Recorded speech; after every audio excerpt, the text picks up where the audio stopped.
Blood pounds in my ears as I skate toward the net during my first game with the Vancouver Storm. We're tied in overtime, and there's a crescendo of noise from the crowd as I rear back and slap shot the puck at the net. It pings off the crossbar, and the Vancouver fans let out a collective groan of disappointment. Stars score goals. My dad, Canadian hockey legend Rick Miller, has said it so many times over the years, and it's what I chant to myself as I snag the puck out of the mess of players and skate backward until I'm open. The whistle blows, the game stops, and I look over to the pretty girl who's been catching my attention all night. Hazel Hartley, one of the team physiotherapists, stunning and sharp-tongued, with long dark lashes, a plush mouth the perfect shade of pink, and the most striking blue-gray eyes I've ever seen, sitting behind the net with her sister, Pippa, looking like she'd rather be anywhere else. Hazel Hartley, my high school tutor who had a boyfriend who can't stand me and doesn't date hockey players anymore. Despite Pippa wearing a Storm jersey with the name of her fiancé, goaltender Jamie Streicher, on the back, and despite Hartley working for the team, I haven't seen her in a jersey since high school. Tonight, my gaze catches on her chestnut hair pulled up in a ponytail, her pale purple puffer jacket. I bet she's wearing the black leggings that always make her look incredible. I wink at her. She rolls her eyes. I grin. She pretends to yawn. Something electric and addictive floods my veins at our back and forth. It's always been like this with us ever since high school. The players line up for a face-off, and I pull my attention back to the game. Around the arena, the fans are getting anxious, desperate for a win. The whistle blows, and I'm off, hustling the puck toward the goalie again. "Let's go, Miller," Coach Ward calls from the bench. Determination fires through me. Tate Ward wanted the top scorer in the league, so I need to show him what he paid for. I've idolized him since he was a player. Playing for him this season will fix whatever's gone wrong in my head. It has to. Hayden Owens, a Vancouver defenseman, is open. He has a clear shot on net, but Stars score goals, and I'm not here to pass the puck. I snap the puck toward the goalie, it hits the back of the net, and the arena explodes with noise at my game-winning goal. The goal horn bellows, the arena lights flash, and the rest of the Vancouver team surrounds me. Over at the bench, guys are cheering. Even quiet and serious Coach Ward is clapping. I wait for the consuming, proud feeling in my chest that this moment should bring. Nothing. Fans rattle the glass, and the team surrounds me, but I experience blank, silent emptiness. Gosh, I used to care. Scoring goals used to make me feel on top of the world, like nothing could touch me. Now I feel flat, like I'm checking a box. Playing professional hockey, being the best in the league, used to be my dream, but these days, it feels like a job. Coming to Vancouver to play for Ward, to play with goaltender Jamie Streicher, my best friend, these things were supposed to change that. "Look alive, Miller." Owens grabs me by the shoulders and tries to put me in a headlock. "You just won the game." I laugh and shove him off, shove away all the weird thoughts as we skate past the net to the bench. When we pass Hazel, I give her the cocky, smug grin I know annoys her. Fans watch as I tap my stick against the glass, and she lifts her gaze to meet mine, arching an eyebrow as if to say, "What, jerk? Do you want an autograph?" I mouth, making the signing motion in the air. I watch her lips curve into a cool smile. "You wish," she mouths back at me as she stands. My chest expands with a tight, excited feeling. No one talks to me like Hartley does. I've always liked that about her. And these days, sparring with her, it's the only time I actually feel something. Beside her, Pippa grins at me, waving. "Nice goal, Rory," she calls over the glass. Owens pounds on the glass, waving at her, and she laughs, eyes lighting up as Streicher, her fiancé, skates up to greet her with a quiet smile. Something tugs around my heart as I watch Pippa blow a kiss to him. Behind her, Hartley's already halfway up the stairs that lead out of the arena, ponytail bouncing with each step. She is wearing the leggings, and she does look incredible. "I think Hartley likes me," I say to the guys over the arena music, keeping my eyes on her retreating form. Owens laughs, and even surly Streicher snorts. "Not a really chance, bud," Owens crows, slapping me on the back as we skate off the ice. My competitive, determined instincts roar to life, honed by years of hockey and training. I thrive on a challenge, and I hate losing. Hartley not giving me the time of day sticks in my mind like a thorn. I like her, but I don't know how to make something happen with her. I think, deep down, she likes me too. Hockey is everything, my dad always says. Hockey comes first. Getting hung up on a girl is a dangerous game, but I can't seem to forget about Hazel Hartley. Miller, Coach Ward calls as I head down the corridor to the dressing room. Stop by my office after post-game press. I nod and make my way to the showers, head still filled with thoughts of Hazel. After my sit-down with Ward, I return to the dressing room, thoughts whirring. Streicher's in there still, gathering up his stuff. Good game tonight, he says with a nod. I bite the inside of my cheek as the weird thoughts about feeling empty and the wins not being as sweet anymore threaten to spill out. Streicher and I have played hockey together since we were 5 years old, and I trust him more than anyone. But after what Ward said upstairs, I know I need to keep it to myself. Are you meeting Pippa? I ask instead as we haul our bags up and head out. She usually waits for him in the team's private box upstairs with the other partners and family. Maybe her sister's with her. She went straight home. She didn't want to be out late tonight because of the engagement party. Right, it's tomorrow night at a restaurant in Gastown, near their apartment. We head down the concourse, nodding goodnight to the arena staff. What did Ward want? Anxiety spikes in my gut. He offered me captain. Streicher's eyes meet mine, flaring with the same surprise I felt. Really? Ward knows talent when he sees it. I give him my cockiest, most winning smile, but my chest is still tight with uncertainty. Clean up your act this season. Earn your spot, Miller, Ward said. Be the captain this team needs. Last year, when I played for Calgary, and before we patched things up, I started a fight on the ice with Streicher. During another game, I got annoyed at the fans and flipped them the middle finger, earning myself a penalty and a spot on the sports highlights for the rest of the week. Tonight, when the goal horn blared and the rest of the team was congratulating me, I didn't care. None of these things are in line with a good captain. I'm not the leader type. I'm the jerk, the superstar, the guy everyone loves to hate. You going to do it? He asks. I have to. My throat feels thick. I'm on a 1-year contract. When he started with the team last season, Ward traded for a handful of free agents, signing them for short terms, citing to the press that he wasn't just acquiring players, he was creating a team. At the end of the season, about half of those guys were traded. If I want to stay in Vancouver, I add, I need to keep Ward happy. I rake my hand through my hair. And Ward's the only guy I want to play for.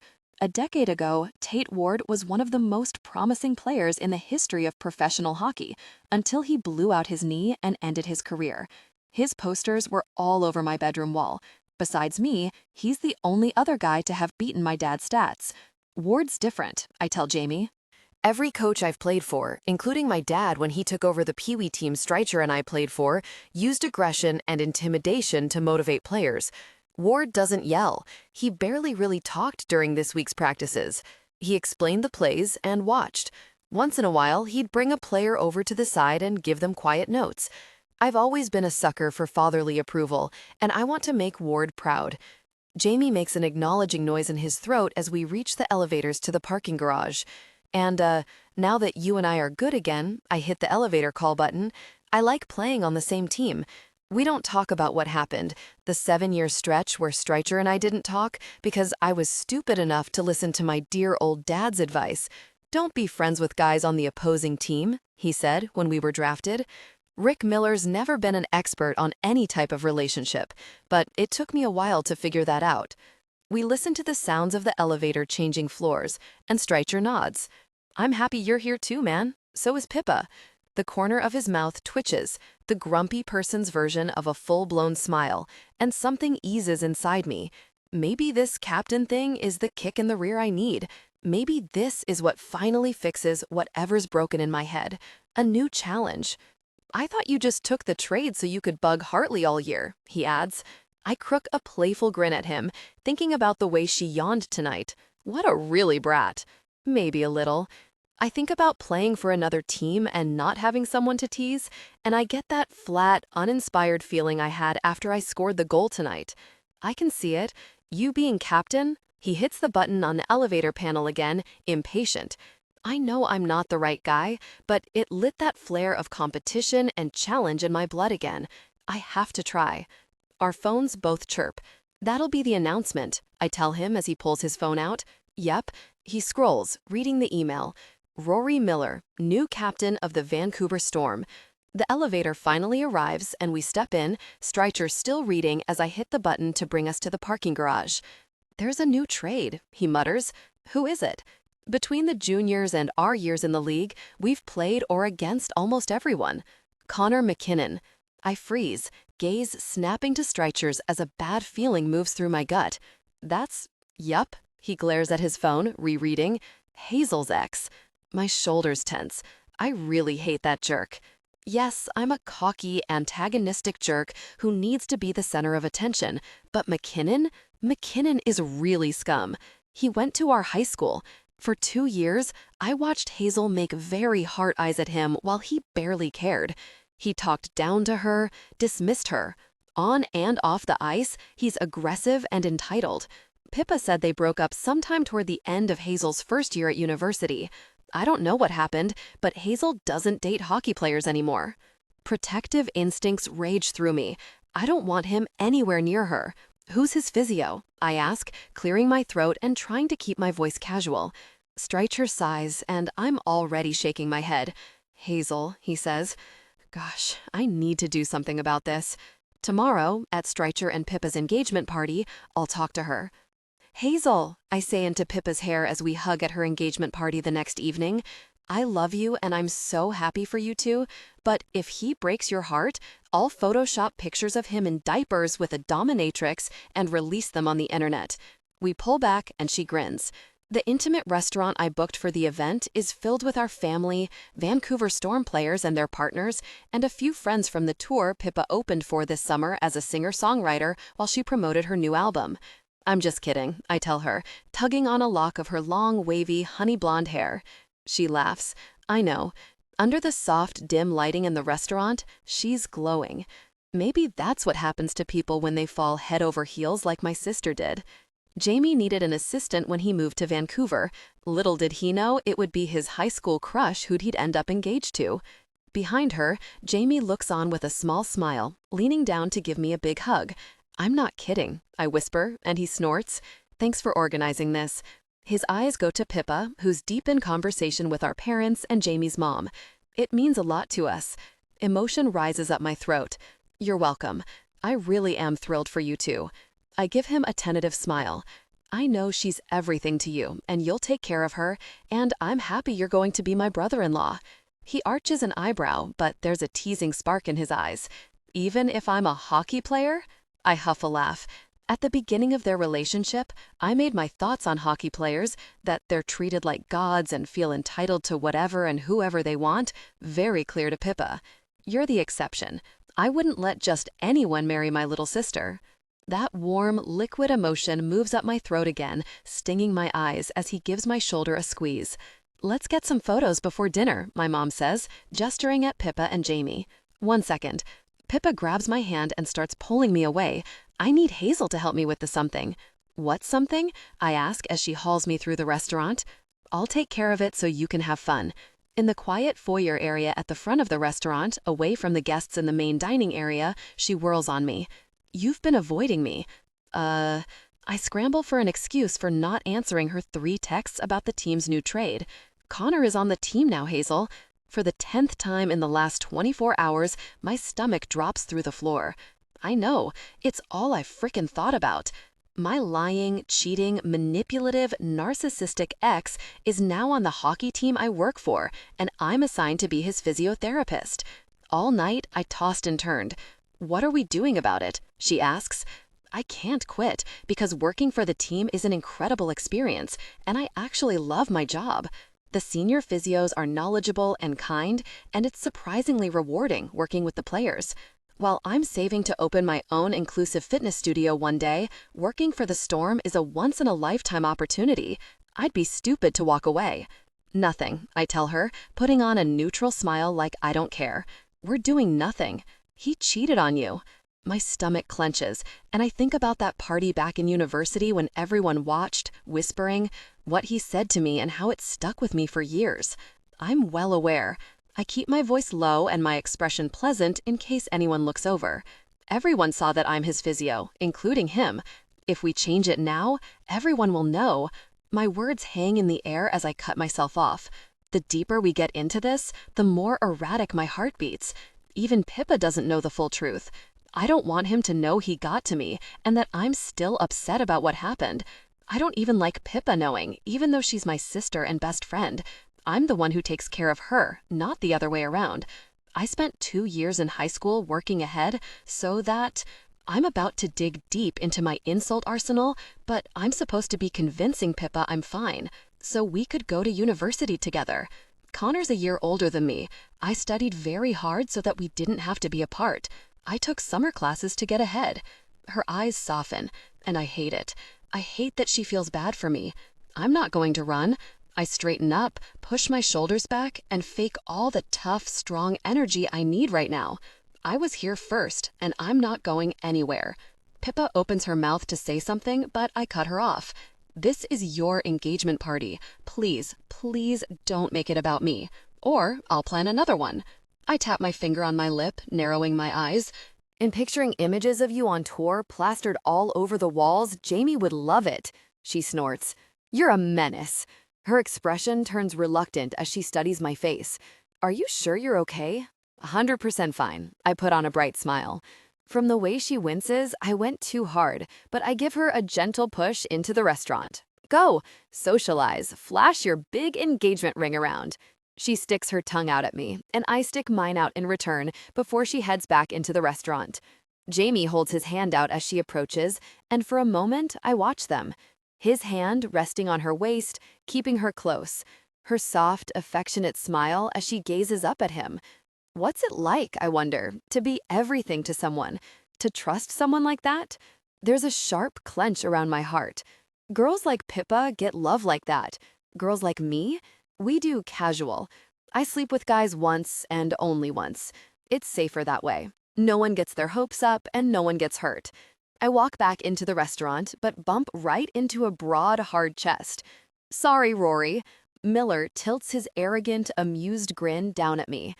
All the air gets sucked out of the room, and my stomach does that annoying flip-flop fluttery thing. There you are, Hartley. This reaction? It's not my fault. It's his very charisma. I blink up at his crushing, deep blue eyes, the color of a moody ocean.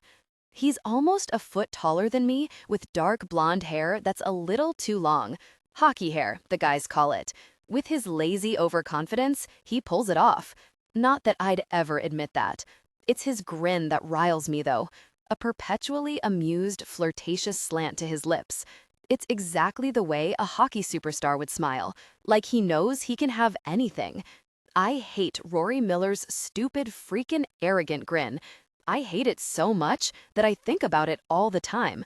He steps back, rakes his gaze down my outfit, a dark red midi dress with a sweetheart neckline and a soft, curve-hugging skirt that makes my figure look incredible, and lets out a low whistle. You look very pretty tonight, he says. He gives me that flirty grin again, and nerves flutter through me. I'm calm, cool, and totally disinterested in Rory Miller.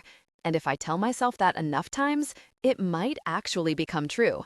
Heat flushes up my neck and cheeks, and I clear my throat. Thank you, excuse me. I move to get around him, but he steps into my path, blocking it. Admit it, you wore this dress for me. Wow, Miller. My laugh is light. It sure is crowded in here with that enormous ego of yours. He gives me a scolding, teasing expression. Now, Hartley, play along and tell me I look good too. My eyes flick over him in his suit, tailored perfectly to his tall, broad frame. It screams custom-made and expensive, but it's the rich navy fabric I struggle to look away from. It's the exact shade of his eyes. You don't need the ego boost. I should walk away, but instead, I smack my head in mock disappointment. Oh my gosh, I forgot to reserve a seat for your companion. His grin broadens, and sparks dance in my stomach. He doesn't actually have a companion, I don't think, but this is one of my favorite bits. I gave her the night off, he says in a low voice, leaning in with a rakish grin and glittering eyes. She's earned it. A revolted laugh threatens to slip out, but I hold it down. I will not laugh at Rory Miller's jokes. He's basically a child, and it'll just encourage him. Rory, Donna, Jamie's mom, appears with the photographer I hired. You're here. She gestures at the two of us. Let's get a photo. Before I can protest that we're not together, he slips his hand around my waist, pulling me against him. His scent surrounds me, warm, spicy, and woodsy, like sandalwood and cloves. From either the intensely masculine way he smells or the way his body heat warms me, my stomach dips. Relax, he murmurs into my ear, giving my waist a squeeze. You're so tense. The photographer lines up the focus, and I count the seconds until dinner, where I've placed Rory on the opposite end of the table from me. Let's go out, he says quietly as the camera clicks. I snort, even as delight shoots through me. You're joking. Your plaything will be so jealous. His quiet laugh tickles my cheek. Nah, I'll bring her. I really do laugh this time, and the flash goes off. Stars burst in my vision. Lovely, the photographer says, snapping away. What a beautiful couple. I open and close my mouth like a fish. The camera clicks again, and I step away from him, putting distance between us. His hands slip into his pockets as he regards me, gaze dipping down to my neckline, so fast I barely catch it. Come on, Hartley. I don't date hockey players, and I'm pretty sure you don't even know my first name. His gaze sharpens, his smile turning flirty. You want me to say your name more, Hazel? A shiver of something weird rolls down my back. The last thing I need is him pulling out that low, seductive voice again. No. Then let's be friends. The tilt of his mouth and the way his eyes drag over me make me shake my head. He doesn't want to be friends. He loves the chase. A person doesn't get to where he is in his hockey career without being insanely competitive, and me turning him down is like catnip. With guys like Rory and Connor, it's only a matter of time before they get bored and move on to the next thrill. In high school, Miller, you blackmailed me into tutoring you. You used your hot, talented hockey player status to get what you wanted. He spoke to the hockey coach, who spoke to the principal, who spoke to the teachers. For all of grades 11 and 12, you used up 2 of my afternoons per week. I stare him down, ignoring the lock of hair that's fallen into his eyes. Friends don't do that. It isn't the whole truth about why I want nothing to do with him, but it's as much as I'll ever admit out loud, especially to him. There's a pause before his eyebrow arches. You think I'm hot? My face burns. That's what you got from that? He shrugs, baffled. I made sure you got extra credit out of the tutoring thing. I scramble for something to say, momentarily tripped up, because I didn't actually know that was his doing. I just thought they were trying to sweeten the deal for me. I glance around, searching for Pippa, Jamie, Hayden, Alexei, anyone. People are taking their seats for dinner. I'm going to sit down now. His hand comes to my arm to stop me. Hold on. The cocky smirk falls away, leaving something serious and sincere in his eyes. Did you see the email Ward sent out last night? Yes, you're captain now. Congratulations. He frowns, shaking his head. About McKinnon, he says, watching me intently. Oh my freaking gosh. I sigh in exasperation. Do I have a sign on my back that says, ask me about my difficult ex-boyfriend or something? I'm fine. It's fine. I clap my hands together. Everything is fine. He crosses his arms over his broad chest. You said fine too many times there. I huff a laugh. He searches my eyes, and my heart jumps into my throat at the concern on his face. He's so close to seeing the truth, that I'm not fine, that I'm freaking out. Do you still have a thing for him? I make a choking noise of disbelief, and people glance over. Absolutely not. I don't want this. Shame churns in my stomach. Is that what people think? That I've been carrying a torch for Connor for years? I'll speak to Ward, he says quietly. So gentle and careful, nothing like his normal arrogant self. McKinnon can work with one of the other physios. I'll take care of it for you. If I didn't know him better, I'd read the worry in his eyes as protectiveness. My pulse blips at the thought of Rory Miller hovering over me like Jamie hovers over Pippa, but I catch myself. He wants what he can't have. It's just another move in a game I don't want to play. I don't need your help, I tell him. I don't need a bodyguard, and I don't want you interfering with my job. He makes a frustrated noise and runs his hair through his hair. The determination in his eyes makes me feel like he's going to fight me on this, but his Adam's apple bobs and he dips his chin in a nod. Okay, he says simply, I won't interfere. Thank you. For the rest of the night, I'm busy with Pippa, Jamie, and our family, but every time I glance down at the other end of the table, Rory's watching me, still wearing that protective, concerned frown. Rory Hartley. 3 days later, I'm in the team gym watching her set up for her first physio session with McKinnon. She sets a weight on the floor, avoiding my eyes. My trainer walks in the door, and I wave, making a one-moment motion to him before turning back to Hazel and lowering my voice. Just wondered if you've reconsidered my offer to go to Words with you. Her shoulders tense. You said you wouldn't interfere. I'll back you up. I'll probably listen, even if I'm not there. She lets out a heavy breath. That soft, plush bottom lip of hers is tucked between her teeth, and a frown sits between her eyebrows. She's nervous. My hands clench at my sides.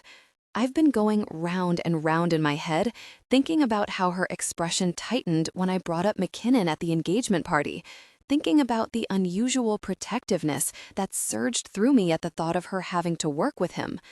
I know you're a tough little cookie, Hartley, I tell her, crooking a grin at her to disguise the concern and jealousy. I'm just trying to prevent you from killing the new trade. She doesn't laugh, and my chest aches. Why won't she let me help? I take in her pretty ponytail that shows off the back of her neck, the fan of dark lashes around those beautiful blue-gray eyes, the lush curve of her mouth. Pass, so really stubborn. If I wasn't so frustrated, I'd think it was endearing. He's going to apologize, she says as she places free weights on the floor in front of the mirror. Excuse me? I haven't seen the guy in years, but I know him. Guys like that, they never apologize. My dad's the same way. She straightens up, meeting my gaze. He emailed me. He said he wants to talk. In my head, an alarm blares. He probably wants to get back together. I doubt it, she says, making a face, and even if he does, that's not happening. The alarm quiets. That's something, at least. He's going to apologize, she continues, and I'm going to move on. She's just going to put up with him this year? He's a jerk. So are you. She's not wrong. I cover the ugly feeling with a cocky grin. Yeah, but I'm the kind you like. She's about to bite back a smart retort that I'm sure I'll think about all day, but McKinnon walks in the door and her demeanor changes. She tenses as he spots her, and a sick, predatory smirk stretches across his face. I hate this. She's stuck working with him, and I can't do anything about it. Rory. She turns to me, pleading with her eyes. My gut drops. We never use first names. Never. Not even back in high school. Please, she says, holding my gaze, worry written all over her face. This version of her is so different from the competitive, confident woman I love to tease. I just want to do my job right now. McKinnon's walking toward us, but my gaze is locked on her face, searching her eyes. We could solve this so easily if she'd just let me help.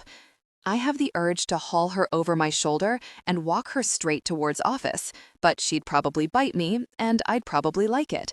Intrusive thoughts, I think those are called. And I told her I wouldn't interfere, even if I'm right. Okay, I suck a deep breath in, and I can feel my teeth gritting. There she is. McKinnon greets her like an old friend, but her shoulders hitch.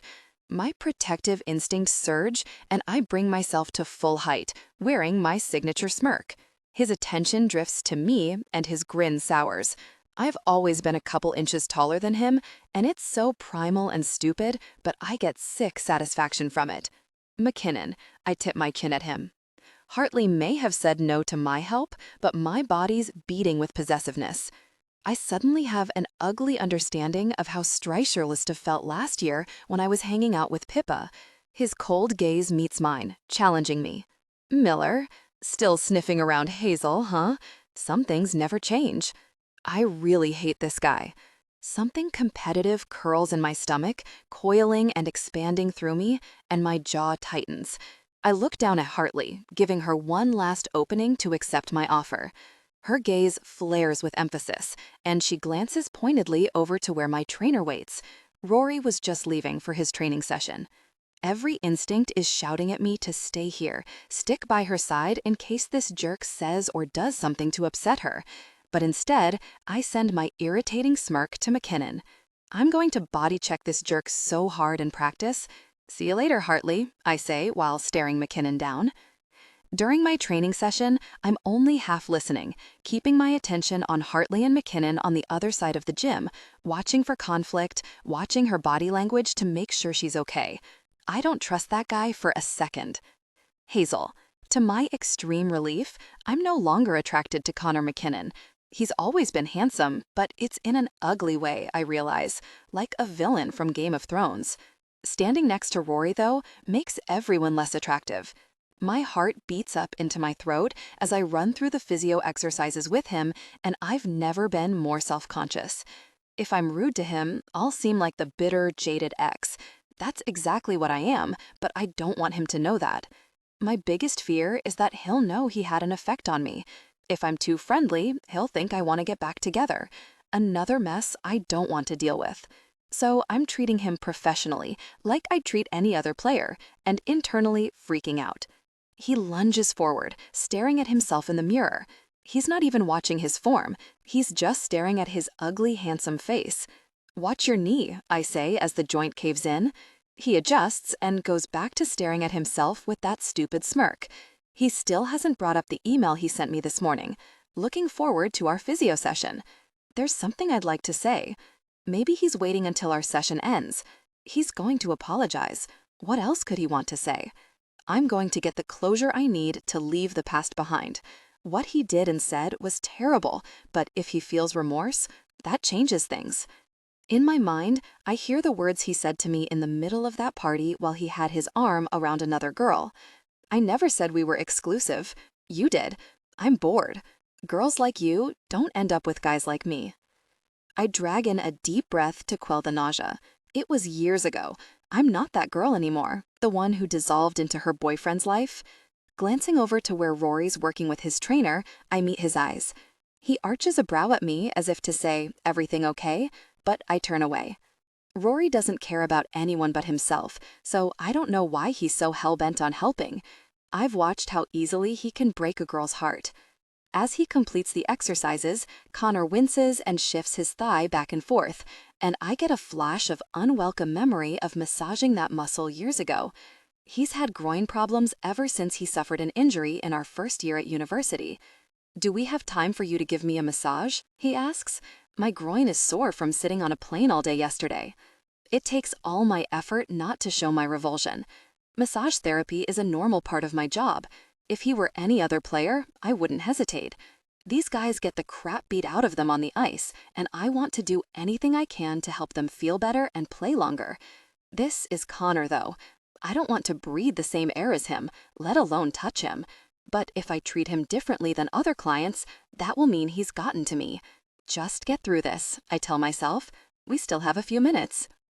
"I'll work on it," I tell him, gesturing to one of the tables on the side of the gym for the physios and massage therapists.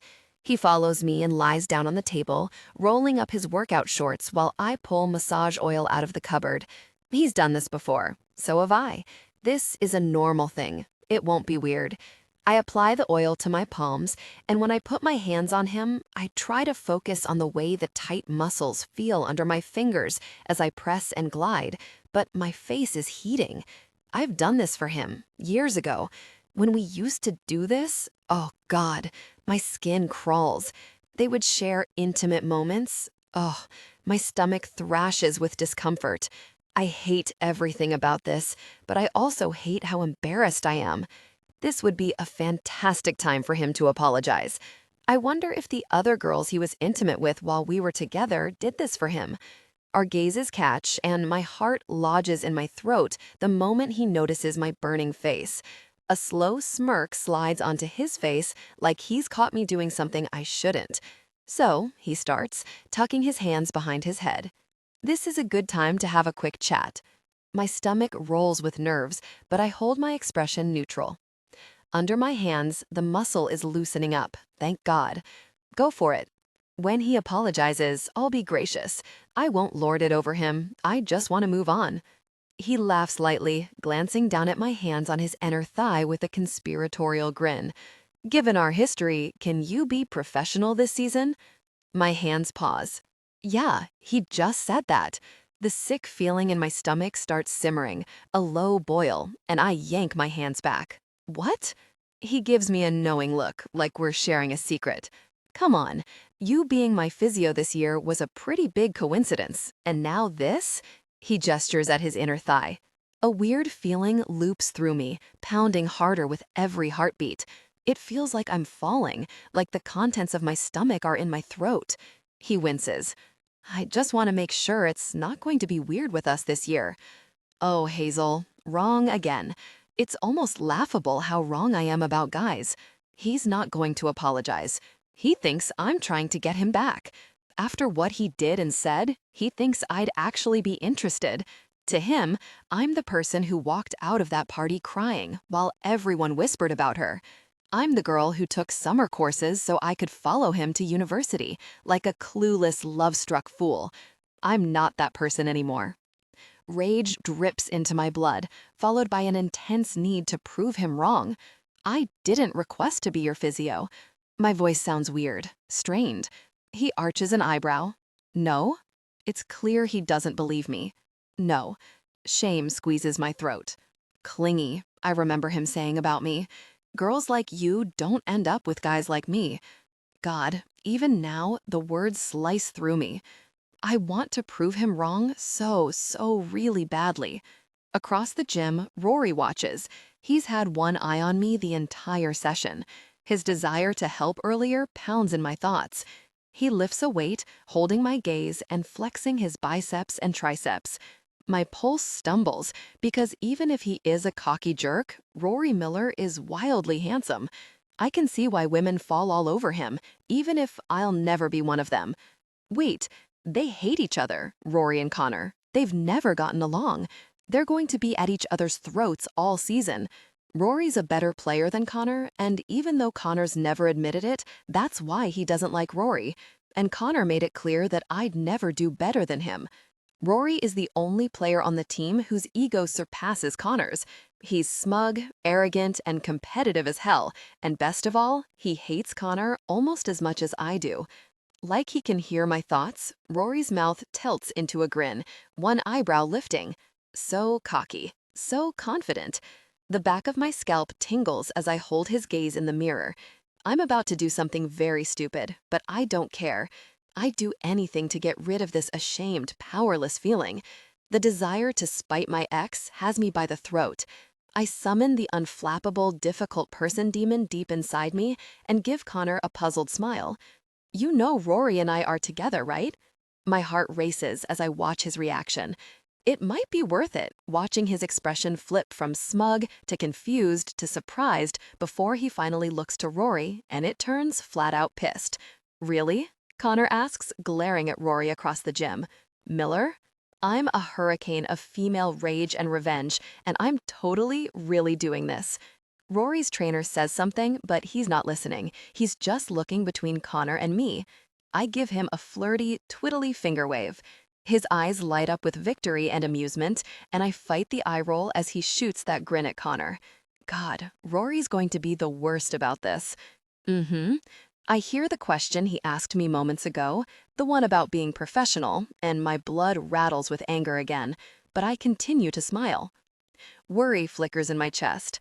Rory's unfairly hot, and I've been able to keep my distance until now with sharp barbs and light amusement, but he's going to be all over me, murmuring in my ear and putting his hand on my waist with that intense charm and doing whatever he can to press Connor's buttons.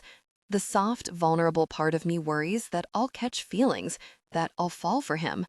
My fingertips rub against each other, and when I feel the massage oil on my skin, another serving of molten, furious anger tips into my blood. Rory's also a spoiled hockey player who's had life handed to him on a silver platter. I'm not going to catch feelings. Connor's a reminder of what would happen if I let that line blur. With Rory's help, I'm going to make Connor regret what he did. Rory. Well, I take a seat on the bench beside Hartley after McKinnon leaves. Someone's had a change of heart. I put on a pretty smirk and do a fluttery feminine finger wave, tucking my hair behind my ear. Her mouth tightens like she wants to laugh. It's such a nice break from this tense, nervous version of her I've been watching like a hawk for the last hour. Is that supposed to be me? I'm guessing McKinnon's apology wasn't what you were expecting. Any humor in her expression drops. He said, her nostrils flare, and she takes a deep breath like she's trying to hold back from torching this place. What? He made it seem like I asked to be his physio. Her face goes red, like I was hung up on him. I'll kill him. Really? A shudder rolls through her, but she shakes it off. And then the groin stuff. Oh, I remember. I almost lost it, seeing her discomfort while she was working on him, seeing the way he looked at her. Even now, hot jealousy twists in my gut. Her tongue taps her top lip, and she sneaks a reluctant glance at me. I told him we were dating. My thoughts stop before a smile spreads over my face. Really? Well, gosh, this day just got a lot better. The smile is ear to ear now as her blush deepens. She's so really cute when she's embarrassed like this. She looks down, fiddling with her fingers. I really wanted to get him back, and he hates you. Her gaze lifts to mine, tentative. Because you're a better player than him. Oh, I know. My heart beats in my chest like a hummingbird.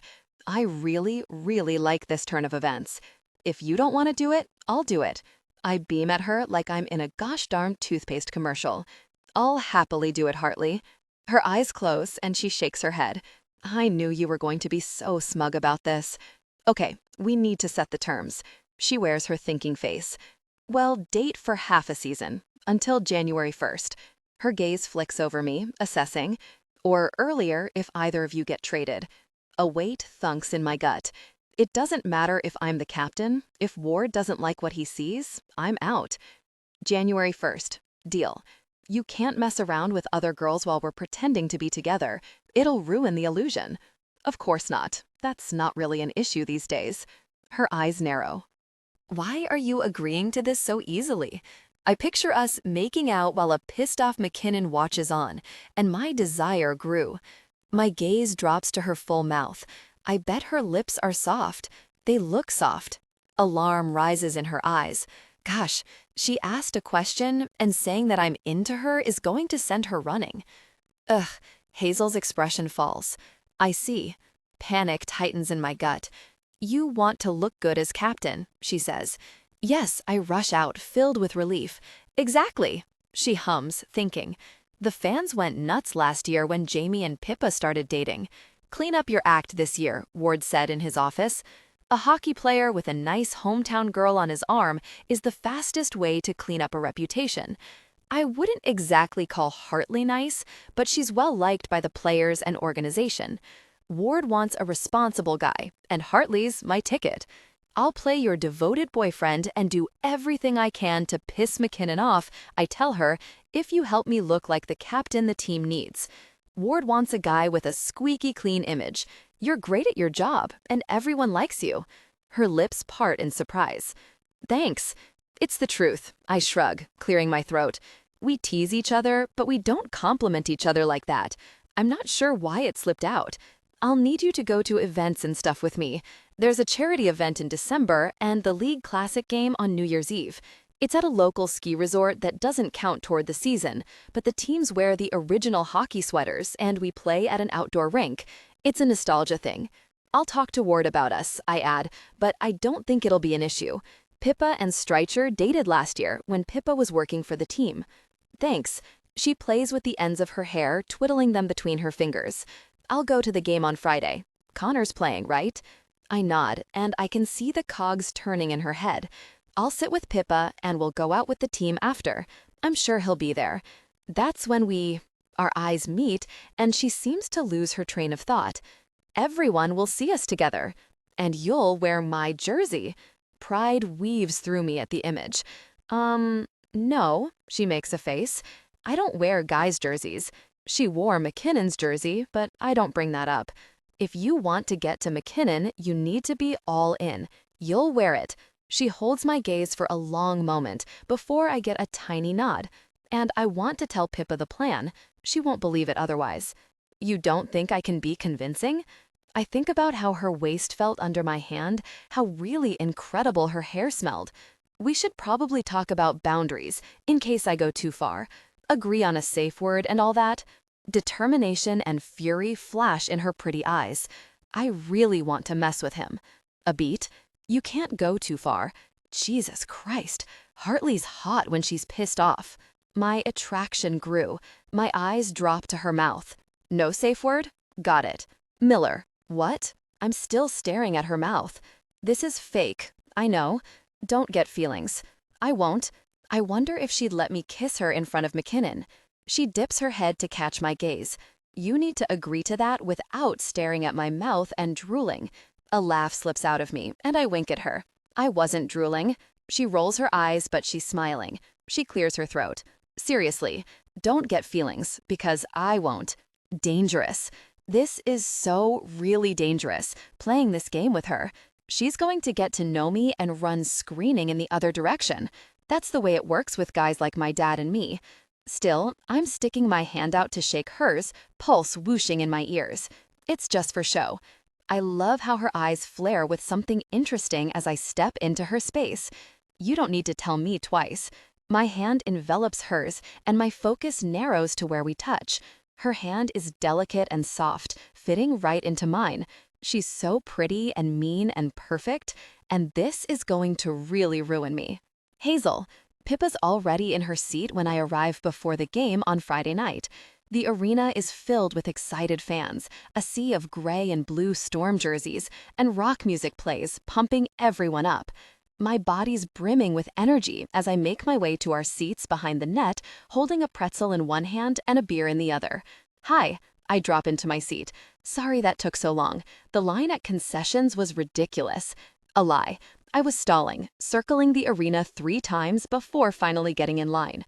Without a word, Pippa's gaze goes to my jersey and her eyebrows lift. It was sitting on my desk this afternoon inside a gift box. Despite my aversion to wearing a jock's name on me like I'm his property, Rory's right. I have to wear his jersey if we want to sell this. She's still staring. You're wearing a jersey. I take a huge bite of my pretzel, choosing my words. It's going to sound so stupid out loud. Hazel. Now she's really curious. Lean forward. I swallow my bite. When do you start working on the next album? God, I'm such a chicken. Miller's name is practically burning on my back. Hazel. Whose name is on your back? My mouth is dry, and this pretzel tastes like glue. What, am I just going to sit here in this spot until she leaves the stadium? I move so she can read it. It's not what it looks like. She blinks slowly. Am I missing something? The lights in the arena dim, and a roar of cheers rises up as the players hit the ice. As he skates past, Rory winks at me, wearing a lazy, smug grin. Connor's right behind him. This is it. This is the faking it part. As much as I don't want to do this, I made a deal, and it's on me to play the part as much as it's on Miller. I give Rory my typical cool smile and wink back. He grins wider and skates off. When Connor does a double take at me sitting here, satisfaction pulses behind my sternum. Gosh, you, Connor. Pippa sends me confused glances throughout the national anthems, and when we sit, I lower my voice as the players line up for a face-off. We're not actually dating. I clasped my hands together. This is going to sound so stupid out loud. My stomach lurches at the sight of Connor on the bench, and it all comes spilling out. I tell Pippa about Connor's email the other morning, how I thought he'd apologize, and then what he actually said. What a really difficult person, she breathes, watching my face, and panic rises in me. I don't want Pippa to know the effect Connor had on me. She's my little sister, and I've always been the strong one for her. When our parents wanted her to let music be just a hobby, I pushed her to follow her dreams. I'm the one she comes to with questions about life. It's always been like that between us. I take care of her, not the other way around. I don't want her to know how badly I've been hurt. I don't want her to worry about me. Miller and I came to an arrangement. I explain how he wants to look like a better captain to Ward this year, and he's more than happy to help me stick it to Connor. She studies me with narrowed eyes. You hate Rory. Why do you care if he wants to be captain? I open my mouth to protest. After what he did to my friend in high school, I know he's just like every other jock who can have whatever he wants without consequences. I don't hate him, though. We watch the players scramble for the puck at the other end of the ice. I care because I made a deal with him. It's only until January anyway. You can tell Jamie, but please ask him not to say anything. Pippa's eyes narrow, like she doesn't believe me, before a teasing smile pulls up on her mouth and she tilts her chin to my jersey. You wear it well. She wiggles her brows. Very cute. Shut up. He got the size right and everything. I told you everything so you can be my support person. I give her a pointed look. Not so you can tease me. I am your support person. She pulls out her phone and opens her camera app. But I like to tease you too. Smile like you would if you were dating Rory Miller. I laugh at the insanity of it, and she snaps a flurry of pictures. Oh my God, I would never. As he scapes past, our eyes meet. He grins and mouths, "Hey," before skating off. "Oh my God," a woman says behind us. "Was that at me?" "No," her friend answers. "It was to her." The back of my neck prickles. "That's Jamie Streicher's fiancé beside her," the woman whispers, and Pippa grins at me. They have no clue we can hear every word. "Dad will be thrilled," Pippa adds, peering over to Jamie at the other end of the ice. Next period, he'll be in the net in front of us. He likes Rory. I groan. Our dad's a hockey nut. I didn't even think about this element of our arrangement. If Mom and Dad bring it up, tell them it's not serious. You haven't had a boyfriend since Connor. She cuts me a glance. They're going to get excited. There's a flurry of activity on the ice in front of us. Rory sinks the puck and noise erupts in the arena. The fans jump to their feet, cheering as lights flash and the Vancouver players surround Rory. Pippa's hand comes to my elbow and she widens her eyes, pulling me up to standing. "Clap," she hisses. "Act like you're happy that he scored." I start clapping awkwardly and Pippa laughs, which makes me laugh. "I don't want Mom and Dad getting attached to him," I tell her when we sit down. "He has his own parents." Pippa's frown makes me pause. "What?" I press. "Rory needs more good people in his life." I scoff. With his ego? He probably grew up eating his after-school snacks off a gold platter. I find him through the glass, speeding up the length of the ice with the puck. The guy doesn't know the word no. I'm sure he was spoiled rotten as a kid. Her mouth twists. He doesn't talk to his mom much, and I don't think his dad's like ours. Have you ever watched Rick Miller on TV? I don't watch sports commentary. Rick Miller is a Canadian hockey legend, though. Everyone knows his name. Honestly, she winces, he's kind of a jerk. He's Rory's agent first and his dad second. An ache pangs through me. When I went home last month, she continues, Dad had framed the ticket from my first concert in Vancouver. Pippa and I grew up in North Vancouver, and when we moved out of the house, our parents retired and moved to Silver Falls, a tiny ski town in the interior of British Columbia. My heart squeezes with love. Ken Hartley is the freaking best, she nods, wearing a wistful smile. Yeah, he is. My eyes find Rory on the ice and my chest feels tight. Pippa and I have the best dad, and maybe I don't like Rory, but I don't wish a bad dad on him. They mentioned a trip out here next month. Let's invite Mom to one of your classes. Pippa wiggles her eyebrows. Outside of physio for the team, I teach yoga, both on Zoom and in studio. I think it would be fun. My stomach sinks as I watch the game. Hayden body checks a guy from the other team against the boards in front of us. That's probably not going to happen. What if we eased her into it? We don't have to start with a hot class. The whistle blows as the ref calls a penalty and people around us shout their disagreement. I exhale a long breath out of my nose, putting my response together for my sister as my stomach tightens in frustration. She doesn't feel comfortable in yoga clothes, I explain. Being in a yoga studio reminds her of how much her body has changed since she used to dance. Our mother was a ballerina in her teens and early 20s. She won't do it.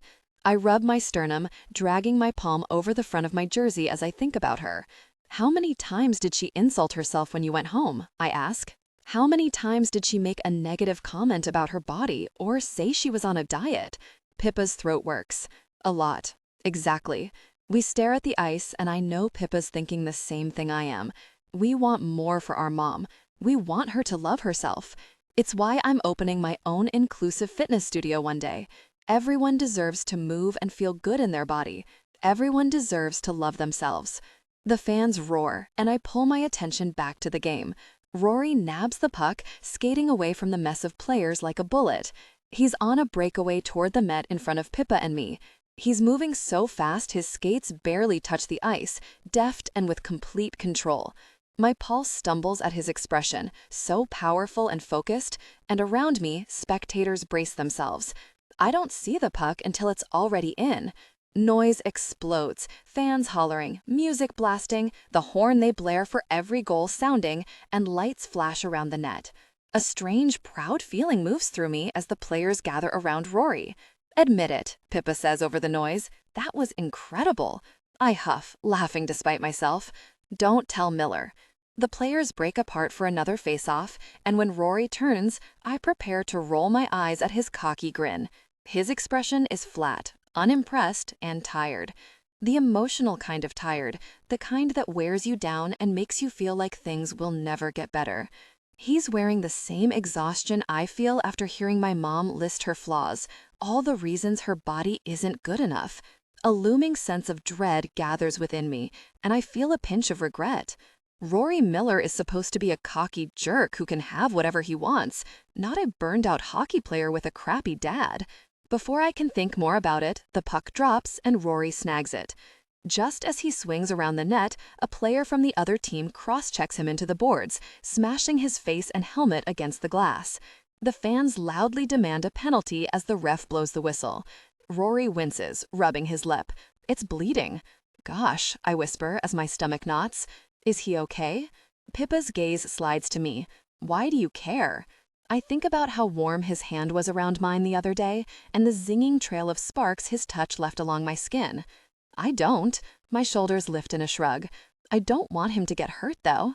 Her eyes narrow, but her lips curve up. "Interesting." A knocking noise on the glass has us whipping our heads. Rory waits on the other side, his lip already swelling. I can feel 1,000 eyes on us. He points to me, then taps his chin. His eyes glitter with teasing amusement. Oh my God, my face burns, and I want to disappear. "Kiss it better," he says through the glass. My skin is on fire. "No," I give him a hard look. "I need it," he insists, still smiling. "And it needs to be you. I'm sweating under this stupid jersey." My face appears on the Jumbotron. That means it's on TV. Oh God. "Do it," someone screams from behind me, and Pippa dissolves into laughter. "Kiss him, kiss him," the fans behind me start chanting, and my mouth falls open. This is not happening. "Hartley," Rory calls with bright eyes, tapping his stick on the glass again. Everyone's waiting. He's not dropping this. Behind him, Connor catches my eye, waiting with the other players with a disinterested expression, like he doesn't care. But I remember him going off about how much attention Rory got on the ice. I think about the way he smirked when my hands were on his thigh, and rage bursts inside me, sharp and hot. I'll kill Rory later, but for now, I lean forward. He tilts his jaw so it's pressed against his side of the glass. People start cheering and catcalling as I lean up on my tiptoes and press my lips to my side of the glass, praying it's clean. Cheers erupt as Rory clutches his heart. He shoots me a wink before skating away. So arrogant. The Vancouver team glances over at me with a mix of confused and entertained expressions. Hayden's eyes pop out of his head. Connor skates past with a scowl. That was mortifying, but it worked. "Everyone knows now," Pippa says, smiling. The game resumes, but my mind flicks to later, when we're going to meet everyone at the bar. Rory's a loose cannon. My stomach tumbles with nerves. He's shameless, and he'll do anything to win. The night's just started, and I think I need that safe word after all. "Hazel!" "I knew it," Hayden calls as he bursts through the door of the bar. Pippa and I are sitting in a booth at the Filthy Flamingo, waiting for Jamie and Rory. The small, outdated Gastown bar's entrance is hidden in an alley, with a dirty sign above the door. From the outside, the place is unassuming, barely noticeable, but the inside is all warm wood paneling, twinkling string lights across the ceiling, loud classic rock music, and framed vintage band posters on the walls. Tacked behind the liquor bottles lining the back of the bar is a sea of Polaroid pictures of the regulars. At the back, there's a small stage where Pippa plays for us sometimes. Hayden's right in front of me, gloating with a huge smile. "You and Miller? I knew it. You didn't know it." I glance over at the guys who just walked in. Connor's already at a table with a few of the players. No one knew. No Rory yet. Maybe he's still doing post-game press. Hayden points at his chest, beaming. With his blonde hair, bright blue eyes, and perpetual smile, Hayden Owens is a golden retriever in human form. I knew it, he tells Pippa across the booth from me. They have that flirty banter thing going on. Pippa smiles at me, eyes full of amusement, but I scoff, sipping my drink. Don't be smug, Owens, or I'll take it out on you in physio. He just laughs and heads over to the counter to order a drink. Jamie slides into the booth beside Pippa and gives her a kiss. Hi, she says, smiling against his mouth. Hi, he murmurs before kissing her again. I yank my eyes away. A knot forms behind my sternum as they whisper to each other, and I try to wash it away with a swallow of my drink. They finally pull apart, and Jamie nods at me. Hazel. Pippa tells me, congratulations are in order. Amusement gleams in his typically serious expression, so I know she already told him everything. I give him a sarcastic smile. Don't start. His gaze moves behind me and the amusement drops. If he gives you problems, he says in a low voice so just Pippa and I can hear, let me know. I can handle Miller. Not Miller, he frowns. McKinnon. If he does anything, I want to know. I bet Miller does too. I'm struck by Jamie's protectiveness. He doesn't even know the full extent of what Connor did. No one does, not even Pippa. But here he is, ready to stick up for me. Before I can say anything, the door of the bar opens. At the sight of me in his jersey, Rory grins with arrogant male confidence. His gaze is locked on mine as he walks through the bar, the side of his bottom lip swollen and bruised from tonight's hit. A prickle on my neck tells me Connor's watching, along with everyone else. As Rory slides into the booth, into my space, still smiling down at me, I note that his hair is still damp from his shower. His scent surrounds me, clean and sharp. Hockey players are supposed to stink, but the way Rory smells makes my brain stumble.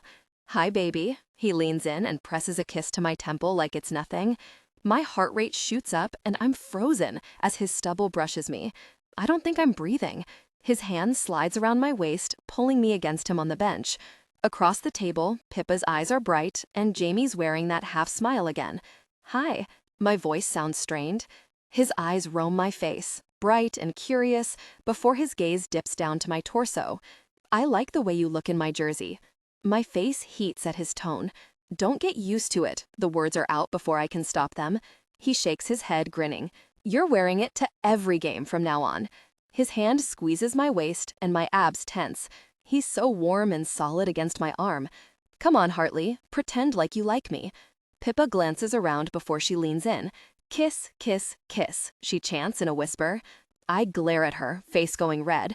Pippa, she starts laughing. Even Jamie grins. I will kill both of you, I hiss at them, but I'm laughing, even if Rory's hand is still on my waist. Jamie blanches. What did I do? You're encouraging her. I can feel it. I shake my head, flustered. My face is hot. Be cool. I can't help but smirk at Rory. This is exactly how I'd act if we were dating, I whisper. His eyes flare. Yeah? Mm-hmm. I'd be so mean to you. His gaze drops to my mouth and heat bursts throughout me. He's not going to actually kiss me here, now, right? I didn't think about the kissing part of this deal. Of course we're going to kiss at some point. My stomach wobbles. His eyes warm, resting on me. His hair is curling a little on top, golden highlights among his ash coloring, probably from being in the sun this summer. My gaze trails along his sharp jawline, his stubble, his nose that looks too delicate for such a masculine face. He really is handsome. My gaze snags on the purple bruise on his bottom lip, and I blink, clearing my head. Some ice will make that feel better. I already feel better. His smile turns lazy. I make a face at him. Corny. With his hand still on my waist, I wrench around, searching for Jordan, the bartender and owner. A few tables back, Connor's sitting with some other players, and my stomach drops with anxiety when his eyes meet mine. He looks away first, and I get another hit of that satisfaction I felt during the game. Rory looks over his shoulder, eyes lingering on Connor's table, but Connor doesn't look back at us. Rory brings his mouth closer to my ear, and shivers run across my skin from where his lips brush the shell. Don't look at him. Look at me. His hand slides from my waist up to the back of my neck, warm and solid and strangely calming. I've got this, okay? Seriously? Jordan stands at the foot of the table with an incredulous expression. She flattens her palms on the table, and her long, dark hair falls over her shoulder.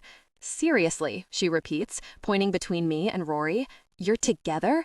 I press my mouth into a line to hide the laugh. Jordan's about my age and detests everything hockey. I'm shocked she allows the group of us to drink in her bar after games. I just shrug and adopt a guilty expression. Really? She stalks back to the till, opens it, and pulls out a wad of cash. Oh my God, Pippa gasps. I forgot. I stiffen. Forgot what?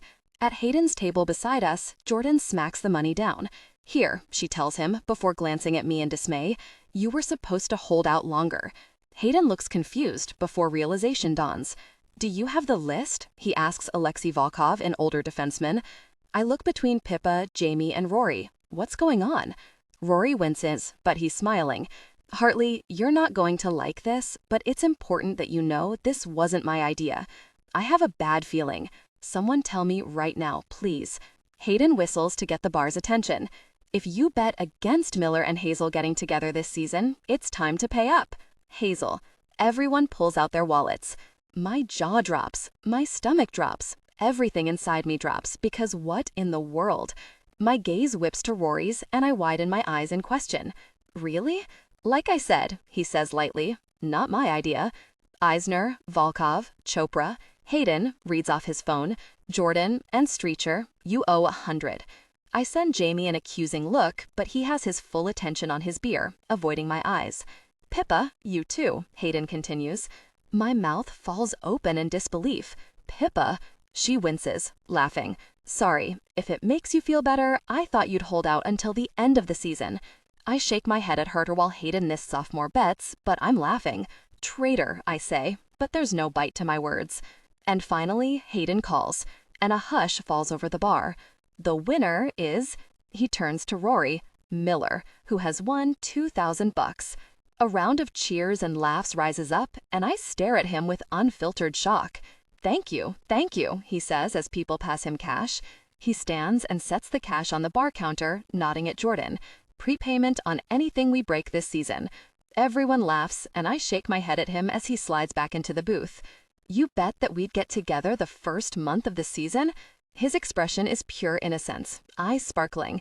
I always bet on myself. Aw. Hayden jostles me, but I slap him away. He likes you. This is so stupid, but I'm smiling. With confidence like Rory's, I don't know why I'm surprised. He hooks a big arm around my shoulders and pulls me into his chest, and my stomach flutters at the contact. Get over here, my little fire-breathing dragon. Pippa chokes on her drink, laughing. That is not my nickname, I tell him, elbowing him. Rory just smiles before his hands come to my waist and he lifts me into his lap. Really? I mutter at him over my shoulder, praying that in the bar's dim lighting, he can't see me flushing. God, even sitting in his lap, he's so tall. His thighs are solid and warm under me, and this is a lot. He's all around me. My pulse jolts. This is so much more intense than I thought it would be. Like he can sense my thoughts, Rory's hand smooths over my back in a comforting motion. Play nice, fire breather. Pippa chokes on her drink, laughing. That is not my nickname, I tell him, elbowing him. Rory just smiles before his hands come to my waist and he lifts me into his lap. Really? I mutter at him over my shoulder, praying that in the bar's dim lighting, he can't see me flushing. God, even sitting in his lap, he's so tall. His thighs are solid and warm under me, and this is a lot. He's all around me. My pulse jolts. This is so much more intense than I thought it would be. Like he can sense my thoughts, Rory's hand smooths over my back in a comforting motion. Play nice, fire breather. Another strained laugh lodges itself in my throat, and I hate that I like that nickname, but my name catches my attention. Pippa's looking at me with a question in her eyes. We're talking about the skating event in December, she explains. It's for the players and their partners. Her smile turns impish, and I cringe because I already know where this is going. She looks to Rory. Hazel can't skate. What? He's baffled. You work for a hockey team and you can't skate? We don't do physio on the ice. You need to know how to skate, he says. You need to know how to skate. I don't need to balance on knives on a slippery surface. Regular ground with sneakers is fine for me. It's because she fell as a kid, Pippa adds. Pippa? I stare at her. It's my shut up now look. She wiggles her eyebrows. Make me, her expression says. Rory hums a teasing, sympathetic noise and rubs a hand up and down my back. Poor Hazel, you're scared of skating?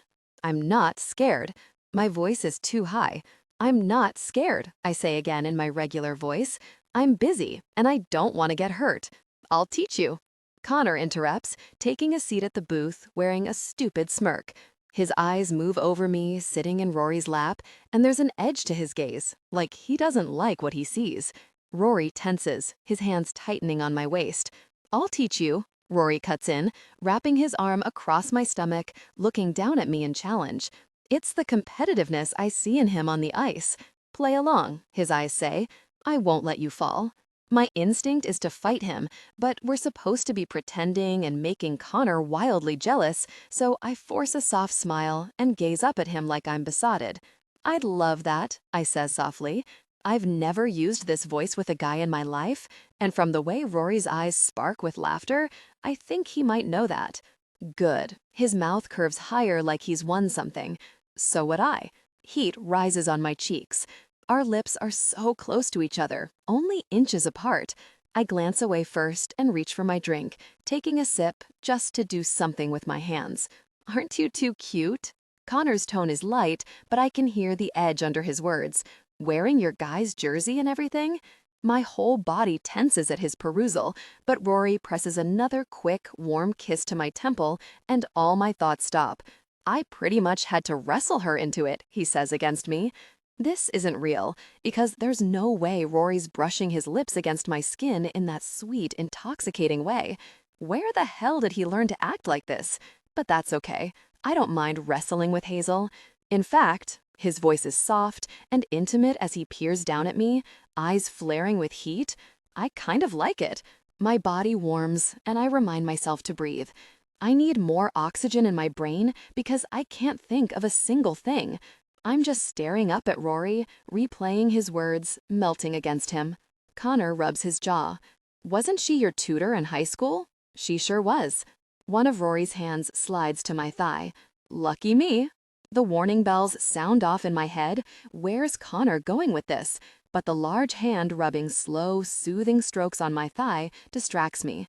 It's weird how Rory's touch is actually combing me. Connor's mouth twists with a wry smile. Were you hitting on my girl back in school? Shame on you, Miller. When Rory smiles down at me, it feels private, not smug or arrogant, but sweet and comforting. It feels like we're on the same team for once. I didn't hit on her.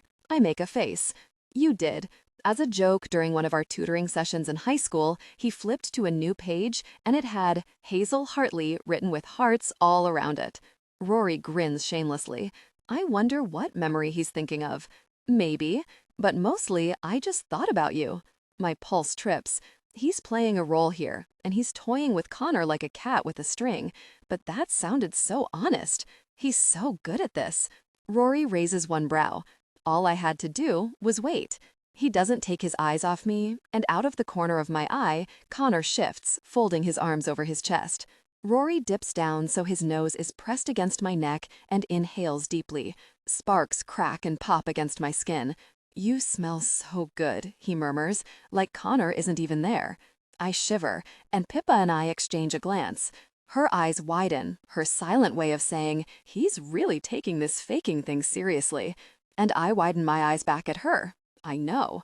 You know what the most interesting part is? Rory asks. Mischief glitters in his gaze. Apparently, Hartley has had a thing for me for years. My stomach lodges in my throat, and I feel like both laughing and poking Rory playfully. He holds my gaze with that provoking, amused smile. Right, baby. I almost gag at being called baby, but across the table, Connor's wearing a murderous expression. Perfect. It's true, I tell Rory, giving him a little smile. She even liked me when you two were together, Rory tells Connor. Rory's a master at stirring things up. I can see Connor's sensitive male pride wounded in his clenched fist, his hard gaze. I narrow my eyes at Rory, pretending to scold him. That was our secret. I'm going to get another drink. Connor slides out of the booth without another word. A sense of victory rises in me, and I feel like laughing. "What did I tell you?" Rory murmurs, and the hairs on the back of my neck rise as his breath tickles my ear. Trust me. Our attention is pulled back to the booth where everyone's in a heated discussion. No one wears underwear during yoga, Hayden tells everyone. Alexi stares at Hayden in horror. What are you talking about? Pippa's giggling so hard she can't breathe. Jamie gives Hayden a baffled look, shaking his head. Hayden looks around at everyone. Right? Everyone's laughing, shaking their heads at the big blonde defenseman. My friend in Pittsburgh told me this. She's a yoga teacher. Hayden frowns, thinking, Victoria. Veronica, Alexi corrects him, shaking his head. You said her name was Veronica. My nose wrinkles. Hayden's a lovable goofball with a heart of gold, and probably my favorite player on the team, but he has a friend in every city. His type skews tall, dark-haired, and curvy, and I'm pretty sure by friend he means casual partner. Hockey players. Even the good ones know they have unlimited options. Hayden looks to me with a beseeching expression. Hazel, come on, people don't wear underwear in your classes, right? I burst out laughing. I don't go around checking. Rory chuckles, shaking me, and I'm grinning ear to ear at Hayden. You're so weird. The conversation moves on, and I'm trying to listen, but Rory's hand keeps moving on my thigh with firm strokes over my leggings. I'm overheating. My face is warm, and I take a long drink of my beer to cool myself down. God, I love beer. I love the cold, crisp taste. I love the bubbles, and I even love how filling it is. When I set my drink down, Rory's eyes linger on my mouth as I lick the foam off my lips. Yes? I ask lightly. I'm just enjoying watching you enjoy that beer. A warmth spread through me, and I shift on his lap. His hands tighten on my waist, like his reflex is to keep me from getting up. You don't have to hold me down, you know? I'm not going to float away. His eyebrows lift, and his gaze pins me in a determined, interested way. I don't have to hold you down, but what if I want to? I huff, face heating at the images playing in my head. He held me close, whispering tempting words. Wow, hot. That would be hot. No, this is Rory. He's a shameless flirt, just like Hayden. The word monogamy isn't in his dictionary. I'm not having these thoughts about him. So what's this I hear about you not wearing underwear in yoga? I hold back the laugh. Wildly inappropriate, Miller. Tell me. His voice is a low murmur in my ear, and shivers run down the back of my neck. Come on, Hartley, I'm dying to know. His lips brush the shell of my ear, and I scramble for a sharp barb to toss at him. Mess around and find out. He holds my eyes, the corner of his mouth twitching up, and there's a subtle tension grew within me that I decide has nothing to do with him. Maybe I will. My eyes drop to his mouth, curved slightly up on one side. He has more stubble than when I saw him the other day, and I'm thinking about what that would feel like against my skin, under my fingers. I clear my throat and look away. Good goal tonight. Thanks. His tone changes, and when I glance back at him, he's giving me a watered-down version of his lazy smile. The amusement doesn't reach his eyes like when he's teasing me. If the Rory Miller who calls me a fire breather and teases me about wearing his jersey is him in full color, this version of him is black and white, flattened, two-dimensional. It's the same emotionally exhausted expression I caught on him during the game. I don't like it. I poke him with my elbow. What's the deal? What do you mean? You won the game. The team is thrilled, but you don't seem happy about it. He shrugs. I'm happy. I'm not convinced, and I have a weird urge to pull him back to center. For once, I want the arrogant, teasing, smug version of Miller back. Hayden's right, I say without a second thought. Rory offers me a questioning look, and I lean in, inches from his ear. I don't know why I'm doing this. About wearing underwear under yoga clothes, I whisper. His eyes heat, and our gazes hold as his hand slid to my hip, a touch that conveyed his interest. He won't find it tonight. A voice in my head asks what the hell I'm doing, but we're just playing. Nothing's going to happen. His eyes close. Gosh, that's so hot. Satisfaction courses through me, and I smile to myself. On the table, Rory's phone lights up with the text, and his phone background snags my attention.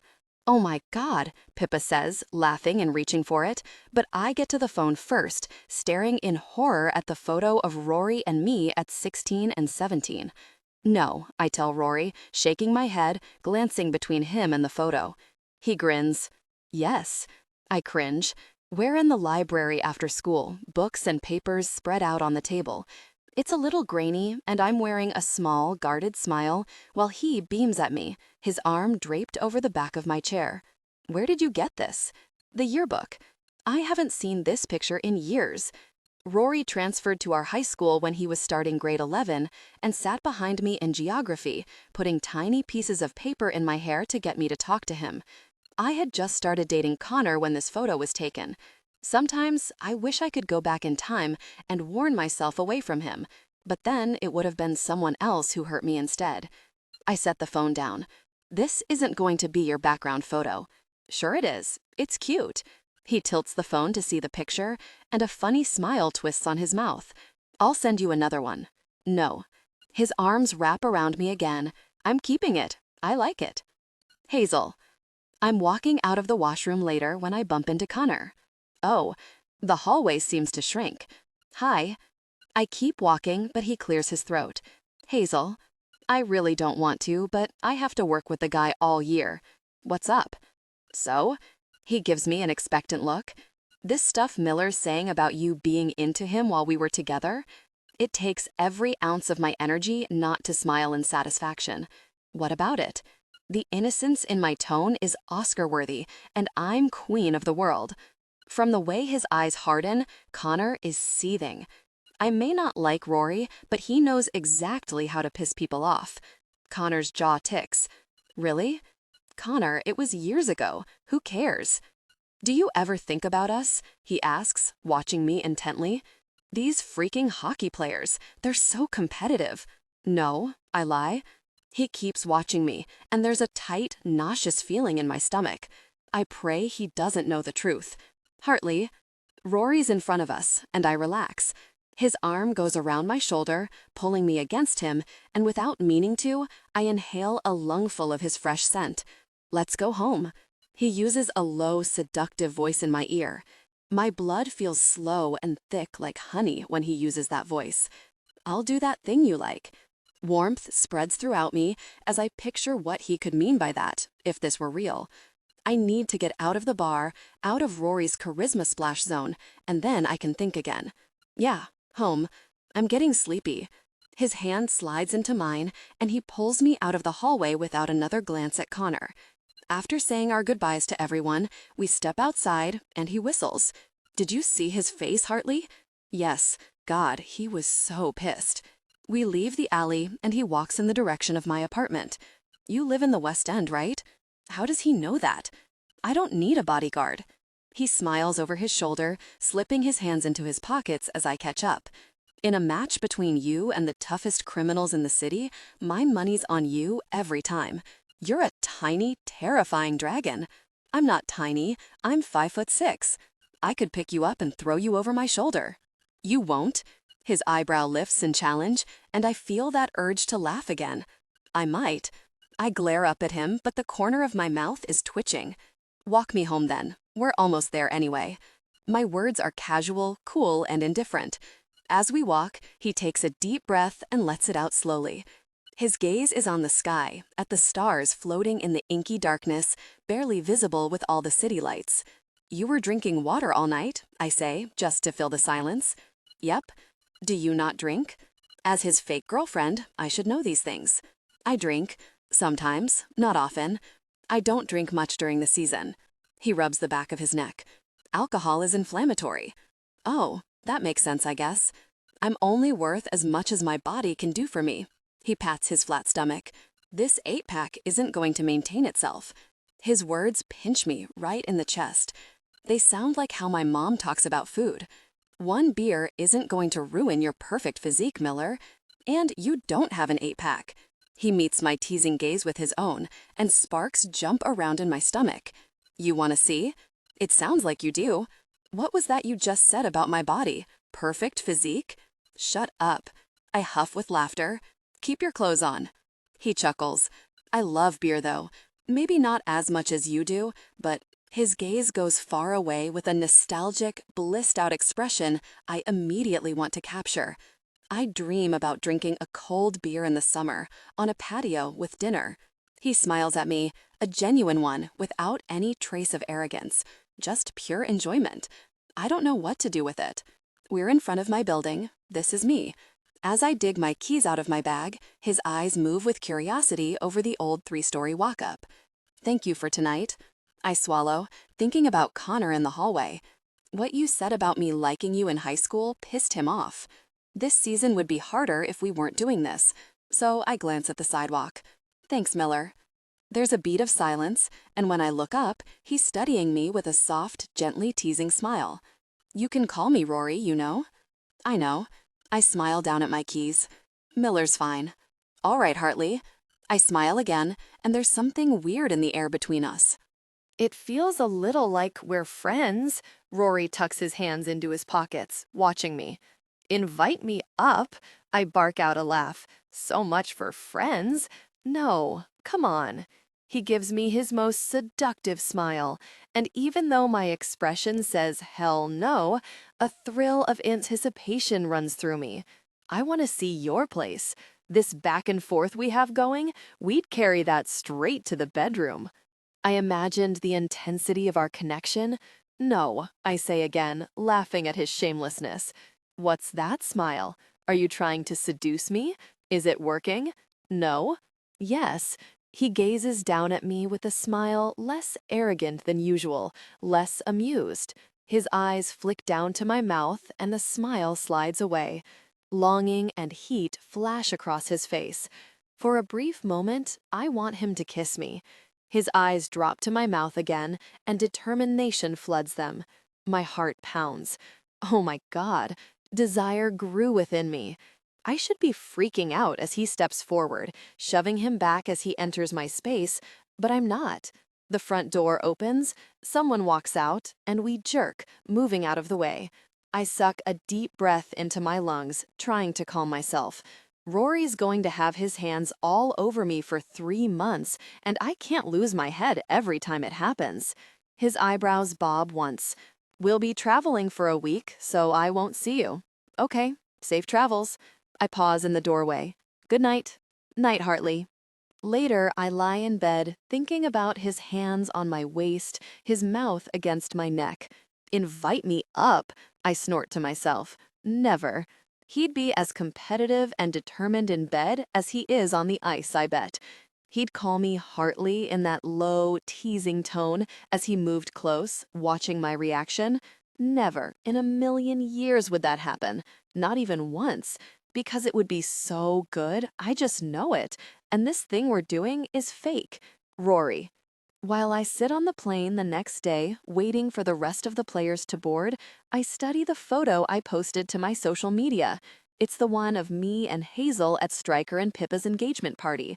My hand around Hazel's waist, her mouth stretching into a pretty smile from something I said that made her actually laugh, and my eyes are on her.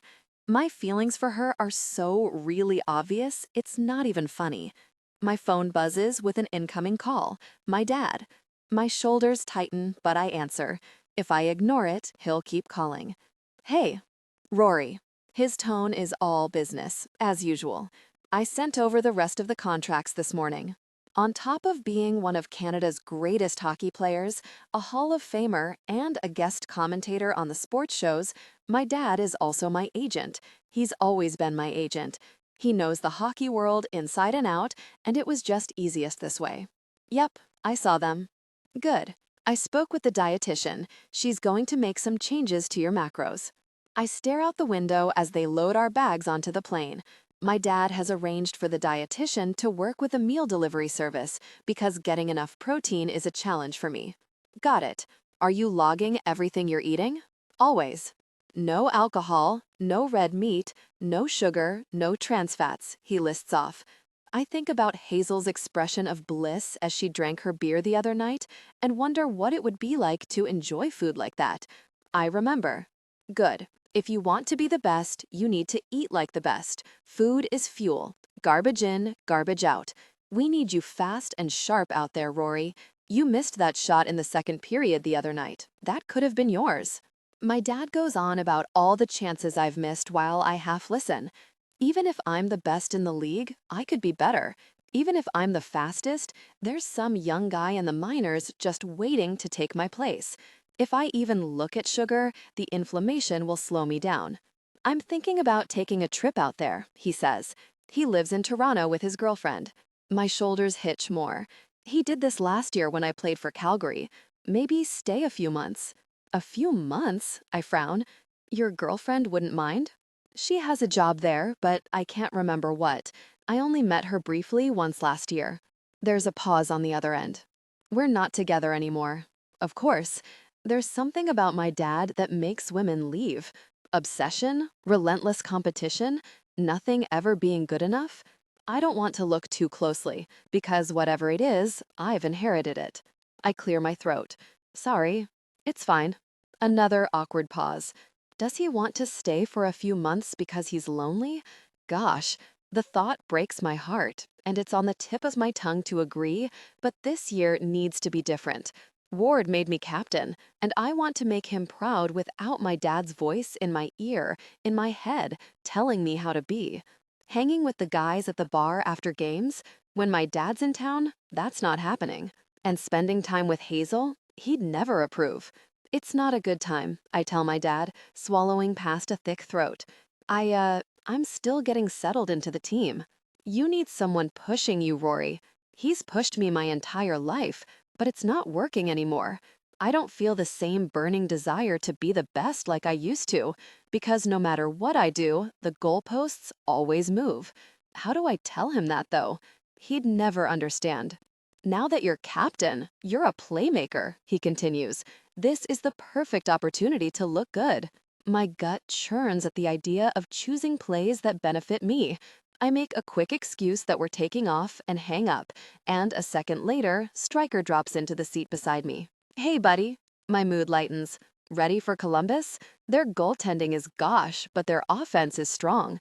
He's going to be fielding shots all game. I'm ready. He pulls out his phone. His background is a picture of Pippa and Daisy, their dog. I wonder if Hazel ever wants a dog. She and Pippa take Daisy on walks in the trails around Vancouver all the time. McKinnon steps onto the plane, and as he passes, his bag shoves against Stryker's shoulder with enough force that a normal person would apologize. Instead, McKinnon just keeps walking. Stryker's hand tenses, and he gives me a sidelong glance. Heard you're rooming together. Sometimes, the coaches make guys share hotel rooms on the road. I asked Ward if I could room with you, but he said no. I don't know whether it's a curse because I have to see his really face when I wake up, or a blessing because I get to mess with him.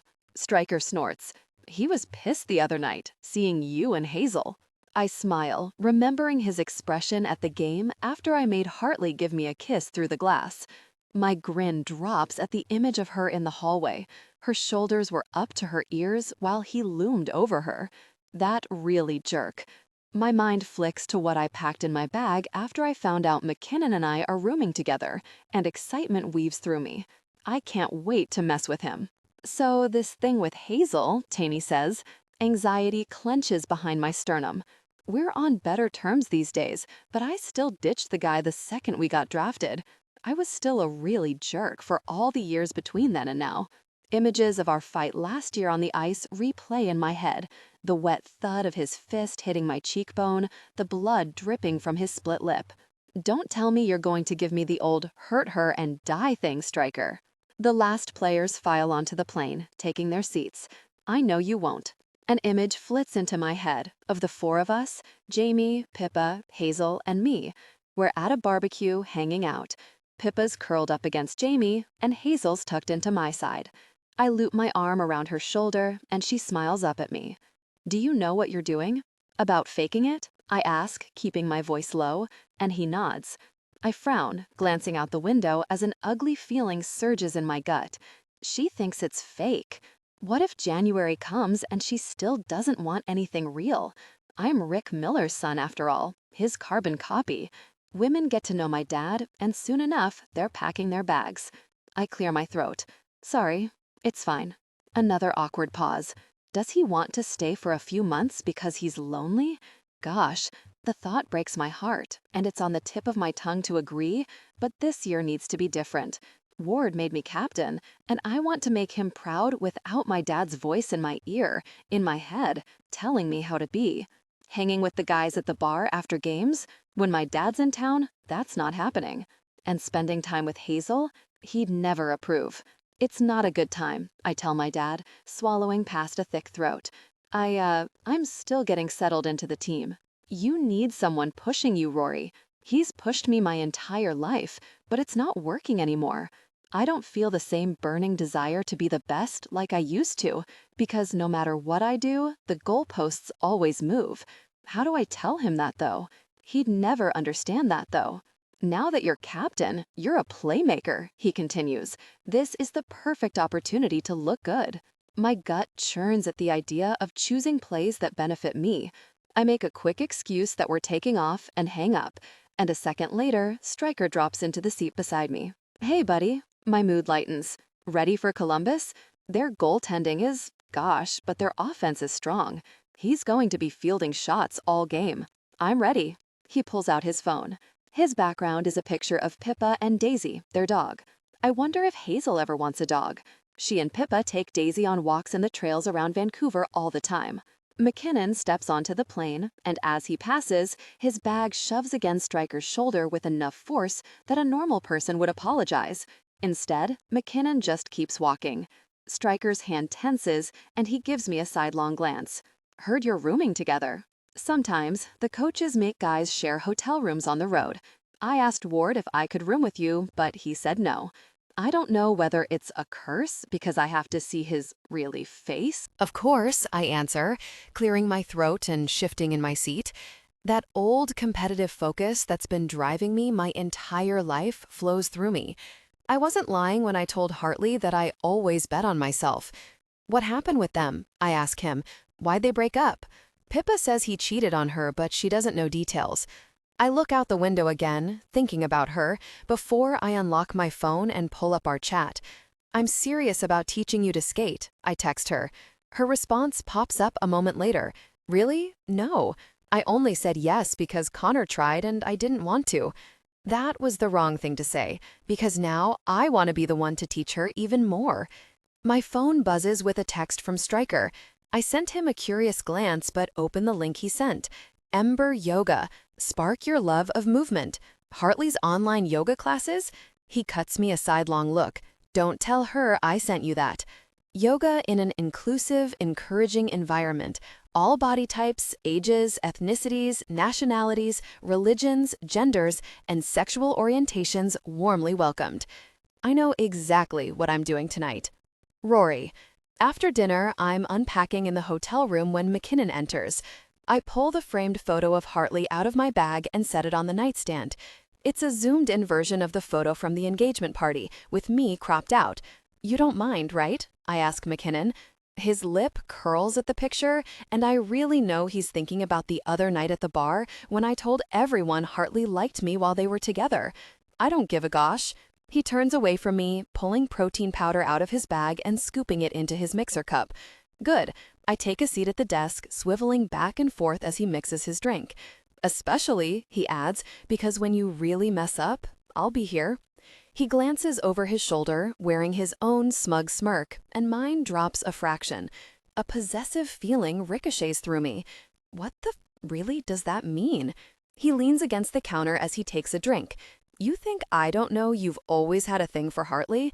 She might be having fun with you now. He lets the last word linger. But I had her first. His smile turns cruel and cold, and rage bleeds through me as he shrugs. Hazel and I aren't done yet. McKinnon, this is just sad. My tone is condescending, but my heart pounds with protective anger. Well, see. We stare each other down, but my phone alarm goes off, interrupting. I hit the button to silence it and send him an apologetic look that's clearly fake. Now that I know you're pining after my girlfriend, this is going to be awkward. I wake my laptop up, pop my earbuds in, and join the Zoom call. A moment later, Hartley's face fills my screen. "Hi," she says into my earbuds, giving me a welcoming smile until it falls abruptly. "You're Bert Randy?" I knew that name sounded fake. I chuckle, leaning back in the desk chair, aware that McKinnon is watching over my shoulder. "I miss you too. Send me more of those personal messages, like that one you sent last night." "Miller?" she says, horrified. "I'm working. Go away." "I'm going to be so good for you, baby." I nudge my laptop so she can see McKinnon behind me. "And I'll keep my shirt on so you don't get distracted." Understanding passes over her features. "Can he hear me?" "Nope." I point at the earbuds. "Good. Don't call me baby." Her nostrils flare, and I smile wider at her irritation. It's like a drug to me. I love playing with her, firing her up. I get that we need to pretend in front of him, but oh my gosh, is that a photo of me on your nightstand? Behind me, McKinnon starts moving around the room, making noise. "You know I miss you like crazy when I'm on the road." She flattens her palm over her mouth like she's trying to hide a laugh. "Did he see it?" "Yep." I grin at her, and she snorts. "Go into the hull if you're going to talk all night," McKinnon says. Over my shoulder, I give him a disinterested, distracted look and point at my earbuds. "I can't hear you. I'm doing Hartley's yoga class." "No, you're not," Hartley says in my ear. I ignore her, shrugging at McKinnon. "You're welcome to join," I lie. He's not really welcome. "If you want to work on your flexibility." "I'm good," he says, scowling as he picks up his phone and wallet. I swivel my chair back to my laptop, smiling at Hartley as the hotel room door closes behind McKinnon. "That was fun." The corner of her mouth lifts. "Admit it." Her smile lifts higher, and my knee bounces. "Okay, it was fun. Good night." I'm staying for the class. "Miller, this is my job. We really messed with Connor, and now I actually need to teach a class." Something unpleasant stabs me in the gut. I'm not like McKinnon. I'm not going to make things difficult for her when she's trying to work. "Hey," my voice turns sincere and coaxing, and I dampen my amusement. "I just want to get a good stretch in, okay? I'm not here to cause problems." She doesn't seem convinced. "You cause problems whether you're trying or not." I laugh. "You're not wrong, but I'm going to mute myself. You won't even know I'm here." My brows lift. "Your website says everyone is welcome. You can't kick me out just because I have a perfect physique." I swear she's blushing. "You're never going to drop that, are you?" Nope, she's definitely blushing. "You can stay on one condition." Her expression turns serious. "These students are not professional athletes. They're normal people. They have normal bodies. My job is to make everyone feel welcome, regardless of what they look like or what their abilities are." She gives me a long look, no trace of irritation or frustration on her face. "I teach fat people, skinny people, young people, old people, differently abled people, everyone. Everyone deserves to enjoy movement and feel good in their bodies."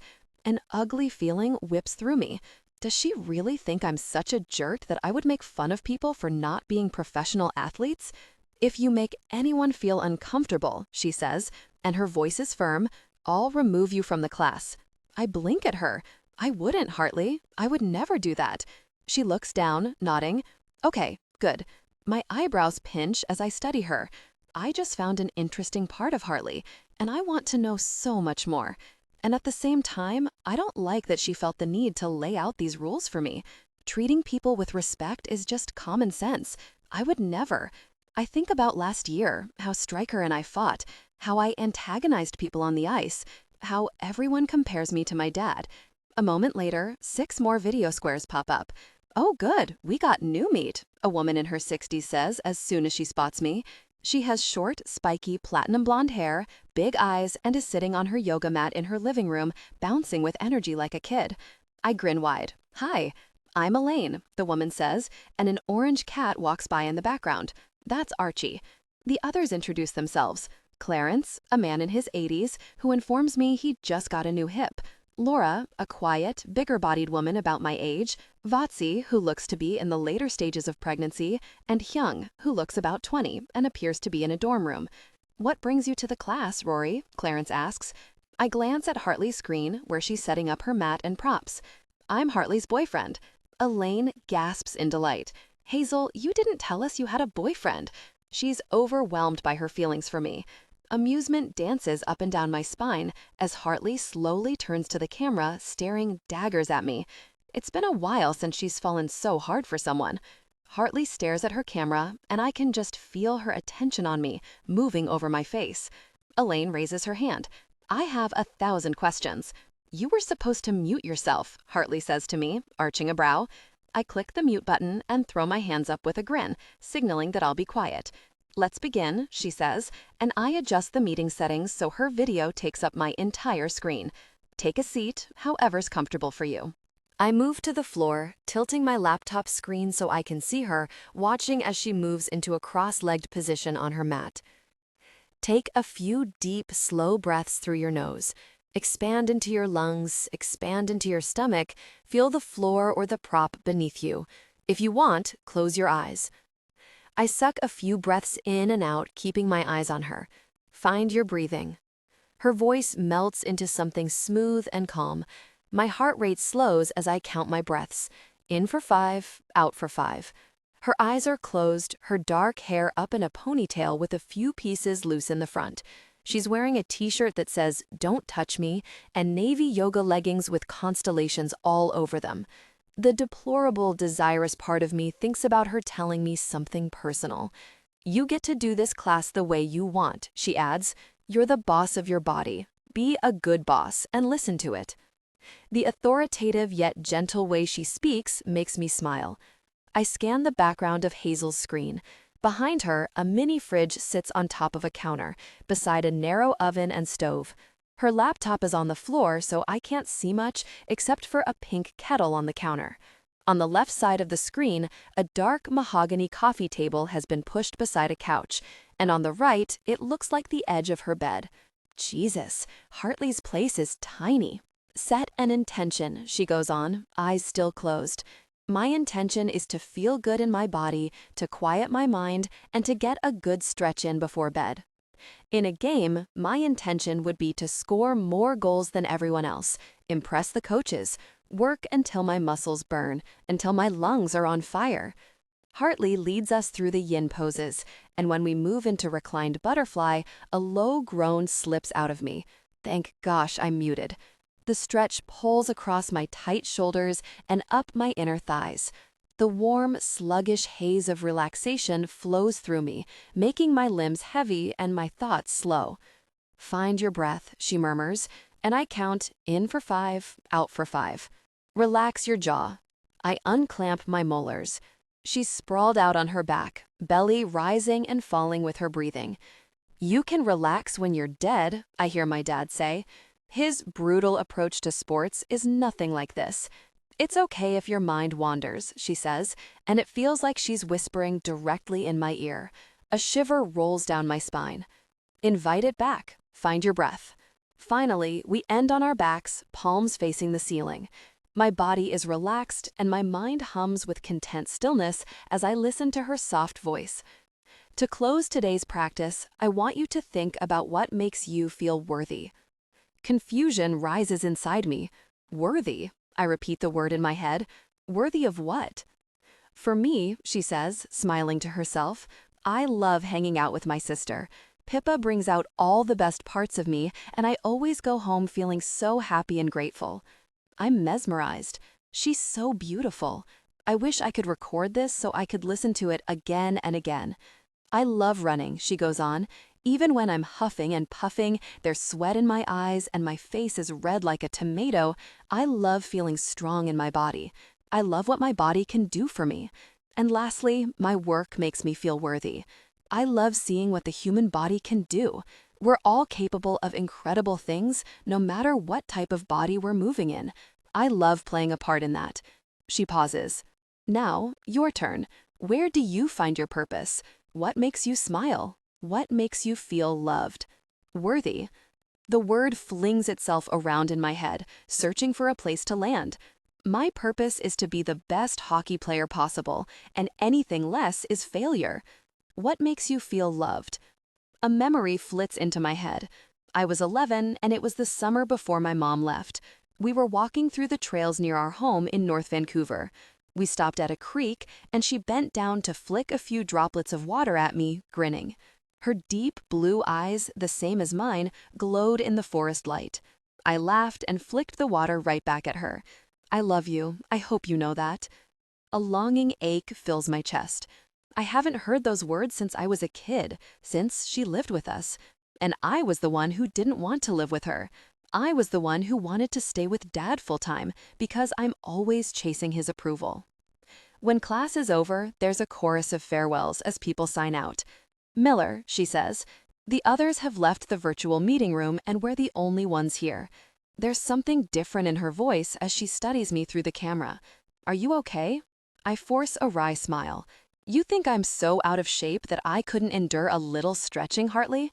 She doesn't answer right away, and panic spikes inside me that she's not taking my bait. I don't think that at all.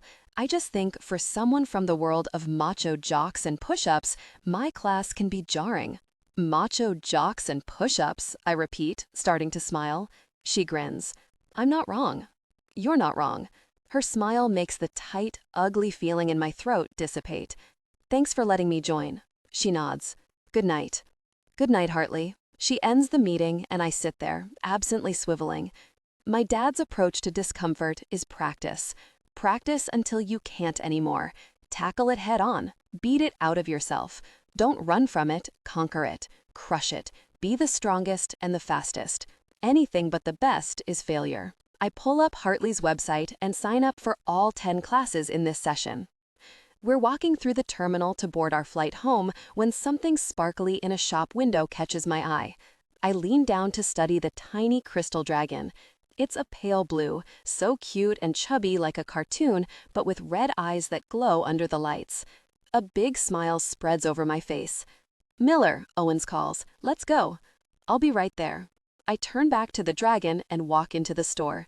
It's about time I buy Hartley a present. Hazel. I'm in my office creating a recovery plan for a player when Rory plunks a tiny crystal dragon in front of me. He smiles down at me, leaning on the doorframe, eyes warm and soft, and my stomach flutters. Hartley, he says by way of greeting. Gosh, he looks good. Today was the toughest practice of the week, but Rory stands tall and his eyes are bright with energy. I hate how athletic he is. I hate that he truly is one of the best athletes of his generation. I hate it, and yet I can't help but marvel at him. My eyes go to the sparkly little dragon on my desk. What's this? You. My lips part in denial. It is not. Sure it is. You're my tiny, fire-breathing dragon. I glare at him, and he nods, pointing at me. Exactly like that, red eyes and everything. A laugh bursts out of me, and I pick the stupid thing up, studying it. It's cute. This is dumb, I tell him, as warmth spreads through my chest. Hey, Hazel. Hayden appears in the doorway. Can I grab one of those bands? Right. I rummage through my desk to find an extra band so he can do the physio exercises at home and toss one to him. Need me to run through the exercises again? Nope, I got them. Hayden's eyes land on the dragon, and he grins. Do you like it? Miller spent $3 grand on it. My jaw drops, and I turn to Rory. $3,000? He shrugs like it's nothing. Miller, that's way too much money. Hayden chuckles. I told you, he likes you. Later, lovebirds. As he leaves, Rory gives me a strange look. You know what I make, right? Only Rory would be so upfront about being the highest paid player in the league. I blink at the little dragon. This cost more than my monthly rent. You can't spend that much money on me. I lower my voice, especially because I give him a you-know gesture. He arches an eyebrow, smiling. Because what? Because I'm not really your girlfriend. The photo of us from Pippa's engagement party has been making the rounds online, only adding to our credibility because it was taken before we were public about our relationship. In the photo, Rory smiles down at me with a soft look, like he doesn't want to let me go. He's so gone for her, one of the comments said. His gaze sharpens. But if you were my girlfriend, it would be okay? What? His eyes are so deep blue, so spellbinding, and I don't like how out of control and wobbly I feel. I'm at work. I should be in control. I should always be in control. But he joined my yoga class, he told everyone he was my boyfriend, and he seemed to enjoy the class until I asked them to think about what makes them feel loved, and then he looked stricken and lost. I've been thinking about that all week. "Don't spend that much money on me," he hums, narrowing his eyes at me. That sounds like a challenge. It's not. I'm laughing again. "You're unhinged, Miller." He leans in, bracing his hands on either arm of my chair and bringing his mouth to my ear in that way that makes my pulse jump. "If you really were my girlfriend, Hartley," he whispers, his breath sending electric currents over my skin, "there's no limit to what I would spend on you. So if we want to sell this, let me." I swallow, unsure of what to say. "I've been thinking about you," he adds, straightening up, and my pulse trips. "What you do late at night in your hotel room is none of my business, Miller." I give him a cool, disinterested smile despite my stomach doing somersaults. He's been thinking about me? How? In a sexy way? Do I like that? I think I like that. My brow arches? Or in McDonald's bathrooms? He snorts. I've never been to McDonald's. Shock drops the disinterest right off my face. What? Not even when you were a kid? Not even when you're drunk? I don't really get drunk, Hartley. I stare at him in confusion. What about the ball pit? His chest shakes with laughter, eyes dancing with amusement, and I feel that funny, flopping, somersaulty feeling in my stomach again. The ball pit sounds disgusting. I give him a dull look. Of course it is, but that doesn't matter when you're 6. Or drunk. His eyes tease me. Or drunk, I agree. I wonder what he'd be like drunk, or a little tipsy. I bet he'd be silly, handsy, and sweet. Warmth gathers in my chest before I shove it away. I can't be thinking thoughts like that about him. I tuck my bottom lip between my teeth, and his eyes drop to my mouth. "Was there something you wanted?" I ask, face going warm. He blinks as his eyes refocus. "There's a community skating thing in the arena tonight, and Ward is teaching a bunch of kids how to skate." "Okay, good for him." Rory grins, and my stomach dips. His smile lifts even higher, and he's so pretty. He's strong, broad, and so tall, and his hair is thick and a little wavy in a way that makes me itch to drag my fingers through it. But also, he's pretty. And you know I want to look like a responsible, reliable captain. I know where this is going. I don't see what this has to do with me. "Hartley, I'm going to teach you how to skate." "Rory, bend your knees." "I'm going to fall." "You're not going to fall." I hold her waist, guiding her from behind as she skates at a glacial pace, wobbling. "I won't let you." On every side of us, people skate in a big circle around the community center while music plays. A disco ball scatters dancing lights across Hazel's hair. "Do you think he saw us?" she asks. Her hair smells nice, light and pretty, like vanilla or cookies or something. "Who?" "Ward." "Right. The whole reason we're here?" On the other end of the arena, Ward is in a roped-off section with a bunch of toddlers, teaching them to skate. They're all faster than Hartley. "He saw me taking photos with people when we arrived." She makes a noise of acknowledgement and keeps shuffling on the ice. My eyes dropped. Really? Those yoga leggings. I thought about her not wearing panties under her yoga clothes, and desire grew. I'm a jerk, but I've pictured making her reach a peak 1,000 times. It would change my whole life, watching her unravel because of me. She's so in control, and making her arch and melt and experience intense pleasure would make my life. "Miller." My head snaps up, and she's looking at me over her shoulder with a small smirk. "Were you staring?" "Yes." I grin. "It's the leggings." She laughs and shakes her head. "Gross." I let go of her waist, and her eyes widen in fear. "Don't." Her hands come to mine, holding them against her, and my blood beats with pride. I'm not ready. She's so cute. "Hartley, you're doing great. I'm going to skate beside you for a bit." She makes a strangled noise but lets my hands go free, and I move to her side. We're the slowest people on the ice, but she doesn't seem to notice. Her eyes lift to my face. "You don't need to look so pleased." "I'm not." "You're gloating." "I'm having fun with you." It's the truth. Hanging out with Hartley like this, I'm relaxed. She looks away, but she's smiling. On her next step forward, her skate slips and she gasps as she catches herself. "You got this," I tell her, hovering. She slips her gloved hand into mine, and my heart jumps into my throat as I stare down at where our hands are joined. Jittery nerves coil in my chest. "We're supposed to be a couple," she says, not looking at me, "and I don't want to fall." I know. My pulse is going nuts. She's so pretty. Her hair is down around her shoulders. The other day in the shower, I was consumed by thoughts of her, imagining running my nose along the column of her neck, skimming my hands over her hips.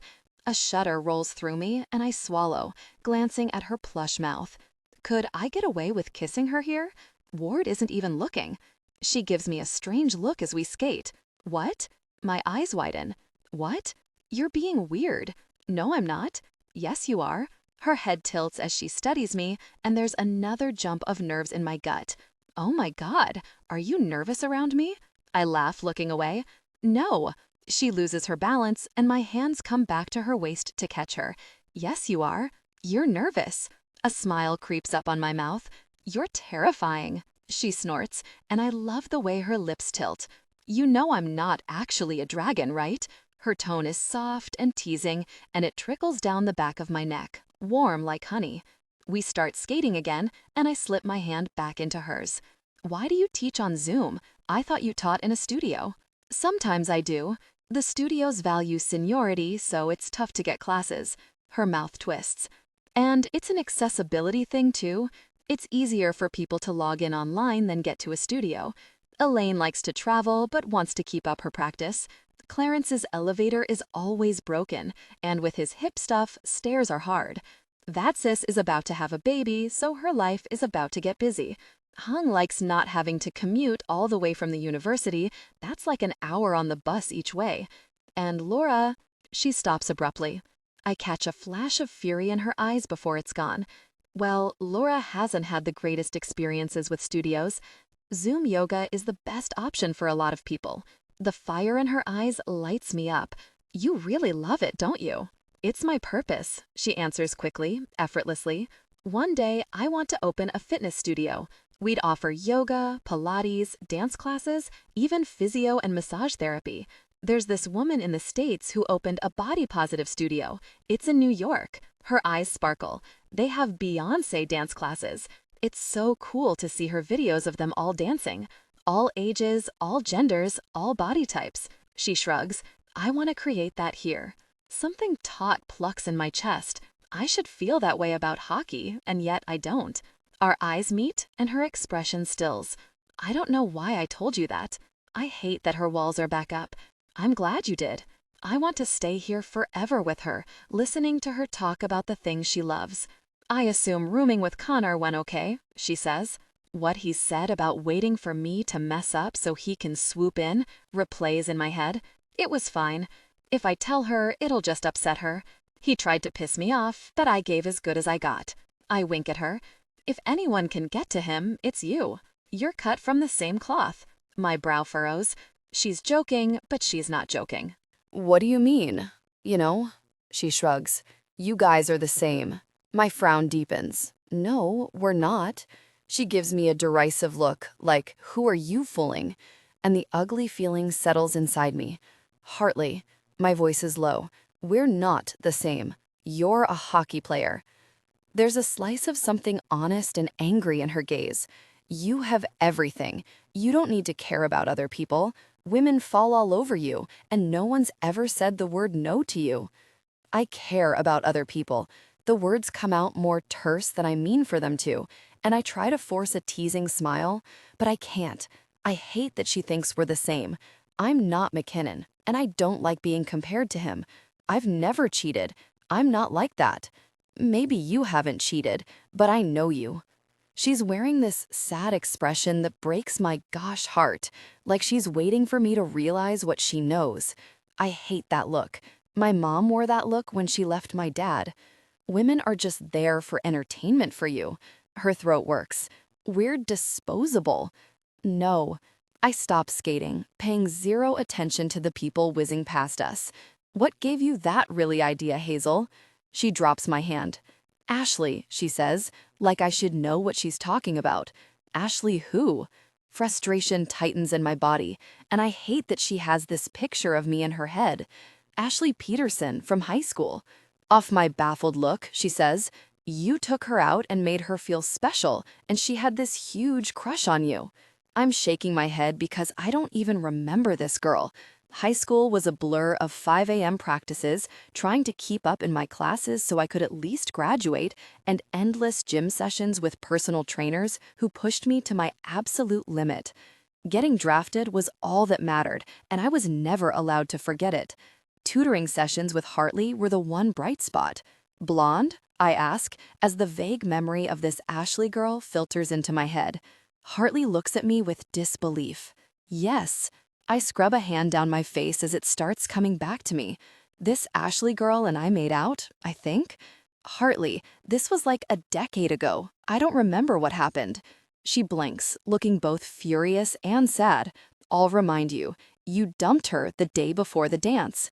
I dated in high school, but it was always casual. I couldn't handle having a girlfriend. I could barely keep my head above water with school and hockey, and no one seemed as good as Hartley.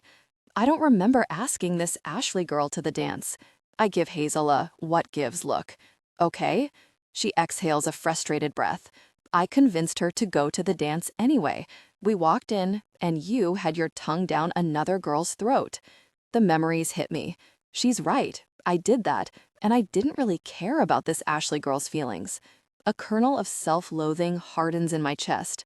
I'm a jerk, just like Rick Miller. She cried in the bathroom. You made her feel like there was something wrong with her. You made her feel small and insignificant and worthless. The intensity in Hazel's voice cuts through me. There's an undercurrent of emotion to her words that makes my stomach turn.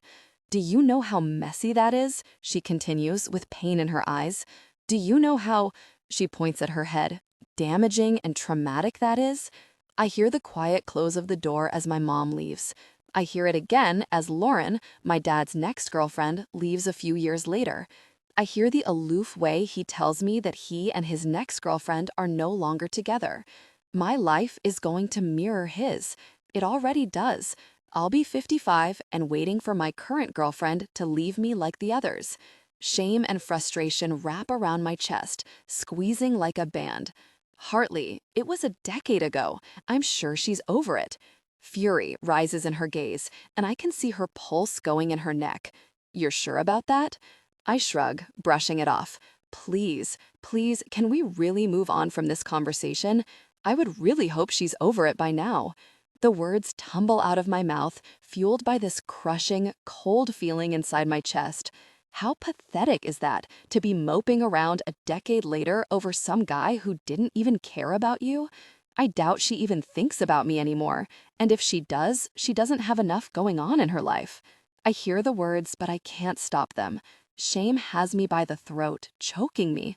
Hazel looks like she's been slapped, blinking at me with hurt and shock before she lets out a quiet laugh. I don't know why I said yes to this. This is exactly who I thought you were. My stomach sinks. I don't know. She breaks off, shaking her head as she shuffles away, heading for the entrance to the rink. We're done. Rory, I hear the end of her sentence a million ways. I don't know why I thought I could spend time with you. I don't know why our agreement would ever work. I don't know why I thought you were different. It hits me. Hazel's reaction isn't just about her friend. It's about what Connor did to her. I said it didn't matter, that she should be over it by now. I called her pathetic. How really thoughtless could I be? No wonder she's done with me. My dad wouldn't budge. Rick Miller always lets them walk away. He wanted to go after my mom. I still remember his crushed expression when she left, but he didn't. Hartley, I call, skating after her. She ignores me as I approach. I didn't mean it. I'm sorry. She reaches for the boards, loses her balance, and I'm right there holding her up. Don't touch me, she hisses. I'm mad at you. I know. I wait for her to find her balance before I pull back. You have every right to be mad. Her jaw is so tight and her eyes flash with all the bad emotions I never, ever want to see there. She folds her arms over her chest, still glaring at me. I rake a hand through my hair, pulse going a mile a minute. I hate that I hurt your friend, so I brushed it off to make myself feel better. I think I heave in a breath, watching her face for any reaction, any clue. I thought that if I made it sound like it wasn't a big deal, I wouldn't feel like this. Like what? Like a really jerk. I search her eyes. I don't want to hurt people like that. That's what my dad does. I'm sorry I hurt your friend. I was young and stupid, but that's no excuse. She watches me, and I memorize the gray threads in her irises, rimmed in thick, dark lashes. People maneuver around us, but we ignore them. Understanding, sadness, and pain ebb and flow in her eyes.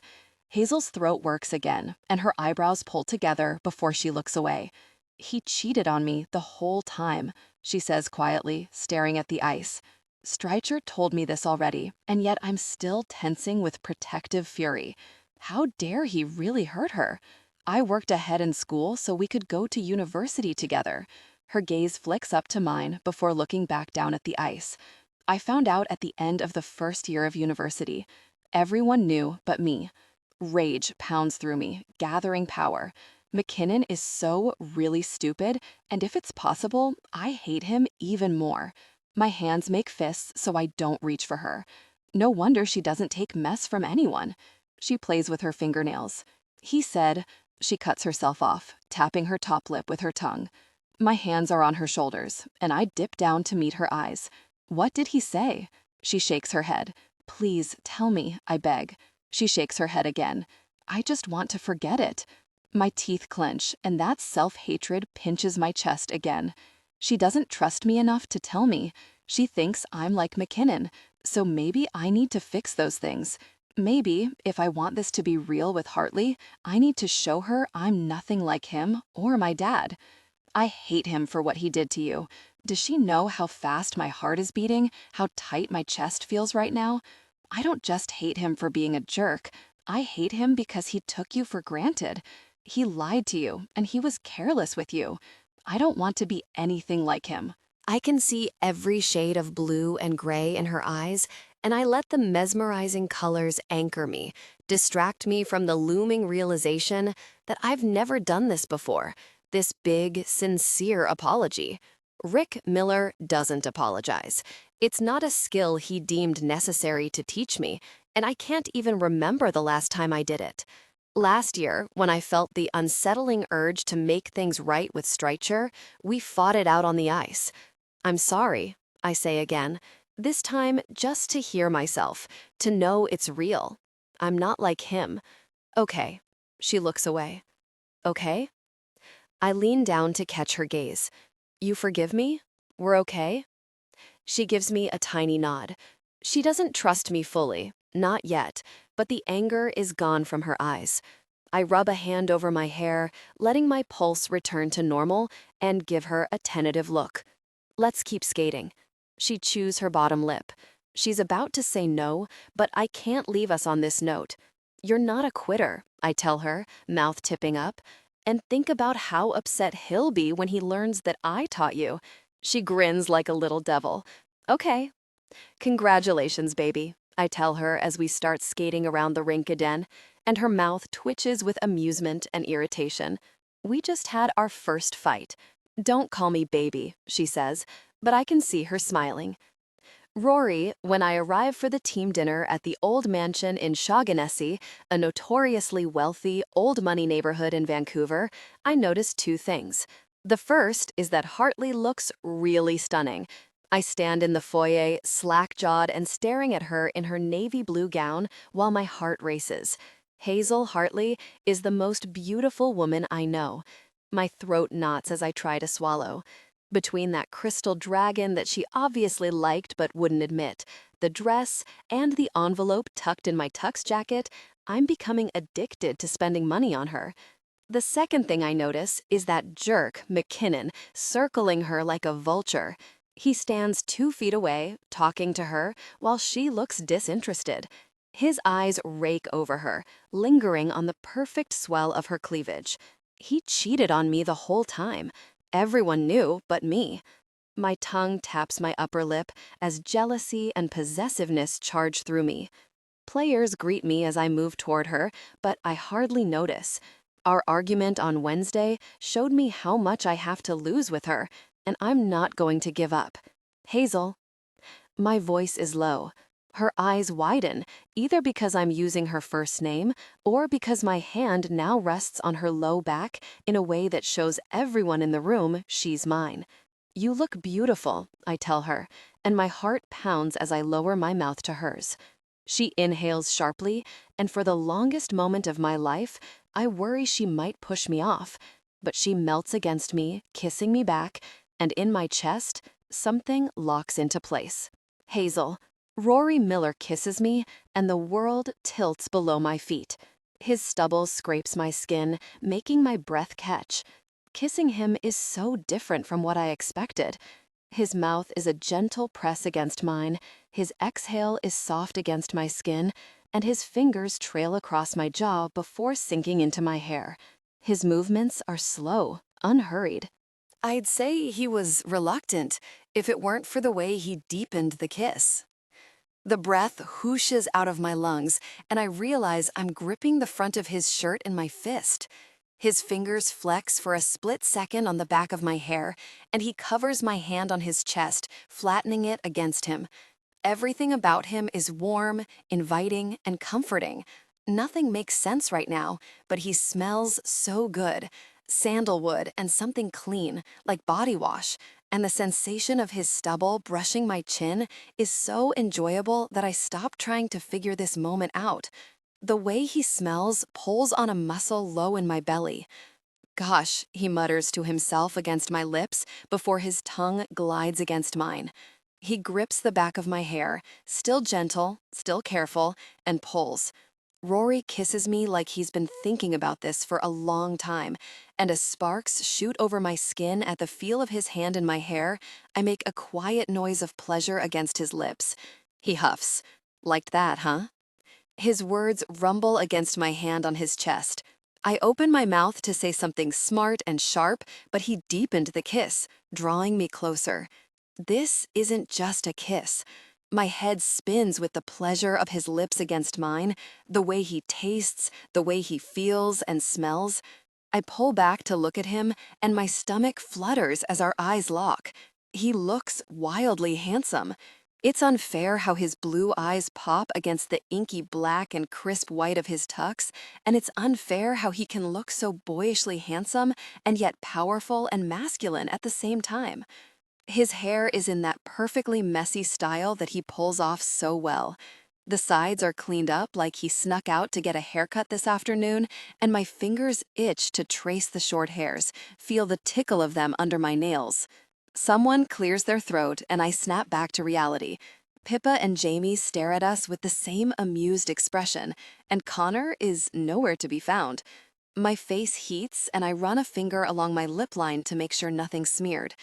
Beside me, Rory shifts, breathing hard. Our eyes meet. We both look away again. "You look really nice," he says, still not looking at me. "Thanks." I'm studying a spot on the other side of the room. There's a beat where we glance at each other again before looking away. He's flushing, I think. "I'm going to get us drinks," he says, glancing at my dress again before walking away. His sharp black tux is tailored to fit every inch of his lean, athletic frame. Watching Rory Miller walk away in a tux like that, with his broad shoulders and powerful yet graceful movements, is truly a gift. I'm not prepared for how hot he looks, and I know my gaze is lingering too long, but I can't look away. Pippa's smiling at me, and heat creeps up my neck. Don't start. I push my hair behind my shoulders, collecting myself. Worry swirls through me, and I bite my lip. We shouldn't have done that. I liked it too much. For days, I've replayed our argument, the crushing feeling in my chest as he basically told me I was broken and pathetic, and then his desperate, pained expression as he apologized.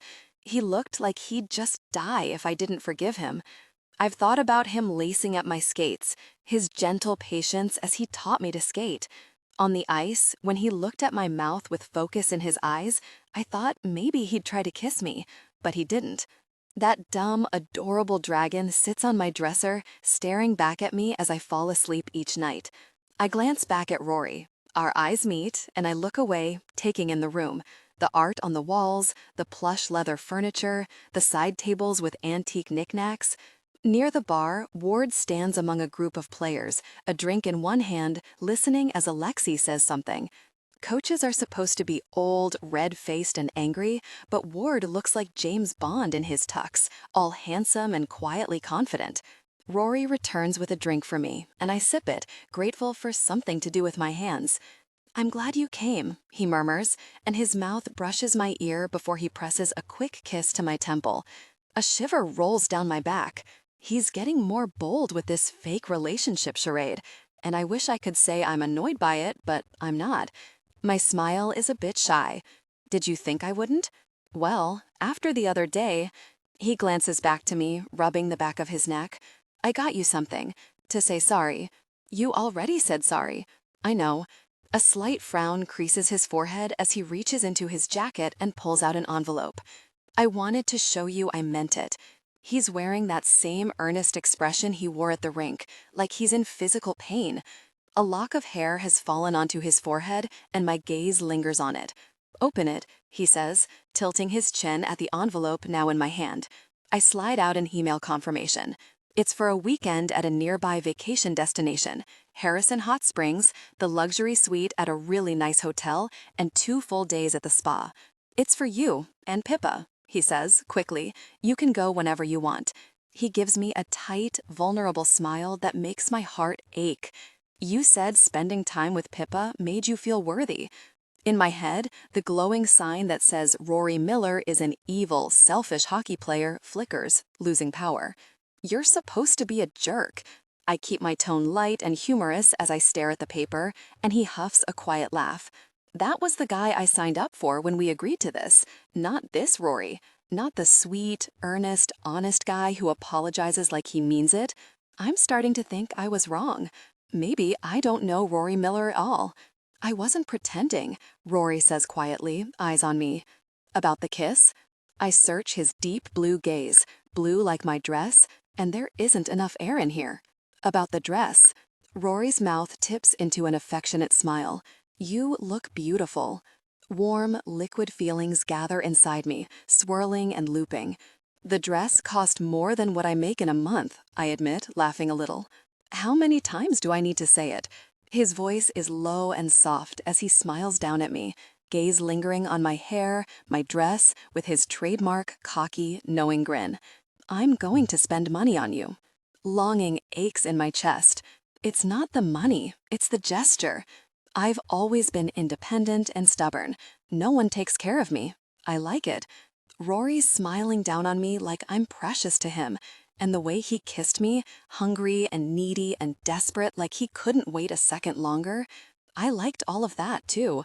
Worry pulls tight in my chest. We've got until January 1st, and then this is all over, so I'm not going to get used to it. "Besides," he says, putting his hands in his pockets, "I'm not talking about the dress. I'm talking about you. You're stunning." "Thank you." My heart gives a heavy thud against the front wall of my ribcage. No one's ever called me beautiful like that, so earnestly. For everything. For the dress, for this. I hold up an envelope. "I'm starting to think you're secretly nice." He smiles at me, and yeah, I'm really in trouble because there's a weird, intense feeling around my heart that I've never felt before. A glass tinkling noise rings out, and Ward waits as the conversation dies down. "You have the luckiest person in the world," I whisper to Rory, smiling, and he shakes with laughter. "Rory, thank you for coming tonight." Ward's eyes glint. "I thought we might start the evening with some healthy competition." Interest ripples through the party, and the players straighten up, listening. Across the room, McKinnon glances at me. I step closer to Hartley, sliding an arm around her waist. Gosh, that kiss, it melted my brain. It was so good. I've never had a kiss like that in my life. "The game is Assassin," Ward continues. "You'll receive a Polaroid of yourself. If another participant knocks you out of the game, you're dead. Hand it over to them." The energy in the room crackles with excitement as people murmur to each other. Hockey players, we're competitive as hell, even at a stupid game like this. Hazel's eyes gleam with interest as we exchange a look. The game starts outside this room. Ward picks up a plastic Nerf gun. With a crack, he shoots a foam pellet at Owens, and a few people chuckle. These are hidden throughout the mansion. If you get hit, you're dead. McKinnon shifts on his feet, crossing his arms, glancing at me again. I think about what he did to Hartley. All the things he said, even the ones she won't admit to me. Hartley, I whisper in her ear, we need to win. Her eyes flash with determination. So let's win. Really, that's hot. I grin down at her. I like that look in her eyes. Ward runs through the rest of the rules, and the camera flashes go off as staff members take photos before handing the Polaroids out. Pressure expands in my chest, and my muscles start twitching in that excited, anticipating way, like a face-off on the ice. It's like watching the ref hold the puck, every muscle ready to burst into speed as we wait for him to drop it and start the game. This is better, though, for some reason. Once we all have our photos, we look to Ward. What, you need a whistle? He shrugs, smiling. Go. The room explodes into chaos, and I grab Hazel's hand, pulling her to the hall. We have to find one of those Nerf guns, she says as we hurry, putting space between us and the others. There's a sharp crack in a room behind us, followed by a delirious laugh. Let's go to the second floor, I suggest. We can let them fight it out downstairs. Maybe there are more Nerf guns up there. We bound up the stairs, and that tight, excited sensation jumps around in my chest like it's trying to get out. I rub a hand over my sternum. This is fun, I realize. This is so fun. More fun than I've had in ages. Why is this stupid game, where we're running around like kids at a birthday party, more fun than hockey? I never laugh during hockey the way I am now. I never feel this expanding, crackling feeling through my limbs. I grab Hazel's hand as we run up the stairs 2 at a time, and I'm struck by how strong and fast she is, even as she lags behind me in her heels. Attraction grew in my blood as our eyes meet, and I shoot her a lazy grin, unable to look away from her pretty blue-gray eyes. There's another crack, and a foam pellet sails past us, bouncing off a picture frame. McKinnon is running down the hall toward the stairs. I reach down, scoop her up, and flip her over my shoulder. Miller, put me really down, she orders as I race up the stairs. I'm going to barf. You're going to trip and hurt yourself in those heels, Hartley. Let's get away from the others, and then I'll put you down. I grin as she smacks my thigh. You weigh nothing. I could probably win this game with you over my shoulder. Cocky, arrogant jerk. She delivers another sharp slap, and at the top of the stairs, I laugh, setting her down when I step inside a nearby room. Don't do that, Hartley. It's distracting. She lets out a choked noise that sounds like a laugh. When she straightens up, her face is red. Ugh, gross. McKinnon's footsteps thump on the bottom of the stairs and another crack goes off. Really, he curses. We're in a library with bookshelves that reach the ceiling, stiff-looking sofas, and a fireplace. McKinnon's footsteps approach, so I do the first thing I can think of. I push Hartley down on the sofa and get on top of her. The back of the sofa is to the door, so unless he's standing right over us, he won't see us. Hartley's and my faces are inches apart, and her eyes widen. What are you? I press my hand over her mouth and tilt my head to the door. Her heart is racing against my chest as we stare into each other's eyes. At the door, footsteps thump. Red blurs across her cheekbones. Are you blushing? I mouth with a teasing look, my hand still over her mouth, and her look of outrage nearly makes me laugh out loud. We stare at each other in silence, barely breathing as we wait. He has to be standing in the doorway, but I'm half-focused, aware of every inch of our bodies touching. Our chests rose and fell with each breath, and I wonder if she can feel my heart pounding. The possessive part of my brain liked being on top of her like this, liked pinning her down beneath me and looking into her eyes. Finally, he leaves, heading down the hall, and despite wanting to spend the rest of the night on top of Hartley like this, I slide off her. She ditches her shoes before we re-enter the game. 10 minutes later, after finding a Nerf gun on a bookshelf, Hartley and I have a stack of Polaroids from players we've hit. There's a noise at the end of the hall, around the corner. Fast as lightning, I pull her through a nearby door. It's a dim closet and tight quarters. I brush against Hazel's chest. The upper half of the door has a stained glass image, and as the light from the hallway spills through, colors splash over Hazel's face. My pulse jumped as I thought about kissing her earlier. My gaze dropped to her lips, so plush and soft, the perfect color of pink. I wondered about her, about the intimacy we shared, and the desire for more. My eyes traced over the lines of her dress. I rested a hand on the shelf above her head, dragging a deep breath in. This small space smelled like her hair products, her perfume, everything about her, and it stirred a deep desire within me. Really, I want her. What's that look? My gaze snaps up to meet her funny, amused smile. My throat works, and I clench my fists so I don't sink them into those soft waves of hers again. Really, the game. We could just stay in this closet for the rest of the night. I'm thinking about how much taller than you I am. She snorts, and the corner of her mouth slides up. Are you thinking about it? I ask. Her breath turns choppy. About what? When we kissed? No. At her side, she rubs her fingertips against each other.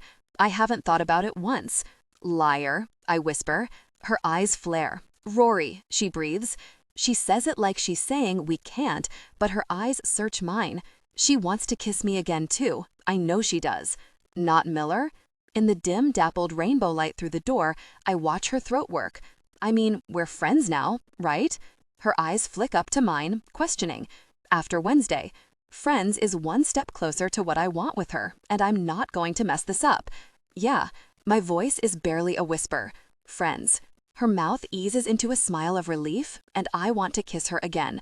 Once tonight wasn't enough. I don't know if 10 times would be enough. No matter how much I touch her, how much time we spend together, it's never enough. There's a loud rumbling noise, and we snap out of whatever's happening. Come out, Owens calls, and Hartley's eyes widen as we listen to the sound of doors opening and closing. He's making his way up the hall, and he's going to find us.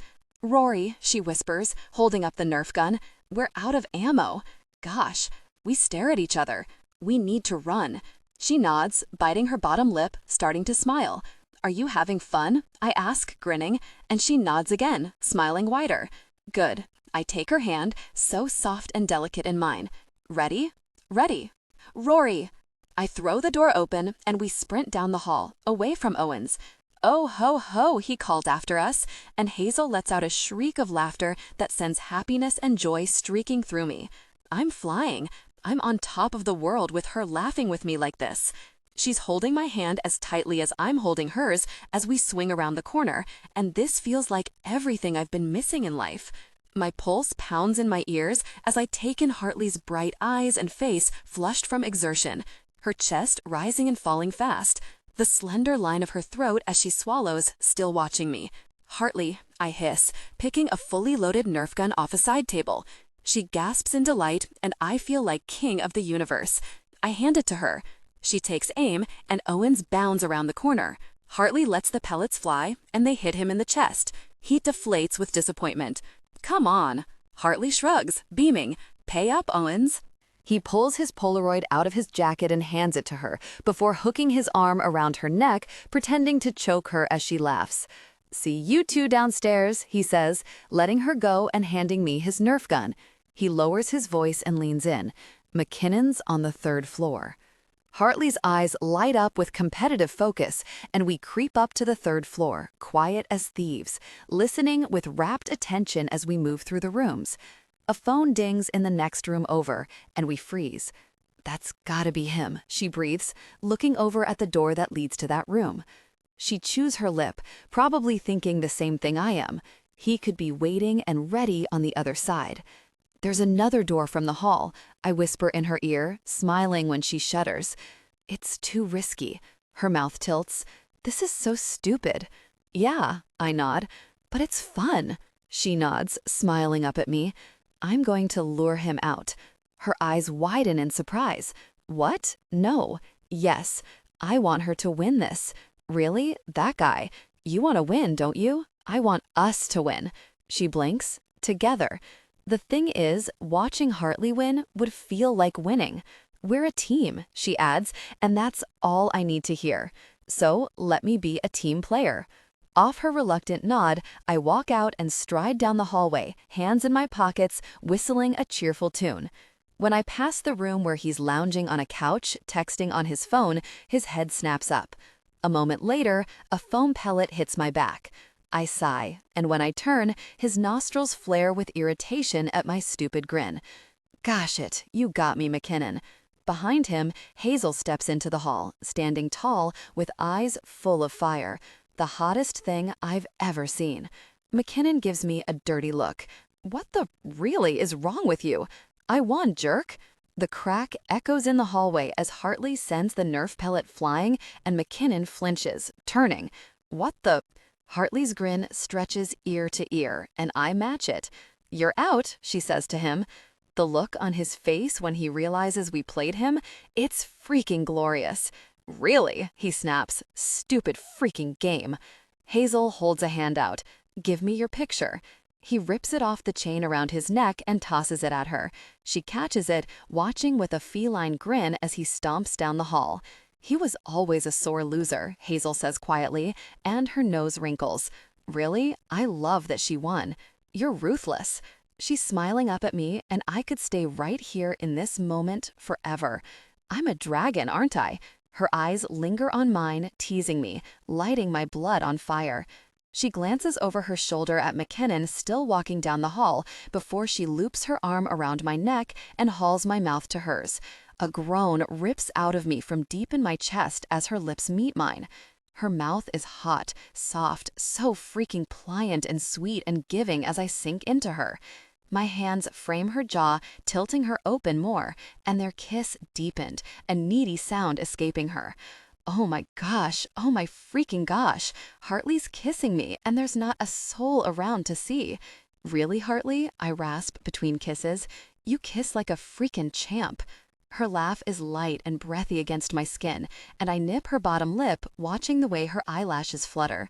So do you, she gasps, and I take her mouth again. While I'm tasting her over and over again like I won't get another chance, my hand drifts over her, touching the sheer fabric, ghosting my fingers over her throat, her collarbone, the swells of her breasts. Lower, over those teasing arcs of fabric covering her cleavage. She shivers as I skim over the seam, pausing in the dip between her breasts. She arches toward me, and something pleased and smug twists deep inside me. Oh my gosh. Her words are a desperate whisper, and I like to think she'd whisper those words exactly that way in the seconds before I make her reach her peak. Making her react like this feels like victory. She pretends to hate me, but she's pushing against me for more. It's supposed to be fake, but she's the one who kissed me. Gosh, she's so sweet, so hot and slick and needy, and I'm really dying here, desire straining in my pants as I savored every inch of her mouth. It's taking every ounce of my control not to give in to this desire right now. My voice is hoarse as I lean my forehead against hers, taking a deep breath. She blinks up at me with a swollen mouth and a hot, glazed look to her eyes that intensifies my desire, and I run my thumb over her bottom lip. Her eyelashes flutter again, and I feel a sharp pulse of need. And if we don't stop, I might just do that. She tenses before she backs up a step, pulling out of my touch. She blinks, clearing whatever lust I saw in her eyes. This is fake. I don't know why I did that. I sink, remembering what she said in the gym when we set the terms. Don't catch feelings. Yeah, I nod stupidly. She looks away. Sorry. No, we were just, I clear my throat. Caught up in the moment. From winning? Yeah, she nods, playing with her stack of photos. Exactly. I slip my hands in my pockets, searching for my usual swaggering cockiness. If I keep acting like an awkward teenager, she'll know how much she rattles me. And for the first time, the prospect of something real with Hartley freaking terrifies me. Watching her walk away would crush me. It's okay, Hartley. My mouth slides up into a sly grin, and I send her a wink. I have that effect on women. She snorts, and my pulse settles. Come on, she says, mouth tipping up in a cool smile. The sooner we finish dinner, the sooner you can go home and relax.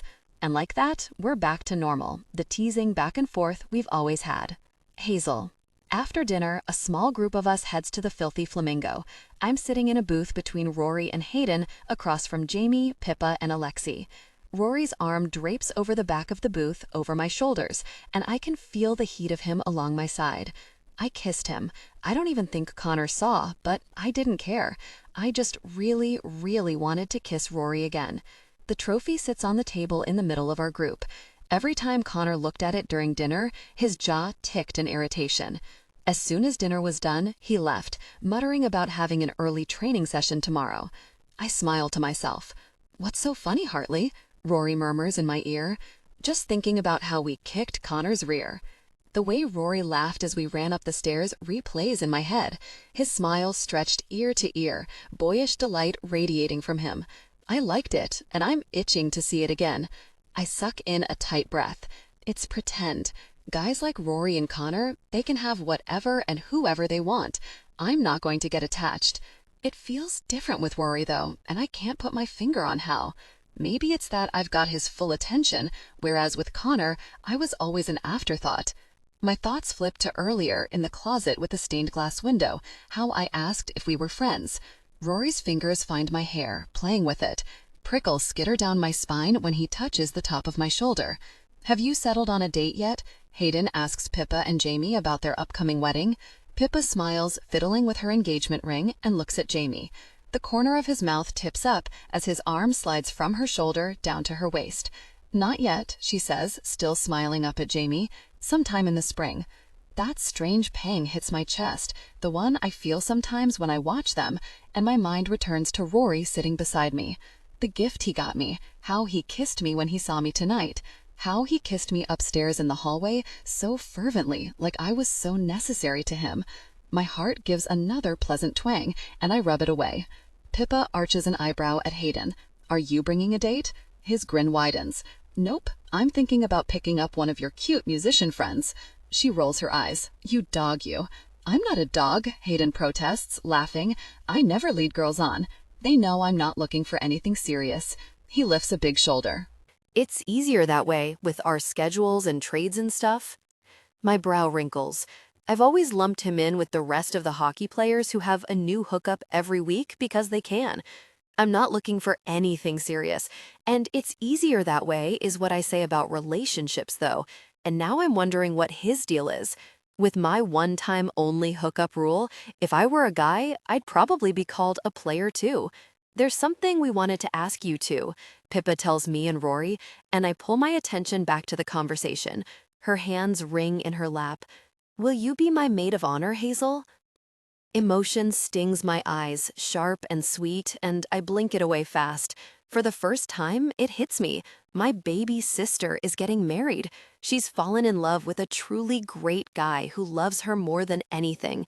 A man I actually like and trust, and she's so wildly happy. All I ever wanted was for her to be happy. "Of course I will," I tell her, my voice thick. "You didn't even need to ask." She shrugs, smiling. Her cheeks are pink. "I know, it's just going to be a big day, and I need you there." My heart clenches with love. "Come here," I say, and Hayden and Alexei move so we can slide out of the booth. She tackles me in a big hug, almost tripping over her dress, and I laugh into her hair, squeezing her as hard as she's squeezing me. Since we were little, that's how we've hugged each other, as tight as we can. "Love you," she whispers into my hair. "Love you too." We sit back down, and Rory's hand traces the top of my shoulders. He's watching me with a little smile, and my skin goes warm. He saw all of that. I'm not used to him seeing me all hugging and loving. I glance away, embarrassed. Across the table, Pippa gives Jamie a meaningful look. He clears his throat and turns to Rory. "I need a best man." Rory's hand stills on my shoulder. "Yeah, you probably do." Jamie's eyebrows lift. "You up for it?" A beat passes. "Only if you're sure." There's a hesitant note to his words. It feels like he doesn't think he deserves this. My heart aches. "I'm sure." Jamie gives him a nod. "I want you to do it." Rory relaxes, and his fingers go back to brushing long, distracting strokes over my skin. "You know I'm in." Jamie sits back. "Good. Yeah, good." I catch the side of Rory's smile. There's a pause where no one says anything before Pippa gestures between them with exasperation. "Hug each other." Rory chuckles, and Jamie actually smiles as we all move out of the booth. They stand and give each other a masculine, backslapping hug. When Rory drops back down beside me, it's me who's watching him with a little smile. He shoots me a wink before shifting closer, and his hand lands on the part of my shoulder that meets my neck. A second later, his fingers toy with the neckline of my dress, sending shivers and tingles down my back. The guys start talking about their upcoming game, but I'm half listening, focused on the tickling sensation of his fingers on me and thinking about the fun we had earlier, bounding up the stairs and laughing like kids. He was so different from the flat, unimpressed version of Rory I see on the ice. He was lit up, glowing from within. I want to see that version of Rory Miller again. Hazel. When we leave the bar, it's chilly and damp outside, like it's been raining. I shiver in the night air, and Rory loops an arm around my shoulders, pulling me against him. He's warm, and he smells unfairly delicious. We don't need to pretend out here, I remind him, but I'm not moving away. You're cold, he says, like that settles it. We walk in silence, listening to the sounds of the city around us. Music spills out of bars and restaurants. A car horn honks. Two drunk girls stumble, clutching each other and laughing hysterically, and Rory leads me around them with a smile. A group of guys passes, and their eyes go wide at Rory. "That's Rory Miller," one of them says. "That was fun tonight," he says, grin turning smug and feral. "Hartley, McKinnon's face when you hit him?" He shakes his head, glancing down at me in admiration. "So pissed." I snicker. I knew he'd hate that. He was always like that. Always needed to be the best, needed to one-up everyone. An ugly thought bleeds through my mind. "Did you know?" My voice is quiet as we walk. "Back in high school, what Connor was doing?" "No." His eyes flare, pinning me. "Hazel, I didn't know." Earlier, I called him Rory. It slipped out, but it felt so natural.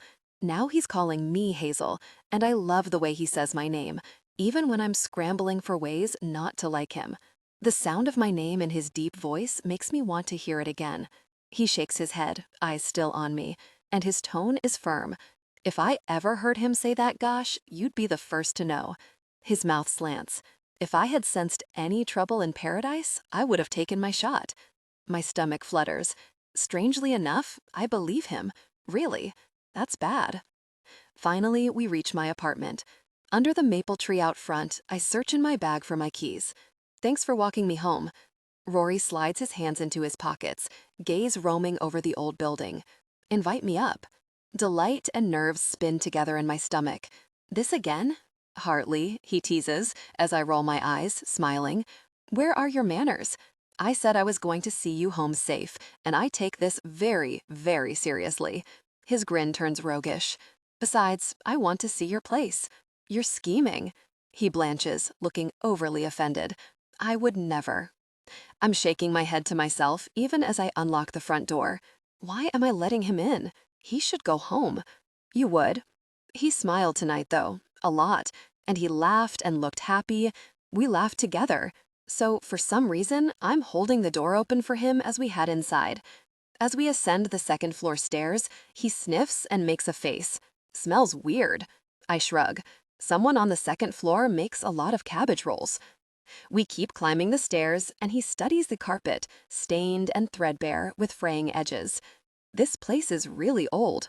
It's cheap, and the landlord isn't a creep. I give him a tight smile as I lead him down the hall to my door. "Okay, well, I'm at my door, so thanks. Good night." He tilts his chin at it. "Show me your place." My stomach pitches with a nervous feeling. Rory comes from money, and he already thinks my building is gross and weird. Go home, Rory. I hate my place. I want to see yours. Your place is no doubt 100 times nicer and 100 times bigger than mine, I say as I unlock my door. And I'm sure it smells 100 times better. The door creaks as I swing it open, and I gesture at the studio. Ta-da! Rory steps inside, looking around as I take my heels off. Although I'm fairly tidy, my furniture is shabby, my kitchen is tiny, and the carpet is an ugly brown color. "You're not staying," I say as he kicks his shoes off. He slips off his jacket. "Where's the rest of your apartment?" He shoots me a grin, feigning confusion. Very funny. His gaze lingers on my tiny two-seater kitchen table, the couch, and my bed before he stretches his arms out, looking between the walls. I can almost touch both walls at the same time. No, you can't. Yes, he almost can. My face is going red with embarrassment. You have a big wingspan. Okay, you've seen my place. Time to go. He gives me a look like I've grown another head, but his eyes flare with amused delight. What did you just say? Oh God, I'm flustered. Why do I say the weirdest things around him? He takes pity on me and turns away, studying a picture on my bookshelf of me and Pippa from a few years ago. She has the same one in her place. Is the team not paying you enough? They pay me enough, above market rate, which is another reason I'm holding on to this job as long as I can. I don't like wasting money on rent. His head tilts as he reads the titles on my bookshelf. Are you a cheapskate? I laugh in frustration. No, I'm saving for when I open my own studio. Understanding passes over his features, and he glances around my apartment again, wandering over to my dresser. That makes sense. He nudges the crystal dragon on my dresser, smirking at me over his shoulder, before he picks up a bottle of perfume, takes the cap off, and sniffs it while his eyes linger on a framed photo. That's your mom, right? It's a photo of her when she was a ballerina, before she was married. In the picture, she's on point. Strong, graceful limbs extended with a peaceful and proud smile across her face. Bold stage makeup and a tight, slicked back bun. She wanted to throw this picture out because it reminds her of how much her body has changed, but I stole it because she's beautiful here. She isn't beautiful because she's thinner, it's because she's happier and confident. The photo is a reminder to me, too. Whenever a thought sneaks in about my body or my face, when I worry I'm starting to get wrinkles or wonder if my boobs are the right size, or if my butt is too big, I think about this photo. She's not beautiful because of her physical appearance. She's beautiful because of who she is. I'd think that no matter what she looked like. The photo reminds me to love myself as I am. Even if my body and face aren't perfect, I won't allow myself to hate my body like my mom hates hers. She looks like you. I hum, smiling to myself. Everyone says that, and I'm proud that I'm her spitting image. Pippa got our dad's lighter coloring, but I love that I look like my mom.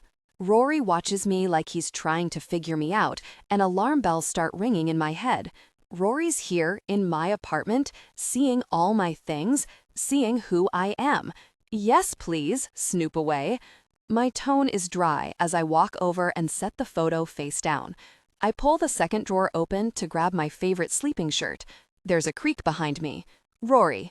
He's lying on my bed, hands tucked behind his head. His face screws up in horror. Jesus, Hartley, your bed. It feels like there are rocks in here. He shifts, trying to get comfortable. But it's also like way too soft. Where'd you get this thing? The dumpster? My head falls back, but I'm laughing. Yes, it's an old mattress, and yes, this is really embarrassing. The floor would be more comfortable. He moves his hips up and down, and the bed creaks violently. How do you manage intimacy on this thing? I don't have guys over. Good, he cuts me a hard look. Because once they come over, I set a hand on my hip, they don't leave. He smiles and exhales all the tension out of his body. His legs are crossed at the ankles, and his socks are covered in Bigfoots riding bicycles. Weird. And now his eyes are closed. Rory. Eyes are still closed. I want to go to bed. I'm still standing here in my gown. So go to bed, he murmurs. He looks perfectly at ease, like he's over all the time, like this is his second home. Something tightens in my stomach.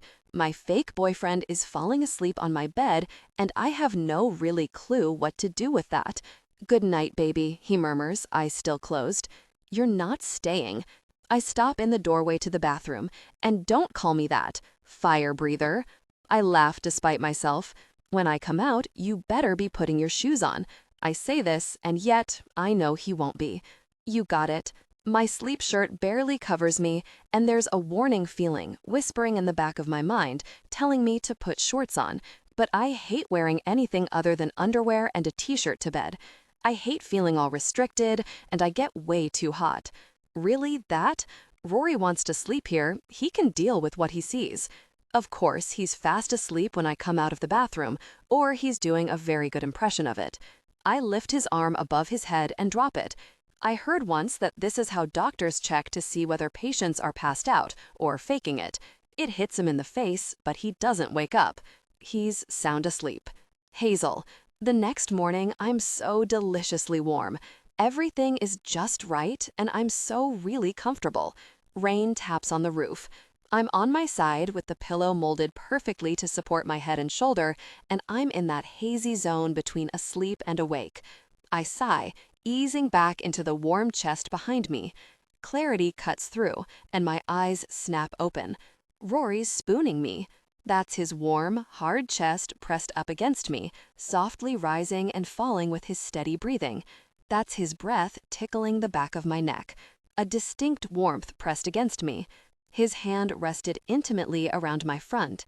A deep warmth spread through me, and a familiar desire stirred low in my belly. Every muscle in my body tenses, and my eyes are the size of dinner plates as I lie there listening to his breathing. From the steady rhythm, I'm sure he's still asleep. He shifted, and a wave of heat spiraled inside me. His touch deepened slightly. He's still breathing steadily, still sleeping. Carefully, I turn my head. His shirt is off. His socks and pants are off. He's just wearing tight black boxer briefs. My t-shirt? It's ridden up to my waist, and my pink panties are on full display. Not that that matters with Rory's intimate touch. A strong sensation pulsed through me. God, his hand is so big, his touch intimate. My lips pressed together in a flat line. My desire grew by the second. The chemistry between us was undeniable. I knew it would be. Something wakes up inside me, demanding attention. Once wouldn't hurt, as long as it's only once. My hips pressed back into Rory, and he sucked in a sharp breath. The intensity was overwhelming. Desire tightened within me. I loved that idea.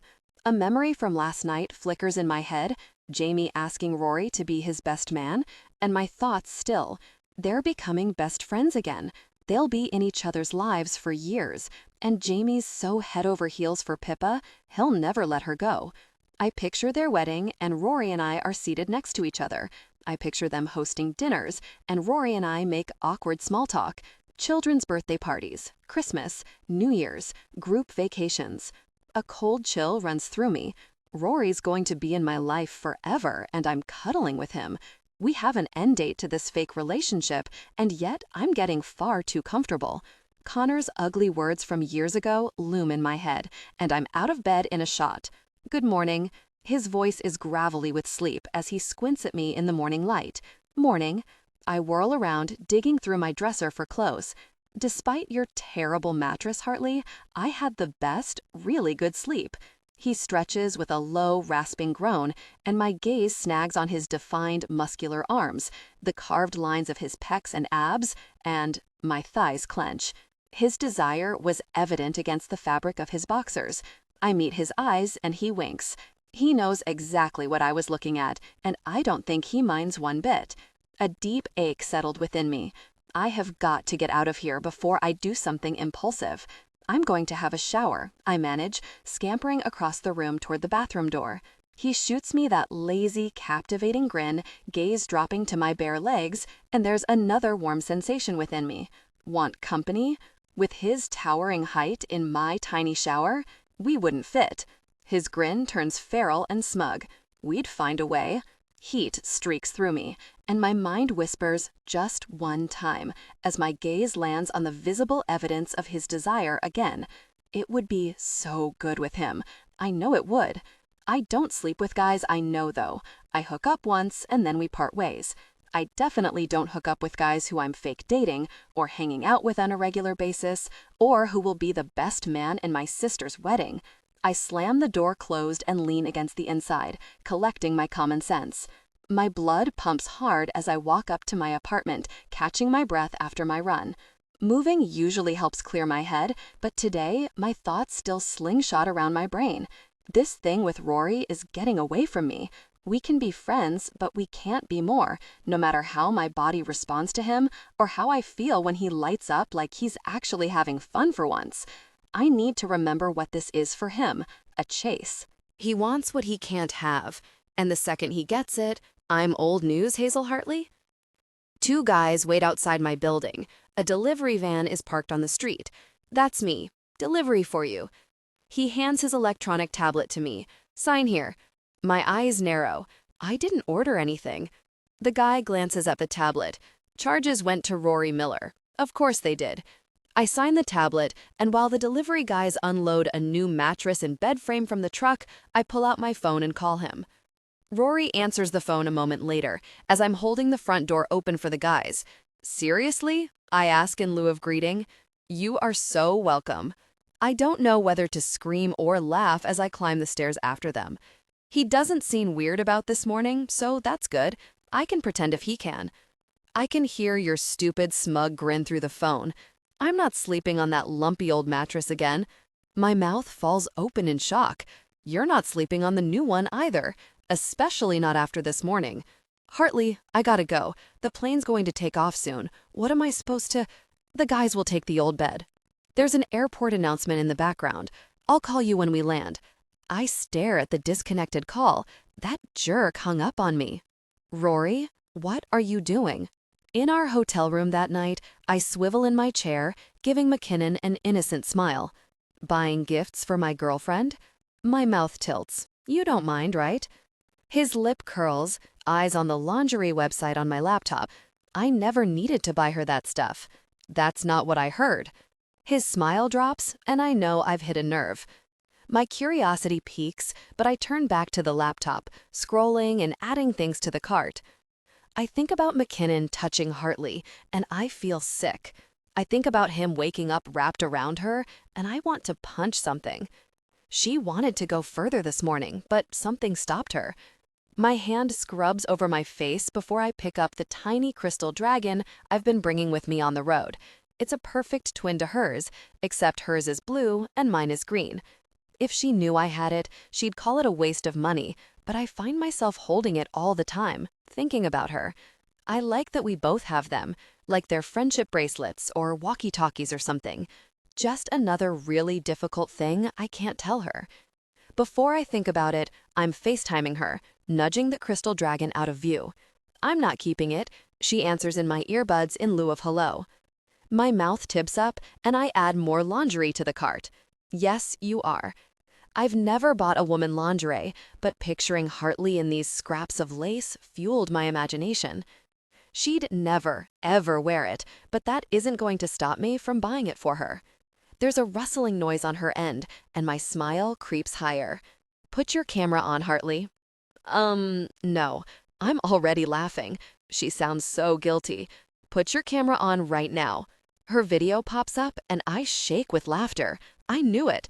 She's lying back against the pillows, grinning, and I just smile at her as a warm, liquid feeling flows through me. Okay, I like it.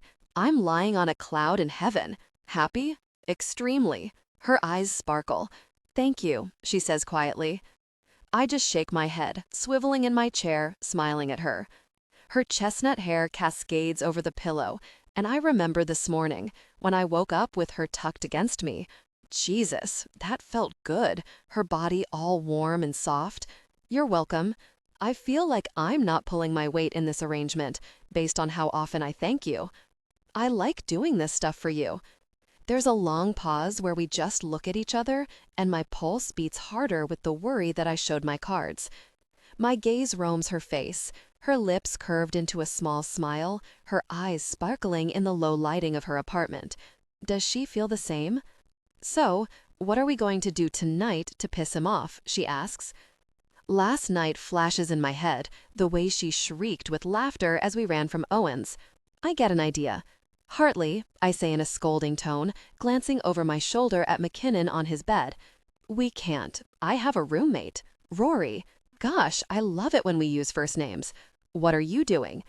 I widen my eyes at her, play along, and she sighs, still smiling. Just imagine our last prank.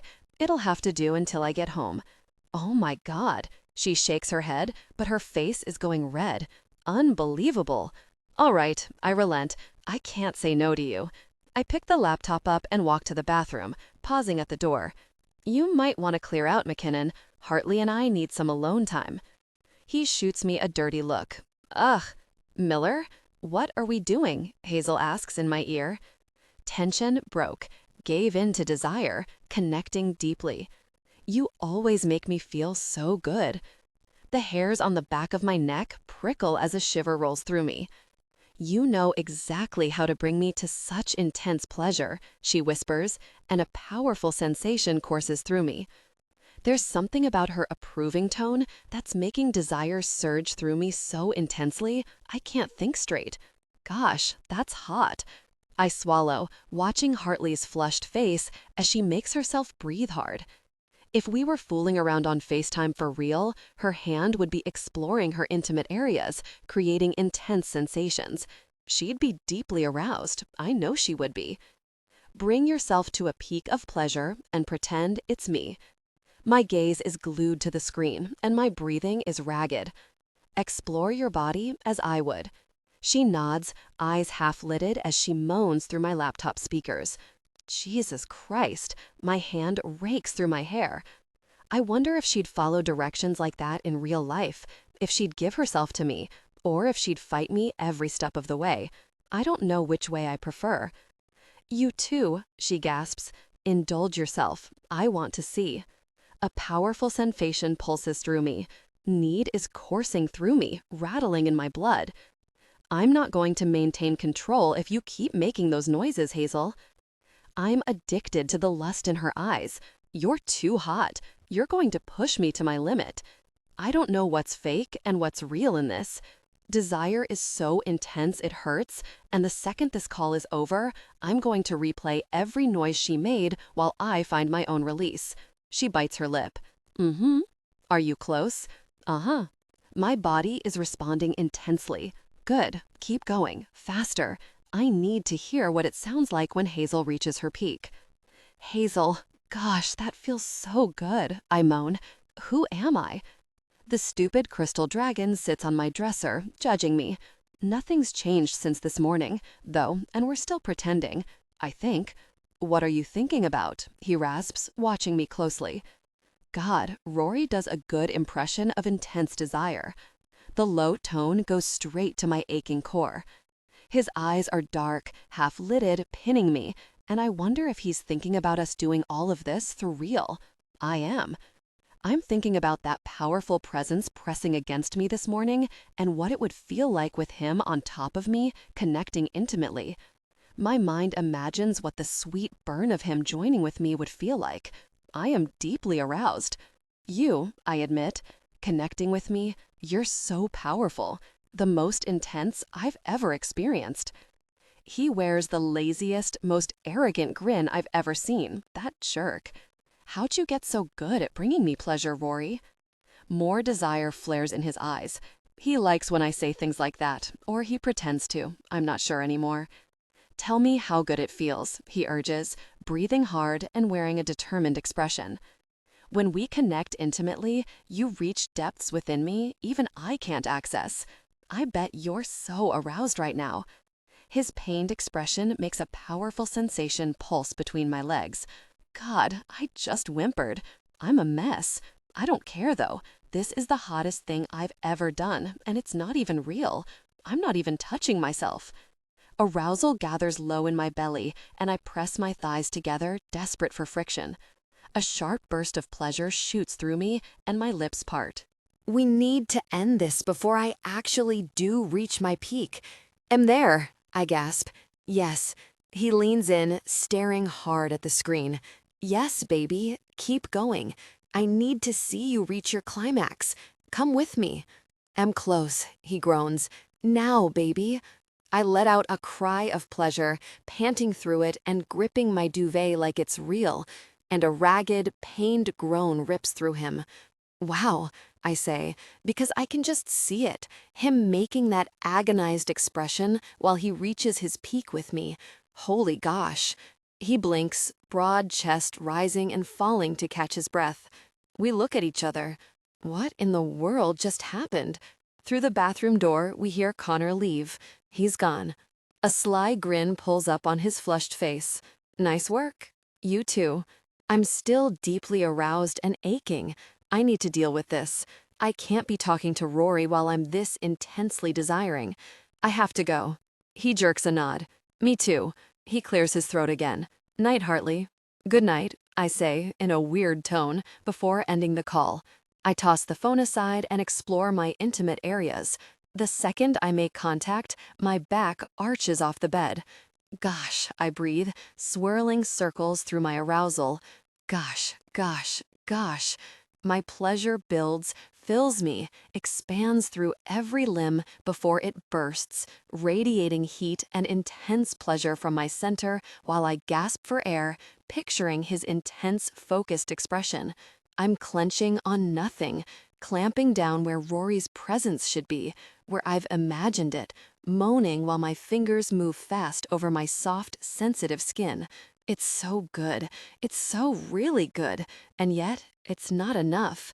When I'm finally wrung out, pulse beating in my ears and thoughts sluggish, I let out a long breath, roll onto my back, and stare at the ceiling.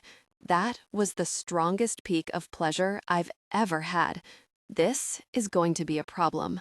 Rory, look at you go, Hartley, I drawl as she glides toward me on her skates. You're kicking those toddlers' behinds. She snorts with laughter, and I grin, skating backward in front of her. We're back at the community skate, circling the rink while the disco ball spins and early 2000s pop music plays. After our FaceTime call, I reached such an intense peak of pleasure my vision blurred. And now that she's in front of me, I just want to touch her. Ward glances over, and I take the excuse to slip my hand into Hazel's. She looks down at our joined hands with a small smile before her gaze goes to him. Has he said anything? She asks. About the captain thing? I shake my head. Ward's a fortress. I have no idea if I'm living up to expectations. A feeling I can't name twists through me, clawing and nagging. I hate failing. Challenge motivates me, but I don't even know what Ward wants from me. Even with this arrangement with Hartley, I feel like it's not enough to make Ward proud. She frowns. I wonder if that's why he paired you with Connor. I don't know if that was the best idea. My grin turns wicked. Hartley, he was in the worst mood after our call. She laughs, but her face goes pink, like she's embarrassed. Was that whole thing okay? I ask. The long line of her neck moves as she swallows, not looking at me. Yep. My eyebrows slide together. Hartley, if I ever push you too far, just say the word and I'll pull back. She shakes her head quickly. You didn't. She's still blushing. It was fun. A secretive, pleased smile flashes across her face before her gaze meets mine and her expression turns innocent. The possessive male instinct in me lifts its head, interested, and now I'm wondering what Hartley did right after the call. Fun, I repeat, picturing her lying on that big bed I bought her, making the noises I've been hearing for days. She clears her throat and again glances over at Ward, who's encouraging a kid to skate toward him. You're a good skating teacher. That has to count for something with Ward. Oh, really? I raise my eyebrow, pulling her closer to me. You think I'm a good teacher? You're gloating. Her lips curve, and we're back to familiar territory. Of course I'm gloating. I puff my chest out, and she rolls her eyes. McKinnon couldn't get you onto the ice. Ward glances over at us, and I slip my arm around her shoulders. I like skating with you, I admit, before pressing a quick kiss to her temple. Her scent teases my nose, trickling through me. Her eyes meet mine, and the corners of her lips slide up into a small, guarded smile. I like skating with you, too. When the skate is over, I take photos with the kids and parents from Ward's group before I head over to Hazel, who's sitting on the side with a quiet smile. Hey, Miller. One of the guys from last week's pickup game, Ed, heads to the ice. Guys are already out there, warming up. I stiffen. Hey. More players greet me as they head out there, and there's that clawing, nagging feeling again that I can't shake. Hazel lifts her eyebrows with meaning at the ice, and my instinct to try again fights with my embarrassment at how I played last time. I can't quit, though. That's not who I am. My blood pounds with the need to figure this out. Is it okay if we stick around for a bit? I ask her, watching the guys warm up. Her smile lifts higher, eyes full of encouragement. Play as long as you want it. I step onto the ice and skate over to Ed. Room for one more tonight?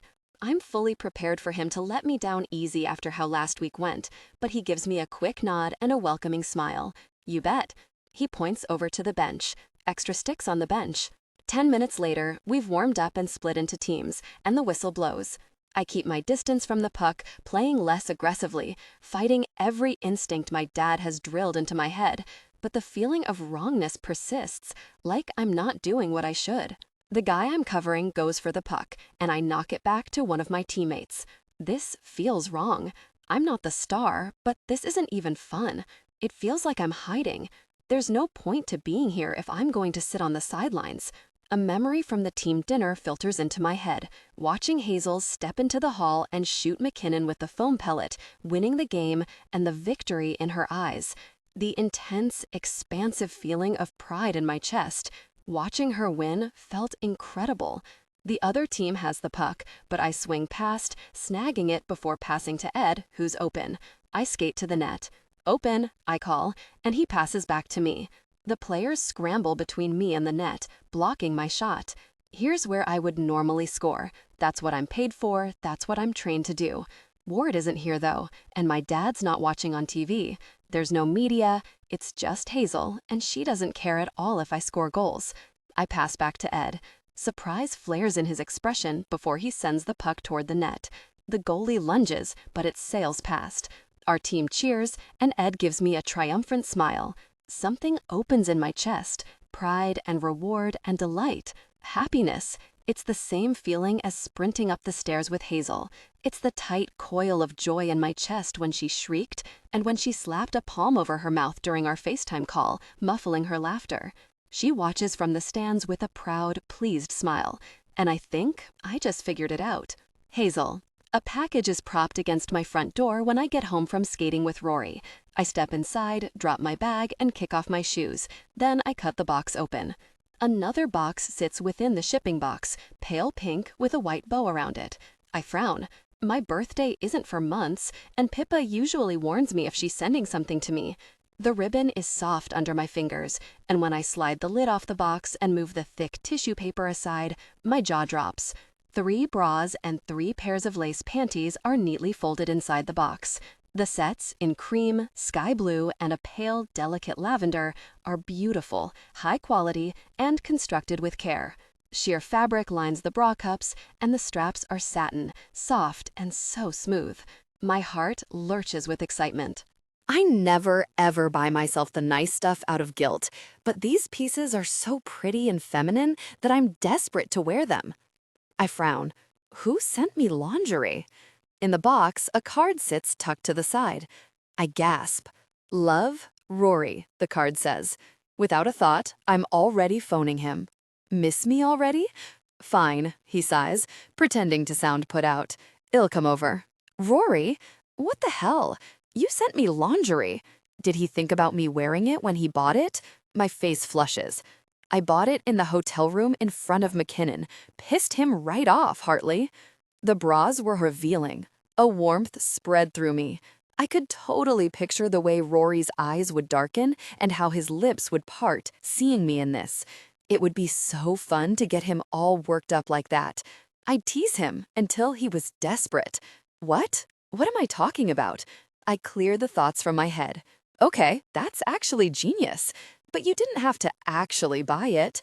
I brush my fingertips over the fabric. This would feel like a dream to wear, I'm sure. Hartley, how many times do we need to go over this? I like buying stuff for you. My eyes go to the crystal dragon on my dresser, twinkling in the dim lamplighting. I'm not wearing it. That would be weird if I wore it. Even if he never found out, it would be weird. What's the matter? You don't like it? It's not that, I break off. Whether I like it or not isn't the point. So you do like it. I can hear his grin, and another wave of warmth spread through me. Should I start sending it to your office instead? Against my will, a laugh bursts out of me. No. Okay, he chuckles. I'll just keep sending it to your apartment then. There's going to be more? Oh yeah, he whistles. Lots. My lips move, but no sound comes out because I don't even know what to say. I feel like you're going to try to argue, so I'm going to say good night now, Hartley. Good night. Good night. Try not to think about me when you're trying it on. He hangs up, and another laugh of disbelief scrapes out of me as I stare at my phone and then at the soft, lacy contents of the box. I'm not wearing the lingerie he sent, no matter how much I want to. Rory. The Vancouver fans brace themselves as the other team takes a shot on Streicher. He blocks it, and Volkov steals the puck, passing to me before I bring it to the other end of the ice. The fans start hollering, and the energy in the arena intensifies as I approach the net with the puck. I have a clear shot on the net, and I should take it. Owens is open, though. Our eyes meet, and I think about the pickup league. I pass to him. It's the same flare of surprise I saw in Ed's eyes, but he doesn't waste a second. He shoots, he scores.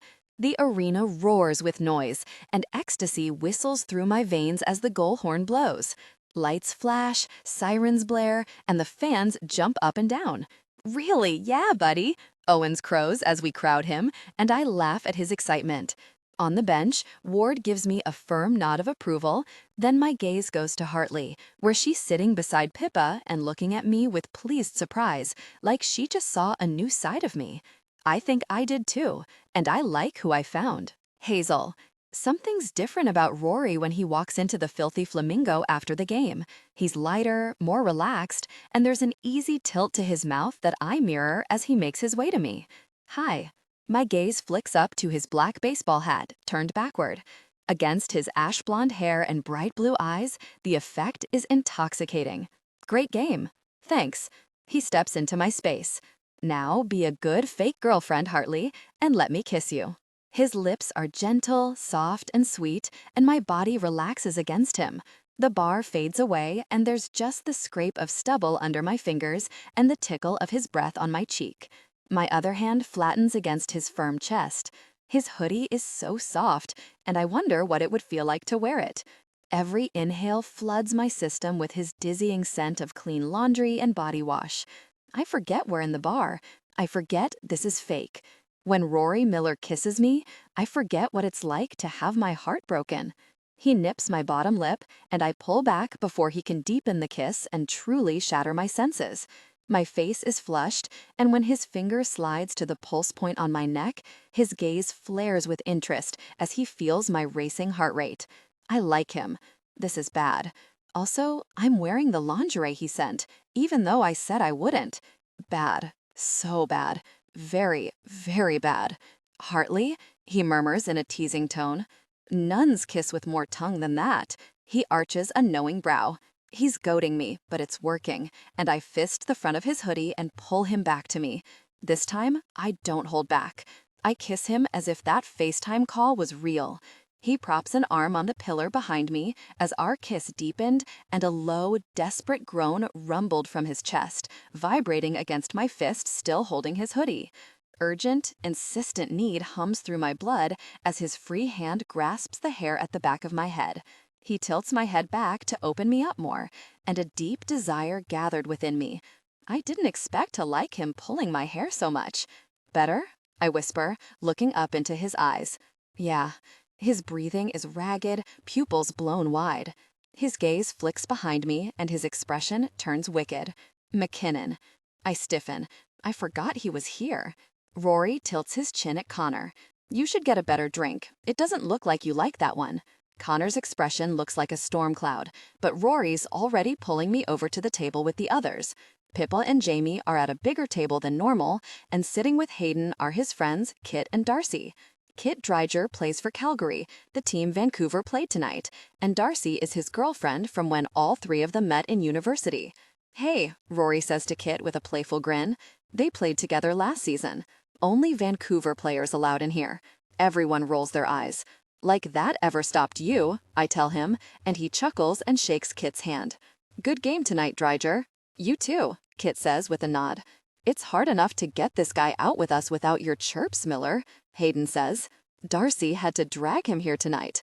Kit likes to go to bed early like a grandpa, Darcy teases, and Rory gives her a big hug hello before she steps over to me, her platinum blonde hair practically sparkling under the dim bar lights. I didn't know you were in town, I tell her as we hug. We've hung out a few times after games, but I never get to talk to her long enough. You could have sat with me and Pippa during the game. Yeah, Darce, Hayden tips his chin at her, eyes bright. She barely comes up to his shoulder. Then you could have seen my goal up close like Dryder did. He elbows Kit in the gut, and Kit laughs quietly, shoving him off. Next time, Darcy says, with a shy smile before her curious gaze swings between me and Rory. I heard about this, but I didn't believe it. Rory's hand rests between my shoulder blades, and when he looks down at me, his smile is so gentle and handsome. He hasn't shaved in a couple days, and a thin layer of dark blonde stubble spans his strong jaw. It's true. My eyes lift to Rory's backward baseball hat. His eyes are bright, and the tops of his cheekbones are a little flushed from the game still. With him wearing that hat, I stand no chance against Rory Miller. People make room, and I move to sit down, but Rory pulls me into his lap. Jordan swings by with a soda water for Rory and a drink for me, and while she's thanking her, Pippa's eyes widen as she sips her drink, watching us with a smile. "Shut up," I tell her with my eyes. "I won't," she says right back with hers. I try to slide off his lap, but his hands tighten on my waist, keeping me close. "No," he murmurs in my ear, "you stay where you are, fire breather." Another flush of heat moves through me, and I force myself to focus on the conversation at the table. I read an interview with an adult film actor, Hayden, saying, and he said if he's having arousal problems, he smells the back of his female co-star's neck. He gestures at the back of his neck. It's a pheromone thing or something. No way, Rory scoffs. That's not real. It is, Hayden insists, making me laugh with his earnest expression. Rory gathers my hair off my neck, moving it aside. My smile falters when his lips press against my skin, and as he takes a deep inhale, his stubble scrapes me. Shivers run down my spine as he exhales over my skin, and a sensation stirred within me. Rory straightens up, dropping my hair. "Well?" Hayden asks, as everyone watches. Rory shrugs. "Yeah, I don't know what to tell you, buddy." Hayden's face falls. "I've been telling this to everyone." Darcy starts laughing, and he tilts his chin at her, giving her a flirty smile. "Come here, Darce, let's test it." He makes grabby hands at her, and she laughs harder, swatting him away. Kit shakes his head, smiling. Hayden's eyes linger on her for a moment too long, beaming like she's the best thing he's ever seen. They're friends, best friends, he tells everyone, and she's with Kit. Hayden doesn't look at her like they're friends, though. She slides against Kit, saying something to Pippa, and Hayden takes one look at Kit's arm around her and glances away, expression tightening. Huh. My thoughts are interrupted as Rory stiffens against me. I twist to look at him, but he locks me harder to him, jaw tight. "What's going on? Can you stay still for a second?" His voice is strained. "What's going on?" Oh, a firm pressure presses into my lower back. My thoughts fizz, and there's another warm twinge between my legs. Rory is aroused, like really aroused, pressing into me, aroused. "Oh," I say, staring straight ahead. Every cell in my body is hyper-aware of the insistent pressure against me. "Yeah?" He makes a hoarse noise. Liquid warmth pools low in my belly. I picture 1,000 intimate things. My eyes close for a moment, and I imagine a passionate encounter, him holding me close, staring into my eyes with that lazy, knowing grin as I unravel around him. My hips shift, searching for friction instinctively, and he sucks in a sharp breath as his hands tighten on my waist. "Do not do that, Hartley," he grounds, and his body tenses. That's not helping. My skin is too hot, and yet I feel the urge to laugh. Against my back, his chest rises and falls as he searches for control. "Why do you smell so good?" He says it like it annoys him, and a warm flush creeps up my neck. "I just smell normal."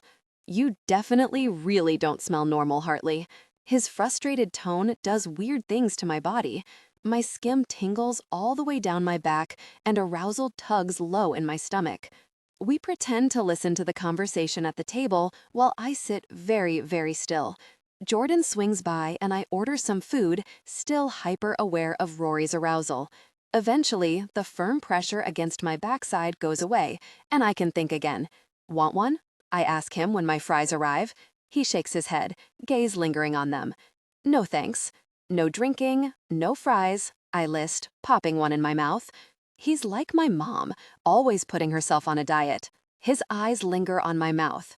My body is my career, and eating junk food isn't going to do me any favors. Salt bursts in my mouth as I eat.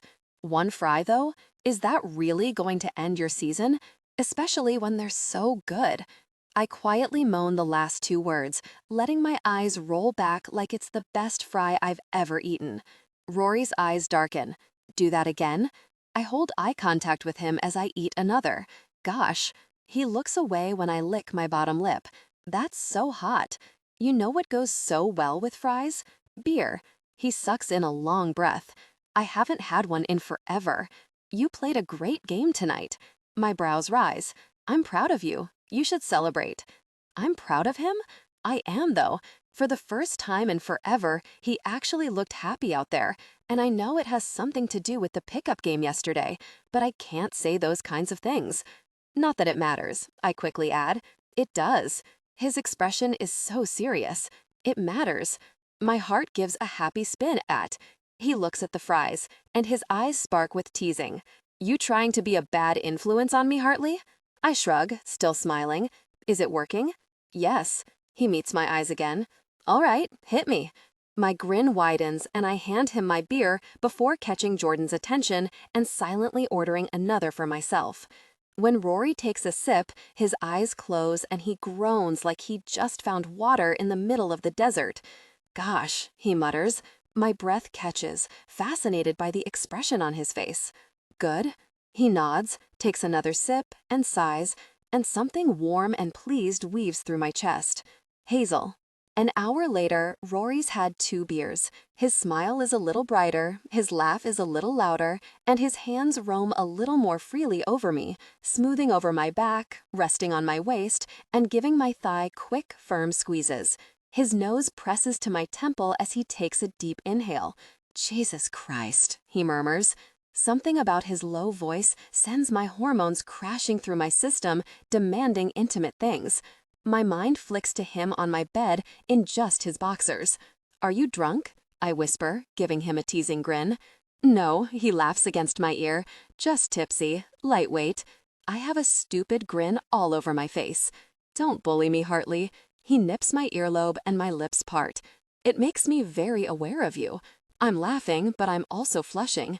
His hands tighten on my waist, and one slides down to my hip, then lower, resting on the crease where my hip meets my thigh. His thumb brushes my skin, and the breath whooshes out of me. So, very intense. You're drunk. I can barely get the words out. I'm so captivated. I'm not. He presses a kiss to my temple. I just think you're really, really pretty. I turn away, smiling and blushing. And smart. His stubble scrapes my cheekbone as he presses another soft kiss to my skin. And you smell good. Another kiss, this one on my jaw. And I like the shape of your lips. Neck kiss. And your presence. I shudder as he groans against my pulse point. You've always been captivating, he whispers in my ear. I'm lit up, buzzing with growing desire. Stop acting drunk, or I'm going to take advantage of you. Promise? I laugh. I'm going to ask personal questions and find out all your secrets. He stares down at me with that smirk I want to kiss off his mouth. When have I ever not answered one of your questions? I blink, thinking. He's right. He always answers my questions. How many times have you thought of me intimately? I ask with a challenging smile. Hell never. Too many to count. His eyes flare with heat, and his eyebrows lift once. See? His eyes say. After the FaceTime call. Our gazes hold for a beat before I turn away, stomach swooping and dipping. His arm is heavy over my shoulders, a warm, comforting weight. I couldn't help myself, Hartley. His lids fall halfway as he grins with whatever memory he's replaying. The noises you made. Just burger and onion rings. Jordan sets a plate in front of him, and I pull back and clear my head with a deep breath. Thanks, Jordan, Rory calls after her before he takes a huge bite of his burger, closes his eyes, and lets out a guttural moan of pleasure. Gosh, he groans, and I wonder if that's what he would look like if we were sharing a moment of intense intimacy. I look away, shoving the image from my mind, but I'm forced to sit here, watching and listening as Rory experiences intense pleasure eating this burger. Onion rings? He says with reverence after he eats the first one, shaking his head. Yeah, I steal one and dunk it in ketchup. They're good, huh? Mm-hmm. He looks down at his food, pausing. I shouldn't be eating all of this. It's inflammatory. I think about my mom and how she never lets herself eat dessert. She has a sweet tooth, but she's so terrified of gaining weight that she won't even indulge in half a slice of birthday cake. My fists clench under the table thinking about that she feels like she isn't allowed, that she doesn't deserve it. It's okay to enjoy food. I rest my elbow on the table, leaning on my palm, watching him. And one burger isn't going to end your career, Rory. He stares at the burger like he doesn't believe me, like he thinks this one burger is going to get him kicked off the team. And I wonder who really put that idea in his head. Sadness pinches me in the ribs, and protectiveness wakes up in my chest. He eats another onion ring and groans again, and my face heats. Can you groan less intensely? I mutter, and he just laughs. What would you be if you weren't a hockey player? We're walking down my street, and Rory has his arm draped over my shoulder, holding me close. Darcy and Hayden were trying to get everyone to go out dancing, but the second the group left the bar, Rory pulled me in the opposite direction, toward my apartment. His tipsiness has worn off, but the evening is cold and he's warm, so I'm letting him tuck me against his body. We walk half a block before he answers. I don't know. I've wanted to be a hockey player for as long as I can remember. We pass under the big maple tree outside my apartment. I think about his assists tonight and his exuberant grin. You are incredible tonight. His Adam's apple bobs as our eyes hold. Would you still think that if I didn't have the highest scoring average in the league? There's something in his eyes that breaks my heart. I don't like you because of your stats. So you do like me. The corner of his mouth tips up and his eyes lose that vulnerable look. He tucks my hair behind my ear, grazing the shell. Invite me up. Energy crackles in the air between us. If Rory comes upstairs, something's going to happen. I don't care though. If I reach deep down, beyond all the scarring and scratches I've endured from Connor, I want Rory to come up. I like him. I don't want to, but I do. Panic rises at that thought, but I shove it away. Okay, I say instead. Hazel. Rory kicks off his shoes and heads straight for my new bed, flopping down with a low, satisfied groan that makes me think intimate thoughts. That's so much better, he groans again. The way he's so comfortable in my home makes me feel like laughing. Rory, when people come over, they usually sit on the couch. People don't usually have their bedroom in their living room. My mouth falls open, but I'm still smiling. My face hurts, I'm smiling so hard. I'm just teasing Hartley, he winks. I know you're a good little saver. You'll have your studio in no time.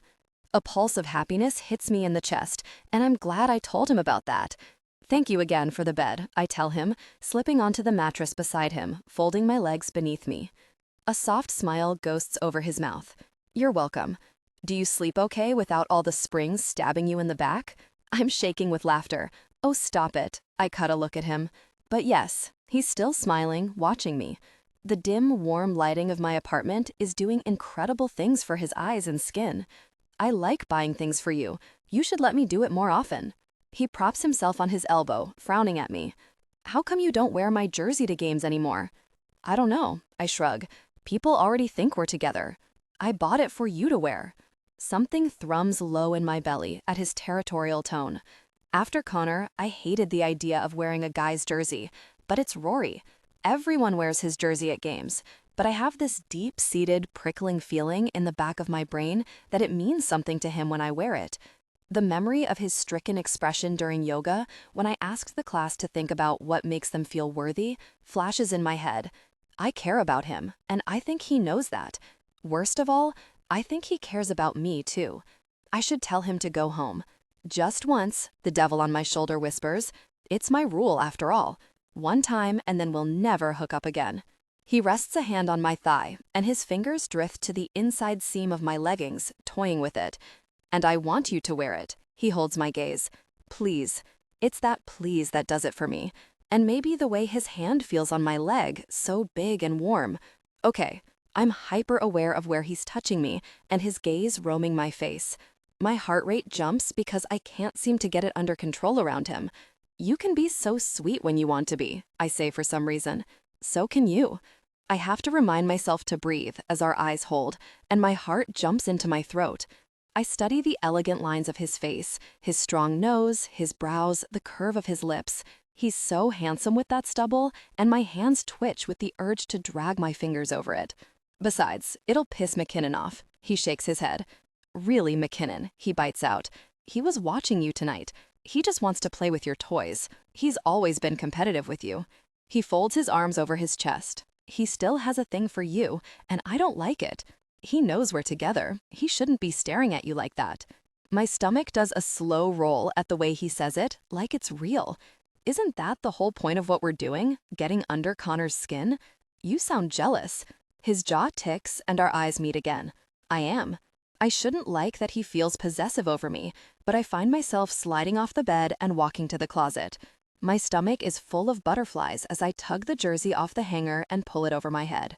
Better? I ask, turning to him, holding my arms out. The way his gaze flares sends a thrill through me. His throat works as his eyes slowly trace down my form and back up. Come here, he says. The air cracks with tension. Walking over to the bed is going to be a mistake. I do it anyway. I guess that's a yes. I let out a squeak as he lifts me so I'm straddling him. He pulls his hat off and sets it on my bedside table, and I don't know why that's so really hot. His hair is messy, and I let myself reach up and run my fingers through it. Soft, too. Rory has 1,000 smiles, I'm realizing. One for every emotion, every possible situation in life, and the one he's wearing right now is a mix of comfort and arousal. His hands settle on my thighs, stroking up and down, pressing firm into my muscles.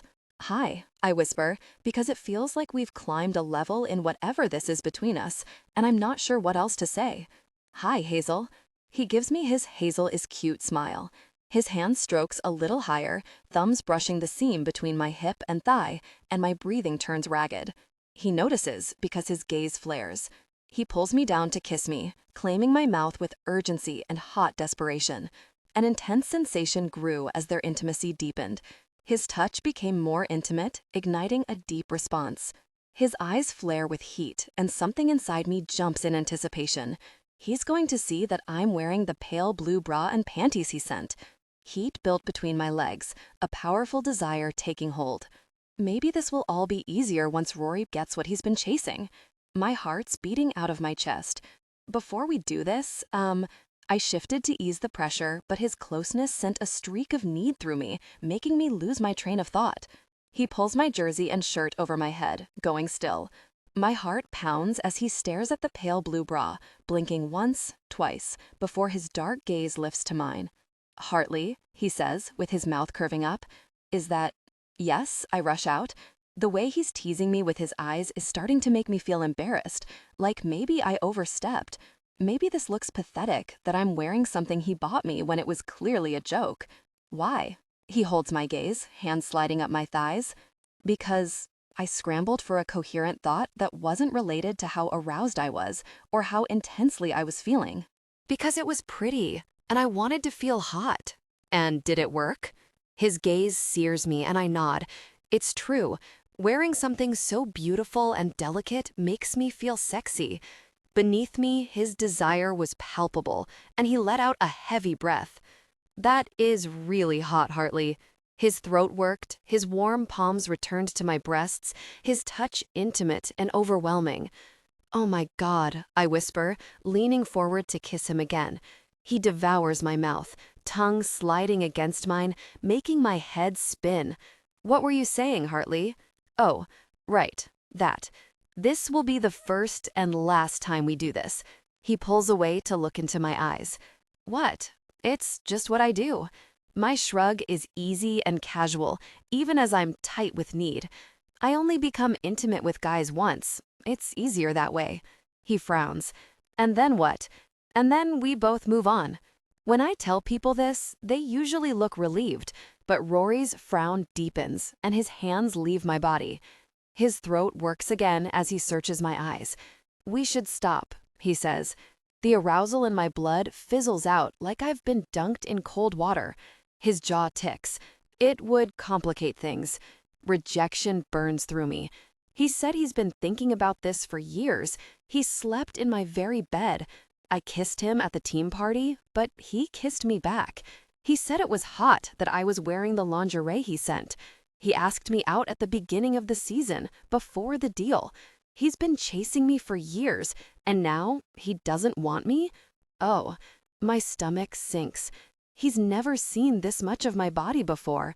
He's never touched me like this, felt my chest and stomach and thighs and hips. Shame whips through me as I climb off him, grab my shirt, and pull it back over my head. I'm not upset.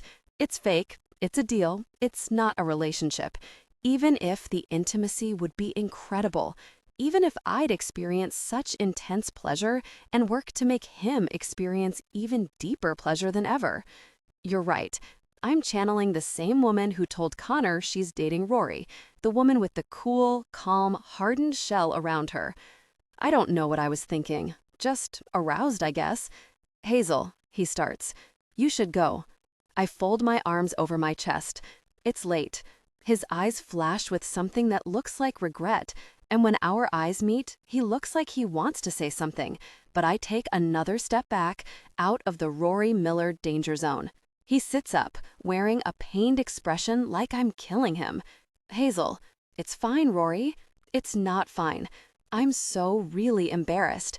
I've never been flat out rejected like this, but Rory's used to hooking up with models and actresses. I get an ugly memory of Connor from years ago, asking me if I'd ever consider breast implants, and my stomach recoils. Let's pretend it never happened. Rory. Hazel looks like she wants to sink into the floor as she heads to the front door, and I'm sitting here on her bed, very aroused and torn about what to do. I said it would complicate things, but I meant once would never be enough. The second we become intimate, Hartley's done with me. We have something. I know we do. I think about her telling me she was proud of me after my game and the way she laughed with me at the team party. And now she's wearing the lingerie I sent her, looking like a goddess sent to tempt me. After she admitted that the gift I got her made her feel hot, hitting the brakes was the hardest thing I've ever done. She looked like mine, wrapped in pale blue lace that I bought. Possessive instincts charged through me. We're not moving on yet, though. No gosh way. So I lied, and now she's hurt, and there's an ache in my chest that only grows by the second. My mouth opens to say something, but she lets out a frustrated sigh. Rory, please. Her expression is vulnerable, like in the gym the day she met with Connor and asked me to give her space. I don't want to talk about it. Don't make me feel worse. I know you date women who look different. What? I'm on my feet, moving to her. What are you talking about? 2 pink patches appear on her cheeks, and she won't meet my eyes. I'm just saying that, compared to the women who usually date hockey players, she waves a hand over her body, I look different. I have a normal body. I'm okay with it, and I love my body, but you don't need to drive the stake deeper.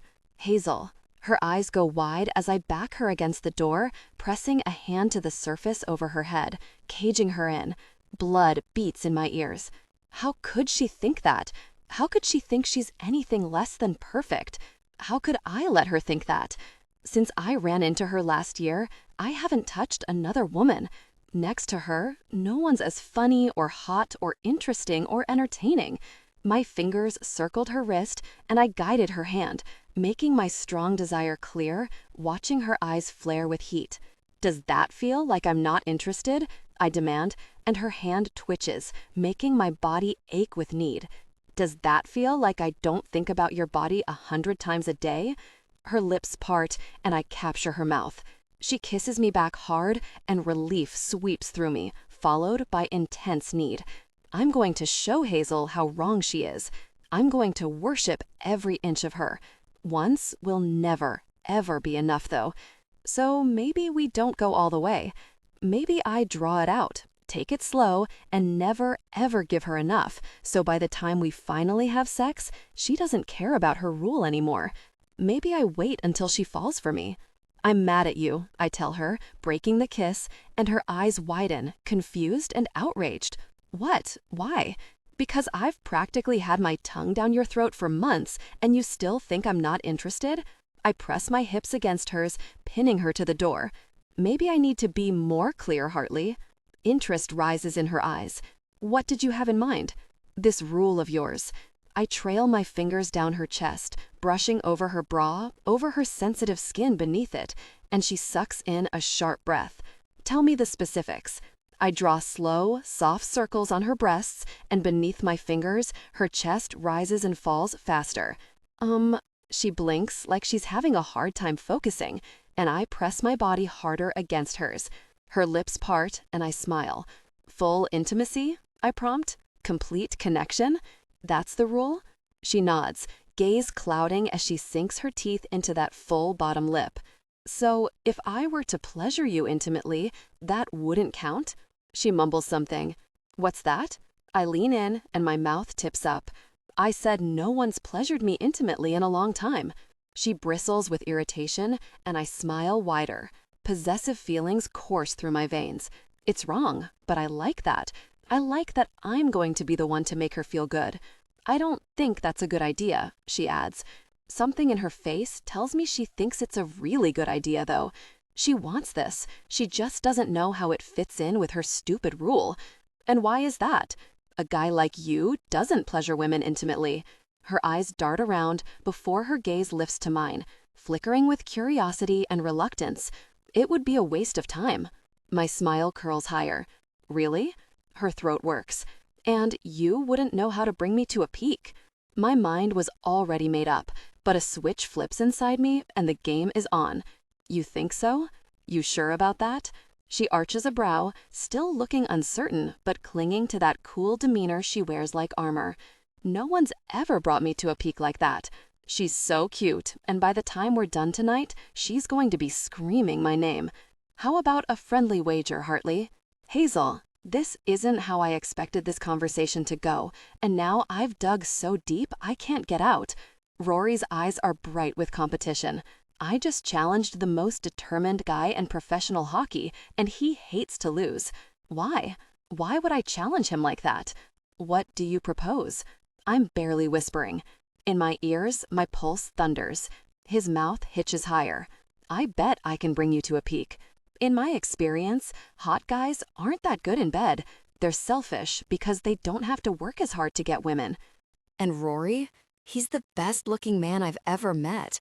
There's no way he'll win. You think? And yet I'm playing this game with him. Weak, Hazel. So weak. I know. I can imagine how his touch would feel, creating intense sensations, winding me higher. I know how soft his hair is, and I'm itching to tug on it as he focuses on my pleasure. Holding my gaze, still resting his hand on the door above my head, he initiated an intimate touch.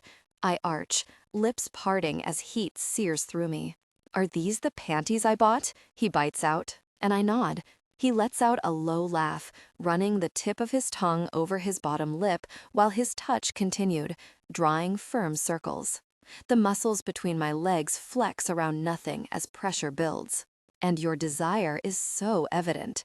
His smile is arrogant, like he's already won. The approval in his voice has me tightening up, tilting my hips against him for more friction. My center aches, and I wish for deeper connection. I can't even get a full breath. I'm just taking tiny sips of air. And what do you get if you win? Another slow, intimate touch. Anything I want. My body clenches, sharp and fast, and my teeth clamp down on my bottom lip. Why is the idea of Rory taking whatever he wants so hot? And if I win? I'm fighting to keep from moaning as he continues his intimate touch. If you can't? There's that low laugh again, like that isn't even an option, but sure, he'll humor me. Then you can have whatever you want. His intimate touch continued, creating intoxicating sensations. My head spins. You said I should eat what I want, he adds with a smirk. I guess I like playing with fire. I guess I forgot how it feels to be burned. Rory's hands have been on me all night, and I'm so worked up, my body aching with desire. I'm not thinking straight. There's a version of me from months ago who hated Rory, the one who's screaming at me to shut up now, and I slam the door in her face. She can wait outside while I make bad choices. He brings his lips to my ear. Say yes, Hazel. Let me do something I've been thinking about since the day I met you. I'm nodding because consequences be forgotten.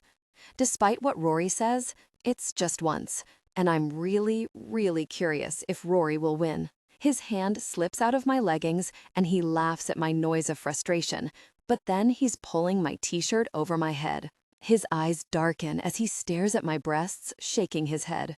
If you ever thought I wasn't attracted to you, Hazel, he tugs one bra cup down and brings his mouth to my skin, and my back arches as a bolt of pleasure hits me. You're delusional. While his mouth is on my skin, his hands work fast, pushing my leggings down and helping me kick them off before he drops to his knees, looking up at me with a dangerous smile. Like this? I ask as he brushes a kiss on my inner thigh. Self-consciousness streaks through me. I'm standing in front of Rory in two tiny scraps of lace while he's fully clothed and kneeling in front of me, but the look in his eyes is pure heat, pure bliss, as his hands move over my thighs and waist. A trail of soft kisses up my thigh, over my hip. Exactly like this. Want to see you in what I bought. He slips his hand beneath the front of my panties, initiating a deep touch, gaze flicking between my face and his hand, and a moan slips out of me. Sharp pleasure courses through me as he winds me higher, and I claw at the door with my nails for something to hold on to. Put your hands in my hair, he tells me in a low voice, and when I do, he makes a pleased noise. His touch is unrelenting and firm, creating intense sensations, winding the coil around the base of my spine tighter. Rory's intimate touch is beyond incredible. The pressure and speed are perfect, and seeing this big hockey player on the floor in front of me, looking at my body with reverence, feeds my bruised ego and confidence. His eyes meet mine, and the corner of his mouth lifts. Rory. It's a desperate plea, because gosh, Rory Miller is so incredibly attractive, and my desire is overwhelming. Gosh, I like that, he says, intensifying the sensations, swirling, winding me higher. I like it when you say my name like that, Hazel.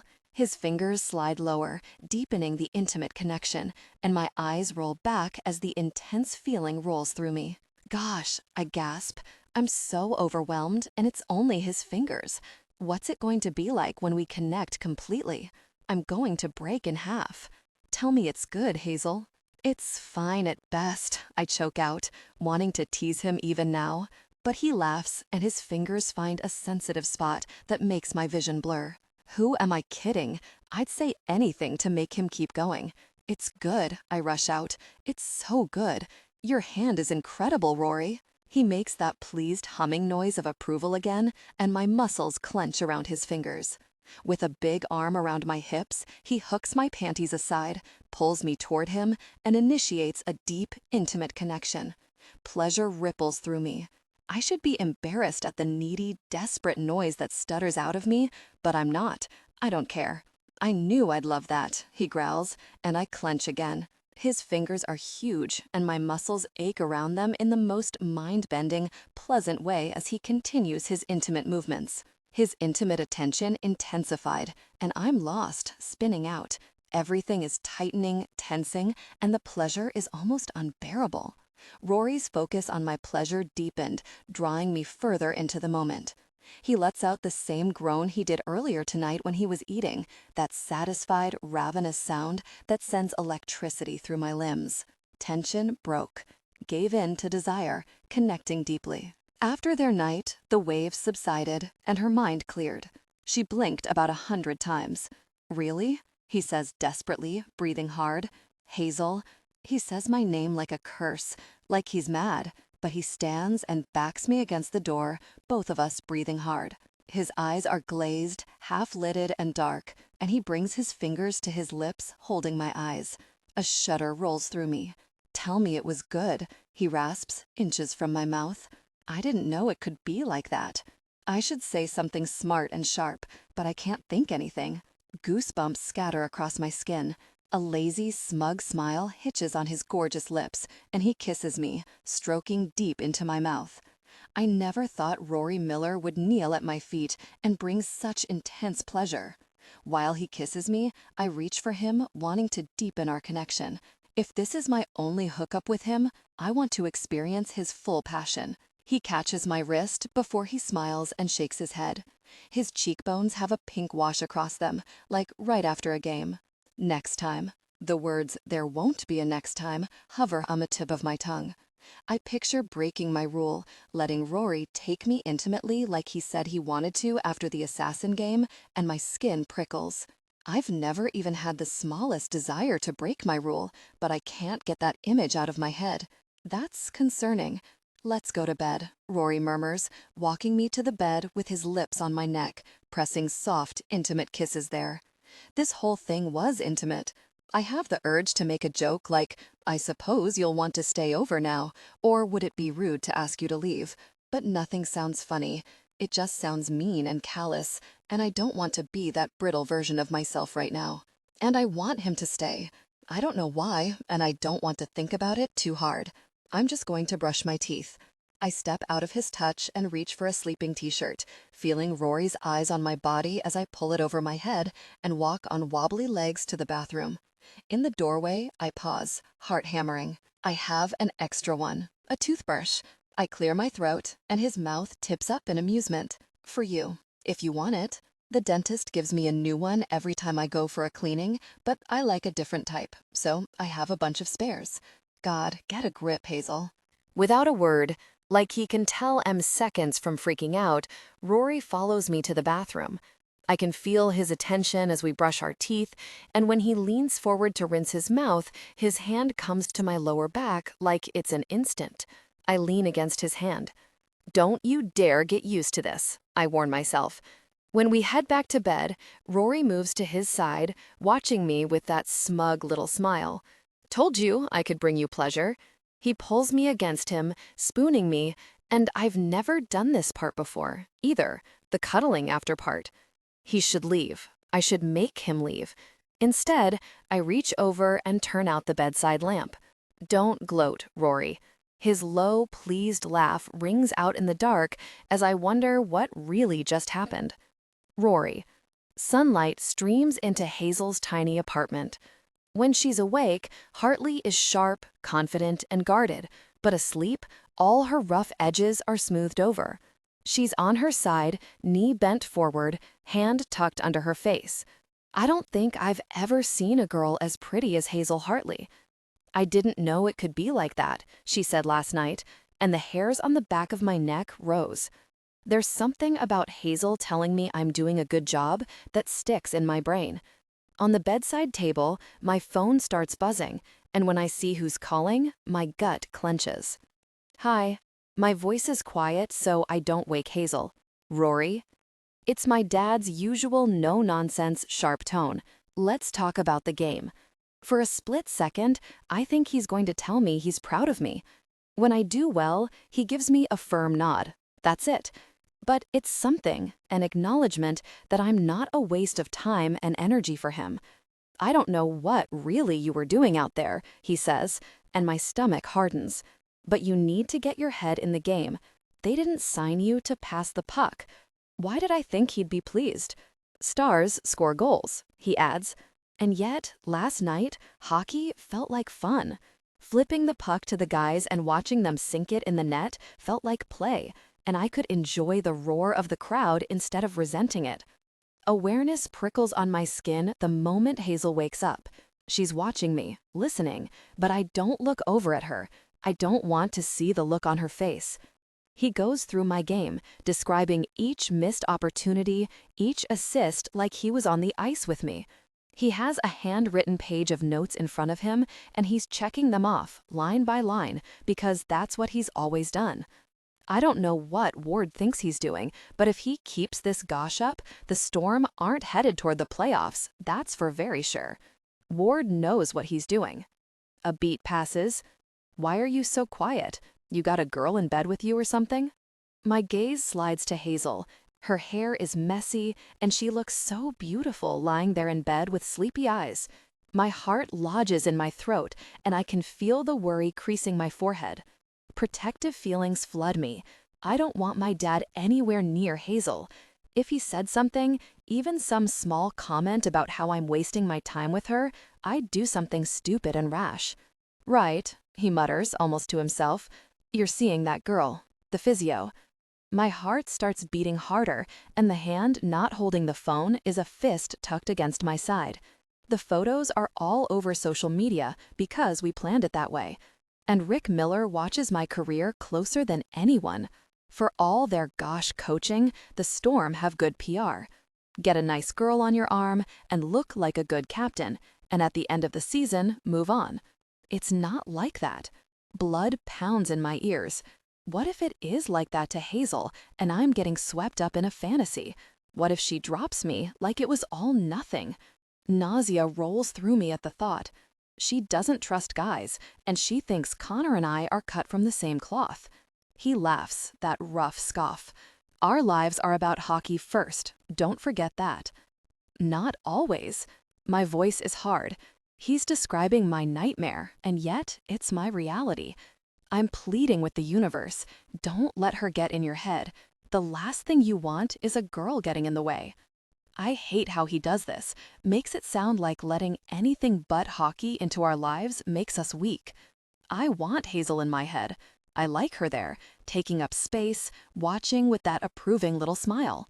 Hazel stepped into my mind, and good things started happening in my life. Yeah? Anger rattles through me, followed by something heavier. Hurt, because he was part of the reason my mom left. Frustration, because I see his pattern, and I don't want to be like him. Is that what you do? Is that why you're still happily married? There's a long pause, and I can feel his shock, followed by his own defensiveness. People get divorced, Rory. Relationships aren't meant to last forever. Grow up and stop living a really fairy tale. I feel like I've been punched in the stomach. And you're so happy now? What are you on about? I don't know why I went there. The words just burst out of me. My teeth grit as I take a deep breath, grappling for control before I unload everything in front of Hazel. I have to go, I tell him. All right. His tone is weird, like he doesn't know what just happened either. Bye. Bye.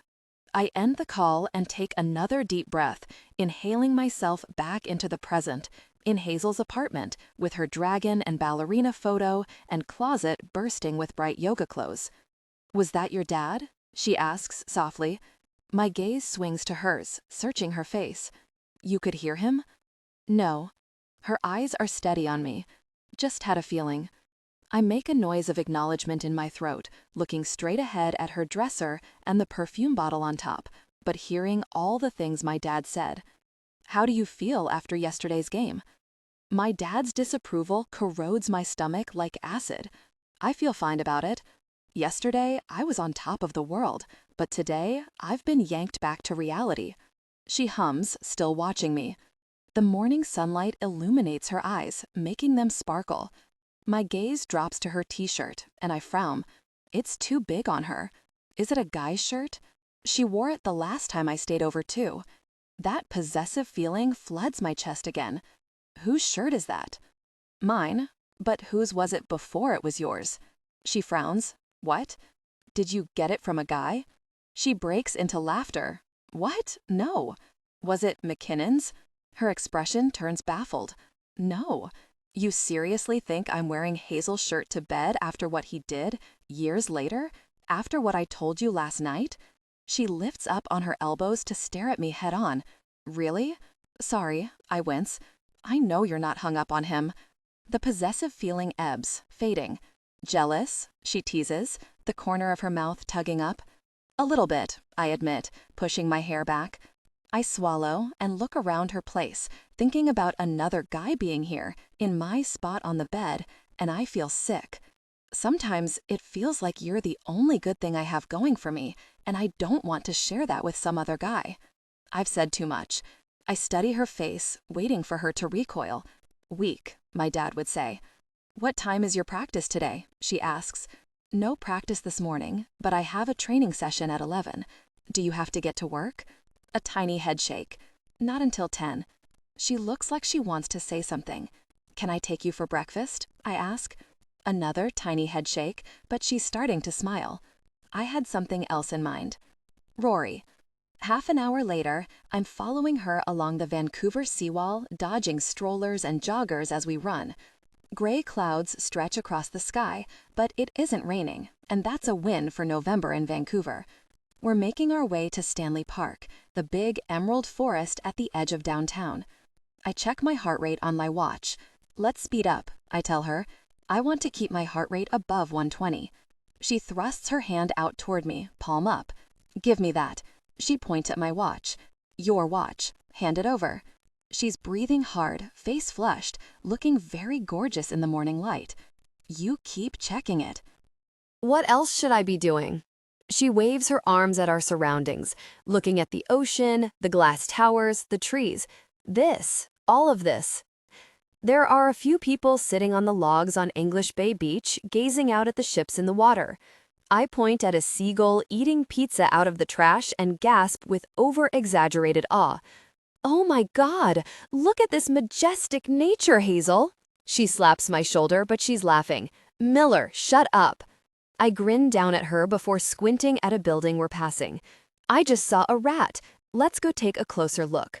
"Unbelievable." She shakes her head, flattening her lips, but there's laughter in her eyes. "You know why I like running and yoga and swimming? Because all the other mess in life just disappears. I'm just trying to breathe and not collapse, and nothing else matters. No family mess, no hockey, no McKinnon, just this." She looks out across the water. Just trees and water. She tilts her head behind us. And that seagull eating pizza. We enter Stanley Park, and the noise of the city dies down as we run down the sidewalk between enormous fir trees.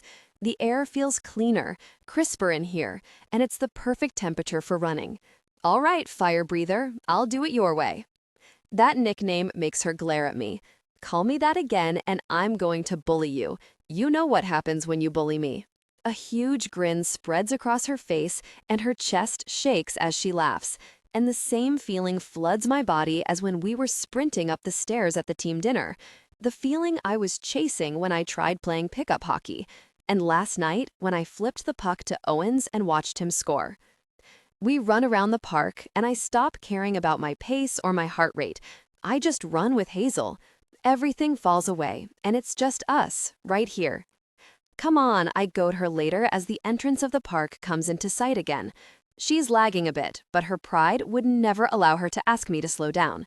"Is that all you got, Hartley? I thought you were strong."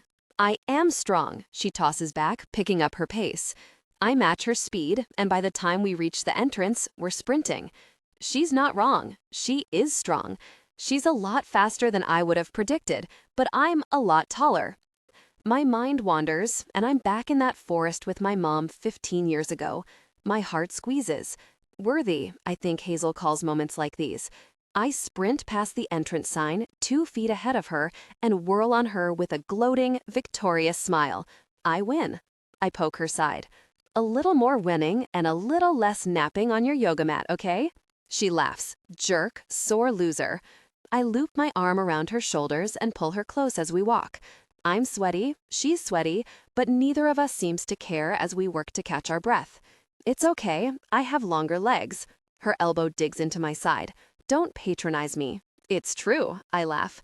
"If you were my height, you'd probably win."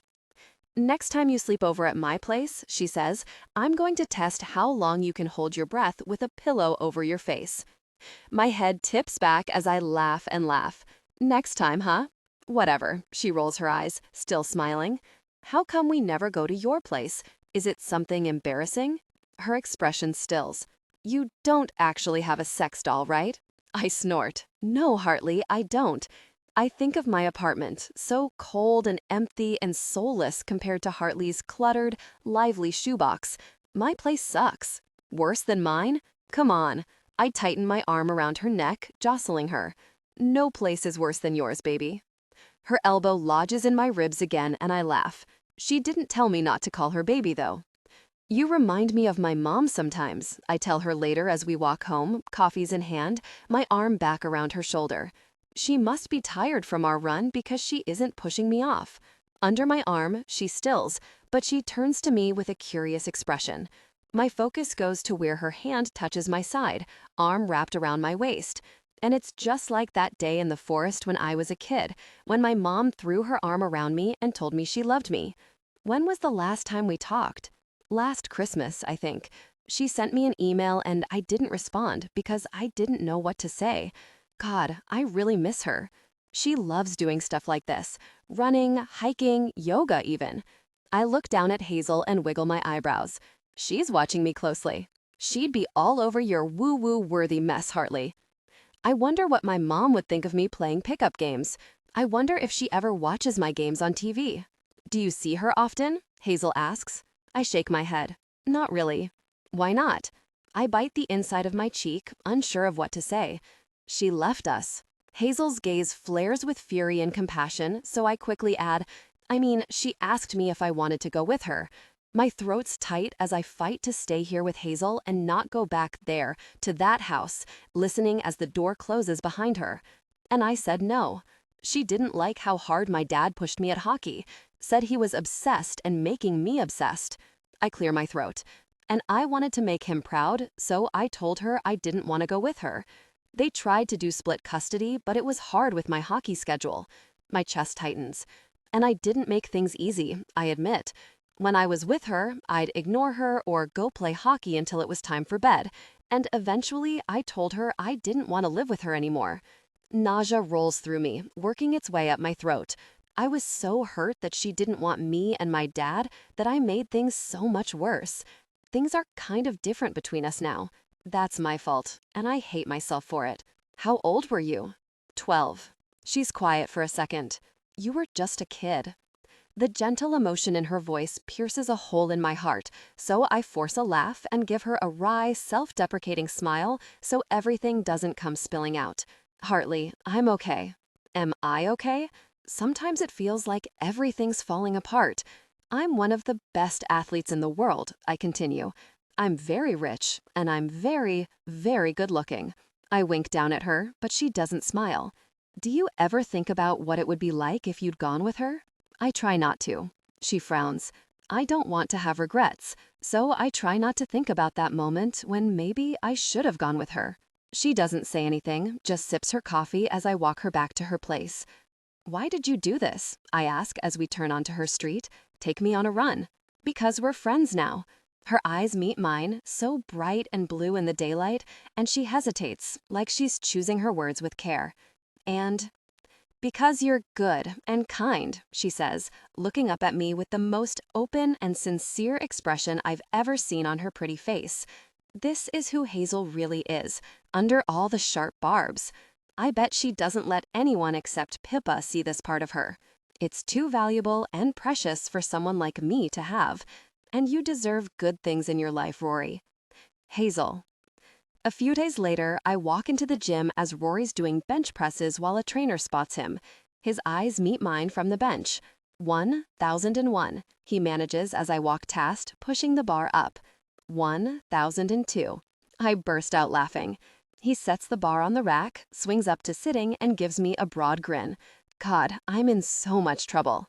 When I'm not thinking about him on his knees, when they shared intimacy, I'm thinking about running with him through Stanley Park, or about him talking about his mom with that look on his face that breaks my really heart, like he misses her, like he's lost without her. My heart aches. Or about the way his features hardened when his dad called. Protective anger slices through me. I'd love to meet his dad and rip him to shreds. So what if he's a Canadian hockey legend? I have a feeling he's the voice in Rory's head when Rory says things like, food is fuel, beer is inflammatory, and I'm only worth what my body can do for me. Rory deserves so much better than Rick Miller. Can we take 5? Rory asks the trainer, who nods. He walks over to where I'm preparing for my session with Connor and sits on the wooden box I just set down. My stomach flips upside down with excited anticipation. Ever since we messed around, I've been waiting for him to bring it up. What are you doing tonight? He asks. Let's go for dinner. I used to find his arrogance annoying, so why do I now find it hot? And why am I wearing more of the lingerie he sent? I have plans. He glances at Connor, who just walked into the gym for our session, and stands, stepping into my space. "Give me a kiss," he says to me. I feel us being watched, which was the point of the whole thing, but my stomach does another barrel roll at the idea of touching him. When his fingers trace my jaw, I'm done for. I bend toward him like a vine reaching for the sun. He kisses me with gentle care, soft and sweet, pulling me against his chest. His scent is in my nose, all around me, surrounding me, and every muscle eases as I lean into him. He's too really tall, and my neck is almost at a 90-degree angle, but I don't care. He smiles against my lips, presses one more kiss to my mouth, and looks down at me with affection like I'm the best thing he's ever seen. "Let me take you for dinner," he says again, and I picture all the things we could do after dinner. Things like the other night when they shared intimacy. Maybe he'd let me touch him, and I'd get to hear his true voice in intimate moments. Maybe we'd skip dinner altogether. No, I scold myself. It was just the one time, regardless of how much I've been thinking about it. I can't. I blink, clearing my head, refocusing my thoughts. My skin prickles, and I know Connor's watching and waiting for our session to start. Really, I can't tonight. My parents are in town. He looks at me, waiting. What? Invite me. Rory. It's just my parents, and Pippa, Jamie, and Jamie's mom, Donna. I know, I've met them. Right, New Year's last year, when he and a bunch of other players crashed on my parents' living room floor. My parents think we're actually dating, though, and Rory getting close with my family feels real. I still don't know what this is between us. I can just say you're busy. No, he frowns. I'd like to see them. I like your dad, and I didn't get to talk much with your mom. It would be nice to get to know her. His brow arches. This is what I want. I won. His eyes flash with heat like he's reliving their intimate moments. We agreed that if I won, I could have whatever I want. I let out a laugh of disbelief. This is what you want? Of all the things he could ask for? This is what I want. He's wearing his soft, sweet, Hazel is so cute smile, and I'm struck by how much I like this one, how much I'm going to miss it when we're done with this. Gosh, I shake my head because I don't know what to make of this guy sometimes. A laugh slips out of me. Fine. Rory, would you like to join us for dinner? A broad smile stretches across his handsome face, and I feel like I've won something because I love that look. Hazel, dream hockey team, my dad says to Rory in the restaurant that night. Go. Rory leans in with a serious expression, and I smile. Anyone? Anyone, my dad confirms. Alive, dead, or fictional. Rory lists a few hockey players, and my dad's nodding with approval. Tate Ward, Rory adds. My dad looks surprised. Didn't expect that. Fastest slap shot in history. My dad whistles. I remember. It's a shame he only played for Vancouver for half a season. I know. Rory's eyes land on my empty water glass before he refills it from the pitcher, still listening while my dad and Jamie talk about their dream teams. A moment later, his hand lands on my thigh, warm and heavy. He's wearing a navy blue knit sweater that stretches across his broad shoulders and dress slacks that fit his toned thighs. Except for the team dinners, he's usually in athletic clothes, but tonight he dressed up. He made an effort, I realize, with a warm twist in my stomach. There's product in his hair. He smells nice, fresh, and clean. He looks so frustratingly handsome, and he's trying to make a good impression on my family. Across the table, Pippa meets my gaze with a little smile, and I look away fast. If she finds out how things have been changing between me and Rory, I'll never hear the end of it, and convincing her that this whole thing is a charade will be even more impossible. You've been playing differently, my dad notes, and Rory's fingers tense on my leg. Yeah, Rory shifts. It's not a bad thing, my dad adds. You're captain now. It's only natural that your style will change. You think? Rory asks, and my heart breaks. Rick Miller can burn in hell for the way he's bruised Rory's confidence, but the encouraging smile my dad gives him pushes all my protective rage out of the way, and I just feel grateful. My hand lands on Rory's, and when he glances at me, I give him a little smile. The guys keep talking, and my mom nudges me. Rory's very nice. I smile again. Yeah, he is. Jamie's mom, Donna, leans forward with a cheeky smile. I always knew you two would get together, Hazel. In high school, Rory would talk nonstop about this tutor of his. Warmth creeps up my neck, and I hide a smile.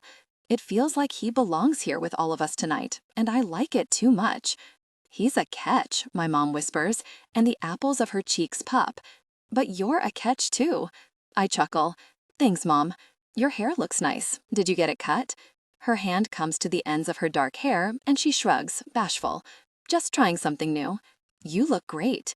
I'm blowing on the embers of her self-confidence, urging them to catch. My name grabs my attention. Have you seen her place? Rory asks my dad. The hovel? My dad scoffs. I give him a flat look, even as I'm trying not to smile. Yeah, we've seen it. I have shoeboxes bigger than her apartment, my mom adds. Okay, I narrow my eyes at all of them. Very funny. I can't believe you let her live there, Rory says to my parents. My dad snorts. No one tells Hazel what to do. Ever since you were a baby, you were hard-headed. My mom chuckles. Excuse me. I stare at her, grinning. I prefer determined. Rory arches an eyebrow. Stubborn. Focused, I volley back. His arm slips up around my shoulders, and he smiles down at me. All the things I like about you, Hartley. Oh. Pippa grins at us. Her phone is out, angled at us. Did you just take a photo? I ask.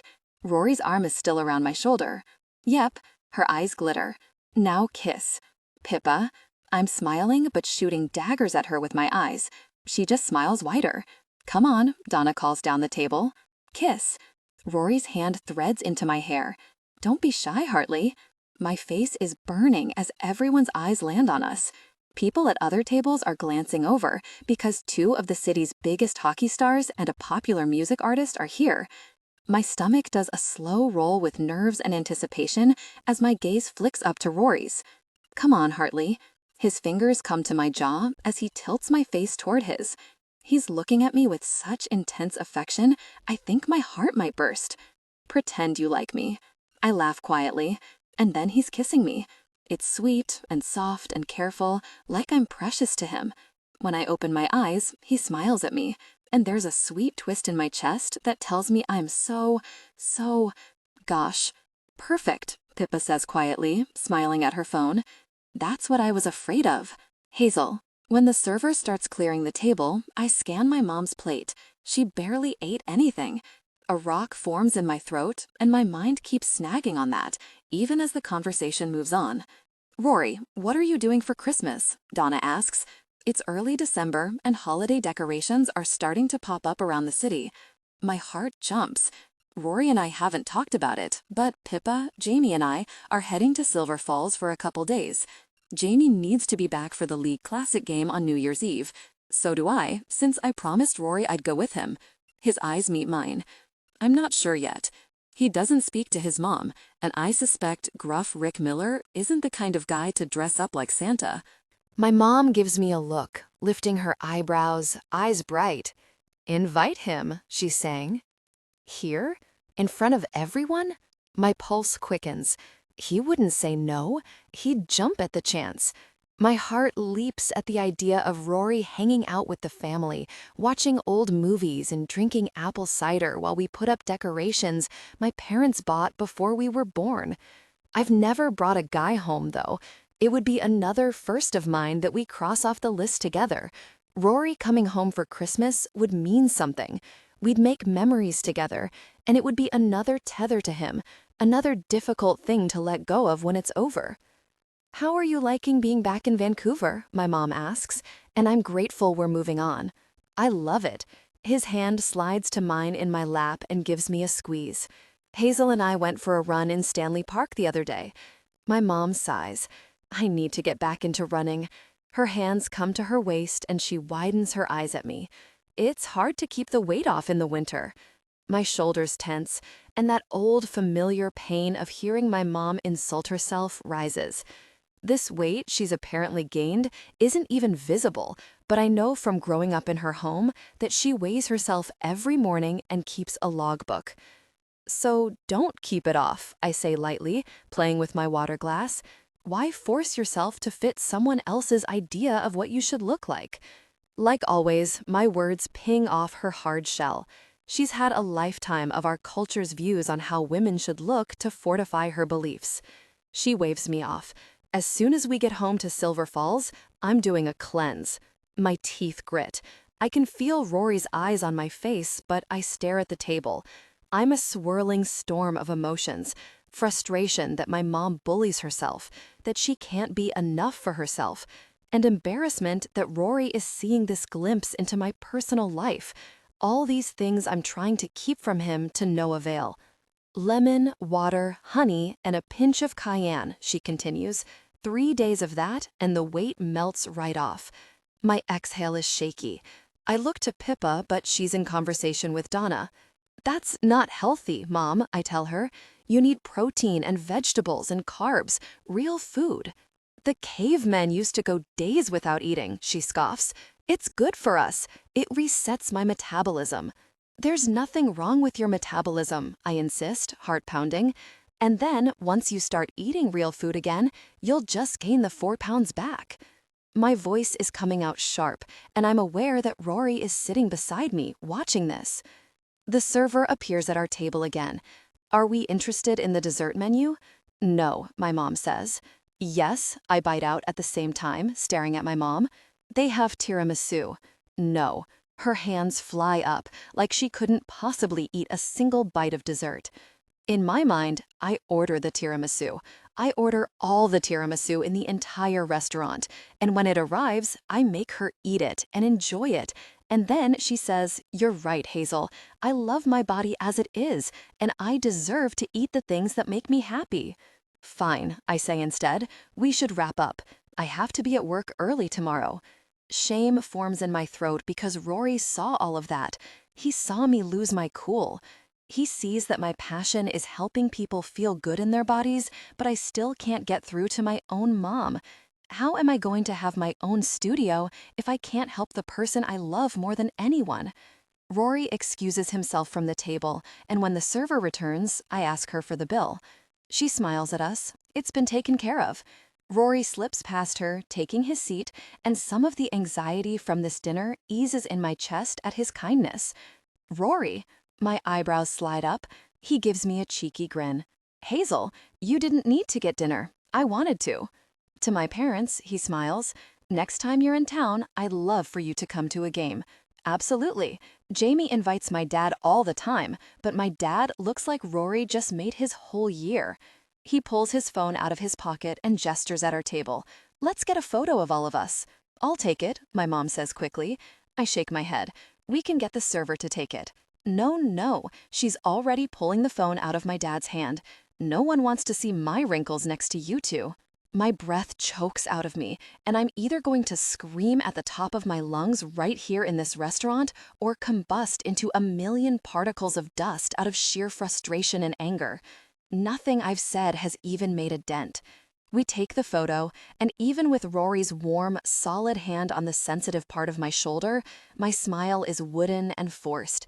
There's an uncomfortable lump in my throat as we leave. Outside, everyone hugs each other goodbye, and we wish my parents a safe trip home before we all split up. The entire conversation with my mom replays as I stand on the sidewalk. An angry throb pounds behind my forehead, and my eyes sting. No. Gosh, I'm about to cry. I'm not feeling good, so I'll see you tomorrow. My voice is high and strained. If I look at Rory, he'll see I'm about to cry, and he can't. I don't cry in front of guys. I don't let guys come to dinner with my parents. I don't let them sleep over, and I sure as gosh don't let them see me break. I don't do any of these things with guys.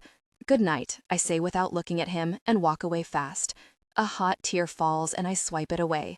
Hazel, I can't get enough air, and stupid tears spill over as I think about my mom and how frustrated I am with her. With myself. I failed her, and she hates herself. She hates her body. She thinks she isn't good enough. And I look just like her, so what does that mean about me? That I'm beautiful now, but when I'm her age, I won't be? Hazel. He steps in front of me, hands on my arms, peering down at me. My name rings in the air, strung between us like a taut wire, And I wonder if calling me by my last name was not just his way of being playful, but of keeping a wall between us. Because right now, with my eyes all red and puffy and my nose running, I'm totally exposed. Look at me. I clench my eyes closed. No. Yes. The word is so soft, and his fingers tilt my chin up. I open my eyes, and he's never looked at me the way he's looking at me right now, so openly concerned and careful, like I might shatter, like he's desperate to make my hurt feel better, like he cares. Maybe that's why I call him by his last name, too. I don't want to care about him. I swallow. I'm fine. Tell me. His words are gentle, but they're a sledgehammer against my resolve. I'm scrambling to hold the wall up against him, and he's bulldozing it with this sincerity, this sweetness. His deep blue eyes search mine, and then his hand is on my cheek, resting soft as a butterfly. "What's wrong?" he murmurs, and I'm really toast. It's my mom. My voice is rough with emotion. She says these things about herself that I don't like. She doesn't have very good confidence. He takes a deep breath. That must be hard to watch. My eyes blur, but I blink the tears away. I hate that our society has made her feel so horrible about herself. I hate that she can't just exist in the body and face she has without feeling like she needs to change everything. I swallow past the gravel in my throat. And what does it mean about me if I can't help her? Rory's expression is so pained, so earnestly concerned, that my heart gives a sharp twist. He drags a thumb across my cheek, wiping the tears away. "Come here," he says quietly, pulling me into his chest. My cheek presses below his collarbone, and he brushes his hand down my hair in calming strokes as I listen to his heart. "It's not fair," he adds. "It's not." Another tear falls before absorbing into his shirt. His smell is so comforting, and the vicious pounding in my head is starting to fade. I wish I could go back in time and be her friend as a teenager. His chin rests on the top of my head. "I know you would. I'd tell her she was enough if I knew her back then, and I'd make her believe it." That's why you say all that stuff during yoga? Rory's breath tickles my ear. That's why you want to create a space for everyone? I nod against his chest, sniffling. She likes yoga, but says she's not skinny or young enough. She says no one wants to see her in yoga clothes.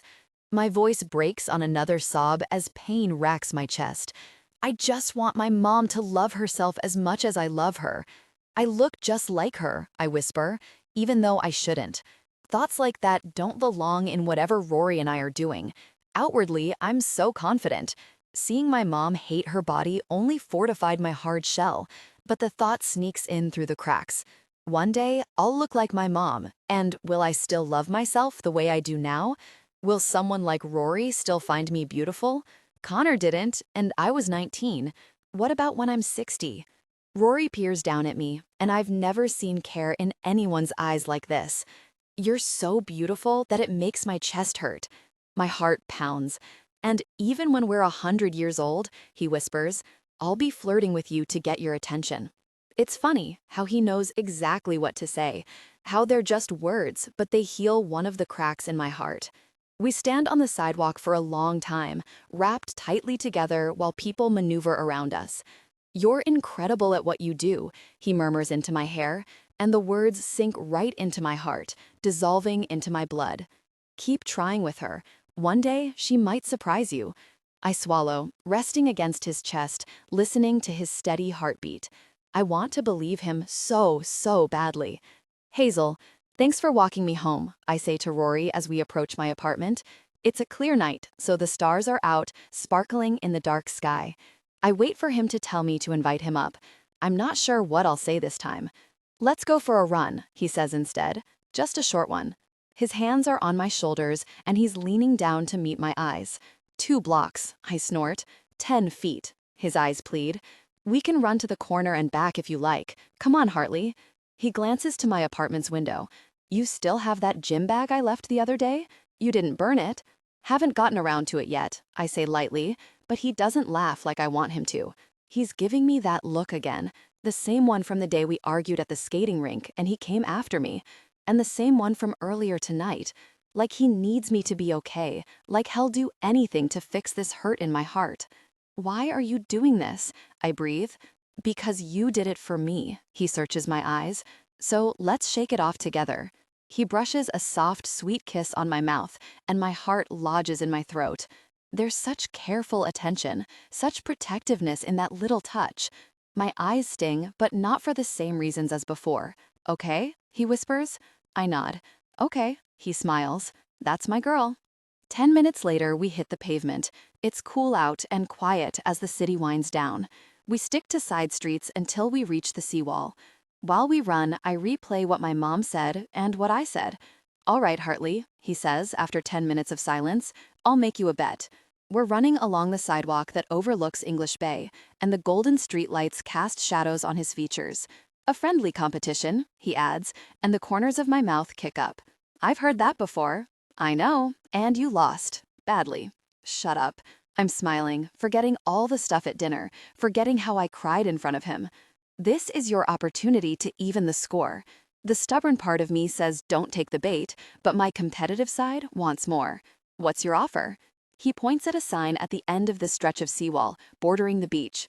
Let's race to that sign. Normally, he's faster than me. He's tired from training today, though. I might be able to beat him. And if I win... His smile is smug, but his eyes are hot. I'll text you something sexy. Awareness shoots through me, but I keep the cool mask on my face. Oh, yup, something to keep you warm when I'm away. The team is traveling for away games for the next 2 weeks. 1,000 images play through my head, and my pulse quickened. And if you win... There's a beat of silence, and I feel like I can't get enough air as I look up at him. I'll leave that up to you, he says with a lazy smile. Whatever you think is fair.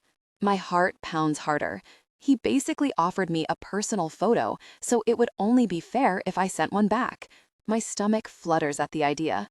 You ever send McKinnon anything? He asks quietly. I shake my head, letting out a heavy exhale. He asked, but, I never wanted to. I never trusted him, I realize. Deep down, I knew something was wrong. Maybe not that he was seeing girls behind my back, but I knew I was an afterthought. His eyes sharpen, pinning me. Interesting.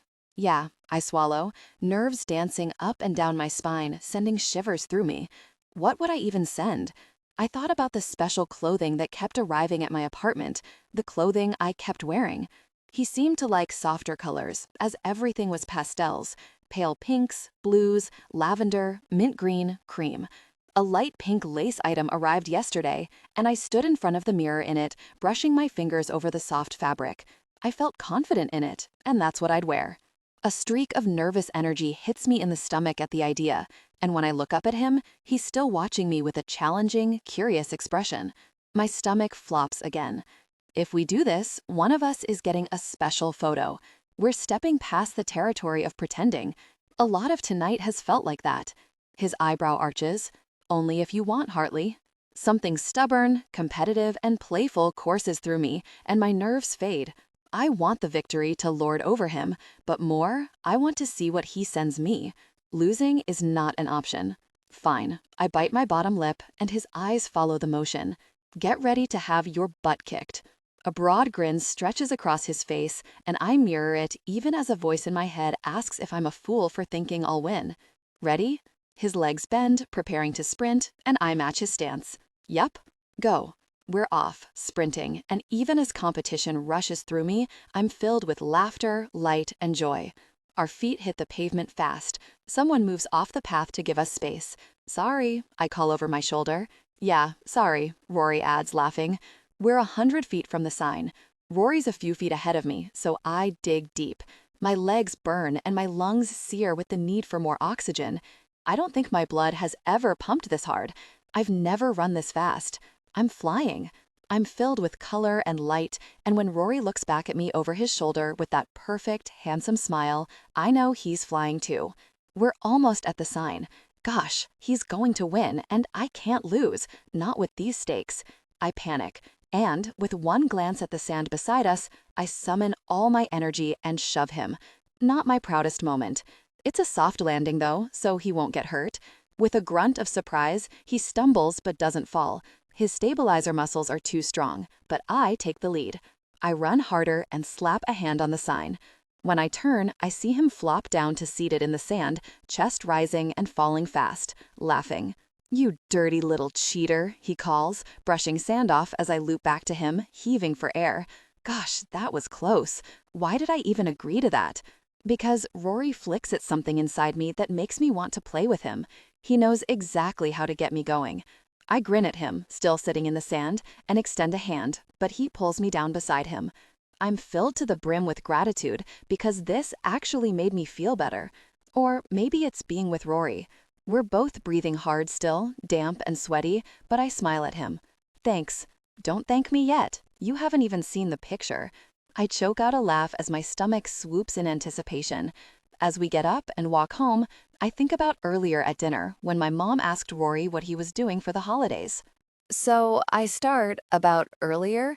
Which part? The Christmas part. He sends a curious glance at me, the corner of his mouth tipping up. "I know you probably have plans," I say, fiddling with my fingers. "I don't." His eyes linger on me, bright, interested, and patient, like I'm a flighty bird, and he's gently waiting with his hand out for me to gather the courage to land. Right. Gosh, why is this so hard? Maybe because Connor always gave me the impression that I was being clingy when I tried to make plans with him. Just blurt it out, Hazel. It's short notice, and maybe there aren't even any flights left. I don't know why that thought is so disappointing. And the guest bed at my parents' place is worse than my old one. He could sleep in my twin bed in my room, but it would be cramped, and you'd probably be bored in a small town. Come on, Hartley, spit it out. Do you want to spend Christmas in Silver Falls? My heart beats up into my throat. He arches a teasing eyebrow. With you? I huff a laugh. Yes, Rory, with me. Taking this fake dating thing a little far, aren't you? My stomach drops. Of course I am. Of course I got carried away. Earlier, when he comforted me, I don't know what I thought. It would look weird if you didn't come with me, I lie. Coward, my brain whispers. Under his scrutiny, my pulse speeds up. You're right. He puts his arm around my shoulders and pulls me to him, and I relax. We should keep up appearances. You can say no. I don't want to. He tugs on a lock of my hair. And now I'll get to see you open the presents I got you in person. Presents? I light up. Multiple? I've already bought him a couple things, but I wasn't sure how to bring it up. Yup. His eyes narrow with mischief. It wouldn't be weird if I gave you lingerie in front of your parents, right? I burst out laughing, all tension from earlier disappearing. No, I'm sure that would be totally fine and not awkward at all. Great, I'm looking forward to it. My heart lifts. I know he's joking about the lingerie, but the idea of Rory in my childhood home, spending time with my family, I'm looking forward to too. Rory. Later in the week, I'm lying in my hotel bed, scrolling through my text chat with Hartley. We played New Jersey tonight, and when our right winger scored after my assist, I felt another rush of that light, victorious feeling I've been chasing. I should be sleeping or reviewing game tape for tomorrow's game, but instead, I'm thinking about Hazel. When she asked me to come with her for Christmas, she was doing that finger-twirling thing. She was nervous. Keeping up appearances, my butt. She likes me. She isn't ready to admit it, but I can be patient. I scroll through our chat. She didn't respond to the link I sent with a studio for rent. Did you see the studio I sent? The typing dots pop up, disappear, and pop up again. Yes, thanks. And she sends a shrugging emoji, and I frown. Too expensive? It's expensive, but not outrageous. Too big? Too small? The listing said the space has 2 studio rooms. No, it's a good size. I shake my head at my phone, confused. Let's check it out when I get home. I don't think I'm ready yet. I remember what she said after the dinner with her family while tears rolled down her face, about how if she couldn't help her mom, how was she supposed to help other people? And my chest hurts. The need to make this situation better for Hazel claws through me. You're ready, Hartley. What does Pippa think? I don't really talk to her about this stuff. She's busy with her own career. I let out a heavy exhale. I think you should talk about it with her, and I think you're ready. Hazel admitting these things to me has to mean something, though. This thing between us might be more than she lets on. The typing dots appear, disappear, and appear again before her next message pops up. I seem to remember winning a bet. I shake my head, laughing. I've been thinking about it all week, and the photos are ready to go. But I wanted her to ask. I wanted to see a little sliver of desire from her. I still felt a strong connection thinking about her saying, I didn't know it could be like that after their passionate encounter. She's asking, though. I grin at my phone. You cheated. Now who's being the sore loser? Put my jersey on, I text back. Gosh, I love sparring with her like this. It'll heighten my desire. Wow, your ego, Miller. A laugh chokes out of me. I wish I was in her bed, watching her try not to smile. We had a game Wednesday, so I couldn't attend her online yoga class. I feel like I haven't seen her in forever. The picture pops up in our chat. She has her back to her bathroom mirror in the photo, peering over her shoulder with a little smile. Miller across her back in bold letters. Possessive satisfaction curls through me. You're beautiful, I text. Are you talking to me or the jersey? My smile turns high watt. I'm buzzing, warmth spreading through my chest and over my skin. Why can't it be both? Excitement and nerves thrash through me as I go to the last photo in my camera roll, a shirtless picture I took in front of the mirror yesterday. My phone makes a whooshing noise as the photo sends, and a moment later, she responds. Wow. I suck a breath in. Hartley, I seem to remember you saying I don't have an 8-pack. I can feel her cute little huff through the universe. I don't remember saying that. My eyebrows lift as I wait, smiling. She totally, really does remember. You're shameless, she says. My smile lifts higher. Say it. The longest pause in the world stretches out, and I scrub a hand over my face with impatience. You have an incredible body. Happy?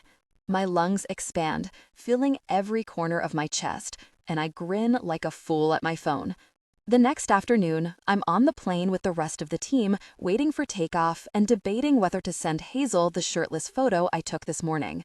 I read over our text conversation and her response to the picture I sent last night, and hot possessiveness courses through me at the idea of her staring at my picture, feeling a growing desire. Ward claps me on the shoulder as he walks past my seat, and I slip my phone away. Nice work out there tonight, Miller, he says with a nod and a quiet smile, and I straighten up.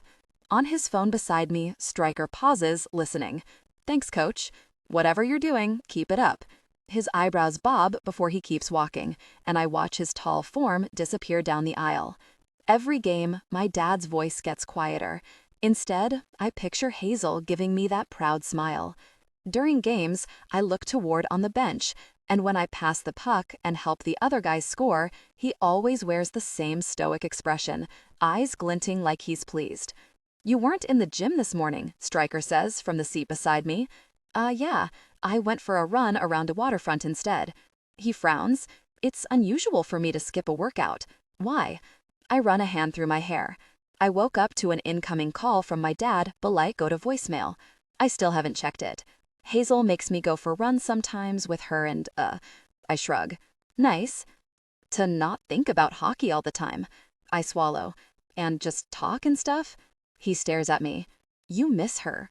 I think back to the past few days, how often I wonder about her or have the urge to text her, how I can't wait to see her again. Yeah, I do.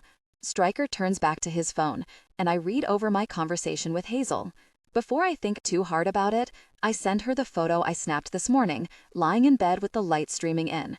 Stop teasing me, she texts a moment later, and I burst out laughing. Players look over, and I clear my throat, stifling my laughter.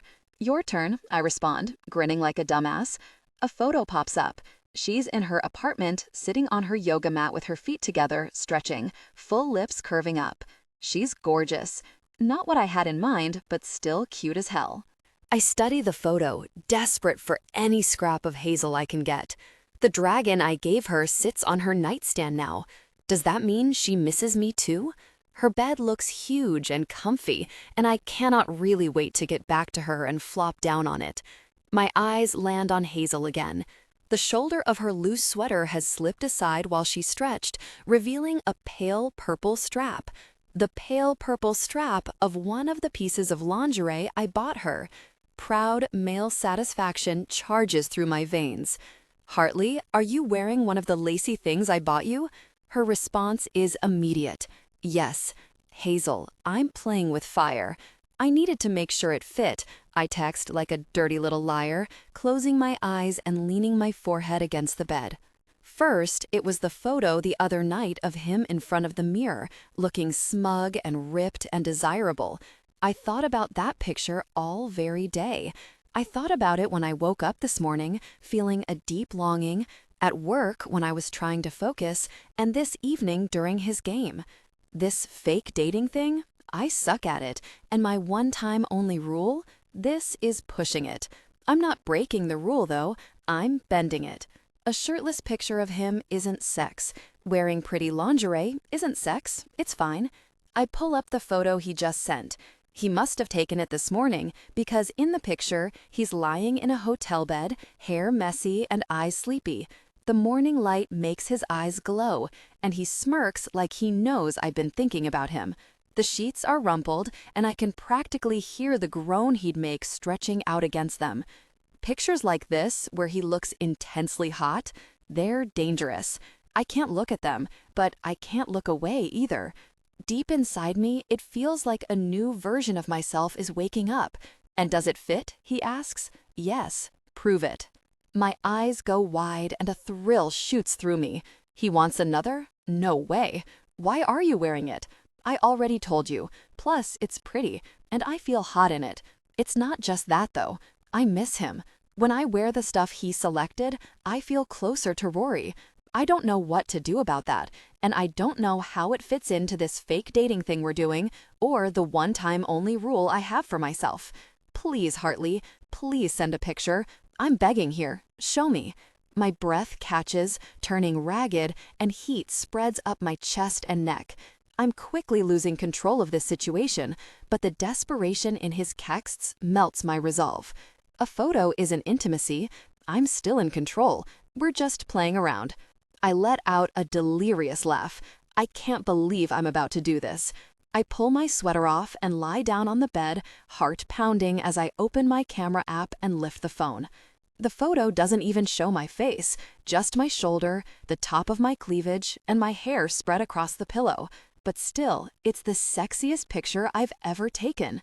Hesitation rises in me, but I picture Rory's expression when he sees the photo, a slack jaw, pupils blown wide, and I send it. His text appears immediately. "Gosh, Hartley." I bury my burning face in the pillow, smiling. The next evening, I receive another photo. He's shirtless in the mirror, clad in just those tight black boxer briefs. My eyes linger on the sharp V-cuts above his hips, the trickle of hair into the waistband, and the toned flex of his arms. He's smirking like he knows how hot he is. Heat twists low in my belly, and I head to my closet to pull out another piece of lingerie, a baby blue balconette bra with a matching lace thong and garters. It's just a picture, I tell myself, as I set my phone up and snap the picture of my back, hair draped across my shoulder, lacy strap visible. It's just for fun. I'm always telling my students that they deserve to feel good, so why can't I? Sending sexy pictures to Rory and seeing his admiration of my body makes me feel hot. That's all. I won't let it get away from me. I know what I'm doing. My pulse jumps when his response arrives, and I flush with pleasure. "Gosh, Hartley." "Rory, good game tonight." Hazel texts a week later while I sit in a bar with the guys celebrating the game. She and Pippa are on their weekend away in Whistler. "We won the game tonight 4-0, and not a single one of those goals was mine." I smile down at my phone. A half-full beer sits on the table in front of me after Owens shoved it in my face. One beer isn't going to ruin my career, and it's so good. So really good. "You watched my game?" I reply. Her typing dots appear, disappear, and appear again. I hope she's getting flustered on the other side. It was on in the background. My grin widens. "You watched my game." Gosh, I miss her. But the photos we've been sending back and forth, my desire grew just thinking about them. Prickly, guarded Hazel, sending me glimpses of the lingerie I bought her. Every time my phone chirps with her text tone, my anticipation grew. I haven't felt such intense longing since I was a teenager. I scroll up to the photo she sent this morning of her cream-colored lace panties stretched over the long line of her hip, and I scrub a hand over my face. Hazel Hartley has me under her thumb, and I love it. Something on the TV screen behind the bar catches my eye. My dad. He's in the studio as a guest commentator, replays role of the Storm game, and a familiar weight settles in my gut. They replay me passing to another forward before he snaps it into the net. That play was everything I love about hockey: speed, skill, and luck. Teamwork too, I guess. Really, that was a nice goal. What a waste, the captions read as my dad talks. Pain rips through me. I hope Hazel isn't watching this. I know he's my son, but Rory Miller is a weapon on this team, and Ward's using him to prop up other players, my dad continues, and my molars grind. Ward makes Miller captain, but has him passing to other players like they're at summer camp. Don't, Streicher mutters beside me, staring at his own phone, probably texting Pippa. What? He tips his chin at the TV before meeting my eyes with his usual serious expression. Don't watch that. Gosh, it doesn't matter what they say. They're not on the ice with us. He's right, though. I rub the back of my neck. I was traded to the team to score goals and win games. Streicher watches me for a long moment, frowning. Why don't you leave that up to Ward? I just want to be a good captain, I admit to my oldest friend. I blow a long breath out. What would you do in my position? He shrugs his big shoulders. I do whatever Ward thought was best. I trust him. Me too. The urge to make Ward proud fights with my need for my dad's approval. I don't understand him, though. Streicher makes a noise that sounds like a snort. Me neither. I think he's got a plan, though. My mind wanders back to tonight during the game after my assist. Ward met my eyes and dipped his chin in approval at me. How's stuff going with Hazel? Streicher asks. Good, really good. I think about us racing to the sign on the beach, her shoving me and me laughing, falling asleep beside her. Her sending me the hottest pictures I've ever seen in my life. Too good, actually. Better than I ever imagined it could be. It's not just the photos we send back and forth, and it's not just that I find myself thinking about her daily. It's that I think about her constantly, and I can't wait to get home to her. A realization looms at the edge of my consciousness. My feelings for Hazel grow every day, and I've never felt like this. This could all be over in a heartbeat, though. Just because I'm trying not to be like Rick Miller doesn't mean it's working. Still pretending? Streicher asks, glancing at my phone. I've got a photo of Hazel from this morning pulled up. She's wearing a toque, and her cheeks and nose are pink from the cold. My chest feels tight and warm. The realization I'm avoiding starts pounding on the door, demanding attention. I don't know what this is to Hazel. We still have a deadline on this thing between us. I don't know. I clear my throat as my chest pulls tight. Stryker makes a noise of acknowledgement like he isn't freaking surprised, and I have the urge to grab him by the shirt and shake him. Why didn't you warn me? I ask, keeping my voice low so the guys don't overhear. Stryker gives me a disinterested look. Warn you about what? My mind goes to Hazel crying on the street after her family dinner, and the unbearable pain of seeing her hurt and disappointed like that. The urge to fix things, the need to make everything better. I shake my head, at a loss for words. That it was going to be like this. I exhale a heavy, frustrated breath, meeting his eyes. It's different with her, you know? He watches me for a long moment. Good. He sets his phone down. You mentioned this to Hazel yet? Nope. Are you going to? I don't know. If she doesn't feel the same way, it'll ruin everything we have. It's fake to her. We stare at the TV for a beat. At least give her the option of rejecting you instead of doing it yourself. There's a long, low whistle, and I look up to see McKinnon standing over us, watching the TV.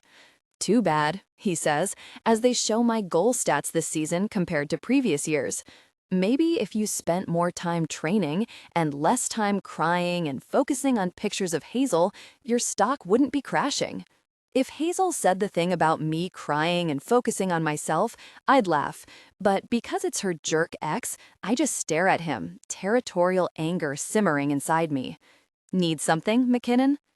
Stryker gives McKinnon a cold, intimidating stare, but McKinnon ignores it, dropping into the seat across from us. Nope, he smirks, eyes red and bleary. I can see the appeal of it, though, he slurs like he's drunk. Thank gosh Ward took pity on me and gave me my own room for this leg of the trip. What are you talking about? Stryker's tone is flat and unimpressed. Connor just smirks right at me. Miller will find out soon enough. He catches the attention of a passing server. Get me another beer, would you? My fist clenches with irritation before I give the server an apologetic look. Thank you, I tell her before shaking my head at him. Use your freaking manners, McKinnon. Don't make the team look bad. He scoffs, leaning back in his chair and staring at the server's back as she walks away. She's fine. She likes me. If you give them too much attention, they get clingy.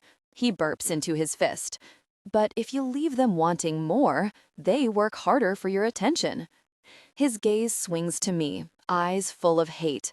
It worked for Hazel.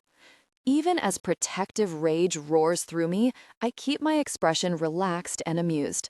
She's moved on, and you should too. It's getting sad. Really, jerk. McKinnon winces and makes an exaggerated pained noise. My body sure is sore after the game, he says, grinning at me. I'll need Hazel to help me recover all week. The simmering rage in my veins boils over, and I clench my teeth so hard my molars hurt. Watch it, McKinnon. His drunk smile pulls higher, and my blood pounds. Thank gosh Hazel isn't around to hear this. I lean in so only he and Stryker can hear me. If you make her uncomfortable, I will really end you. My teeth grit. I've never hated someone the way I hate this guy. McKinnon widens his eyes, pretending to be scared. Wow, someone's got it bad. He laughs to himself, and the sound makes me sick. You always did have a thing for my girl, didn't you? His arrow hits me right in the chest, and anger rolls through me like a storm. She's not your girl, I say in a low, deadly voice, on my feet with my fists clenching and my shoulders tight. Hazel is mine. Like I said. His eyes glitter with ugly condescension. You'll see.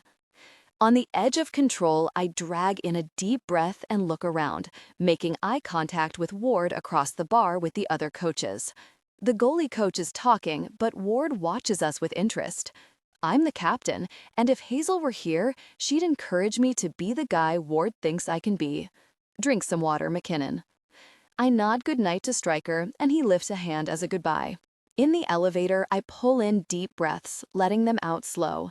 Gosh, I hate that guy, but what I said about Hazel being mine, it was the truth. I scroll through our texts, all the freaking incredible photos she sent me over the past week. Hartley's body is a dream, with smooth curves, lovely lines, the gentle dip of her hips, even her collarbones are gorgeous. She has a freckle right over her left chest that I find myself drawn to every time I get a photo where it's visible. That she feels hot and desired while taking these photos is what makes me feel intense desire, though. Thoughts of McKinnon and my dad fade away as I send her another one. Her response comes immediately. It's a picture of her on her front, hair falling forward and chest against the duvet. The soft curve of her back is visible and need flows through me, making me feel intense desire. Is that all you've got, Miller? Yawn. Even with all your pretty muscles, I'm getting bored. My smile curls higher. I don't know whether it's the 2 beers I had or the possessive feelings from tonight, but the urge to ramp things up with Hartley courses through me. She may not know it yet, but Hazel Hartley is mine, and tonight, I'm going to show her. Hazel. The photos have escalated and I've completely lost control of the situation. I've become addicted to the pictures Rory sends and his responses to the photos I send in return. I thought about that photo all day, Hartley. God, you're so freaking hot. I felt intense desire in the shower thinking about this one, he said about a photo of me wearing a plum-colored bra, my form on full display, before he sent back a photo of himself shirtless, grinning as his desire was evident beneath the fabric of his boxers. Lying on the hotel bed beside Pippa, I scroll past the photo of him just out of the shower, water droplets on his skin, towel low on his waist, and the outline of his strong form clearly visible. And the photo I sent back of me lying in bed, stretched out on the sheets wearing a delicate cream lace set. My phone buzzes as another picture arrives. He's in a state of undress, holding a towel in front of him, all the muscles down his hips and thighs on full display. Water droplets cling to his chiseled chest, and I feel a rush of warmth. My response is a picture of me lying on my front. No face, just my form and my back in a midnight blue thong the color of his eyes.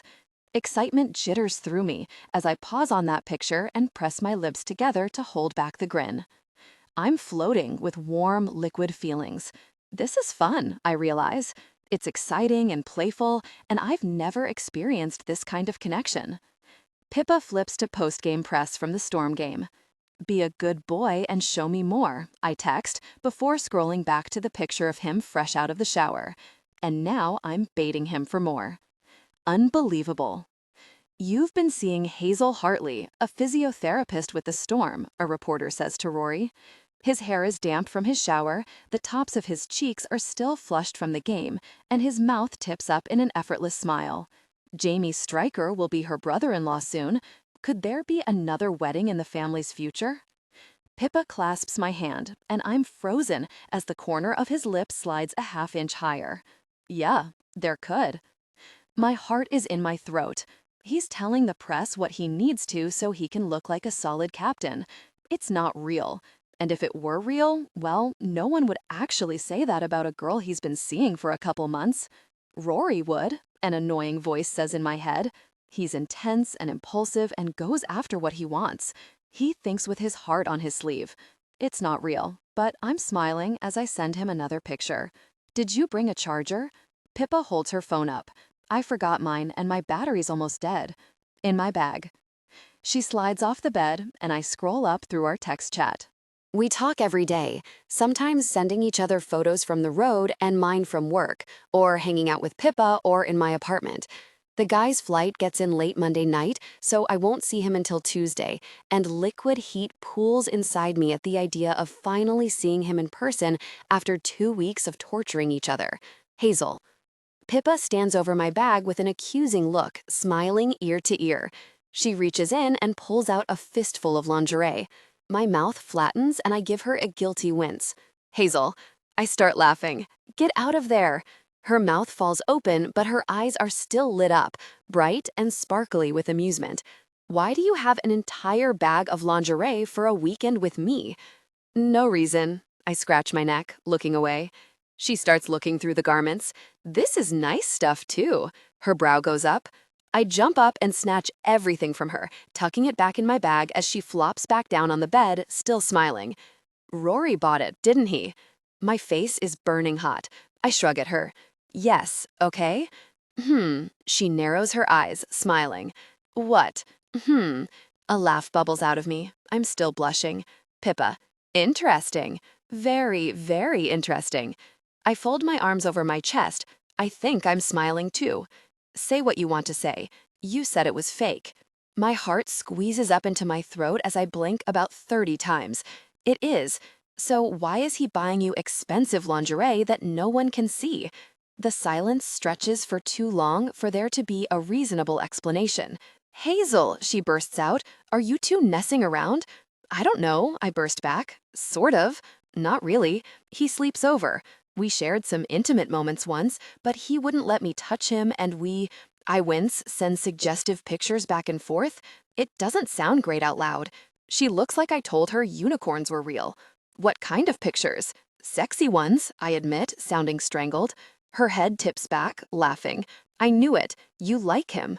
I don't know. My heartbeat feels erratic and I force myself to shrug. You do. Admit it. Fine. I shrug again, eyes darting around the room. I like him. Really. I said it. My throat knots. I really need to get a hold of this thing. It has an expiration date. I like him, I repeat, worrying my bottom lip. Her expression softens. Why do you say it like it's a bad thing? There are a million things I can't say out loud. Because he can have anyone, so why would he choose me? Because I'm just waiting for the thrill of this to be over for him. Because I'm ordinary, and guys like Rory Miller are extraordinary. I invited him home for Christmas. I'm still putting the finishing touches on his presents, but I can't even use him coming home as an excuse since I bought them before I asked him. I don't do this kind of thing. Pippa's eyes are soft and watchful, and I love her so much because there isn't a lick of judgment in her expression, but at the same time, I feel like she can see deep inside my head. What if you did, though? My stomach tightens. Don't you want more? I think about what Rory said in post-game press tonight and how it didn't sound fake. When I put the past behind me, being with Rory is effortless. No, it's more than that. I don't answer Pippa's question, but she can see it all over my face.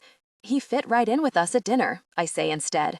My mouth twists as I think about him and Dad talking and how at ease Rory looked. His family isn't like ours.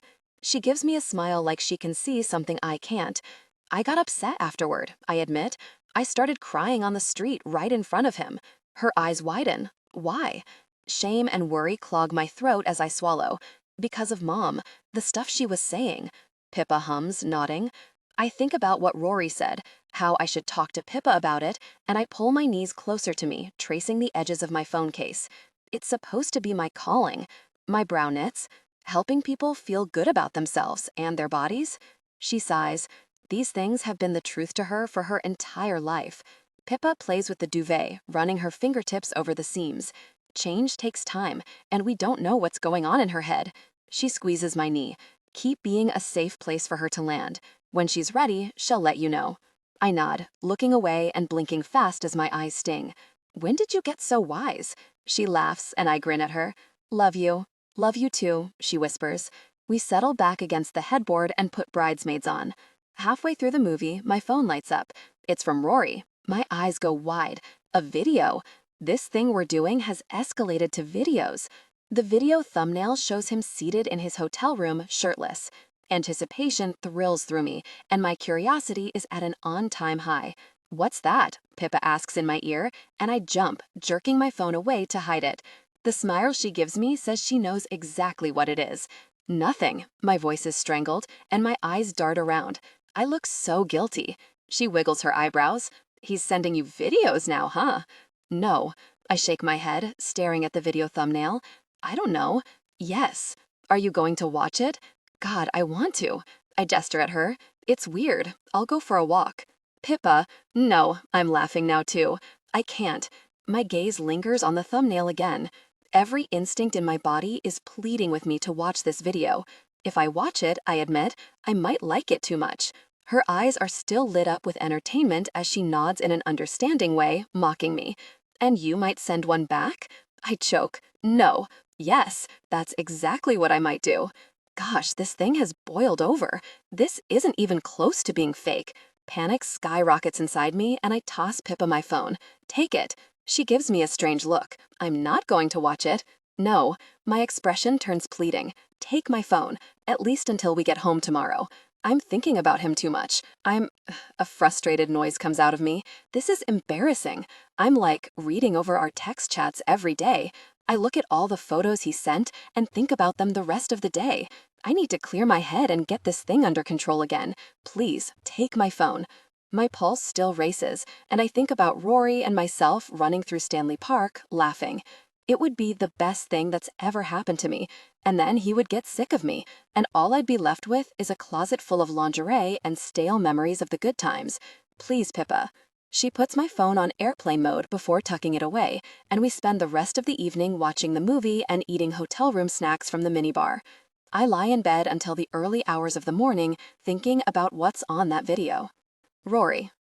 The next evening, I'm in the airport staring at my phone with a frown, knee bouncing. Miller? Ward glances between my face and my phone.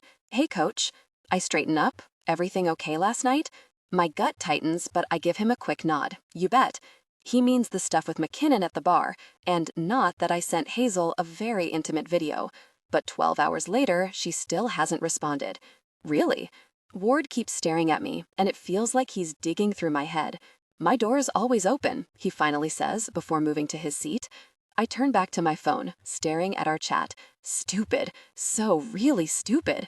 I went way too far. Hazel's horrified, disgusted expression floods my mind, and I groan, turning out the window to stare at nothing. We were going to spend Christmas together. Things were going so well, but I really messed it all up because I was feeling possessive and intensely attracted. There's my little ray of sunshine. Owens drops into the seat beside me, holding one of those big fantasy novels he's always reading. He flinches at my expression. Someone's grouchy. You going straight to Hazel's tonight after we land so she can make you feel better? I had planned to, but the message in her silence is loud and clear. Go away, Miller. Tomorrow, I'll apologize and we'll go back to playing pretend, but for now, I'll give her space. No. I put my phone on airplane mode and toss it into my bag, chest straining. I'm not. When I get home from my weekend away with Pippa, my sole focus is getting inside my apartment and watching the video Rory sent, anticipating the intimacy it promised. My footsteps thump on the stairs as I hurry to the third floor, keys in hand, but when I reach the landing, a package sits on the floor, leaning against my door. My stomach flutters, and I bite down on my smile. Another? He must be as addicted to those photos as I am. Inside my apartment, I tear the package open, excitement drumming in my veins. But when I push the plastic wrapping aside, my expression turns disgusted. I hold it up, and a laugh bursts out of me. Until now, Rory's taste has skewed delicate, sweet, sheer, and lacy. Everything has been high quality and carefully constructed from soft material that feels incredible to wear. This piece of gosh looks like it's going to fall apart any second. It's all black straps, stringy and confusing. My nose wrinkles. I'm not sure which hole is for the neck and which are for the legs. What in the world? I murmur, laying it out flat. This thing is so ugly. It looks like a spider web. How am I supposed to wear it? I burst out laughing again before I take a photo. Not sure about this one, Miller. It needs an instruction manual. Rory. Where to? The driver asks when I get into the taxi at the Vancouver airport. I rattle off my address and we drive in silence while I stare out the window. The charity skating event is tomorrow. Will she still show up after the video I sent? Even though she'd never admit it, I know she's proud of learning to skate. My stomach sinks lower with disappointment. My phone chirps with the ringtone reserved for Hazel. My pulse jumps as I pull it from my pocket, expecting the worst, expecting her to tell me we're done or that she never wants to talk to me again. Instead, it's a picture of some weird mess of black yarn on her duvet. Or maybe they're shoestrings. My face screws up in confusion. Not sure about this one, Miller. It needs an instruction manual. What? I murmur, zooming in. Within the mess of shoestrings is a clothing tag. My gut drops through the floor. It's not shoestrings. It's lingerie. But I didn't buy that for Hazel. You'll see, McKinnon said yesterday. Jealous rage thunders through me. He sent her a really piece of lingerie?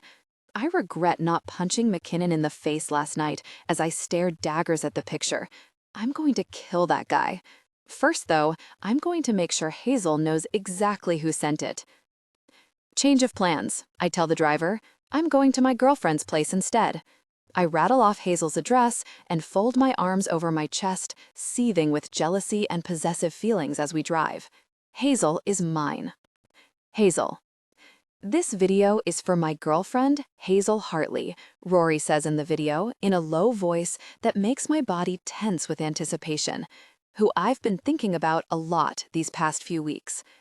I lie back against my headboard, and the breath whooshes out of me as my eyes land on his aroused form resting against his stomach.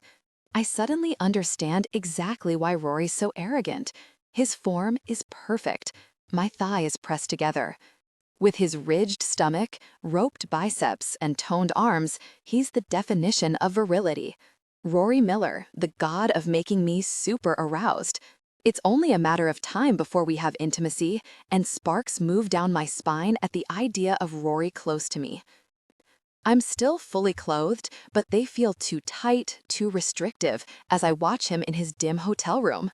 And, who I miss, he continues with a small smile, very, very much. My mouth waters. Heat gathers low inside me, and my nipples prick. and who I can't wait to be intimate with. He moves so torturously slowly. Is he doing this to drive me insane? Or maybe it's because this is how I'd tease him, keeping him on the edge of pleasure until he can't take it anymore. I squirm, running my hand over my thighs. The second Rory gets home, I'm really pouncing on him. "Hold on," he murmurs, squinting at something behind the phone, just propping up a photo of myself to look at. A laugh bursts out of me, and I'm flushing with silly, light feelings as he winks at the camera. I'm alone in my apartment, grinning at my phone like a dork. I wish he were here on my bed so he could see how much I'm enjoying this. I clamp my lips together to hold in a moan as Rory continues at an excruciating pace. His head tips back, eyes closed. I think about being close to you every hour of the day. So do I. A shiver runs through me, shuddering. The intensity is overwhelming. He moves faster, nostrils flaring as he sucks in his sharp breath. Heat stirs through my limbs, and I match his pace. "We're doing this again," he tells me. "This is going to make me incredibly aroused, Hazel." A moan slips out of me and my hips tilt forward, drawing this out, wishing my hand was his and that I was the one teasing him. If he sent me this video to push me over the edge, to force me to admit I want to be intimate with him, it worked. A groan rumbles from deep in his chest, and he wears the most delicious frown as every muscle in his torso tightens. His movements become rapid. "I'm nearing my peak," he murmurs, head tilted back, the long line of his throat working. Every sensation in my body heightens, and my lips part with pleasure at his strained expression. Watching Rory is captivating. Urgent, insistent pleasure builds. I'm so close. His eyes open and he looks at the camera, looks right into my head before he sends me the most confident, smuggest grin and nudges the phone with his free hand. There's a clacking noise, and now the only thing visible on screen is his hotel room ceiling. "Gosh, baby," he grits out, and my eyes are wide as I listen to the sounds. Listen, not see. I blink at the screen in disbelief. Did he actually? That really jerk. He did that on purpose. He did that to tease me, to wind me up, and then leave me aching for him. I nearly scream in frustration. I'm too aroused, too worked up and desperate and needy. I just need release. And I still haven't seen Rory reach his peak, which frustrates me. I close my eyes, picturing what I wanted to see from the video, picturing his body tightening and him reaching his peak. I imagine his chest rising and falling fast as he catches his breath, shooting me a sated, glazed look, the same one he gave me after our intense moments. Pressure builds and I'm about to reach my peak. There's a knock at the door, and I freeze. "Hazel," Rory thunders from outside, "let me in." "Hazel." Through the peephole, I see Rory on the other side of the door, wearing a murderous expression, arms folded. My heart starts pounding, but I open the door. "Hi." My skin prickles as his gaze moves down my body, flaring with heat. There's a hard set to his jaw, and his nostrils flare. "I didn't like the last thing you sent, and I'm not wearing it." "Good." He steps inside with an expression like a storm cloud, eyes flashing with possessive fury as I shut the door. Because I didn't send it. My whole body goes cold and tense. What? When he meets my eyes, my stomach wobbles from the way his flash. "Who bought it?" I whisper. "McKinnon." My stomach turns inside out, and I gag. "What? Are you okay?" His hands land on my upper arms, and worry flickers through his eyes. What can I do to make this better? I'm grossed out by what Connor did, but my body is still humming, twitchy and agitated from watching the video before Rory got here. I'm okay. Rory being here, his fresh scent teasing my nose, and his hands on me, it's making it better. You being here is helping, I admit. He closes his eyes, letting out a pained exhale. I'm feeling really jealous right now, Hartley, and I feel like I'm going to do something stupid. Wicked delight curls inside me, and I bite my bottom lip. Like what? Like send you a video of me engaging in self-pleasure. A muscle tightens in his jaw. "I'm sorry." He looks away. And it's the same remorse from when he gifted me the weekend away with Pippa. I went too far. I make a face, confused, before it hits me. I didn't respond. He sent the video, and I disappeared. I didn't respond, I say on a sigh. Gosh, oh God, Hazel, you jerk. Of course he thinks he went too far. His tongue pokes in his cheek. If you want to go back to the way things were before, we can. He looks down at me with such earnestness, my heart cracks open. I can't believe I ever thought Rory Miller was a jerk. He's not. He's just not. I just watched it, I blurt out, pressing my thighs together. I can still feel the intense sensation. His gaze sharpens, fingers flexing on my shoulders. Really? You didn't go too far. I sound breathless, and I can't get enough air as our eyes hold. 2 years? I watched you with that prick? His eyes flash. I hate that he still thinks he has you. He doesn't. I'm not sure what we're doing here anymore, but I have an overwhelming need to prove to him that Connor doesn't mean anything. Between the strange friendship we've developed and the flirting that feels like fun, things with Rory are so different than they ever were with Connor. My skin's prickling. The last 2 weeks of photos and flirty texting have driven me to the brink of arousal. And now I want to do something about it. I need to do something about it. Lifting up on my tiptoes, I kiss him. My hand flattens on his chest, rubbing slow circles over his heartbeat as I walk him backward to my bed, giving him light, sweet kisses. Sit down and close your eyes, I tell him when the backs of his knees hit the bed. His features are strained, like he's holding himself back, but he gives me a funny smile, and that playful spark is back in his eyes. Why? Do it. I push against his flat stomach. You'll be happy you did. He drags a breath in and smiles like I'm killing him before sitting on the edge of the bed and closing his eyes, propping his elbows on his knees. In my closet, I find my favorite piece he sent, a pale pink lace bodysuit, sheer and delicate and soft with tiny straps.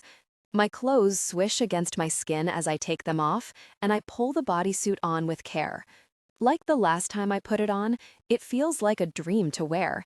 It's the perfect size, like it was made to my measurements. And against my skin, the lace is luxurious. Don't peek.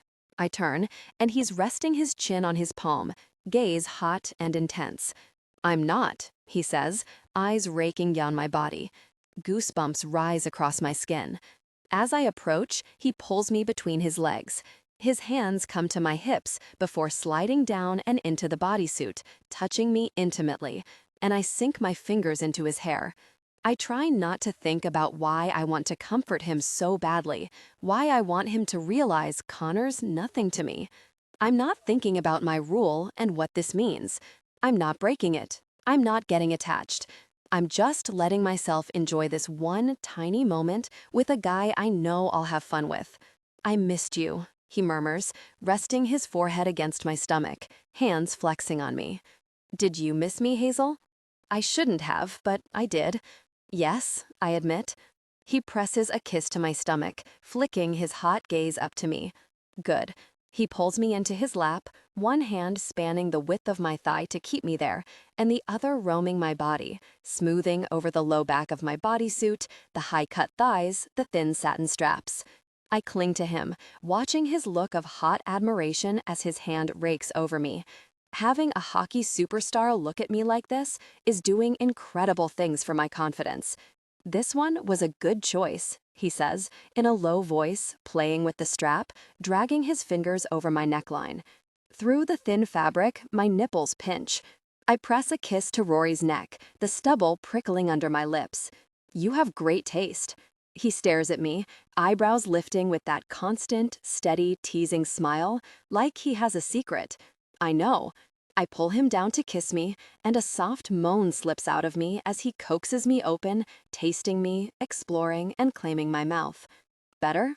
I whisper between kisses. Ugh. Another pained noise in his throat, a frown between his brows. Not really. He pulls me harder against him, and I feel his strong form pressing into my stomach. My breath catches, and a warm sensation spreads. My hand comes to his, and I place his palm against my breast, urging him on.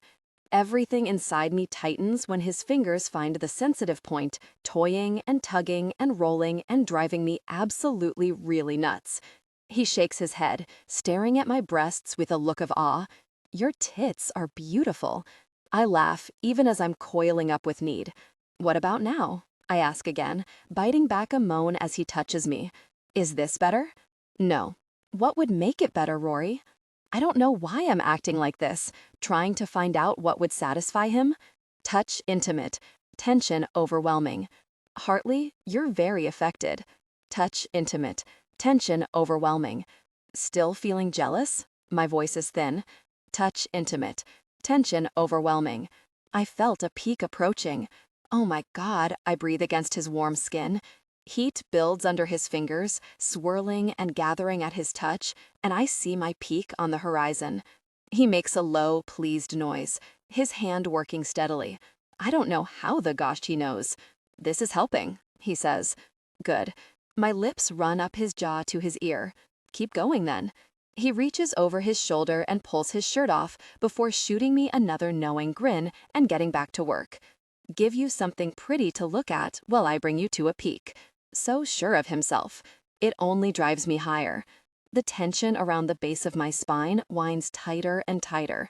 Only one thing will really help, though, he murmurs. Touch intimate, tension overwhelming. Oh, I gasp as heat shivers through me. He isn't gentle, and I like it.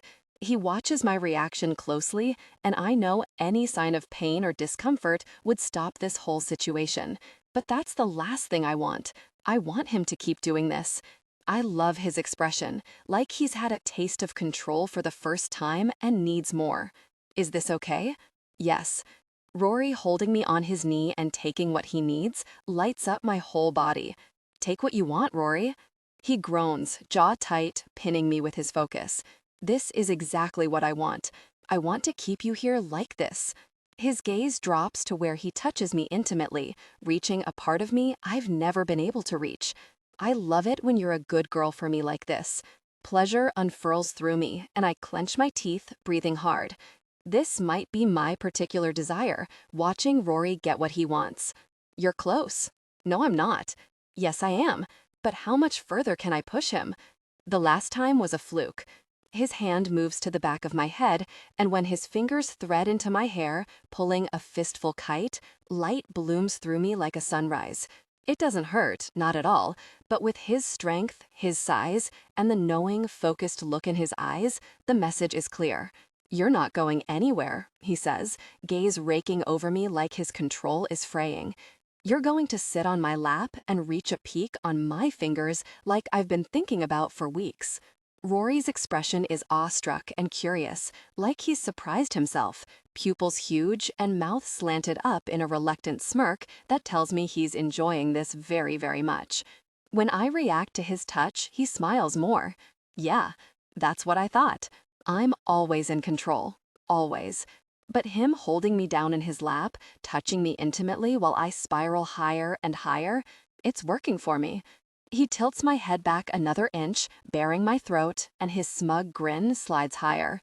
Oh no, he says in a low, teasing voice. You're not going to reach a peak, are you? On a broken exhale, I shake my head, still clinging to his gaze. Because you don't do that with guys, right? Right. My eyes start to close, but his grip on my hair tightens. Open your eyes and look at me. Against my hip, his strong form presses with urgency.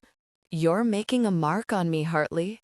He crooks his fingers, finding that sensitive point that makes me lose my mind, and my nails dig into his pecs as pleasure arcs through me.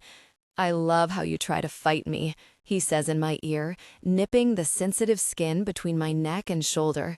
You don't know how many times I thought about this when you were tutoring me.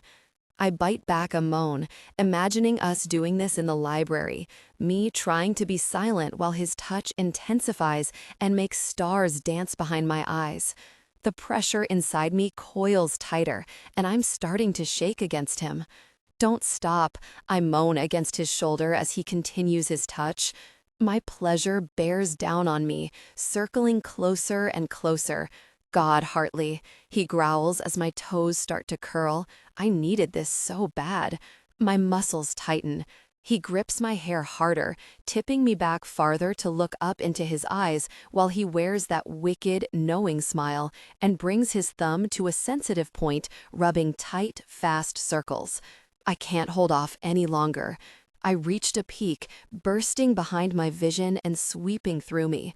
I'm gasping words like please and yes and Rory and oh God, while he watches me unravel on his knee, shaking and shattering and sobbing at how really incredible the waves of pleasure feel. He doesn't let up from his touch, doesn't stop his fingers from moving as I react to them, and even while blood is whooshing in my ears and my face is in his shoulder, I can feel the intensity as he continues his intimate touch again and again. When I slump against him, catching my breath, his mouth is on my temple, on the shell of my ear, my neck, my cheek. I tip my face up to him, feeling drunk and drained in the best way, and he smiles against my lips. "Good job, me," he says, and I laugh silently. So cocky. He lifts his hand, and another wave of heat ripples through me as he lets out a low groan. Against my hip, his strong form stirs. God, that shouldn't be so intense, but it is, seeing his reaction like that.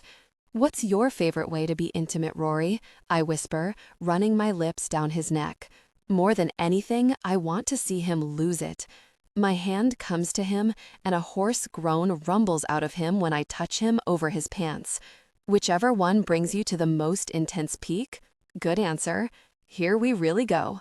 I adjust on his lap, sitting over him, giving him a coy, teasing smile as I push his shoulders back so he's lying down.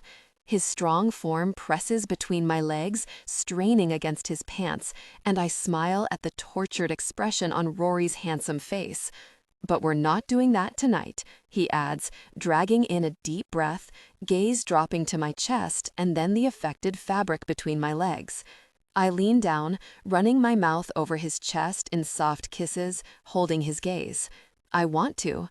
Against his strong form, I move intimately, already feeling the stirring ache again. There's something behind his eyes, something he's holding back from me, something vulnerable he doesn't want to say as his throat works. What's the rush? I pause. It's the second time I've offered him intimacy and he's turned it down. I'd feel rejected if it weren't for the way he looks like he's seconds from losing control. His strong form pressing against me helps too. He wants this, so why's he holding back? I'm not sure how this fits with the Rory's just interested in a chase narrative I've been chanting to myself. Guys don't do this. This doesn't make sense. His hands come to my hips, his mouth lifts into a sweet smile, and dread settles in my stomach. Oh God, he's dragging this out because I told him that I really a guy once and never again. I can't think about what this means on his end. I can't think about what he wants. It's going to give me ideas. Maybe this is a good thing, not sleeping together. Rory's so much more than I expected, and if I have sex with him, I might fall in love with him, and that can't happen. I can already feel it starting, this urge to be the loving, encouraging person he needs in his life. It would be so bad if I fell in love with Rory Miller. It would break me into a million pieces.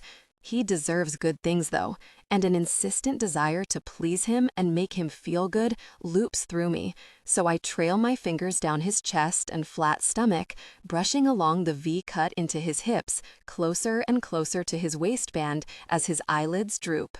"What then?" I ask softly, dipping down to kiss his throat. "What do you need?" His exhale is ragged, and his throat works again. "What did you think about while you were away?" His eyes close, and when they open, his gaze sears me. You lying on the edge of the bed, and me making you completely mine. The noise that slips out of me is pure want. So take what you want, Rory. Rory. They came together in passion, connecting deeply. Afterwards, a sleepy, sluggish haze settled in Rory's body. After we clean up, Hazel curls up against me in bed, her head on my chest, her hair brushing my skin, and her scent in my nose. "Good night," she whispers, and I press a kiss to the top of her head. "Good night." I want to say more. I didn't know fooling around could be like this. It doesn't feel like fooling around. It feels like I'm not ready to even think that. Not when there's a chance she doesn't feel the same way. So I just lie there, hoping that inside her head, she feels the same way. Hazel. The next day, I arrive early at the arena for the charity skating event and take a seat near the entrance to the rink, where I'm meeting Rory after he's done training. My stomach pitches with butterflies. Rory, whom I wasn't supposed to mess around with because this whole thing is fake, but whom I can't stop thinking about. My phone buzzes in my jacket pocket, yanking my thoughts back to the present. It's a text from one of my students, Laura, with a link to a studio space for rent. I've confided about my future dream with her. The owner is a family friend who lives in Iran, she texts. He'll be back in town for the holidays, and he wants to rent the place out fast. I open the link she sent. 2 decent-sized studio rooms, a spacious front entrance, and 3 smaller side rooms, 2 of which could be used as physiotherapy or massage rooms. The rent is expensive, but the location is stellar, only 2 blocks from the SkyTrain. It's in a new building, so it probably has excellent accessibility. Interesting. A place like this would go fast. Am I ready, though? Reluctance rises in me. In my hand, my phone buzzes and my heart jumps at the name flashing across the screen. Hi, Mom, I answer. Hi, honey.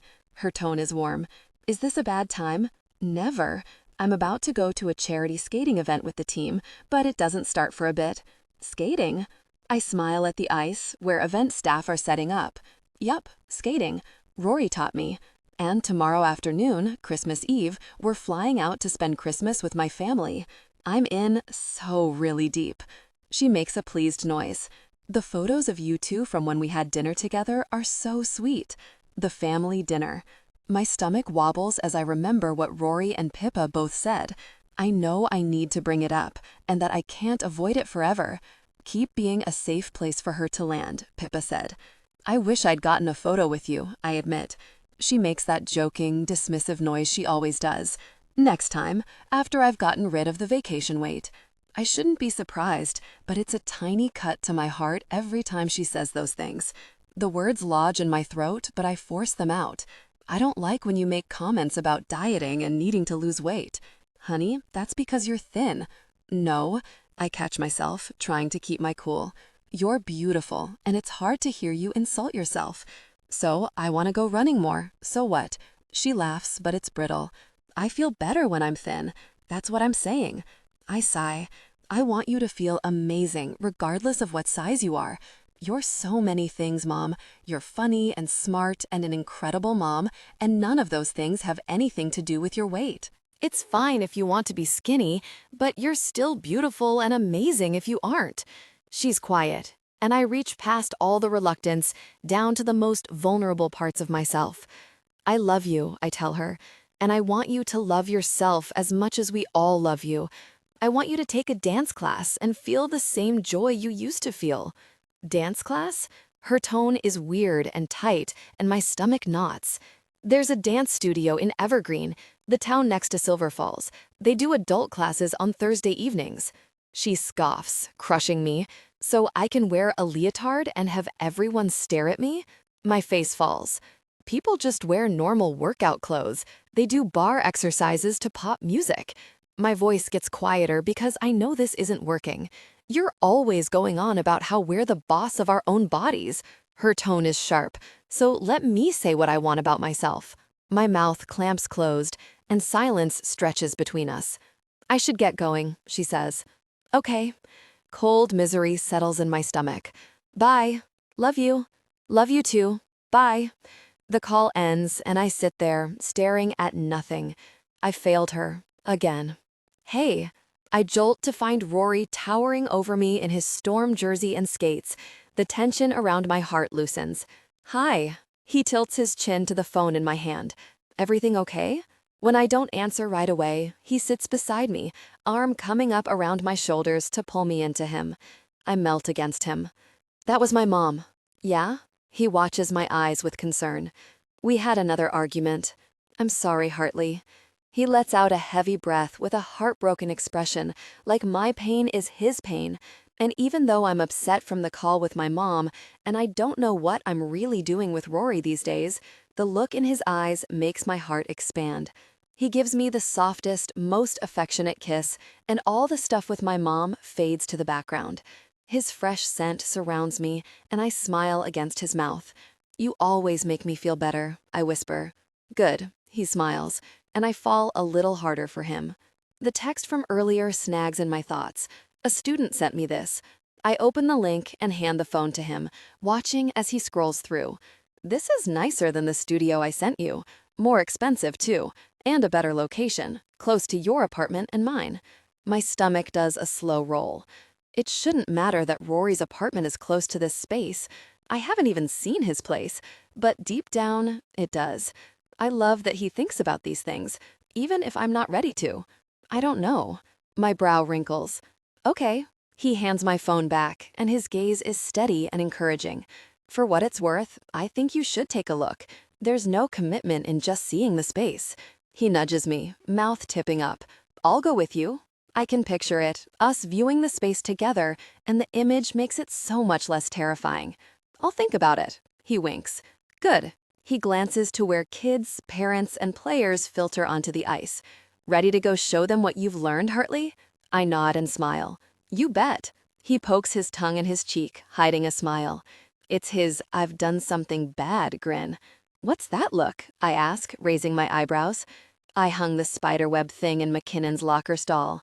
I burst out laughing so loud, people glance over before clapping a hand over my mouth. "I'm surprised you were able to hang it up." He shredded the thing. His eyes spark with mischief as I shake with laughter while he laces up my skates. And when he stands and holds a hand out to me, I take it without hesitation. Hazel.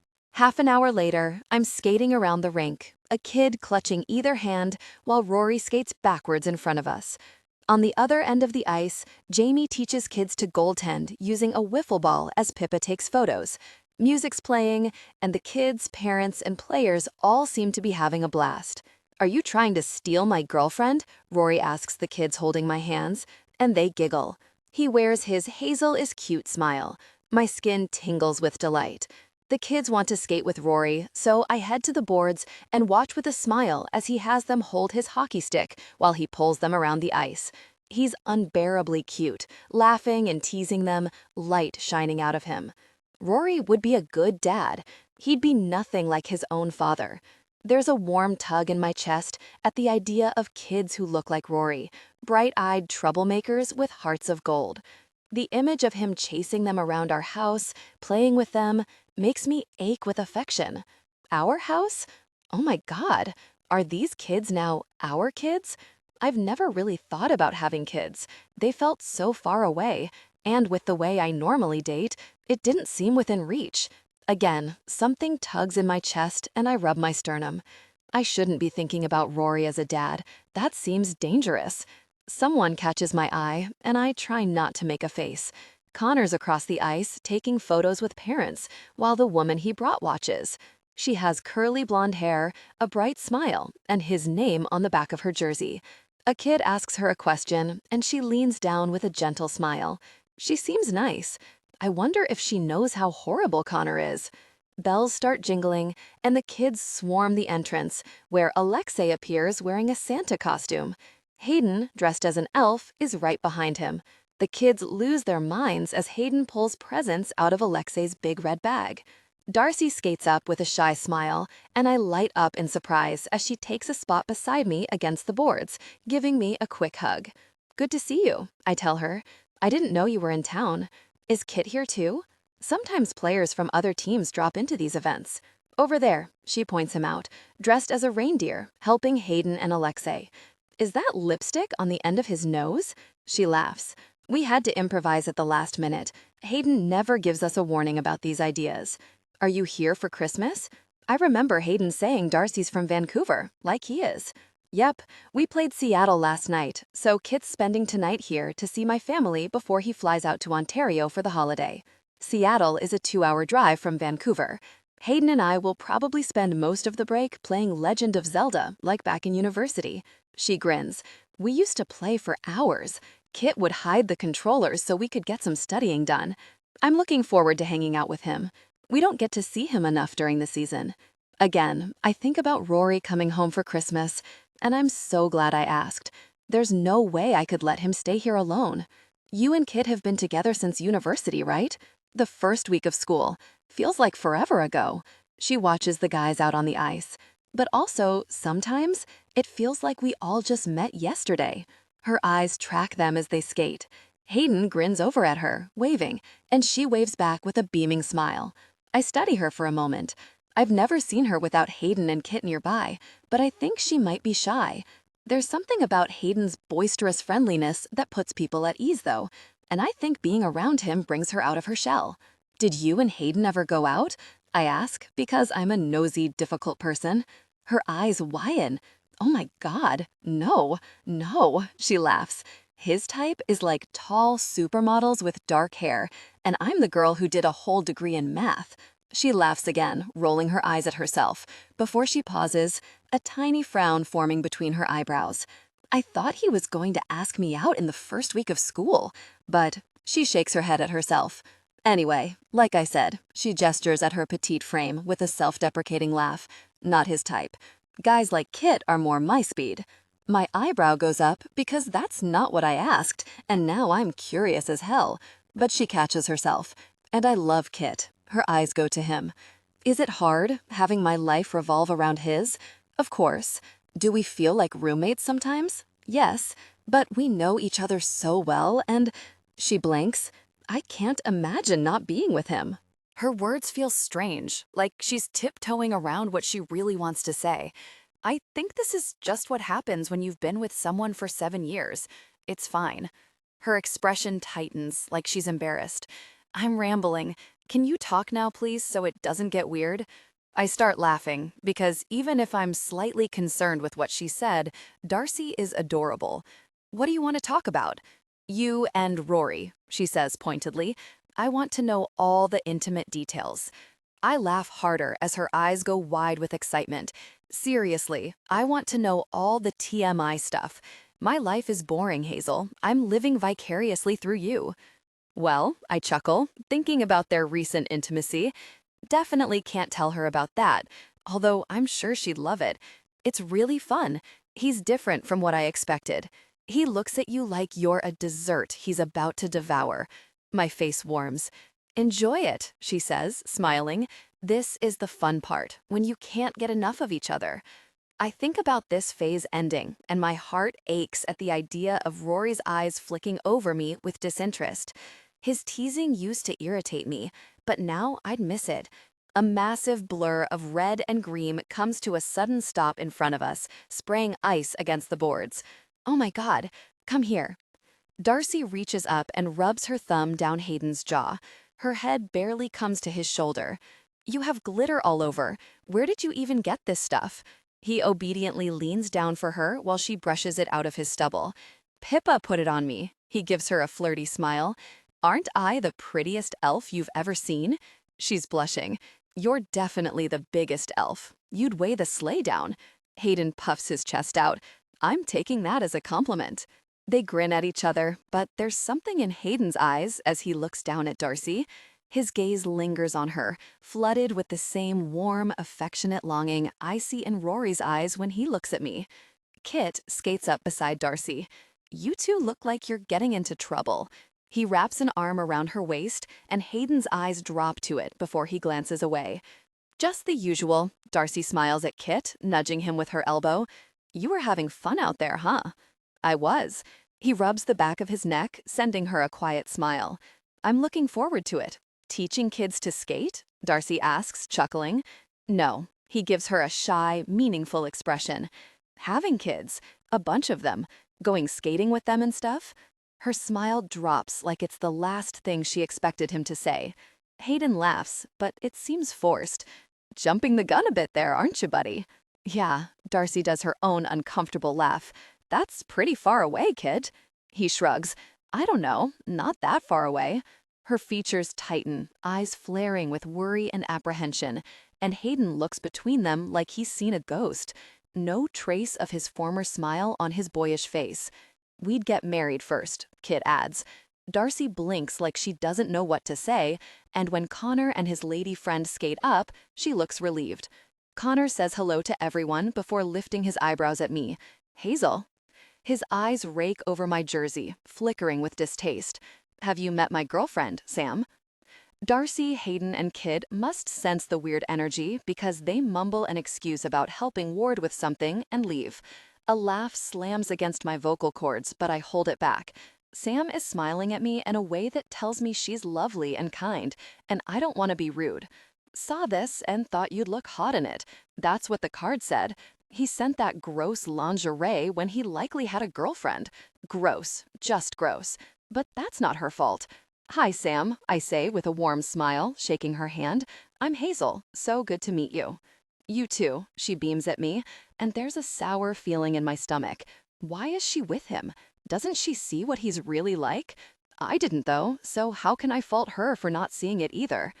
Do you live in Vancouver? I ask, and Connor's expression darkens a fraction. He doesn't like me being friendly with his new girl, but I ignore him.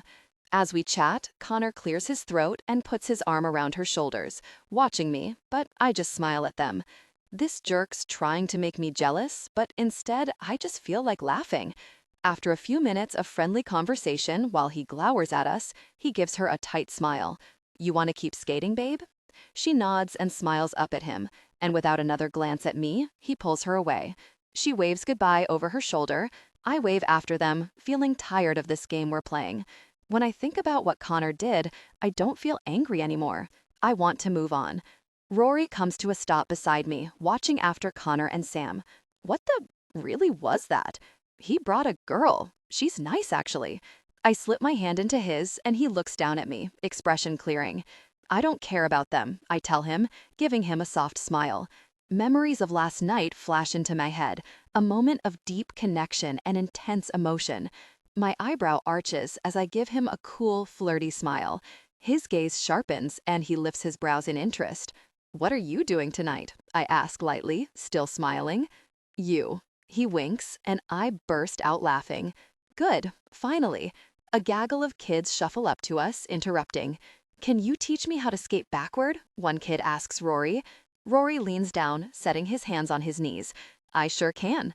He looks to a little girl standing beside the boy. You want to learn too? She points a chubby finger at me. I want her to teach me. Rory winces. She isn't very good. My mouth falls open and I laugh. Not very good? That's only because I had a bad teacher. He grins. He's always trying to hold my hand, I tell the kids, wrinkling her nose. Ew, the boy says, and the girl giggles. Rory and I smile at each other, his eyes spilling over with light and affection. How about a friendly competition, Miller?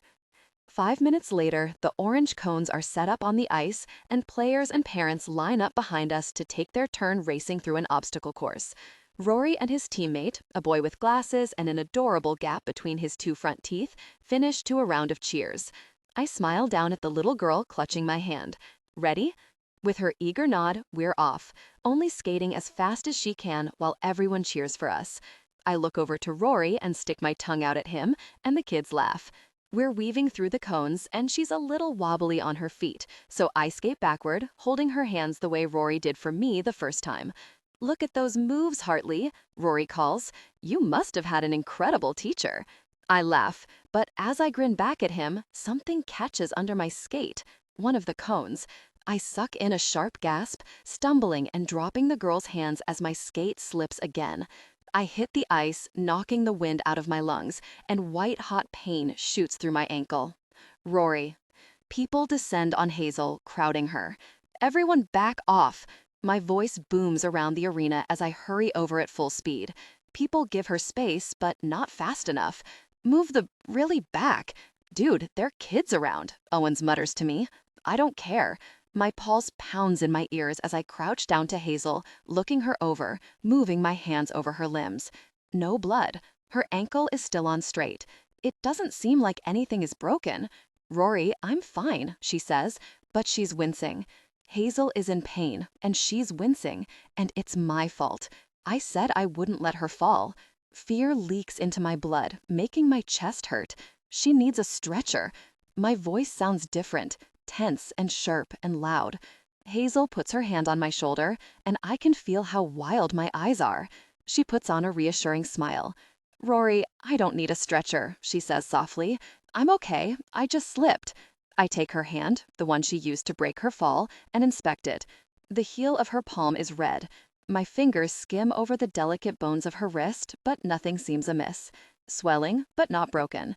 All right. The medic crouches beside us. What hurts? I'm okay, she starts. Her ankle and her wrist, I answer, and probably her tailbone. We need to go to the hospital. She hit the ice so hard I heard her teeth clack. My mind keeps replaying her eyes going wide as she fell, the way her lips parted with worry, and my chest tightens again. She might have a concussion, I add. I don't miss the look she exchanges with the medic. I don't have a concussion, she says, and I definitely don't need to go to the hospital. Yes, you do. You could have a fracture. My throat knots.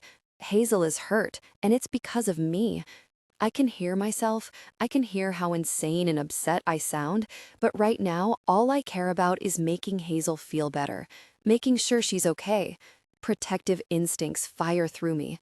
Gosh, behind us, the kids, parents, and players watch me lose my mind. Ward meets my eyes and arches a brow. I look to Volkov, waiting nearby. Call Dr. Green. He makes a face. Georgia Green is one of the team doctors, and Volkov can't stand her. But I don't give a gosh about that right now. Call her, I snap, and he frowns but pulls his phone out. Can you stand? The medic asks Hazel. No, she can't stand. I'm already scooping Hazel up with care, clutching her tight to me as I slowly skate to the bench. My brain is stuck in caveman gear. Make her feel better, get her safe, get her warm, and make her comfortable. Take her pain away. Rory. Her uninjured hand flattens on my chest, smoothing over me in soothing circles. She's my whole world, and I let her fall. My teeth grit. We're going to see Dr. Green. Off Hazel's exasperated expression, I glare down at her. No arguing. Hazel sighs as I step off the ice and head to the medic's room. Hazel. That evening, Rory carries me through the door of the Filthy Flamingo, and everyone cheers. You made it. Pippa grins between us, and Streicher raises an eyebrow as Rory gently sets me on the chair beside my sister. Kit, Darcy, Hayden, and Alexi all call out their hellos, crammed into the booth. It's the last time everyone will see each other before the holiday break, and most of the players and their partners are here, talking and laughing, crowding the bar. Jordan's strung Christmas lights up on a small tree in the back corner, and cheap, sparkly, old-school tinsel drapes over the frames and photos. We're only staying for an hour, Rory mutters before crouching down to inspect my wrapped ankle. And then I'm taking her home to rest. I watch him check the tensor bandage. He did this when Georgia, the doctor, saw me too, and demanded she get a second opinion to make sure it wasn't a high sprain. For the past 2 hours, Rory's worn a worried frown, and while it's adorable as gosh, my heart hurts because I know he thinks it's his fault. My hand lands on his shoulder and I give him a squeeze. Why don't you come sit up here with me? He glances up at me with hesitation, and I suppress a smile because for a moment, it actually looks like Rory would prefer to sit on the floor beside my ankle, guarding it. But he stands, and after he retrieves a bag of ice from Jordan and places it over my propped-up ankle, he finally takes the seat beside me. My stomach dips as he loops an arm around my waist, tugging me close. "Why are you acting like this?" I ask softly, gaze lingering on the lock of hair that's fallen into his eyes. They pitch with worry. I said I wouldn't let you fall. Oh gosh, my heart. It's not your fault. I don't blame you. It was just an accident. I hate seeing you hurt. His throat works and he frowns at my wrist, bandaged up. It aches, but it's barely noticeable compared to what his pained expression does to me. I'm fine, I promise. I wiggle my fingers to show him. Did you have fun today? Besides when you took a decade off my life. I laugh, and he finally cracks a teasing smile. My stomach flutters at the sight of it. Yes, I did. He winks, mouth still curved up with reluctance. Thank you for coming. I give him a warm look. Behind Jamie and Pippa, I spot Connor at another table, sitting with a few players, but the girl he was with today, Sam, is nowhere in sight. Our gazes meet, and his eyes are red and unfocused as he downs the rest of his beer. Something recoils inside me. He's drunk. Some people are cute and sweet and silly when they're drunk, but not Connor. From what I remember, he gets childish and pushy. I shove the thoughts of him away. He doesn't matter. Seeing you with the kids was so cute, I tell Rory, refocusing on him. You're so good with them. He makes a thoughtful noise. If I wasn't a hockey player, he says, shrugging with a smile I might call shy, I think I'd be a gym teacher. It's fun, teaching kids how to skate and playing around with them. His eyes slide to me, teasing, but there's something vulnerable and honest behind his gaze. Would you still like me if I were a gym teacher? My heart twists in half. Of course. I give him a cool smile. You'd look so good in the shorts. I do have great legs, don't I? We grin at each other, and his eyes are bright under the Christmas lights in the bar. Finally, he's starting to relax and seem like himself again. I would, though, I add quietly, like you if you were a gym teacher, that is. His expression softens as he searches my eyes. You're a catch, and you'd be a catch even if you didn't play hockey.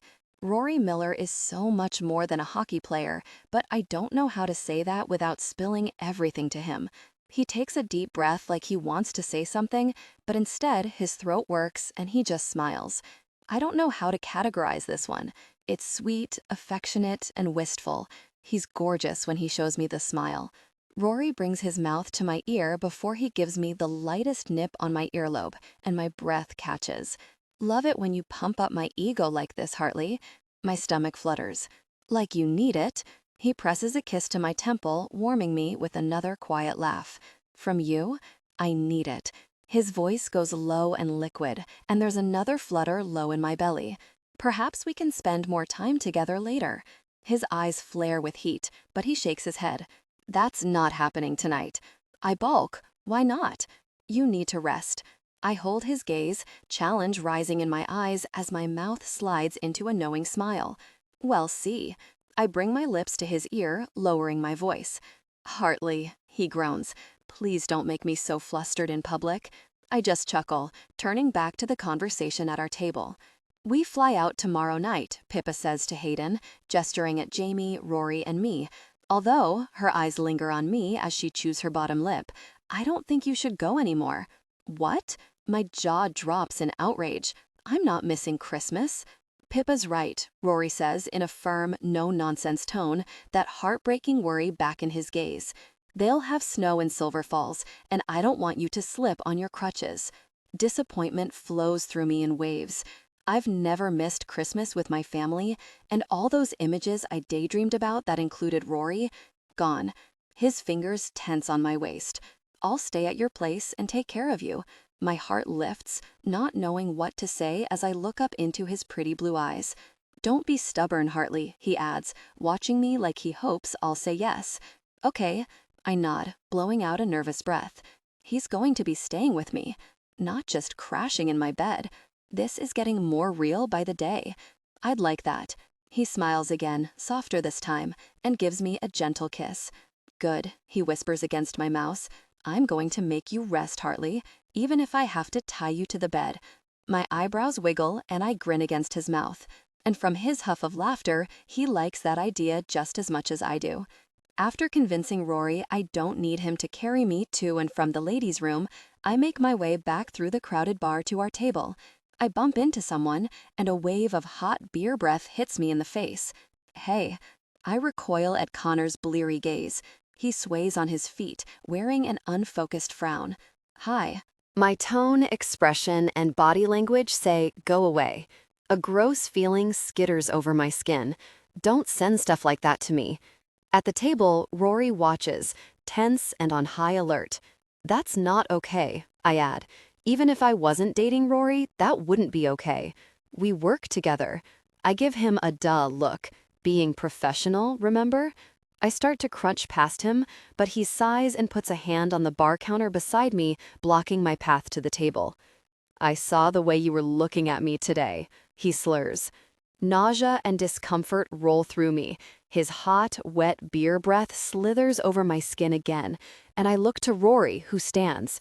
Connor takes an unsteady step, smirking down at me, and I step back with my crutches but hit the counter. There's a chair behind me, and I'm blocked in. Alarm races through me, and my lungs tighten. Rory makes his way over, trying to get around people, but the bar is crowded and loud. You were jealous. Connor goes on like he didn't hear me, still giving me that weird smirk. It's okay. That's the little game we're playing here, he hiccups. I wasn't jealous. My voice comes out sharp.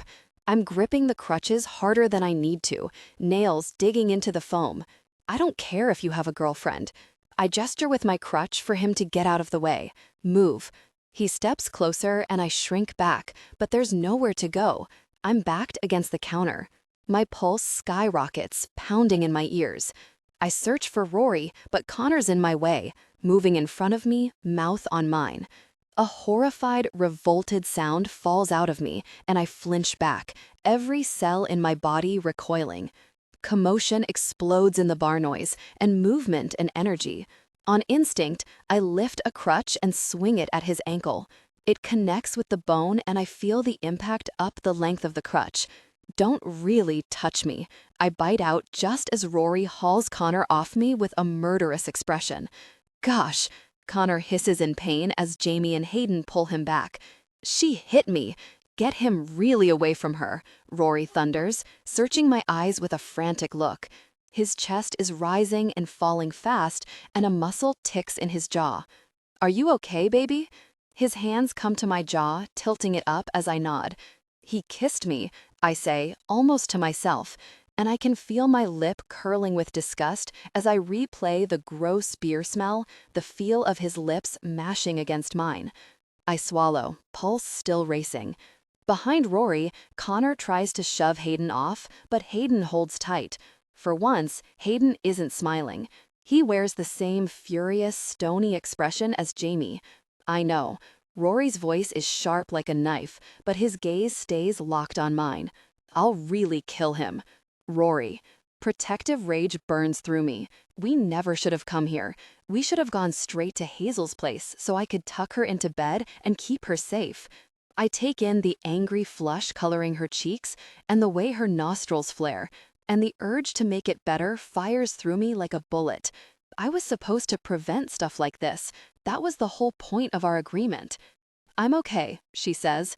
Her throat works again. Pissed off, but fine. Everyone in the bar is either staring at us as I help her to her seat, or at McKinnon, still trying to shove Owens and Streicher off as they hold him like sentinels. They're almost as furious as I am, and beneath the jealous rage, a pulse of gratitude hits me. Even if I wasn't here, they'd stick up for Hazel. They know what she means to me, even if I've never told them explicitly, and they care about her. When she's seated, I give her a kiss on the top of the head. You okay here for a moment? She nods, and I give her another kiss before straightening up and stalking over to McKinnon. Wrong move, McKinnon, I call as I approach, shaking my head, feeling wild and out of control. He hurt my Hazel. My Hazel. He thought he could take advantage of her? This ends now. He shakes his head, wearing a stupid grin that makes me want to break every bone in his body. She's got you really whipped. Shut up, Streicher growls. She's your physio and he's your captain. McKinnon gulps. He's really wasted. Whatever. I grab the front of McKinnon's shirt, hauling him up straight so I can look him in the eye. Everyone in the bar is silent, listening and watching as tinny Christmas music plays. You don't really touch her, I tell him in a deadly calm, lethal voice as my pulse races. You don't go near her. You don't look at her. You're nothing to us. This stuff, I gesture at the bar, you don't show up for these things anymore. You're going to pull that mess. You're not part of the team. He's breathing hard with the ugliest, most resentful expression. I can't kick your sorry self off the team, but I can make sure you never bother Hartley again. I continue. Ask for a new physio, or I'll do it for you. Silence stretches between us, and in McKinnon's eyes, I see something settle. Defeat, I think. Understand? I give him a shake, and he stumbles. Go to hell, he spits. My blood simmers, crackling with energy. Every primal male instinct in me wants to hit him. He's wasted, though, and it's not a fair fight. Captain, Strycher called me. I'm trying to be the guy Ward wants, and I can't hit a guy who can barely stand up straight. Hazel watches with a worried look, and that settles it. Go home, I tell him, in that same deadly calm voice before letting him go. Strycher and Owens escort him out of the bar, but I'm already at Hazel's side, leaning down. Rory, what are you? She lets out a yelp of surprise as I haul her over my shoulder, careful not to bump her ankle. I've got one arm wrapped around Hartley, holding her steady, and Volkov places the crutches in my free hand. I'm taking you home, and you're not going to argue, I tell Hazel. I need to get her out of this place. My blood is pounding with the need to get Hazel home, get her safe, and get her all to myself. She doesn't say a word, and Pippa's eyes are wide as she watches us leave. Even Jordan's eyebrows are at her hairline. Have a great break, everyone, and nice work today, I announce to the silent bar, carrying Hazel out the door. And Merry Christmas. Hazel. I wake up on Christmas Eve morning to Rory gently moving a pillow under my ankle, elevating it while I sleep. I open one eye, squinting in the bright morning light as he walks to my kitchen, studying his muscular back and broad shoulders while he rummages through the cupboards, pulling out the coffee. His figure looks so good in those tight black boxers. It's nice watching him move around my kitchen like he's at home here. In the middle of the night, I woke up and reached for him, and he was right there, curled around me, warm and solid and steady. He glances over and does a double take. Hey, Hartley. He walks over, and I let my gaze wander down his body, counting every well-earned ridge and groove. There's a deep warmth when I think about what we did the other night and how intensely we connected. My gaze flicks up to his, but he's frowning, concern furrowed in his brow as he looks me over. The bed dips as he sits beside me, picking up my wrist to check the swelling. How's it feeling today? Better. I test my ankle out, flexing and pointing as much as I can. There's a sharp streak of pain as I hit the limit of motion, and Rory's eyes widen when I suck a breath in. It's okay, I reassure him. I'll stay off it today. You can wait on me hand and foot if you like. He makes a noise like a growl, and I shake with laughter. Not funny, Hartley. His throat works, and he studies me warily. You think you'll ever want to go skating again? I blanch. Of course, after all the time you put into teaching me? I slip my hand into his. Besides, it's our thing. He raises an eyebrow, starting to smile. Our thing? My heart does a little jump, and I nod, smiling back at him. And seeing you go psycho over me is kind of adorable. You told like 6 kids to go away. He laughs, cringing. I really did that, didn't I? Mm-hmm. God, he's so pretty like this, shirtless and hair all rumpled. Careful, Miller. People might think you really like me. His gaze swings to mine, and his mouth tips up like he has a secret. I do like you. There's an urgent, insistent hum in my chest, but I just hold his gaze. And I think you like me too, he says, smiling more, eyes on me like nothing else exists. I like it when he looks at me like that. I smile at him. Maybe I do. He nods, still smiling, before something cold cuts through his gaze and he frowns. About McKinnon. The noise of disgust slips out as I make a face. Rory drags a deep breath in, and I catch a glimpse of that furious, protective version of him from yesterday. His hand squeezes my thigh, warm and steadying. You okay? He asks in a low voice, watching me. I have a feeling that if I said no, he'd do whatever it took to make it better. Seeing him lose his mind yesterday was just, I don't know what it was. I shouldn't like it so much, but I do. I love seeing Rory Miller lose his really mind over me. I'm fine. Connor doesn't matter. He's gross, and I'm glad you told him to find a new physio. The breath whooshes out of me, and for the millionth time, I wonder what the gosh I ever saw in him. Rory's jaw ticks, and it's laughable how much better a boyfriend he is, even when we're faking, even when we've moved into something that doesn't feel like faking. But I'm fine. Truly. Good. He leans forward, careful not to put his weight on my ankle or wrist, and gives me a quick kiss. When he sits up again, he frowns. Why is it so cold in here? He demands, stalking over to the thermostat. I keep turning it up, but it's freezing. He moves to the radiator, hovering his hand over the elements before giving me an outraged look. The heat isn't working. I gesture at the front hall closet. There's a space heater in there. His outraged look intensifies. Hazel? What? He stands, putting his hands on his trim hips, and my gaze lingers on the strong lines of his body. A deep warmth built within me, and I squeeze my thighs together.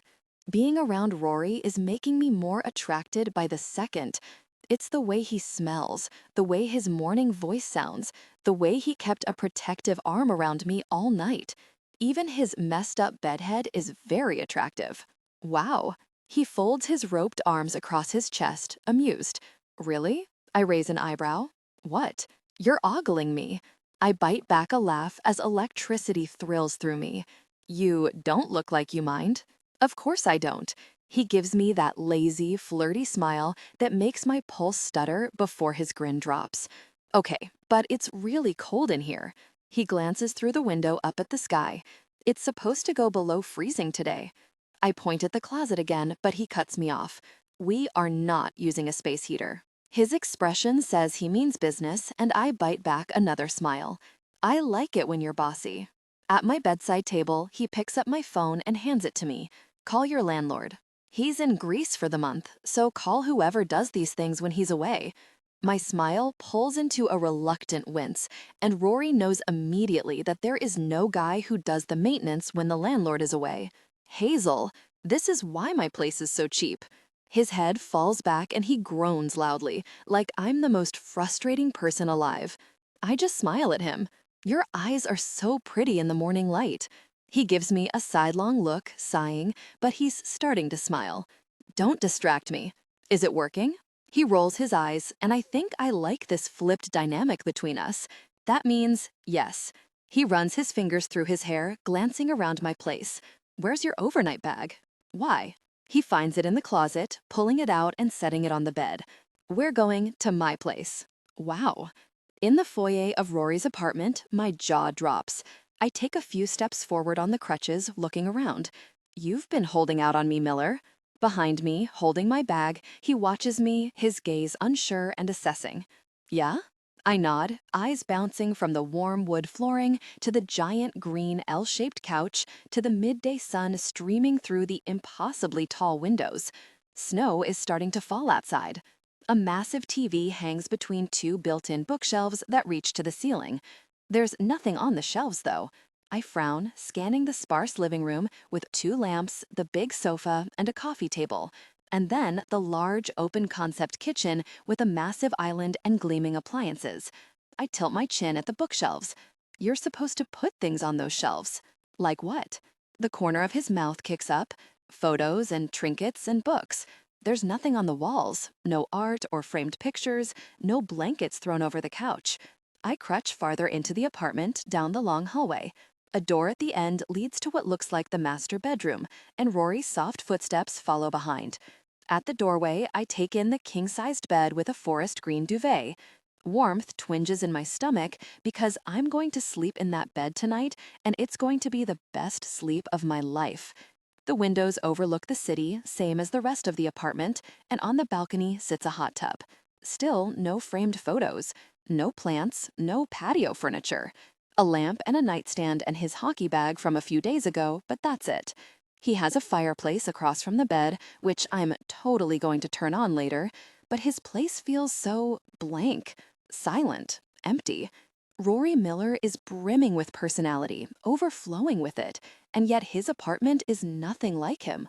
Something sparkly on his bedside table catches my eye, and my lips part in surprise. What are you? He starts, before he sees what I'm crutching over to, and a guilty expression passes over his features. I pick up the tiny crystal dragon, almost an identical twin to mine, except this one is green, not blue.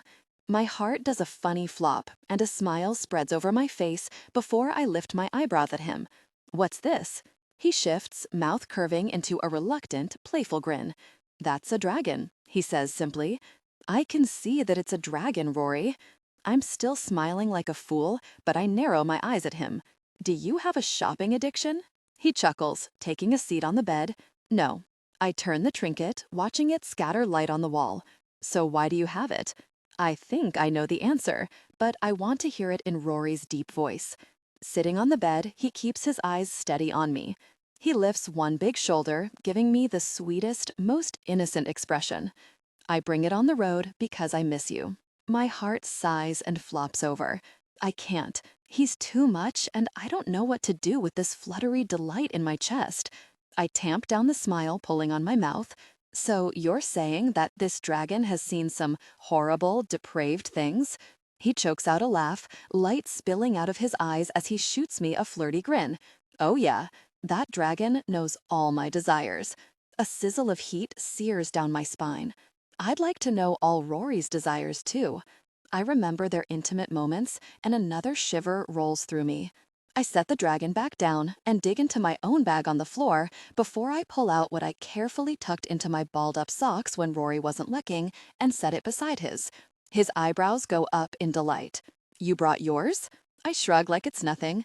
The truth is, I love that stupid little overpriced dragon.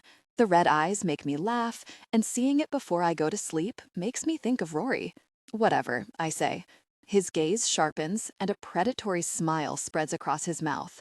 Does it know your desires? Even as my face goes warm, thinking of all the times I indulged in private thoughts of Rory, I'm laughing. Oh yeah. He runs his tongue along his bottom lip, watching me with interest. Maybe our dragons can talk. Maybe. I give him a cool smile, and the interest in his eyes intensifies. Oh, something thunks hard in my head, like a book dropping onto the ground. We're flirting. When I give him that cool little smile, I'm flirting with him. I've been doing this for years, all the way back to when we were teenagers studying in the library. You okay there, Hartley? His voice is almost a purr as he wears a knowing smile. Gosh, I want him. My heart beats like a hummingbird. You want to take a nap? I ask softly, running my hands up into his hair. It's so soft and thick, and the strands feel like heaven between my fingers. Under my touch, he shudders, and he can tell from the tone of my voice that if we got into this bed, the last thing we'd be doing would be napping. His eyelids droop, and he leans into my touch, and I think it's going to happen, but then he groans. I want to. His gaze drops to my ankle, and he sighs through his nose, a frustrated noise that makes me want to play with him more, push him closer to his breaking point. But you need to. Yes, I know. I sigh, feeling flushed. I need to rest. Rest is the last thing I want to do. Gosh, it would be so hot seeing Rory Miller break. He walks into his closet and I pick our dragons up, holding one in each hand. Please be intimate with me, I make my dragon say to his, using a high, girly voice, before holding his dragon up and affecting a low, masculine voice. He returns to the bedroom holding a hoodie. No, I continue, you're a fragile little lady, and I'm afraid I'll overwhelm you with my intense presence. That's enough out of you, Rory laughs, taking the dragons from me as I dissolve into laughter. He's shaking his head, grinning at me. Come here. He gestures for me to lift my arms, and when he pulls the hoodie over my head, I get a lungful of his comforting scent. Now you're trying to dress me too? I ask, smiling down at the hoodie. It's huge on me, worn soft from washing. His eyes spark. Didn't want you to get cold. Desire swoops through me. Why? Why is a man taking care of me so hot? There's something about his sweet, caring nature that makes me want to write my name on him and connect with him deeply. I lie down on the bed and he takes the spot beside me, propped on his elbow, eyes flickering with heat. Is seeing me in your bed increasing your desire? He lets out a heavy breath. Yes. A wave of warmth spread through me, thrumming. Good. What are you going to do about it? His eyes drop to my mouth, and a tortured noise rumbles in his chest. You said you'd take care of me, I whisper. His eyelids close, and he sighs. I did say that, didn't I? Mm-hmm. My hand found him, already firm against his pants, and I gave it a slow, intimate touch. He groans, hips moving into my hand, and his eyes burn, molten hot. Really? I can't say no to you. So don't. A string plucks low in my belly, making me ache. Come here. He nudges me so I'm on my side before he moves behind me, spooning me, surrounding me with his hard chest and broad shoulders. I sink back into his warmth, and he pulls the duvet over us. I moan at how comfortable this is, but my breath catches when he loops a big arm beneath me and his hand found my skin. His lips are on my neck, his breath tickling my skin as he intimately touched me. Better? He asks in a low voice. Almost. Desire swirled inside me, and I moved back against his firm body, pulling a deep groan from him. I could feel my body responding already from the way his fingers were intimately touching me. His other hand found its way to my intimate areas, stroking over me. Sparks jolt through me at the contact, and I arch against him. How about that? His tone is so cocky and smug. I clutch his arm across my chest, and my breath catches when he intimately touched me. This is fooling around on another level. I'm somehow insanely comfortable and aching with need, inhaling his masculine, clean smell with every breath. You know it's good, I bite out, sounding breathless. I need more. His hand stilled between my legs, and his finger rested intimately, not moving, just touching lightly.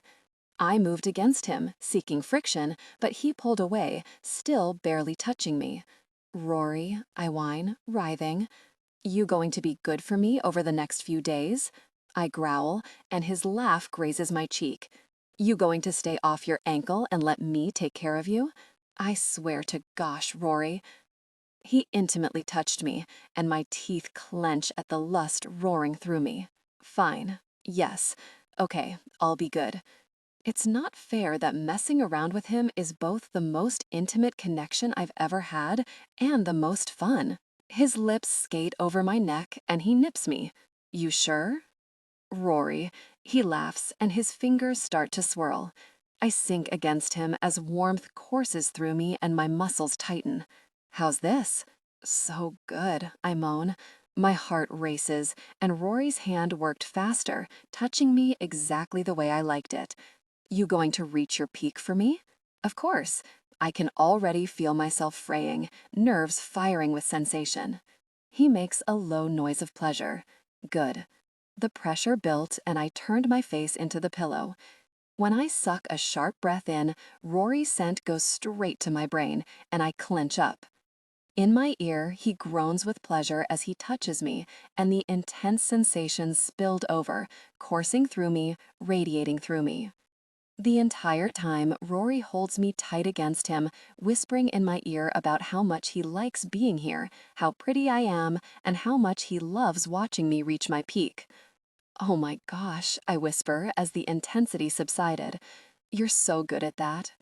Rory smiles against my neck, but when I turn and reach for him, he's off the bed in a flash. I arch a brow, feeling cold without him against me. Get back here. No. He leans down to give me a kiss, but steps away when I reach for him again. I have errands to run, and you're going to rest like you said you would. I blink in outrage, gesturing at his firm presence. You're still affected. I'll survive, Hartley. You've been affecting me for years, and it hasn't killed me yet. A laugh falls from my lips. My mouth is watering, thinking about their intimacy again. We had a deal. He gives me a hard look, but he's smiling as he drops another kiss to my lips. So, be a good girlfriend and stay off your ankle so I'm not worried about you. Girlfriend, he said, not fake girlfriend. I was coerced. I call after him as he winks and strides out of the room. I should be warning myself that this has an end date and that we haven't addressed what's going on with us. I should be freaking out because Rory fits into my life seamlessly, and if it goes south, he's going to tear a hole so big it'll be impossible to repair.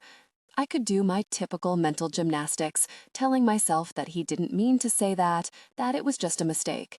Instead, I smile out the window and listen to the front door close, already excited for him to get back. Rory. Christmas carols play in the grocery store while I load things into my overflowing cart. Keep Hazel warm, keep Hazel fed, keep Hazel happy. I'm in protector mode, and I love it. Taking care of her feels right and natural. I normally spend the Christmas break in the gym or taking advantage of the empty rink schedule, but the idea of curling up on the couch with Hazel tonight blows all of that up. I used to hate my apartment, actively avoiding the empty, lonely penthouse over the city, but with her there, I can't wait to get home. I'm loading the groceries into my car, snow falling around me, when my phone buzzes with a call. I'm expecting something regarding the dinner I've ordered for us from a local restaurant, but my stomach tightens when I see the name flashing across the screen. Dad. Already, the weight settles in my gut. We haven't talked in a couple weeks, and I forgot this feeling that floods my system when we do. Rory, he says when I answer. I've been reviewing your recent games. My eyes close. All we really talk about is hockey. I'm coming to a practice, he says. I need to see what Ward is putting in your head. No. Anxiety shoots up my throat. He runs closed practices. He doesn't like spectators. He says it's distracting. I don't know if that's true, but I've never seen someone outside of the organization watching our practices, and I sure as really don't want my dad there taking notes. He sighs. Well, I'm coming to the League Classic next week. Then I'm looking forward to the game on New Year's Eve. I booked a super nice suite. Because, yes, even now, I'm shamelessly trying to impress Hazel. The game is our deadline for this agreement to get back at McKinnon, but it's gone so much further than that. She has feelings for me. I know she does. The League Classic weekend will be special, so I don't want my dad there telling me all the reasons I'm not good enough. I don't think that's a good idea, I tell him, rubbing the back of my neck.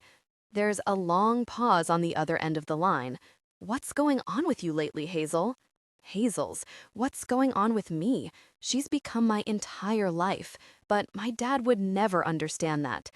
You're different this season, he adds, a note of frustration in his voice. You're playing differently. You're acting differently. I don't know who you are anymore. Where's the star, Rory? He's long gone, and I'm happy to see him go. I don't know what to tell you. It's that girl, Hazel. That protective feeling rises through me. Her name is Hazel. You're distracted. I'm not distracted, Dad. Am I distracted if I feel like everything I've ever wanted is shifting into place? This conversation isn't going anywhere. I need to go. Big plans tonight, huh? There's something in his voice that makes me frown. Resentment or loneliness or something. Yeah, I'll talk to you later. We say our terse goodbyes, and I finish loading the groceries into the car. My mind wanders to the girl waiting at home for me, and the anxiety fades. My dad's right. I am different, and it's because of her. With Hazel by my side, I'm nothing like him. Maybe I never was, and she showed me that. Footsteps crunch in the snow, and two women walk past, carrying a Christmas tree. "Merry Christmas," one of them says with a big smile. I nod back, staring at the tree. "Merry Christmas." On the other end of the parking lot, snow falls on the remaining Christmas trees, and I smile. Hazel's missing Christmas with her family, so I'm going to make this one memorable. Hazel. While Rory is out, I wander around his apartment, snooping through his closet and bathroom and buying home items for him with the credit card he left for me in the kitchen. With the fireplaces on, his apartment is warm and cozy, but without him here, I feel a weird panging ache in my chest. I return to his bed, gazing out the window with the neckline of his hoodie pulled over my nose, inhaling him. Outside, snow blankets the city in white. I wake sometime later to a dim bedroom splashed with warmth from the flickering fire and a muffled thump from the other room. I'm cozy, warm, and sleepy, and Rory's scent from his hoodie is in my nose, making me sink farther into his bed. I glance at my phone. It's just after 5 in the afternoon. The duvet is now on top of me, and a glass of water sits on the nightstand. "Rory?" I ask, squinting into the light as I crutch down the hall to the living room. I stop short, jaw-dropping. Really does that work? Rory mutters to himself, fiddling with something with his back to me. I don't know where to look first. Maybe the plaid wool blanket lying across the back of the couch, or the garland and twinkle lights strewn across the fireplace mantel above the fire. On Rory's oversized TV, the fireplace channel is also on, which is so weird and so Rory. A dozen candles sit in stained glass votives on the coffee table and around the kitchen, and Rory's wearing a hideous green and red knit sweater that he somehow manages to make look hot. There are poinsettias everywhere. The entire place smells like the hot apple cider drink my family makes every year at home, and there are pine needles all over the floor. Between the bookshelf and the window, an enormous fir tree stretches to the ceiling. When he turns, there's that assessing, cautious expression on Rory's face again, the look that makes my heart beat faster. You bought 10 poinsettias, and you're wearing an ugly Christmas sweater? He grins, tilting his chin to a bag near my feet. Got you a matching one. He walks over, and yeah, he does look really, really hot in that stupid sweater. You didn't think I was going to wear it alone, did you, Hartley? His eyes glitter as his grin hitches higher. We have to match. You bought a tree? My voice sounds funny, thin and breathless. It looks like Christmas threw up in here. Is that a good thing? I sigh, taking it all in, glancing over at the kitchen, breathing in the familiar, sweet cinnamon smell filling the apartment. That's the same recipe we make at home, isn't it? Mm-hmm. His eyes are warm. I called your parents earlier. That girl from a few months ago who hated Rory Miller, she shakes her head and walks away because I'm way too far gone to help. Christmas decorations. He bought decorations. All of them, from the pile of boxes in the corner. My heart explodes into a million pieces all over the floor. Why? I ask, blinking away the sting in my eyes. He steps behind me, looping his arm around my waist and pressing a warm kiss to the side of my neck. Because you wanted it, Hartley. If my heart is a house, Rory now lives there. Rory. I'm in love with her. Hazel's eyes are bright as she takes in the living room again, smiling, and a warm pulse of happiness radiates through my chest. I'm in love with her, and I'd do anything to make her happy. And this look of elation on her face as she smiles up at me, it's everything I've ever wanted. Thank you, she says, resting her palms on my chest. This is amazing, Rory. She presses her lips together, gaze lingering on the tree. Our eyes meet, and her full mouth tips up into a pretty smile. I think maybe I've always loved her, because this feeling in my chest isn't new. I just have a name for it now. You make everything better, she whispers. My throat knots with emotion, and I wonder if anyone ever told Rick Miller he makes everything better, if my mom ever felt that way about him. My fingers thread into her hair, and I brush a soft kiss to her mouth. So do you, Hartley. When she pulls back, I search her eyes for any sign she feels the same way. Behind the warm affection there, worry flickers. Good. She's worried because it feels real to her, and she's never been here before with a guy. Another pulse of something sharp and sweet pangs through me, and I tuck a lock of hair behind her ear. She knows how I feel. She has to by now. And when she's ready to hear it, I'll tell her. You want to decorate the tree with me? I ask. And she nods, smile stretching ear to ear. I'm not too heavy, Hazel asks that evening as I give her a piggyback ride along the seawall. Snow falls around us, coating the sidewalks, and traffic is almost non-existent. It's just us and a few other people out walking, enjoying the sight of the water and forest in the snow. All afternoon, Hazel flipped between begging to go outside and threatening to wear only lingerie for the next 2 days to test the limits of my control. So now I'm carrying her, because there was no really way I'd let her use crutches on snow. Most of the sidewalks aren't shoveled, and it's slippery. I snort, giving her a flat look over my shoulder. Don't insult me, Hartley. You weigh nothing. She chuckles. My boots crunch in the snow, and I inhale a deep breath of cold, crisp air coming off the water. My dad called today, I tell her for some reason. Her arms tighten around my neck. How'd that go? Ugh, not great. I make a face over my shoulder at her.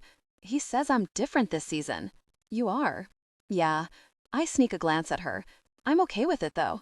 I feel better playing the way I do. My thoughts flip to the moments after I assist a goal, the sheer elation on my teammates' faces. Those guys on the team are like my brothers, you know? They matter. We're quiet as I walk, and I keep thinking about my team and this deep urge in my chest to be the best captain I can for them. Hazel gives me a squeeze. Put me down for a second. I lower, easing her down to her feet, keeping a hand on her at all times to support her, and she turns me to face her. Her nose is pink from the cold as she smiles up at me, snowflakes catching on her toque, hair, and eyelashes. "I'm so proud of you," she says, and I memorize this moment to keep with me forever, this quiet stillness with someone I never thought I'd have. "It's like we're in a snow globe," I whisper, and she smiles as I lean down to kiss her. "Hayden's going to come by to get my keys in an hour," Hazel says, about a block from home. Home. She doesn't live there, but maybe one day. My heart lifts as I picture it. Our crystal dragons sitting beside each other, her hair products in the bathroom, her clothes hanging in the closet, her scent in the bed. My thoughts snag on what she said, and I wrench around to look at her over my shoulder. Why? My brows knit together, and there's that possessive urge again. If you need something from your apartment, I'll get it. Anything you need, Hartley, I'm your guy. I try to keep my tone light so she doesn't think I'm being a territorial jerk. Her arms squeezed my neck. "You can't do it because I need him to pick up your Christmas presents." "Christmas presents?" I straighten, starting to smile. "For me?" She laughs. "Yeah, baby, for you." Baby? She called me baby. My grin broadens and a light, buzzy feeling pings around my chest. "What did you get me?" She laughs again. "I'm not telling. You have to wait until tomorrow." My eyes narrow as I walk, brimming with curiosity. My lips part, and I'm about to start guessing out loud when an older woman with long blonde hair steps out of a store and nearly bumps into us. "Oh, excuse me," she starts, but then our eyes meet. My stomach drops through my feet, and my whole body tenses. "Mom." "Rory." My heart beats in my ears as my mom and I stare at each other. "Rory," she breathes, eyes roaming my face like she can't believe it. She looks older. There are a few more lines around her eyes, and her face is thinner, but her hair is the same, long and a little curly, and her irises are the same dark blue as mine. My heart aches. "I'm Hazel," Hazel says behind me, peering over my shoulder. My mom's gaze lifts and she blinks, like she just noticed the woman clinging to my back. She smiles a little as I set Hazel on her feet again. "Nicole." They shake hands and something in my brain trips. Hazel wraps an arm around my waist, holding me tight. My mom notices and something softens in her gaze. "Lovely to meet you, Hazel," she says. Her eyes drop to Hazel's foot, hovering off the ground as she balances on one leg. "What happened there?" "Rory body-checked me," I choke, and Hazel grins up at me with teasing in her eyes. "I didn't body-check her," I add, glancing at my mom. "We were at a skating thing for the team, and she fell. She sprained her ankle." I send Hazel a hard look, but she just smiles more. "I'm trying to take care of her, but she won't sit still and rest like she's supposed to." Hazel rolls her eyes. "Rory, it's snowing. You can't expect me to stay inside when it snows, like twice a year here." She's joking, but there's a protective edge to her gaze. She's trying to make us comfortable by joking around, I realize. If it's possible, I love her a little more. My mom watches on, wearing a funny expression, like she's amused and surprised, but heartbroken. I agree. Snow means you have to go outside. The side of her mouth lifts. "You used to love going outside in the snow," she says quietly. "You would make a snowman every year." Pain racks through me, and I swallow past the rock in my throat. She gave that all up when she left, and I've squashed any hope of a relationship. I want to ask her a million questions about her life. I want to tell her all about Hazel and Hati and how I think everything may have gotten really messed up with us because of me, but the words lodge in my vocal cords, and I turn to Hazel. "We should get home." My mom blinks, standing taller. "I'm having a Christmas party." There's a rushed, frantic edge to her words, like she doesn't want it to end like this either. "Tomorrow afternoon. Just a casual gathering, a few friends. You don't have to bring anything, just yourselves." Her demeanor dims, like she's bracing herself for me to say no, before she takes a deep breath. "I'd love for you to be there," she tells me, before her gaze swings to Hazel, brightening. "You too, Hazel. I'd love for you both to be there." Our eyes meet. "If you want." Hazel watches me with concern and fire in her eyes, like she's ready to strike if I need her. "Want to?" she asks with her eyes. I shouldn't, because I've done enough damage with the relationship between me and my mom, but there's that ache again in my chest. Maybe it doesn't have to be this way. Maybe I can show her I'm not my dad. When I give Hazel a barely perceptible nod, she lights up. "We'd love to come," she tells my mom. Her face relaxes with visible relief, and she lists off the time and address. I nod. "I remember, of course." She shakes her head to herself. "Of course you do." She takes another deep breath, looking me over again. She looks like she wants to say more. "Well?" Without thinking, I rush forward and give her a hug. She's stiff for a moment before she relaxes, clutching me hard, and her painfully familiar scent makes my chest hurt.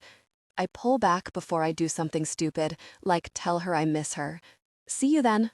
"See you then," she whispers as I lean down for Hazel to climb onto my back. I carry Hazel away, heart pounding, and just before we turn the corner, I look over my shoulder to see her standing there. Hazel.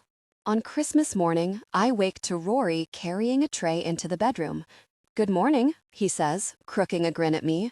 He's shirtless, wearing black dress slacks and a black bow tie. I burst out laughing. "What are you wearing?" I ask, as he sets the tray on the bedside table. He hands me a mug. "What, you don't like it?" He flexes his pecs, and I smile harder. His hair is rumpled, and his eyes are sleepy but affectionate. How did I never see this in him, this kind, hilarious, gentle man? My life with Rory is so full, bursting with bright color. "You look like a stripper." I need a backup in case hockey doesn't work out. He flexes his biceps, shooting me a flirty smile, and I sip my coffee, humming with happiness. Almond milk latte, my favorite. Is this what being in a relationship is like? It seems too good to be true. "Thank you for the coffee." "Wait," I frown. "You don't have an espresso maker." My gaze slides to the chocolate croissant on the tray. Rory shrugs, settling on the bed on his side. "I found a place nearby that was open today." "You didn't need to do that." My heart pulses again, warm and delighted. "How long have you been awake?" "A couple hours." He looks out the window, and worry flickers through his eyes. My mind goes back to yesterday, when he and his mom looked at each other like they each had so much to say. How he looked so lost. My protective instincts were on overdrive, seeing the woman who was supposed to love him with everything she had, but who left him. Her expression was full of yearning and regret, though. They miss each other, and they want a better relationship, but they have no idea how. I'm sure he's really worried about going to her place later today. I set the coffee aside. The need to comfort and distract him has me moving closer on the bed, trailing my fingers through his bedhead. "Your hair is wild. So is yours." I like it. His eyes move over me, warm and soft. I like it too.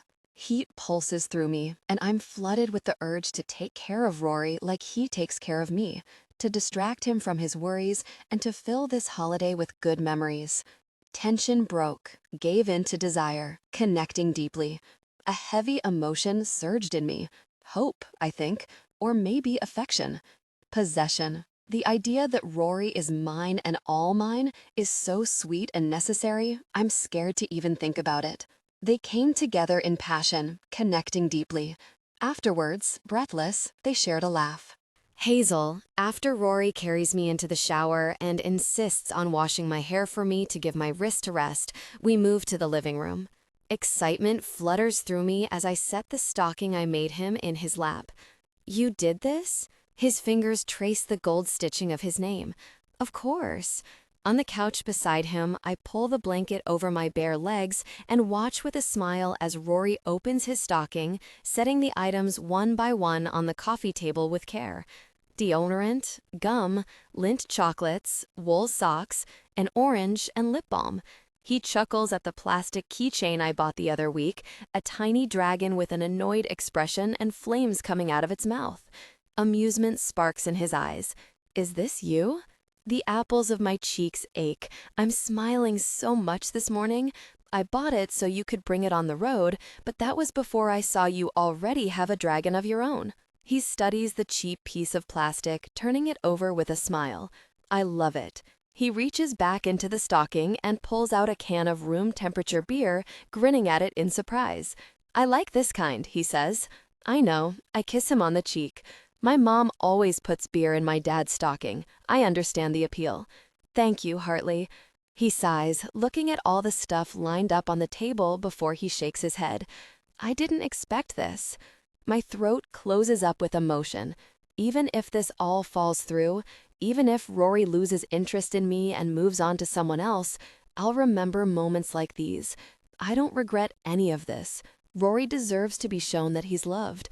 He kisses me again and I smile. Thank you, he says. You're welcome. I wrench around, pointing at the larger present, a wide, flat rectangle wrapped in blue paper with dancing reindeer. That one next. Rory heads to the tree, still wearing a funny, curious smile as he carries it over. He tears the wrapping off, revealing a framed navy and gray jersey, an older Storm jersey. His brows knit as he pushes the paper away, and he stares, taking in the autograph on the number. My heart beats hard, praying he likes it. You framed Ward's jersey for me? I can't tell how he feels about it. You don't have to hang it up or anything. No one has to know that you have it. I break off, scrambling to remember why I chose this as one of his gifts. You said he was your idol. You said making him proud this year matters. I wanted to get you something that reminded you of what matters. His earnest, searching expression cracks into a brilliant smile, and he beams at me before looking back at the framed jersey. I absolutely love it, Hartley. My whole heart lifts. Admiration fills his eyes as he studies the autograph. Did he sign this for you? I nod, smiling. He was happy to. Rory makes a pleased noise in his throat before he sets it down and gives me a kiss. Thank you, he says against my lips. You're welcome. I can feel the goofy, happy look all over my face as the warm, buzzy feelings flow through me. He sits up. My turn. No, my eyebrows shoot up and my stomach flutters as nerves flood my system. He gives me a curious look. My fingers twiddle together, fingertips rubbing fast circles. My eyes dart over to the tree and I point at another gift. I have one more for you. You're spoiling me, he says, shaking his head as he retrieves the gift I pointed to. Back on the couch, he tears the wrapping off. It's the photo, us in the high school library, except instead of being cropped like it is on his phone background, it's the full picture, us sitting side by side at one of the library tables, books and papers scattered in front of us, me wearing a guarded, reluctant smile, and Rory grinning ear to ear with his arm thrown around me. Rory hums, studying the photo with a look I can't read. You can put it on your shelf. I shift under the blanket. Maybe it's a weird gift. I should have run it past Pippa to see if he'd like this kind of thing. He tilts the photo to me. I liked you then. Flutters scatter throughout my chest. I liked you then too, I think. We smile at each other. I love it, Hartley. Thank you. He stands, walks over to the bookshelf, and positions the picture at eye level. When he glances over at me, his mouth tilts and he winks. Perfect, he says. I could melt right into the couch. I'm so relieved and happy. A moment later, he drops a small gift into my lap and flops down on the couch beside me, watching me with bright eyes. Your turn. The box is small, barely bigger than my palm, and I tear the wrapping away to reveal a velvet jewelry box. My pulse takes off at a sprint. That better not be a fake engagement ring, I blurt out, even though I know it isn't, I think. His eyes sharpen and his grin turns feline. What if it is? Rory. My face heats and his grin widens. You're so easy to fluster, Hartley. He tilts his chin at it. Just open it. The velvet is soft under my fingers as I crack it open, and inside are 2 sparkling stud earrings, stones the color of my eyes. My breath catches, and for a long moment, I just stare at them. You hate them. No, I rush out on a light laugh. How could I hate them? They're beautiful. There's a feeling in my chest as I meet his cautious smile, a flipping, turning, rolling as Rory and I look at each other. Don't say it's too much or too expensive. His eyes are so soft, like the velvet box in my hand. I was thinking about you when I saw them, and I like buying things for you and making you happy. He exhales slowly, eyes still roaming my face. And you deserve something beautiful. It's so cliché, me falling for a rich guy who loves to buy me things. I'm more evolved than this. I can buy my own earrings. It's not the cost, though. It's that he was thinking about me. It's the gesture. Because Rory Miller is turning out to be so really caring and kind and sweet. You were thinking about me? The corner of my mouth turns up, and I glance Ganapi earrings again. They really are gorgeous. I've never owned jewelry like this, and I'm already terrified I'll lose them. Constantly, he says, almost reluctantly, like he wishes he didn't have to tell the truth. My heart falls out of rhythm, excited and pleased. These are too pretty to wear. Hartley, wear those earrings. If you lose one, I'll buy you another. I'll buy you 10. I snort. I don't know what that means, that he can basically read my mind. Try them on. He settles back against the couch, finally looking at ease in his own home. Let's make sure they fit. I huff a quiet laugh as I slip the earrings out of the box and put them on. When I turn back to Rory, his eyes warm with affection. Gorgeous, he says in a low voice. Pippa has ones like these, I think. My heart warms at the idea of having earrings that match hers. Same stone, different design, Rory says. Same jeweler. He got the jeweler recommendation from Jamie. He put effort and planning into this. My stomach flutters and I bite back a smile, leaning over to kiss his cheek. Thank you. You're welcome. He leans forward to pick a green envelope off the coffee table before handing it to me. My eyes narrow as I rip it open. Another weekend away with Pippa? I ask, wiggling my eyebrows, and he smiles to himself. I pull the paper out and read his scratchy masculine writing. It's for 5 coaching sessions with the woman who started the Body Positive Dance Studio in New York, the one who inspired my dreams. My gaze whips to his. Months ago, when he was first teaching me to skate, I mentioned her once. I didn't even say her name. Just when I think I've seen all there is to see with Rory, he pulls something else out of his back pocket. I didn't know she did coaching, I breathe, rereading his card. She doesn't. He rubs the back of his neck. But it wasn't that hard to convince her, once I explained what you want to do and she looked at your website. She looked at my website? I chew my lip, heart beating wildly. He nods, mouth tipping up into a cautious smile. Did I go too far? My emotions pitch and swoop inside me. Even if I'm uncertain about my abilities, Rory believes in me and my dreams. No one's ever done this kind of thing for me. No, I whisper, running my finger along the edge of the card. You didn't go too far. Rory sits back, watching me, looking so handsome in the morning light, and I want to say a million things. Come here, he says, and I carefully climb over so I'm straddling his lap. He's warm under me, and I let my hands skim up his chest, up his neck, until my fingers sink into his messy hair. Thank you, I whisper, before I press a light kiss to his mouth. I love it. He hums against my lips, a low, satisfied noise that rumbles through his chest, and I fall deeper into whatever this is with Rory Miller. Rory, I should have known you'd drive something like this, Hazel says that afternoon as I pull out of the parking garage. I toss a grin over at her, turning on her seat warmer. Fast, powerful, and incredibly good-looking? Showy and expensive, she snorts, and only you would drive a car like this in the snow. Hey, I have snow tires. I change gears in the sports car, winking at her with a lazy grin as the engine purrs louder, and she rolls her eyes, hiding a smile. Can you drive stick? Nope. My dad wanted to teach us, but Pippa and I both refused. The streets are quiet as we drive. Do you want me to teach you? Rory? Her eyes flick over to me. I'm not driving this car. Why not? She balks, probably about to protest that it's too expensive or something. You might need a car for something. It's really cute how she does that rapid blinking thing when she's flustered. Like this morning when she saw the box and thought it was an engagement ring. It almost makes me want to buy one to see what she'd say. Who am I kidding? That's not the reason I want to buy one. I'll rent a car if I need one, she insists. Okay, I sigh like she's worn me down. I'll pull onto the bridge to North Vancouver, and my gut tightens with nerves. What kind of car do you want? She shakes with laughter. You're relentless. My thoughts wander to my mom, and another round of nerves pitch through me. My fingers drum on the steering wheel in anticipation.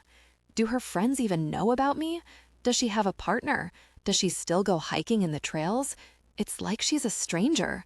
But the way she looked at me yesterday, it felt like... My exhale is heavy. It felt like she didn't want it to be that way. She left, though, so now I don't really know what to think. I don't know what I'm doing going to visit her today. Hazel's hand lands on my thigh. She can see right through me, and she knows I'm nervous about today. I wonder what else Hartley knows. I wonder if she realizes I'm in love with her. I'm glad you're coming with me today, I admit, glancing between her and the road. Without Hazel, I'd make some excuse and then lift weights until I was too tired to think. With Hazel, though, I haven't felt the urgent, clawing feeling that I'm not doing enough for hockey. If I asked her about it, she'd say I can take 3 days off without ruining my career, and I'd agree. I need you, I add, inching closer to the secret I'm keeping from her. Hazel's changed my life in ways I couldn't predict, and being with her is so much more than I expected. She watches me, and I worry I've pushed it too far, but she just gives me that soft, sweet Hazel smile I've unearthed in the past few months. I'm happy here too, she says, giving my leg another squeeze. Rory, while my mom bustles around the party, topping up drinks and chatting with people, I sit beside Hazel in the living room. My mom bought this house a few months after she left, and I've been here twice? No, 3 times. I spent most of my visits practicing slap shots in the driveway, ignoring her. Hazel, my mom says, taking the seat beside her, what do you do? Her hand slips into mine, anchoring me. I'm a physio for the team. They talk about Hazel's work and her yoga practice, and my mom gives me a warm look when Hazel shows her the earrings I bought. How are you liking the Vancouver team, Rory? My mom asks, and the room seems to quiet down. Good. I send her a quick glance. Strycher's on the team, so it's nice to play with someone I know. I shift, aware that everyone in the room is listening to our conversation. And I like playing for Ward. My mom nods, humming. Didn't you have his poster on your wall? Hazel smiles up at me, and I try to smile back, but my face feels rigid. Yeah. She hums again, and we fall quiet. She looks at her hands in her lap before glancing over at me. Jamie and his mom are doing well? I nod. Yep. He and my sister are engaged, Hazel adds, and my mom lights up. I saw he was engaged, but I didn't know she's your sister. My mom's gaze flicks between us, hesitating like she wants to say more. Congratulations to them. Hazel runs her thumb over the back of my hand, and a few knots inside me untie. I don't know how I do this without her.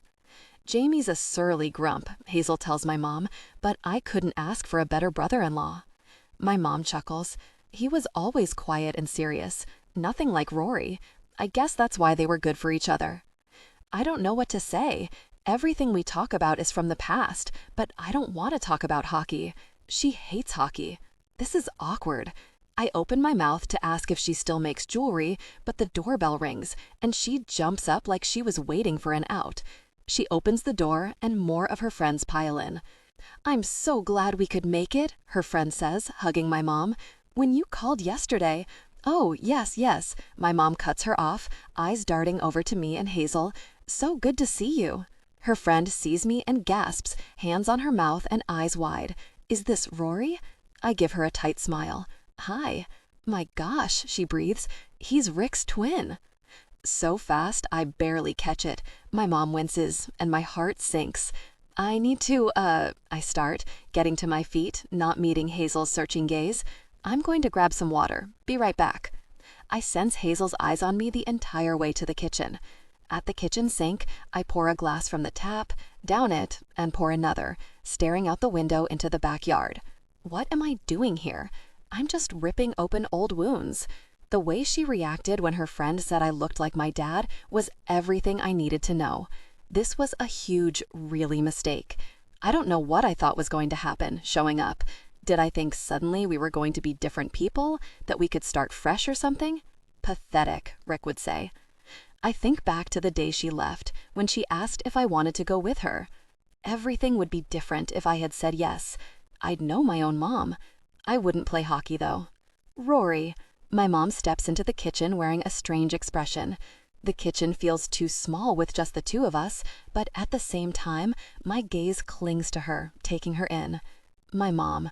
My heart hurts looking at her. Even though she's right in front of me, I miss her. I wish we could start fresh. I just don't know how. She gestures over her shoulder, shaking her head. I'm sorry about what Erica said, about you looking like your dad. I take a drink of water, just for something to do with my hands. Everyone says it. I always thought you looked more like me. Silence stretches between us. I can smell her perfume, the same one she used to wear when I was a kid. How's your dad? I rub the back of my neck, thinking about our call yesterday. He's good. Is he in town for the holiday? I shake my head. Back in Toronto. He's not much of a Christmas guy. She nods like she remembers, before her expression changes. He used to be, when you were really little. He loved doing all the Christmas stuff with you. I make a face. That doesn't sound like him. Honestly, Rory, he was. She sighs. Your dad loves you. I hope you know that. He shows it the only way he knows how. My dad loves hockey. He loves being the best, and anyone connected to him being the best. But I shove that all away. I should get back, I start. Are you happy? The question stabs me in the heart, and I don't know why.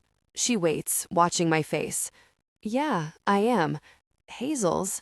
I trail off, looking to the living room, where we can hear everyone talking and laughing. Hazel's amazing. My mom's worried expression melts into a smile full of affection. She's lovely. You seem perfect for each other. I just nod.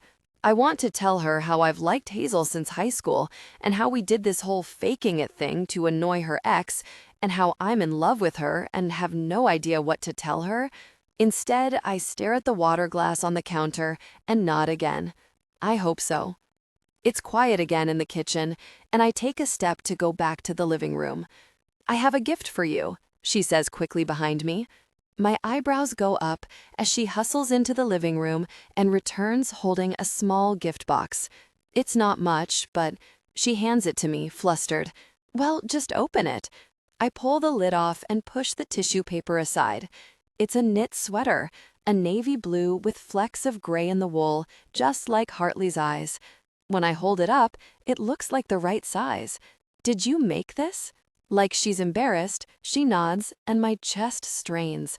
Why is she making sweaters if she left? Why is she inviting me over for Christmas parties with her friends and meeting my girlfriend and asking about my dad? I made it last year. I wanted to give it to you then, but I lost my nerve. I can feel the baffled expression on my face. Last year? She winces.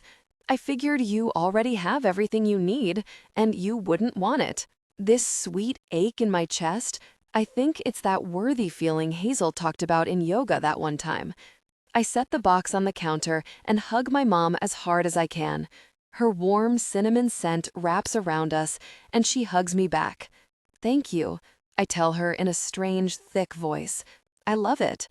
We pull apart, and she doesn't meet my eyes. I wanted you to be warm enough. You're always traveling with the team to cold places. The corner of my mouth tips up. Such a mom thing to say. Back in the living room, I take my seat beside Hazel and slip my hand into hers.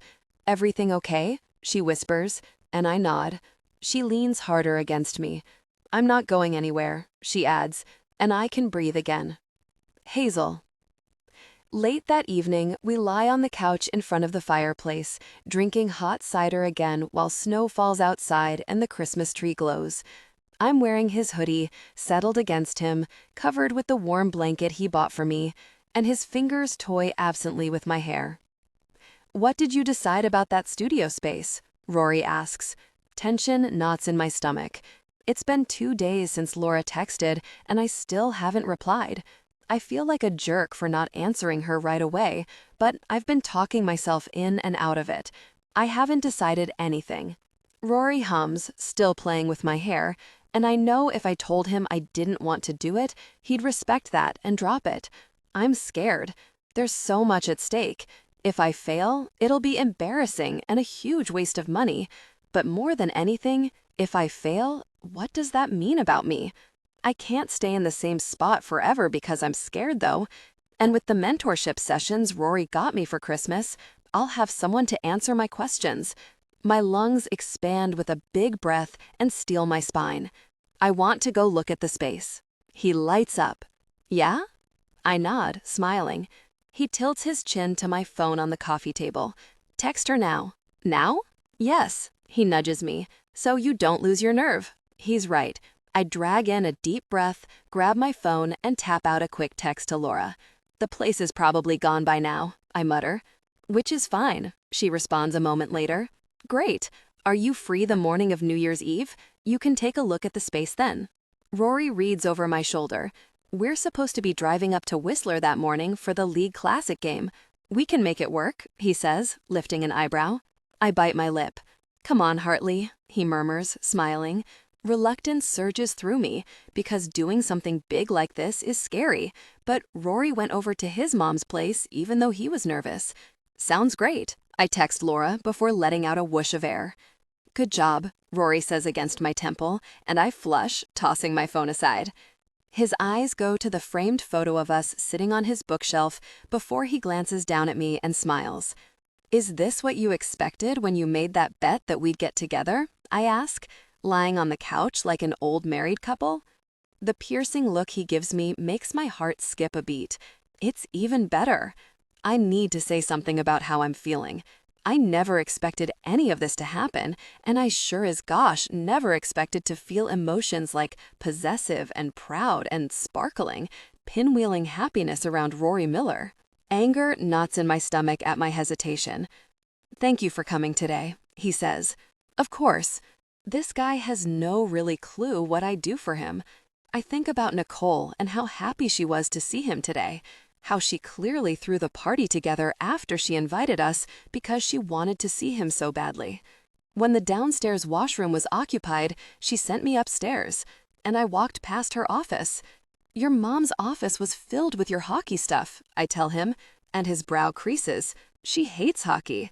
She had the newspaper clipping from the day you were drafted, all your jerseys, and a bunch of store merch in there. An ache throbs in my chest for him and for her. She misses you, Rory. I miss her too, he says softly in my ear, and my throat tightens. He's so honest with me, even when it's hard, so I push myself to give him more of myself. Connor said guys like him don't end up with girls like me, I rush out. I can't tell him the truth about how I feel, but I can give him this. I can take this tiny step forward with him. His eyes sharpen, going hard at Connor's name. I cross my arms over my chest, frowning at the floor, and in my head, I'm back there, years ago at the party, feeling the burning shame of not being enough for someone. I wasn't enough for him. I can barely get the words out. They're slicing up my throat as I say them. He shifts under me, moving so we face each other, hands framing my jaw while he wears the most urgent, earnest, furious expression. He tilts me up so he can look into my eyes. He's wrong, Hartley. Our eyes hold, emotion flickering in his gaze. He's so really wrong. My heart beats hard in my chest. I want to believe him. When we're sitting here, wrapped up in each other like nothing else exists, I want to believe he'll never grow sick of me or discard me. I think I'd just die if that happened. What have I gotten myself into? Panic spikes as I stare up into Rory's eyes. There's no way to extract myself from this without getting hurt. He's wrong. Rory looks down at me like I have to believe him. He was never good enough for you, and he knew it. You're perfect, Hartley. Something drums inside me, urgent, insistent, desperate to get out. This is agonizing, keeping the feelings inside like this. It's not fake anymore, I whisper. Is it? Rory shakes his head. No, Hartley, it isn't. His gaze moves over my face, like he's trying to take in every detail about me, and he swallows like he's nervous. It hasn't been fake from me for a long time. There isn't enough air in the room, and I can't look away. Connor said I wasn't enough, but maybe he's wrong. Rory sure looks at me like I'm enough. I want this, whatever we're doing. "Can I tell you something?" he asks, tucking my hair behind my ear. My pulse trips at his earnest and nervous expression, but I nod, biting my lip. He searches my eyes, sucking in a breath. "I love you." The world stops, fading away, and it's just me and Rory. What? I suck a shaky breath in, like I'm scared, but I'm not. "I love you." The long column of his throat works as he watches me, hand slipping back into my hair. 2 months ago, this would have been the last thing I wanted to hear. Now, I want to hear Rory say those words 1,000 times. Don't look so surprised, Hartley. His smile is gentle and crooked. How could I not fall for you? It was always only a matter of time. My lips part, but I'm speechless. The girl from years ago who had her heart smashed can't believe how insanely lucky I am to have found Rory. And at the same time, I'm terrified it won't last. You don't need to say anything. He laughs quietly at my silence. I know you'll say it back eventually. He says it like he knows. He says it like he can see right through me, like he believes I'll catch up. A glow expands through me. So cocky, I murmur. I've been avoiding the emotion, turning away from it, but I can't ignore it anymore. I'm head over heels in love with Rory Miller. I've never said the words to a guy. With Connor, I always sensed they'd be unwelcome, so I kept them to myself. That was a watered-down version of love, though, and Rory's nothing like Connor. He's hurt someone before, an ugly voice whispers in my head.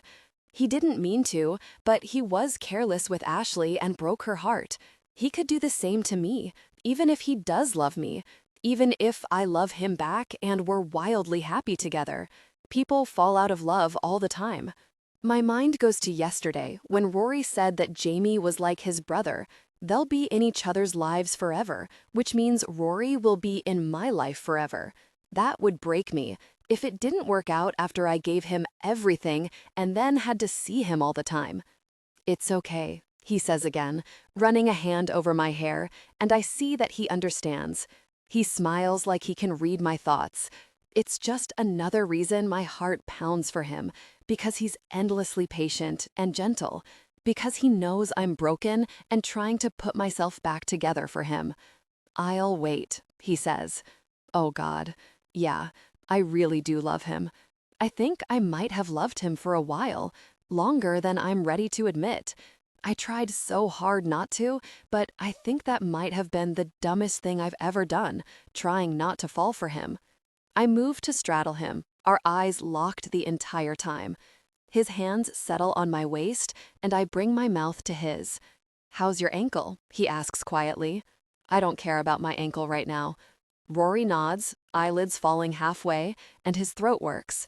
He's probably going to say something about me resting it anyway, but instead, I kiss him. The air buzzes with electricity as his mouth moves over mine, pulling apart for a second at a time to remove each other's clothes, until finally, I'm sitting on the bed in a lavender bra and matching thong. "I really needed you today," he whispers, throat working. And the look in his eyes is so heartbreakingly vulnerable that emotion pulses through me. I know this. When it comes to his mom, he's lost, and I just want to hold his hand and make sure he's okay. Gosh, I want to be that person for him, so badly. "Say those words again," I whisper. From earlier. He smiles, holding my face while he presses a kiss to my lips. "I love you." I sigh, practically floating, and he climbs over me on the bed. Like every time we kiss, I forget everything else except the feel of his mouth, his hand slipping into the back of my hair, his me nudging between mine. They came together in passion. My lips parted, and his tongue slipped between them, and when I responded, Rory's breath caught, and a low, pleasured noise came from deep in his chest. He murmured before their kiss deepened, tasting me. I arch against him, because something in that one word tells me exactly how much he needs me, how he might lose his mind if he can't have more. His hips tilt against me, fingers tightening in my hair, and shivers of delight and arousal dance down my spine. I could reach a peak from just this, Hartley, I swear.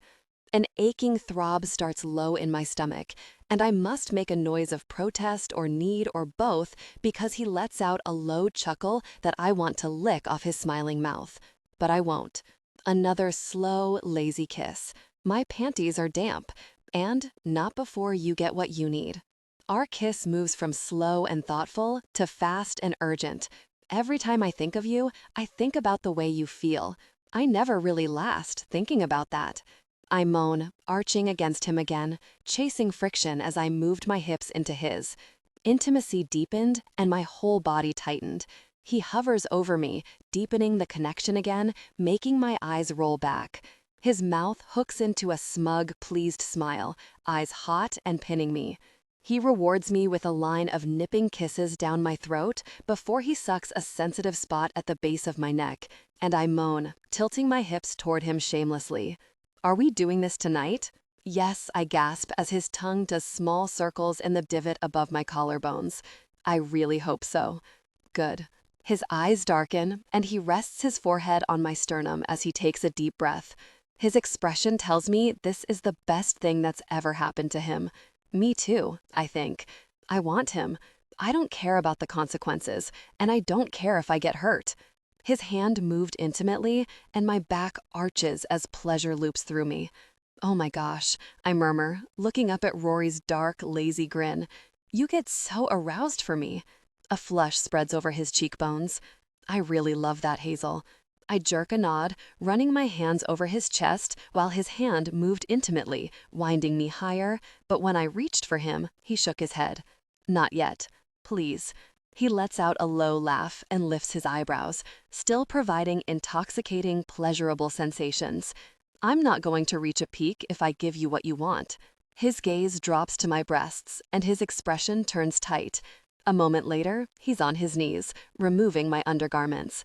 That's better, he says, before his hand returned to intimate contact, and I arch into him. His lips found my nipple, and the feel of his touch on the pinched peak sent electricity rippling through me. I reached for him again, but he grasped my wrist and pinned it to the bed above my head. Give me your other hand, he says, still providing intimate sensations, and I desperately want him to keep going, so I do what he says. He held my wrists together with his big hand, and a slow smile spreads over his mouth. I don't know why I like this with you, he says, gaze flicking up to where his hand holds my wrists down, but I do. His throat works, and he's breathing hard, studying my face between glances at where his hand moved intimately. I just want you all to myself. Pressure builds low in my belly, around the base of my spine, and with increasing intensity. I want that too, I admit. I like when you do this. He smiles that dark, pleased smile again, like it was the perfect thing to say, and I get another hit of pleasure from giving him what he needs. Whatever Rory wants, I want to give it to him. His jaw tightens as his fingers moved intimately. You know you're mine, right? I nod again, eyelids drooping at the increasing ache. Mine and only mine. My toes curl. I never thought I'd love hearing those possessive words out of Rory's mouth, but here I am, soaking them up with delight. Say it. His amused voice is cut with possession, and his gaze pins me. Yours and only yours, I breathe. I need to reach a peak. He sucks in a sharp breath and releases my wrists. Get on your stomach. What? I lift my head as he kneels, waiting. He was clearly aroused, and I leaned forward, and his hand sinks into my hair, gripping tight. Hazel. His tone is dark and teasing as he pulled me back. What did I just say? Even though I'm wound tight, swirling with heat and pressure and the desperate need for release, I'm laughing silently. I can't remember, I lie, grinning at him, and he shakes his head, eyes bright and mouth curling into something wicked. Wicked and really hot. I was going to be intimate with you, he says, in that playfully threatening voice, still holding the back of my hair in his fist. But now I've changed my mind, because you're a really brat. Hazel. Excitement swoops in my stomach. This is it, isn't it? This is exactly what I've always needed in a guy. What Rory and I have trickles into everything. He is what I've always needed in a guy. My pulse picks up in anticipation. Get on all fours. I've barely turned over when his hands come to my hips and he hauls me to my knees, ready for him. Hesitation streaks through me. I haven't been in this position for years. It's a vulnerable position, and I usually don't like it. Like he senses my skittish thoughts, his big hand smooths over my lower back. You okay, baby? I focus on the warmth of his hand on my skin and nod, dragging in a deep breath. Uh-huh. He'd never push me too far. He's always watching me, gauging my reaction. Behind me, he shifts, and his lips are on my back, kissing a trail down my spine. Do you trust me, Hazel? Yes. You sure? Yes. I'm wet and aching, waiting for him to bring me to a peak, and my frustration slips through in my tone. I trust you. He makes that low, pleased noise I love. Good. His tongue moved intimately, and my eyes went wide at the warm, intense sensation. A hoarse noise of pleasure choked out of me, and his fingers tensed on my hip. Have you done this before? He murmurs as he continued the intimate contact. I'm blinking at nothing, my full attention on where he touched me as heat moves through my body. No? Do you like it? Yes, I gasp. I'm getting wetter. Rory, I moan. I need to reach a peak. I need more. I know you do. Still, he continued the intimate, slick sensations. How badly do you want to reach a peak? My hands clench into fists. I'm going to really kill you later. I have no doubt. He deepened the intimate contact, and I moan, high and needy. My spine is tingling. Gosh, Hazel, he groans. You just responded to my touch. That's so good, baby. You're doing so good. I grit my teeth, breathing hard. I'm about to burst out of my skin. If you want more, you need to earn it. I whimper, teetering on the edge of insanity. This is torture, but I love it. What do you want? Stay with me here until the league classic. What? I can't think straight when he's touching me like that. Until New Year's? He pauses before pressing a kiss to my lower back, exhaling against my skin. I like you being here. It feels right. His words and the way he says them, soft and sincere, settle right into my heart. Okay, yes, I'll stay here. I'd probably say anything right now with the way he has me worked up, but the past few days have been a dream, us in our own little snow globe. Say that it feels right. It feels right. Say that if we do this, it's not the last time. My rule, my stupid rule that was supposed to keep me from catching feelings. It's not the last time. Good girl. Is that relief in his tone? All right, Hartley. His hand returned to intimate contact, providing firm, wide circles with the flat of his fingers, fast and light, exactly the way I need, and goosebumps scatter across my skin. You've pumped up my ego enough for tonight. My head sinks to the bed as I tip closer to the edge. The sensation stirred and built inside me as he continued his intimate touch, claiming me, coaxing me closer. Need arcs through me, firing through my blood, and my body seizes up with pleasure as the pressure between my legs reached a peak. I'm reaching a peak, I moan into the mattress as Rory played with my body, making my toes curl. The muscles in my core tighten, spasming around nothing as his hand worked faster.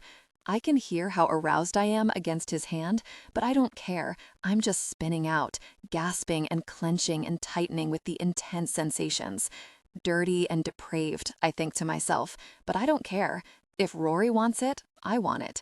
My pulse roars in my ears as I sink forward onto the bed, but Rory climbs on top of me, his closeness a warm weight as he kisses my shoulder. How are you doing, Hartley? Good, I moan, and he chuckles. Are you tapped out for tonight? I lift up on my elbows with a start and shake my head. No. His face is flushed and his eyes are bright, hair messy and disheveled, just the way I love. We're not done. His mouth crooks, throat working like he's holding on to his control. Good. Rory reaches into his nightstand, preparing for their intimacy. Turn over, he says quietly, and I roll onto my back. He settles between my knees, his body pressing intimately against mine, and my breath catches. Rory's mouth is on my neck, on my shoulder, pressing soft, nipping kisses, and I sink my hand into his hair. Don't be gentle, I whisper, moving closer to him. Take what you want, Rory. I like it. He groans like it's exactly what he wanted to hear, and then they connect intimately.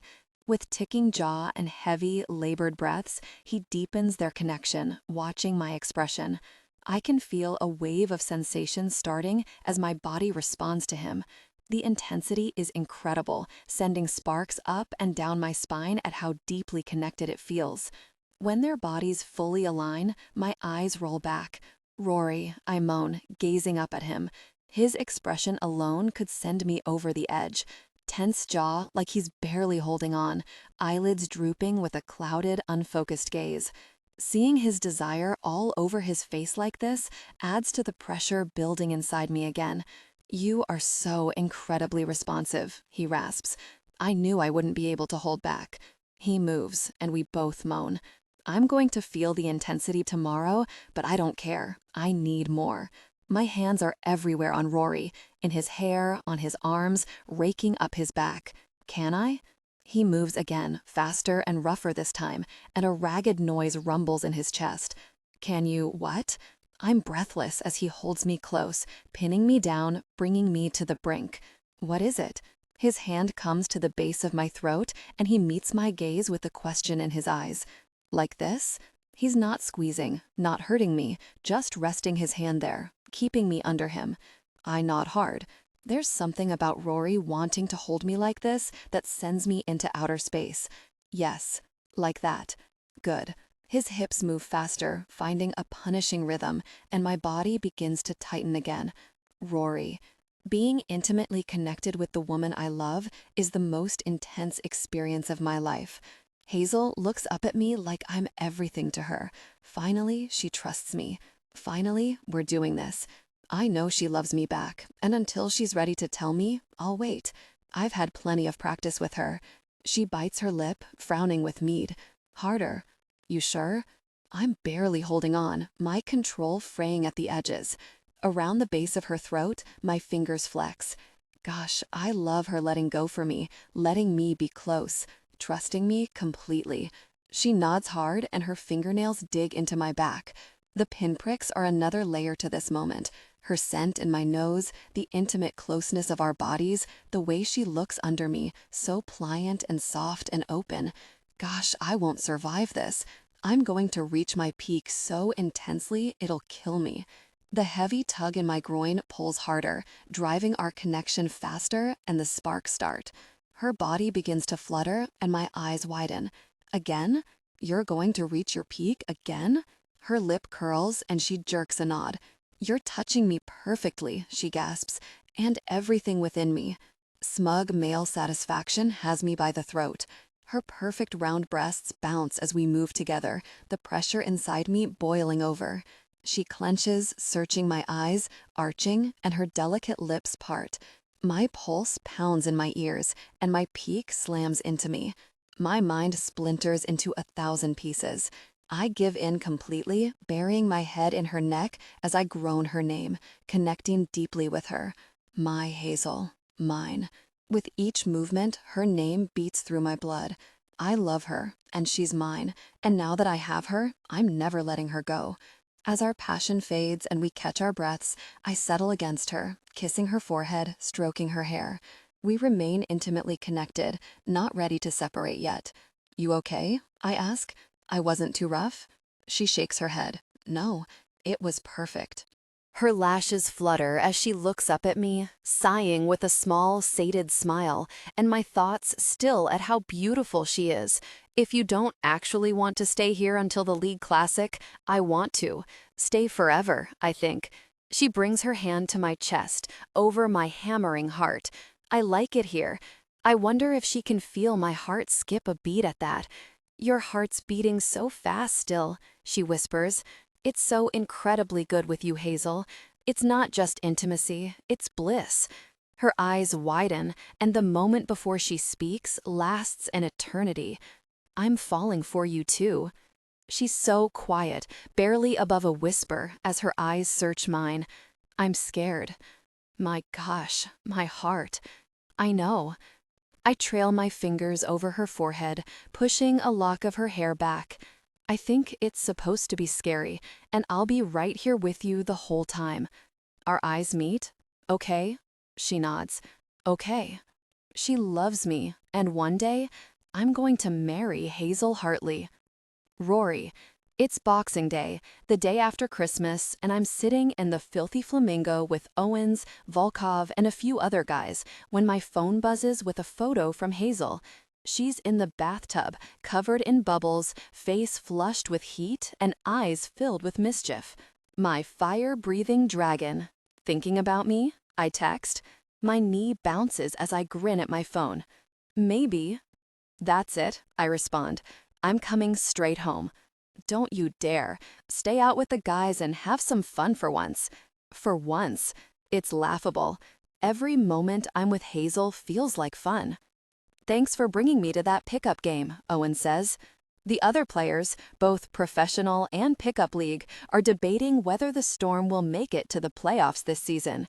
Strycher couldn't make it? I shake my head. Their flight just got in. He said he'd meet us for a drink, though. Owens fit right in with the guys on the pickup league, but that's no surprise. Hayden Owens could be abducted by bloodthirsty aliens, and within an hour, he would have everyone laughing and hanging out and having a great time. The second he stepped on the ice tonight, he understood the team dynamic and played accordingly. Guys passed to him, but he didn't take any shots for himself. To make it more fair on the pickup guys, they made us professional guys play one-handed and in different positions. Volkov made for a terrible goalie, letting shot after shot slip past him, while the rest of us howled with laughter. But on offense, Owens was a natural. My eyes narrow, thinking about a Storm game last week. You've got a hell of a wrist shot for a D-man, I tell him. He shrugs, looking around the bar. Yeah, well, it was just for fun. It's a good thing. Games move so fast, and players need to be ready for anything. You're a well-rounded player and an important part of the team. Wow, I feel like Ward saying that. A spark of pride ignites in my chest, rippling through me. He gives me a close-lipped smile, ducking his head like he's pleased. Thanks, Captain. He clears his throat. Everything go okay with the stuff I dropped off? Yeah, I grin, thinking about the gifts Hazel got me. Thanks for doing that for her. I appreciate it. He waves me off. I owe her for putting up with my lazy self during physio. He lifts an eyebrow, teasing me. She's staying at your place tonight? I think about Hazel smiling at me from the stands while we played the pickup game tonight, and then the photo she sent me a few minutes ago of her in the bathtub. In a few short days, it's begun to feel like our place. My thoughts flip to last night, our deep connection, and how incredibly right it felt.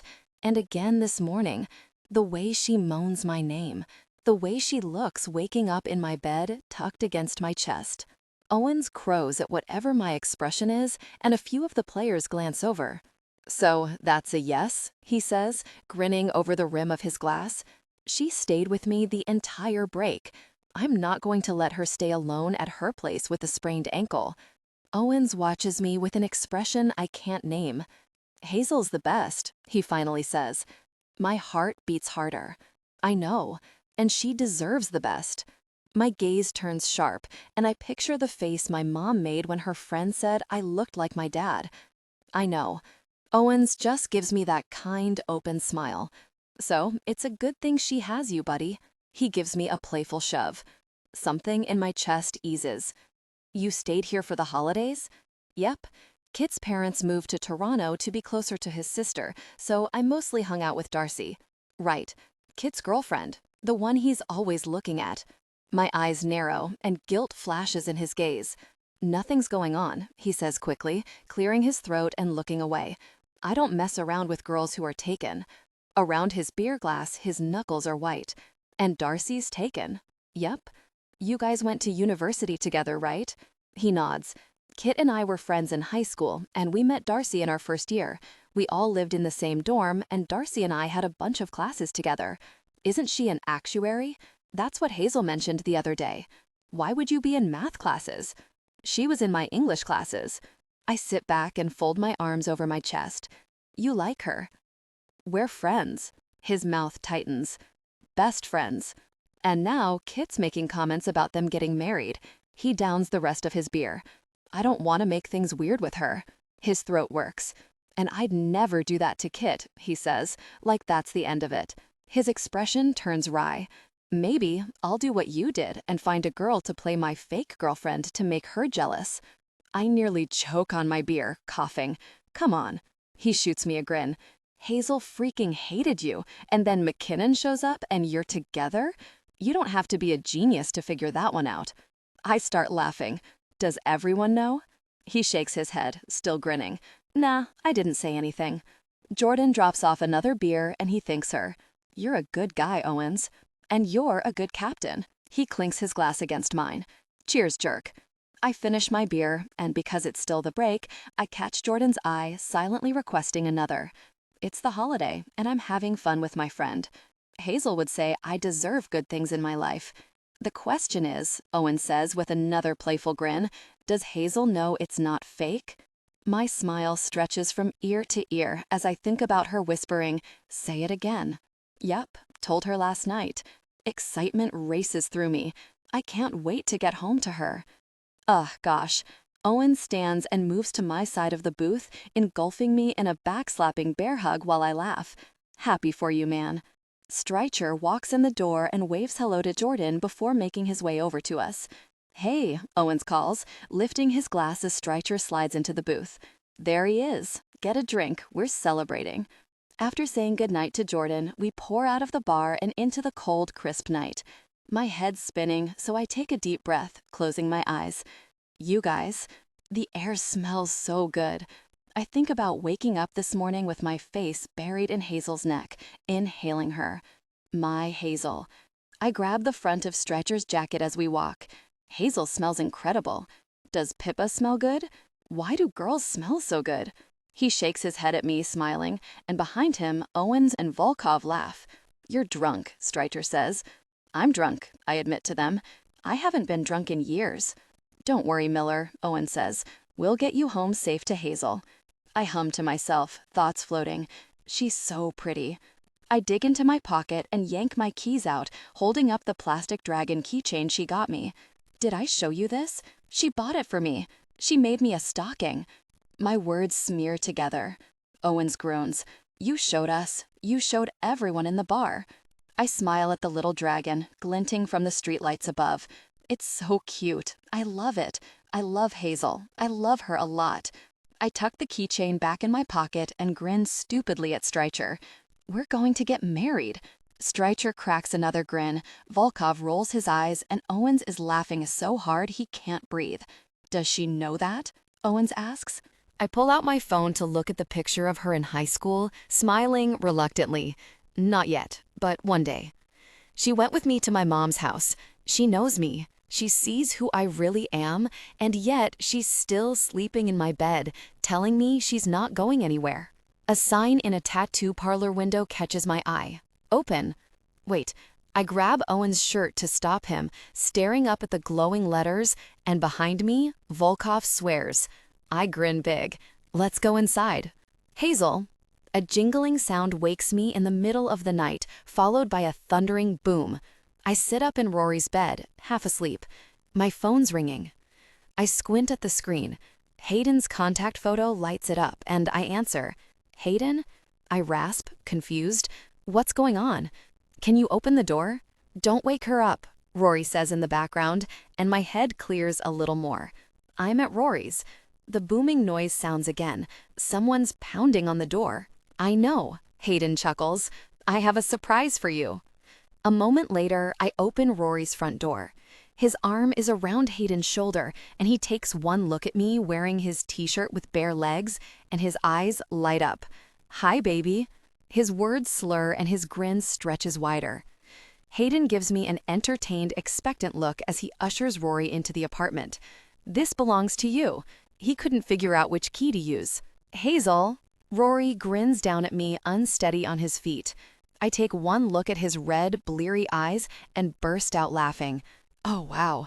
You have fun tonight, honey? The endearment slips out, but it feels right. Yup. His grin broadens as he wraps his arm around my waist. You get into any trouble? I pat his stomach and he flinches. Hayden snorts, and Rory slides a glance at me, still grinning. Mischief sparks in his eyes. "All right, Hayden," says, lifting a hand and backing toward the elevator. I'm off. "Thanks for getting him home safe," I call as I close the door, laughing because Rory's snuffling my neck, kissing me. "Let's get you to bed and then I'll grab you some water and electrolytes." He bends down and hauls me over his shoulder. "Rory," I laugh, upside down. "Put me down." He gave me a playful tap before his teeth scrape my hip. "No." I deliver my own smack to his butt, still laughing and hanging upside down as he walks. "You're so pretty," he murmurs, hand smoothing over the back of my thigh as he carries me down the hall. "I like you so much, and you smell so good, and I like it when you're mean to me." I roll my eyes at him, but my heart feels like it's sparkling. "You're drunk." "Uh-huh." In the bedroom, his cerned reaction is already calming me. "I'm okay. Thank you for taking it seriously. Of course, if you change your mind, you know where to find me. I'll back you up." His brow furrows harder, and he shakes his head. "I'm so sorry, again." "I know." I give Ward a tight smile, squeezing Rory's hand. "Thanks." In the hall outside, Rory puts his hands on my shoulders to stop me and searches my eyes. "You okay?" I nod, mouth twisting. I wish the whole thing hadn't happened, and talking to Ward wasn't fun, but I'm glad we did. "Me too." He pulls me into his chest and gives me a tight, warm hug, pressing his mouth to my temple. "I'm proud of you." "Why?" I lean my head against his sculpted chest, listening to his heartbeat. "You did the hard thing." I hum. "Thank you for coming with me." He makes a scoffing noise. "That's what we do for each other, Hartley." The warm-up skate starts soon, so Rory heads down to the arena and I return to our suite, thinking about another hard thing I've been putting off. I flick the fireplace on in the living room and sink onto the couch, staring out the windows at the snow-covered mountains surrounding the ski resort. My mom and I haven't addressed things since we spoke before the charity event, and I lost my cool with her. My parents phoned on Christmas, but Rory and I were on speakerphone with them, Pippa, and Jamie, so the conversation was about easy topics. Before I change my mind, I'm dialing. "Hi, honey," my mom answers. "Hey, you must be at the League Classic by now." "Yeah." On the suite's patio, a bird hops around before flying off. "Keep being a safe place for her to land," Pippa said. "Everyone's journey moves at a different pace," my mentor said during our first meeting. "I'm really sorry about what I said," I tell my mom, my throat feeling tight. "I shouldn't have pushed you so hard. And you're right, you can feel however you want about yourself." "No, Hazel." She cuts herself off, pausing. I can practically see her pained, uncomfortable expression on the other end. "I didn't realize it had that effect on you. I forget, that just because you aren't little anymore doesn't mean you don't absorb what I say like a sponge." She sighs. "I never want you to feel bad about yourself or think you're anything less than beautiful." "I don't," I say quickly. "I really don't feel that way." "Good." There's a beat of silence between us, and for the first time, I feel like I haven't failed her. I left space for her to feel what she's feeling, and I'm not making her feel like a mess about it. "If someone wanted to feel differently about themselves," she starts, a note of reluctance in her voice, "what, or where would they start?" Emotion rises in me and I blink it away. "Well," I say, clearing my throat, "an easy way to start would be to only say positive things about myself. When I think I look good, I say it out loud." I laugh to myself, even if I'm alone in my apartment. My mom chuckles. "And maybe I'd keep a journal. And every time a negative feeling about myself or my body comes up, I'd tell my journal about it. I'd write down what triggered that feeling, what I was watching on TV, what I was reading or thinking about that made me feel like I wasn't enough, so I can find a pattern." She listens in silence. "And maybe after a month or two of that, I'd make a list of all the things I secretly want to do but feel like I can't, and why. Clothes I want to wear, places I want to visit, activities I want to try. I picture my mom dancing, not at 20, but now, in her 50s, strong and tall and happy and beautiful. And when I felt strong enough, I'd list the reasons I can't do those things and ask myself if they're really true. I hit the brakes because I don't want to overwhelm her. And I would remind that person," I add, "they can go at whatever pace they want, and they're not expected to be perfect, because no one is." "Well, I'll let her know what you said," my mom says lightly, and we both chuckle. "I love you, honey. I love you too. Rory." This game is for the fans, Ward says in the dressing room that evening, moments before the game, but it's also for us. His eyes land on me. Remind yourselves of what matters and have fun out there tonight. He crooks a smile at me, and I grin back. The players head to the ice, and I'm the last one out of the dressing room when McKinnon calls my name from behind. Miller. He's in street clothes. Players sent wary glances at him the entire time Ward spoke. By now, even the guys who weren't at the bar that night know what he did.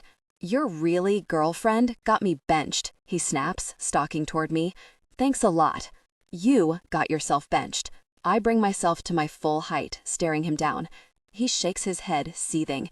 "You know what my really problem is?" He shoves a finger in my face. You've always been my really problem, Miller." He wants to fight.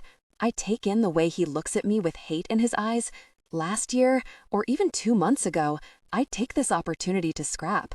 "What matters?" Ward said. "Hazel matters.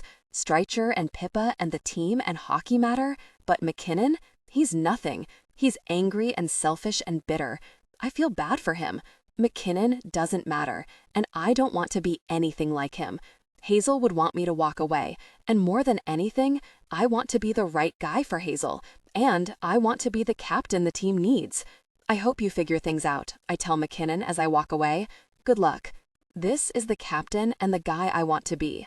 The other team scores another goal in the third period, tying the game, and Ward calls for a timeout.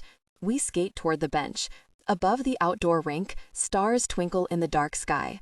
It's below zero in the mountain ski town, and the fans are bundled up in hats and gloves and thick winter coats. The pickup league is here, watching the game from the front row seats I snagged for them. Under a plaid blanket, Hazel and Pippa huddle together, sipping hot cider. And now the strategy I've been using on the ice with assists isn't working anymore. Calgary's ahead by 2 points. A weight settles in my gut. "Calgary sees what we're doing," Ward says, eyes lingering on me. "They watched enough games this season to know you're the decoy." I give him a terse nod. This game doesn't count toward our season, but we're still competitive, and we still want to win. I need to step into my old role and be the star. Stars score goals. My dad's watching, I'm sure. "What's the plan, Captain?" Ward asks. I glance over my shoulder to Hazel, and she gives me a small smile. "You're unhinged," she said, laughing, when she saw my tattoo that night after the pickup game. "The pickup game? You've got a hell of a wrist shot," I remember saying to Owens that night. Something clicks in my head, and I look to him. "I think you should play offense again," I tell him, and his face goes blank. "Center forward." He gestures at Volkov. "We always play together." I know. Maybe it won't work, but Ward watches with a curious spark in his eyes, and that night Owens played offense against the pickup league. He was so really happy, and good at it too. I think about how his face lit up when he scored and how he might be in the wrong position. He's probably been trained as a defenseman since he was a kid, just like I've been a forward since I was a kid. "Let's just try it this once and see how it goes," I urge. "I'll play defense." Volkov nods. "Worth a shot. I've always played defense." Owens looks reluctant. "I don't know if this is a good idea. If it doesn't work, we move on. But this is our shot to try something new. What matters?" I ask him before looking around at the rest of the team. Everyone is quiet. This isn't just a job, and we aren't machines. It needs to be more than that. Owens looks uneasy, but he nods. "All right, let's do it." Ward runs through the play again, and as the guys skate off to take formation, Ward grips my shoulder. "I knew you'd figure it out, Miller." I smile, feeling that weight in my gut dissolve into something light before skating to my position. "Here we go, boys," I call as the puck drops. Owen steals it, and we run the play so fast the other team doesn't know what's happening. He passes between the other forwards and sinks it in the net, all within 20 seconds. The fans are on their feet, cheering and screaming. The look of relief and pride on Owen's face makes my heart soar, and this time it's me putting him in a headlock while he laughs and pushes me off. "Knew you could do it," I tell him, and he grins wider. At the end of the third period, we're up 2 points. It's a matter of running out the clock at this point. They don't need me to score. They don't need me to be the star I used to be. I've done my job as captain. When Clay stops, I look over to Hazel behind the glass, who winks at me. I pretend to yawn, rolling my eyes, and she laughs, light spilling out of her. "You deserve good things in your life," she said when we ran around Stanley Park. "I want to score a goal tonight. It's not about the attention or the glory of winning the game. I just want the satisfaction of the play working out, of doing what I love. Let's run an old play," I tell Ward and the team. I swallow. I don't want to come off as selfish. I want to score one for myself. Owens flashes me a mischievous grin. "Jealous of all the attention I'm getting, Miller?" I shove him off as he jostles me, but Ward nods. "Run it." We line up for the face-off, me playing center forward again, and when the puck drops, I'm flying, skating hard toward the net before I slide it in. The stands erupt with noise and my heart lifts, but it's Hazel I look to. She's on her feet, clapping and grinning at me with a proud smile. "Rory, you're sure you don't mind spending your New Year's Eve out here instead of with the guys?" Hazel asks as we glide around the ice that night, hand in hand. Her hair flies behind her, fluttering in the wind, and the tip of her nose is red from the cold. Under the stars in the sky, her eyes glow bright and mesmerizing. "You're sure your ankle feels okay?" Her laugh is a puff of air in the cold night. "All right, point taken." I move so I'm facing her, skating backward, holding both her hands, and she tilts her head at me with narrowed eyes. "Something changed during the game tonight. Caught that, did you?" She smiles, waiting, and I'm quiet as we circle the rink. Everyone compares me to my dad. I look like him, I play like him, I catch myself. Or I used to. Her hand squeezes mine. And I believed it, that I wasn't just like him, but that my life would be the same as his. I'd be old and miserable and alone and obsessed with hockey, and any woman who got to know me would see whatever ugly thing women see in my dad and walk away. My heart beats with urgency, blood whooshing in my ears. I've never said these things out loud. Hazel gives me a soft, kind smile, though, and I think maybe she knew all these things. We never talked about them, but somehow she knew, and instead of being scared that she can see right through me, I'm relieved and grateful. But I'm not that guy. I just let myself think that. My throat feels thick. I never thought I would be a good captain, but I want to be, and I think part of being a good leader might be seeing what people want and who they are, instead of who they're told to be. Hazel hums, "You're a good captain." Affection and pride flood my chest. "Because of you, I am." She looks down, smiling to herself, and I wonder if her heart's exploding with this feeling too. "It's New Year's Eve," she says quietly. "I know." She sends me a sidelong glance, and not for the first time, I wish I could read her mind. Our deal was supposed to end tomorrow. My heart stops. We said it wasn't fake anymore, but maybe she's changed her mind. "Do you want it to?" "No." Her answer is immediate as she turns to me, eyes roaming my face, searching my gaze. "I don't want it to be over." Her lips part, and she looks like she wants to say more, but she just bites her lip again. "I don't want it to end." A possessive ache fills me. I'm so happy with her that it hurts, so I put my hands on her waist and skate us to a stop, holding on tight to her because she isn't great at breaking. "I don't want it to end either," I tell her, brushing her hair back, looking down into her eyes. "Let's keep it going." "For how long?" She looks so hopeful but uncertain that my heart breaks all over again. "For as long as you want, Hartley, I'm yours. Even longer, probably, forever, I hope." "I need to tell you something," she whispers, and her eyes flash with worry and nerves. When I take her hands, they're shaking. "I love you," she says quietly, searching my gaze. All I can hear is my pulse beating in my ears. All I can see is Hazel. I was scared to say it. I'm still scared, but she cuts herself off, biting her lip, studying me as my heart does somersaults. "I always want you to know you're loved." Christ, my heart. My sweet, terrified Hazel is handing me her fragile trust to hold in the palm of my hand. I'll do anything to protect it. I do. Emotion surges through me, so strong it hurts. "I've known for a long time." "You have?" Her brows lift. I nod. My hand slips to her cheek, and her skin is cold under my touch. "I was waiting until you were ready." She holds my eyes, swallowing. "You're so patient. You're worth the wait." The furrow in her brow eases, and she lets out a long breath. "Aren't you going to tell me you love me too?" My mouth tips into a smile. "You know I do." She nods. Yeah, I know you do. I lean down to kiss her, hands in her hair. I love you, I say anyway, and she smiles against my lips. This must be what it feels like to have everything I've ever wanted. I love you too. Happy New Year, Rory. Happy New Year, Hazel. Hazel, telling Rory I loved him unleashes something in him because the second we're in the elevator ascending to our suite, his hands are all over me. I thought about this all day, he says, his touch intimate, a strong arm locked across my front to hold me close. In the mirror, I watch my lips part, arching against him. His desire was evident as he moved closer, and my body responded, thrumming and tightening.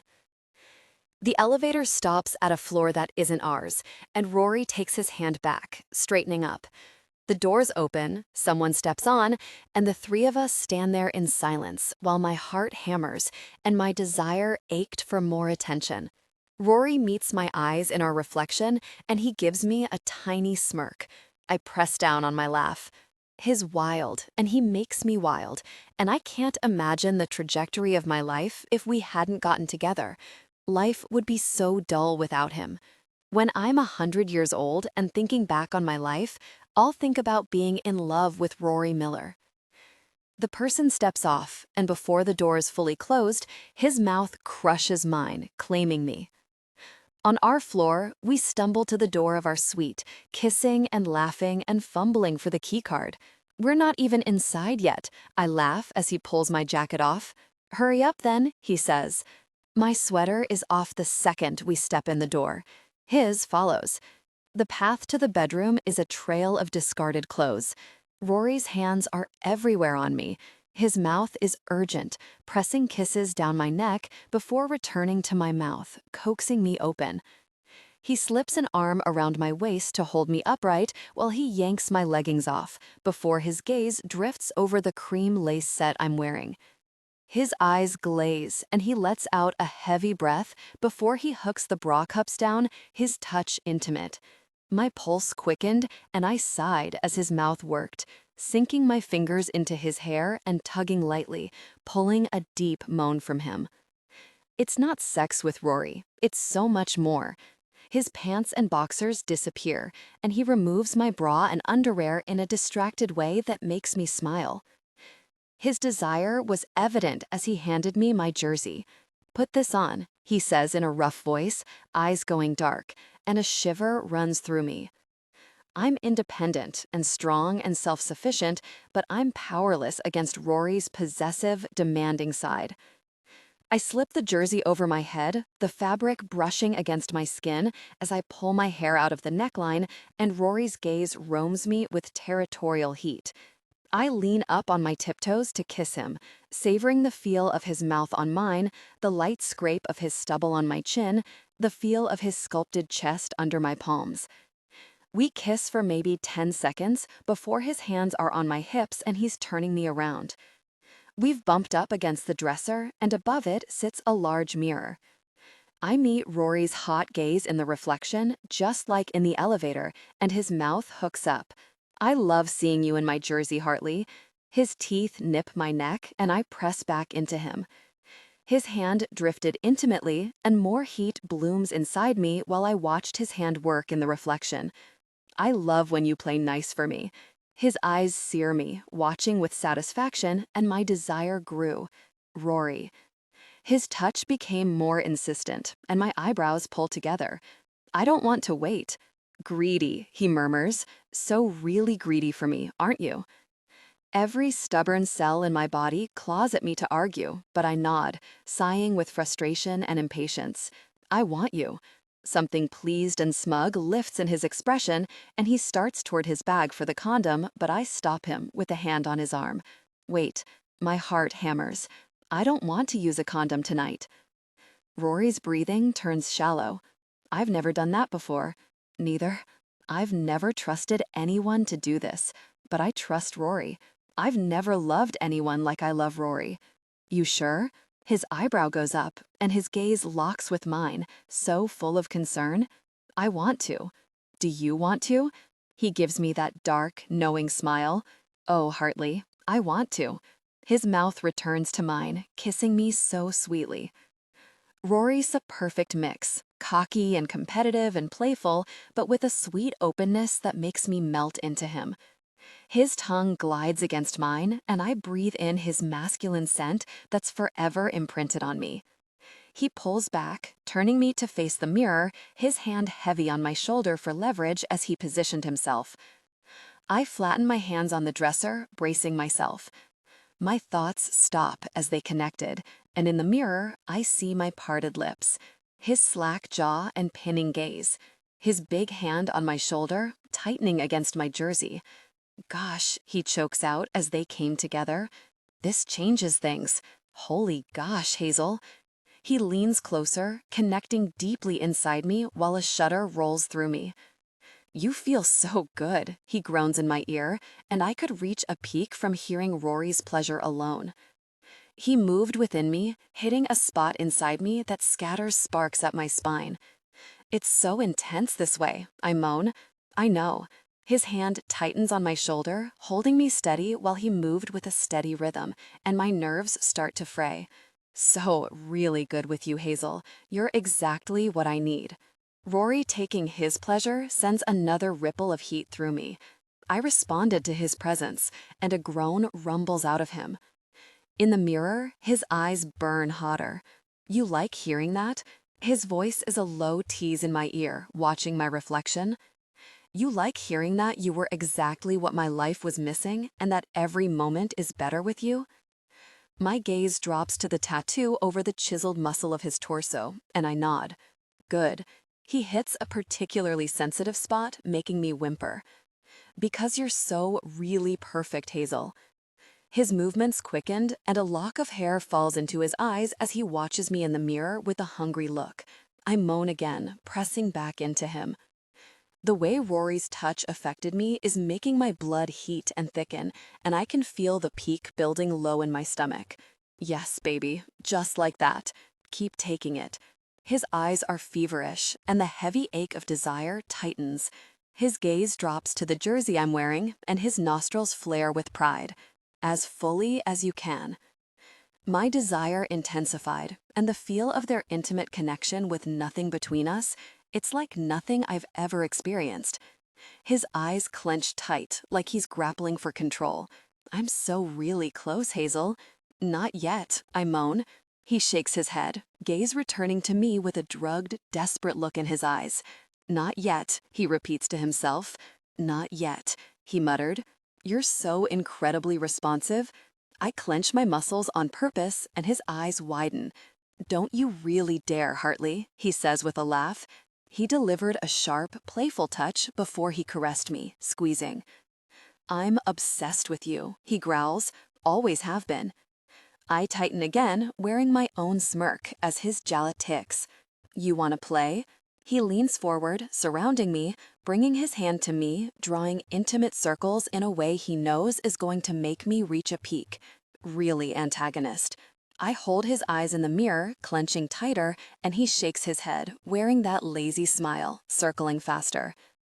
A sweet ache of affection takes up all the space in my chest, expanding through me, because knowing Rory and getting to see all the sides of him, it's the best gift I've ever gotten.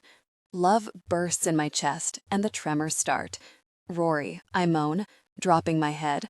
It's too much, the feel of their connection pushing against all the spots that make me lose my mind. The competitive focus in his eyes only makes it hotter.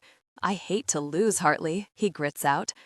My peak closed in on me, and I see stars, muscles spasming.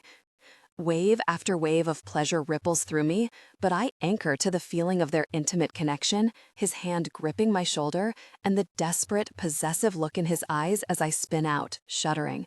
Again and again, I responded to him, and a moment later, I felt him reach his own peak. Rory. Being intimately connected with Hazel, watching her face in the mirror as she reached her peak for me, it snaps me in half. My movements quickened against her, rhythm turning erratic as I slid toward my peak. There's no holding off, not when she's wearing my name on her back so enthusiastically, not when she's still responding to me, and certainly not when there's nothing between us, and I can feel every intimate sensation. The heavy ache of desire surged, and I was moving against her, reaching my peak inside her, losing my mind with pleasure and need as I groan her name. It's always been Hazel. I give everything I have to give, reaching my peak with her, eyes locked with hers in the mirror as she responded to me, and when our shared intimacy subsided, I'm pulling her to me, burying my face in her neck and huffing in her scent. "You're mine," I rasp, chest heaving for air, and she nods. Running on pure instinct, pure desire to claim her in every way, my hand dropped to her intimately. I moved from within her, touching her, watching as her eyes flare with surprise and desire. "Like that?" I ask, moving my fingers intimately, my touch slipping against the lingering warmth. She nods, eyes going hazy. I dragged my fingers intimately, circling her, drawing my lingering warmth over her. My heart pounds and possessive instincts roar through me as I deepened the intimate touch. She gasps. The way she's positioned, braced against the dresser, open for me, it both satisfies me and makes me want more. As much as she's willing to give me. My perfect, trusting Hazel. "I'm addicted to that look on your face," I tell her. My finger moved intimately, and she tightens around me, meeting my gaze in the mirror, lip curling with need. Desire surged, and within seconds, I'm ready again, aching and ready to go. With my intimate touch still deep within her, I lift my gaze to hers with a question in my eyes, and she jerks a nod like she can't wait. I sank back into her, groaning at how responsive she felt. Around my finger, she tightens again. My other hand drifted to her, and within a minute, her eyes go wide and she starts to flutter around me. "Rory," she says, gasping for air. I'm reaching my peak again. I moved intensely with her, deepening my intimate touch as she clenches, and a moment later, my peak followed. "This doesn't happen," I choke out as I reached my peak with her, heat rushing through my blood and pressure expanding through me. In my hazy thoughts, I remember her saying that to me once. We've had 100 firsts together, and when I think forward to the future, I beg the universe that we'll have 100 more. After, in the shower, I kiss Hazel on every inch of her body while the hot water trickles down her skin.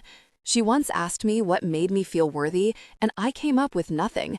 But as I wrap her in a towel and carry her to bed, my answer glows bright like the stars outside our window. Rory. 2 days later, I sit in my car outside my mom's place, staring up at the house with a tight, nervous feeling in my chest. It's late afternoon, and the January sky is already dim. "Freaking out yet?" I asked Hazel this morning when we woke up. She gave me a soft, sleepy smile and shook her head. "Nope." After driving home from the League Classic yesterday, we stopped at her place to pick up more of her stuff. Her hair products clutter my shower, the bathroom drawer is now filled with her makeup, and her clothes hang in the closet. My life is so full with Hazel in it, and now I need to make sure I don't mess it all up. I should be at home taking it easy before my game tonight, but after Hazel took the leap and told me how she felt this weekend, I need to address things with my mom so I don't repeat the pattern. It can't wait. And a part of me is addicted to this happy, full feeling. Hazel said my mom misses me. Maybe there's a chance for us. Headlights flare behind me as my mom pulls into the driveway, parking beside me. She gets out of the car with a grocery bag in each hand, dipping down to peer in my passenger window. "Rory?" I climb out of the car. "Hi, Mom. Don't you have a game tonight?" "Yeah." My eyebrows lift in surprise that she knew that. "Can I talk to you?" "Of course." Her expression turns wary. "It's cold out. Let's go inside." In the foyer, I kick my shoes off and set my jacket over the back of the couch while she zips around, flicking lights on with nervous energy, darting glances at me. "What can I get you?" she asks. "All I have is water and almond milk, unfortunately." "I didn't know you'd be dropping by." Her eyebrows shoot up. "Tea? I can make tea." I shake my head. "I'm fine. I don't need anything. We can just talk here." I take a seat on the couch. "How's Hazel?" she asks when she takes the seat across from me, crossing her legs. "Good. She's subbing for another teacher tonight at a studio, so she won't be at my game. She offered to come here with me, but this is something I need to do on my own. It feels weird talking with my mom so casually like this." My gaze lands on a framed photo on the side table, and my heart jumps into my throat. It's me and my mom on a hike when I was a kid. Joffre Lakes outside Whistler with the turquoise lake behind us. Her arm around me, both of us wearing big smiles. That wasn't there for the Christmas party, I tell her, frowning at the photo. My phone buzzes with a text in my back pocket, but I ignore it. She shifts with embarrassment. I put it away because I didn't want you to feel uncomfortable. She thinks me knowing she cherishes those memories of us would make me uncomfortable? Why would it make me uncomfortable? Her mouth tightens. We don't have the strongest relationship. You're my mom. The words hang in the air between us, and the embarrassment fades from her eyes, leaving pain. I know. Her throat works. What did you want to talk about? There's no gentle or easy way to say this, so I blurt out the question that's been sitting in my head for years as my phone buzzes again. Why did you leave me? She freezes, staring at me a long moment before her gaze drops to her hands clasped in her lap. What was it about me and Dad that made you want to leave? What did I do? Nothing. She gives me a shocked look. You did nothing wrong, Rory. Then why did you leave us? The words are strained, and I feel sick. Why don't we know each other anymore? At the time, I thought I was doing the right thing. The living room is silent, except for the ticking clock in the kitchen. Your father was obsessed with making you into a better version of himself, but you were a kid. You were going to 5 a.m. practices and working on your slap shots out in the driveway for 14 hours a day on weekends. But I didn't want every hour of your day to be about hockey and getting drafted when you were 12. Her eyes move over my face like she's wading through memories, and she shakes her head. It was all you cared about, though. You and your dad? She crosses her fingers. You were like this. All you talked about was hockey this, hockey that, and then there was me on the periphery, trying and failing to be a part of your life. I didn't want to sour something you loved so much. And by that time, my relationship with Rick was in pieces. I loved your father. I still love him, but he was always just waiting for me to leave. I think about Hazel, and my skin prickles at the similarity, how for a long time I was waiting for her to realize she didn't want me. My phone buzzes again and again, and then it starts ringing. I haul it out, it's my dad calling, really perfect timing, and turn it on airplane mode to block the rest of the world out before I set it face down on a side table. And I told myself that when I asked if you wanted to come with me, I gave you a choice. I was 12. The words come out sharper and louder than I meant, and my mom flinches. I was 12 years old, and you wanted me to choose between you and Dad? That's really messed up. I know, she nods, taking a deep breath. I hate myself for that, Rory. I think about it every day. She glances at the photo of us with a sad smile, throat working. When you stayed with me, you wanted nothing to do with me. I thought you didn't need me. Your dad told me the both of you didn't need me, and I believed him because I wanted the best for you. But now I realize you were just being a preteen. I should have fought back. I shouldn't have given up custody. You gave up so easily. My chest aches, like you didn't care. I thought it was the right thing to do. She swallows, staring at her hands again. If I could do it all again, I'd do it differently. I know that doesn't erase anything, though. I did need you. I still do. Hope rises in her gaze. I think about you every day, honey. I have Google alerts on my phone. I watch all your games. I shake my head. I thought you hated hockey. I hated that hockey was becoming the only thing in your life. Your dad put hockey above all else, above me especially, because he told himself it was the only thing he was good at, like me. If only I'd talked to my mom months ago, maybe she would have told me what it took me so long to figure out. All these things we should have said years ago, but instead, we kept them to ourselves and lived our lies. I'm sorry I acted like a little mess, I tell her. She shakes her head. I'm sorry I didn't fight harder for us. She gets to her feet, and when I stand, she wraps her arms around my stomach, squeezing me tight. Relief and elation and acceptance and love course through me, expanding into every corner of my chest. That worthy feeling floods me. I love you, she says, squeezing me, and her familiar scent washes over me, making my chest tighten with affection. I love you too, I say into her hair. I want to come to your games and sit in the front row beside Hazel and Jamie's fiancé. I see Jamie's mom sitting with them, and I want to be there too. Warmth radiates through me. I'll get you tickets. And I want to have monthly dinners with you and Hazel. Done. It's the future I want, talking and laughing with my mom and Hazel over the dinner table. Honey, my mom glances with worry at the clock in the kitchen. The traffic gets really bad on the bridge to downtown on game nights. She's right. Attendance at pre-game team meetings is non-negotiable, especially for the captain, and even if I leave right now, I'll barely make it. I love you, I say again at the door, and the smile she gives me warms me. I love you too. She gives me another quick hug. Now, go. I'll be watching on TV. I hurry to my car. On the merge lane to the bridge, traffic comes to a standstill, and my anxiety spikes. The bridge is an endless line of red taillights. There must have been an accident. I suck in a deep breath and go to call Strycher through my car's Bluetooth, but it isn't connected. My hand slips into my back pocket for my phone, but it isn't there. Gosh, I left it at my mom's place on the side table. Traffic inches along, not really fast enough. I groan, gritting my teeth in frustration and impatience. Ward hates players being late. It's the ultimate disrespect to the team, the fans, and him. I'm stuck in the line of cars on the bridge, so all I can do is wait. Rory! I burst into the dressing room. Defense is their weakness, so play accordingly, Ward is saying, lifting his eyebrows in disapproval while everyone stares. Sorry, I'm breathing hard, gut in knots. I think I left my car door open. He turns to the rest of the team. All right, get out there for the last warm-up and let's win this. The team disperses and I rush to my stall, yanking my clothes off and dressing in my equipment as fast as I can.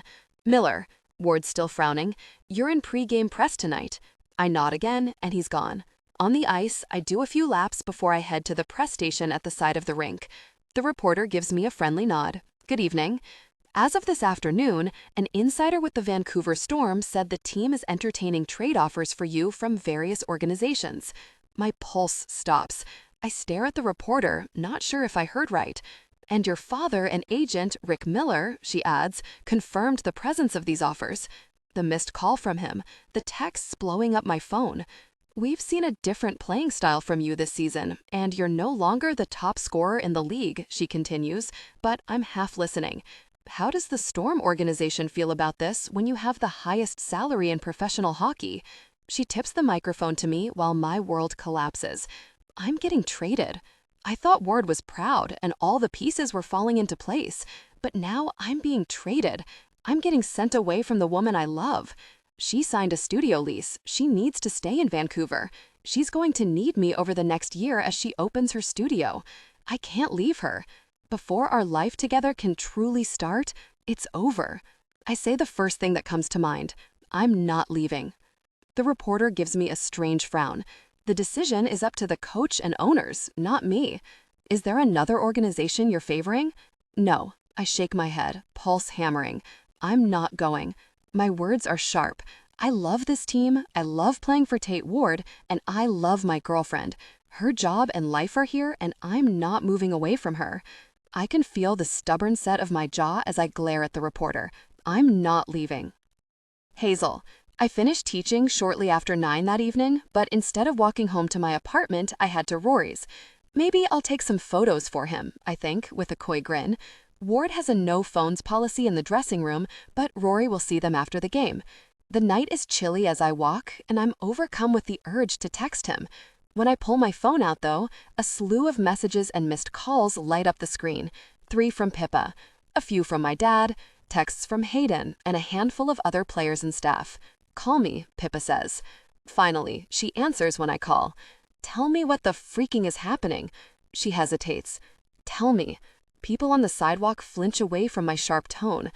Rory might get traded. I stop walking, and every muscle in my body tenses. What? I ask softly. No, I heard wrong. Rory might get traded, she repeats, quieter. I'm sorry, but no. He loves playing for Ward, and he's worked so hard to earn his spot on the team. Rory's finally playing in a way that makes him happy. His teammates are like his brothers, and he's developed into an incredible captain. He's talking to his mom again. I love him. He can't leave Vancouver. A weird noise comes out of my throat, but no words form. Rumors started online this afternoon, Pippa adds. I've been teaching all afternoon, and my phone has been in my bag on silent. His dad confirmed the Storm have offers from other teams. I've seen this happen before. The trade rumors start and teams throw in their offers for a player in case there's any legitimacy to them. We love each other. I finally gathered the courage to say it to him, and now this? Our relationship is so new and fragile, and now that I've signed a studio lease, my dream is happening here. I can't move. I can't go with him unless I back out of the lease. I'm sorry, she whispers. We say a tense goodbye, and I open Google. The top search result is a video, and I open it right there on the sidewalk. It's Rory being interviewed in pregame press, wearing the same stricken look he wore during yoga that time, like he's been blindsided. My eyes sting. He doesn't want to leave the Storm, and my heart's breaking for him. And your father and agent, Rick Miller, the reporter says, confirmed the presence of these offers. His jaw ticks. I'm not leaving. My eyes go wide. What is he doing? I love this team, he continues, staring daggers at the reporter like it's her fault he might get traded. I love playing for Tate Ward, and I love my girlfriend. Her job and life are here, and I'm not moving away from her. Oh my God, I murmur, heart pounding. What did he just do? My eyes go to the time. The second period just ended. If I hurry, I can get to the arena and talk to Rory before the third period starts. My unhinged, impulsive, heart-on-his-sleeve hockey player needs me. Hazel, I'm sorry, the security guard says when I try to get into the hall that leads to the dressing room. If you don't have your employee pass, I can't let you in. I'm breathing hard. The third period's going to start any second. I need to get back there before Rory gets on the ice. He must be freaking out. I growl with frustration. My photo is on the team website. I can show ID. The security guard shakes his head. Employee pass only. Those are the rules. He's new and he's just doing his job, so I clamp my mouth shut, even as every cell in my body vibrates with impatience. 5 minutes later, ticket in hand, I'm hurrying down the steps in the stands toward the tunnel where the players will come out of. I take a spot along the railing, shaking with anticipation. People stare at me, but I don't care. They probably think I'm an obsessed fan, or maybe they recognize me as Rory's girlfriend and wonder what the hell I'm doing, but all I can think about is how devastated Rory must be. Finally, the team files out. Hayden gives me a questioning look, but my attention's on the player with a C on his jersey right behind him. Rory. He does a double take at me, shock all over his face, and I lean over the railing, grab the front of his jersey, and pull him to me. Security guards rush at us from all sides. Ma'am, one says, take your hands off of him. Back off, I snap. I am the unhinged, impulsive one with her heart on her sleeve. Rory starts to smile, eyes wide like he's afraid of me, but he shakes his head at the employee behind me. It's okay. His eyes meet mine. What? I love you. I pull him closer, and his hands come to my shoulders so I don't fall over the railing. He huffs a laugh, relief flooding his eyes. I love you too. I know. I'm not letting you go. I'm not letting you go. I see it in his eyes. He means it. Rory's all in, but so am I. The players are either on the ice or the bench, and Ward glances over at us, wondering what's holding up the captain. My gaze lifts to the jumbotron, and my pulse jumps. The camera's on me and Rory. Great. If you get traded, I tell Rory, we'll figure it out. We'll figure it all out. I'm not scared. His expression is so earnest, it breaks my heart. I'm not leaving you. I know. I pull him closer, leaning down to kiss him. Our lips crash together and cheering breaks out in the arena.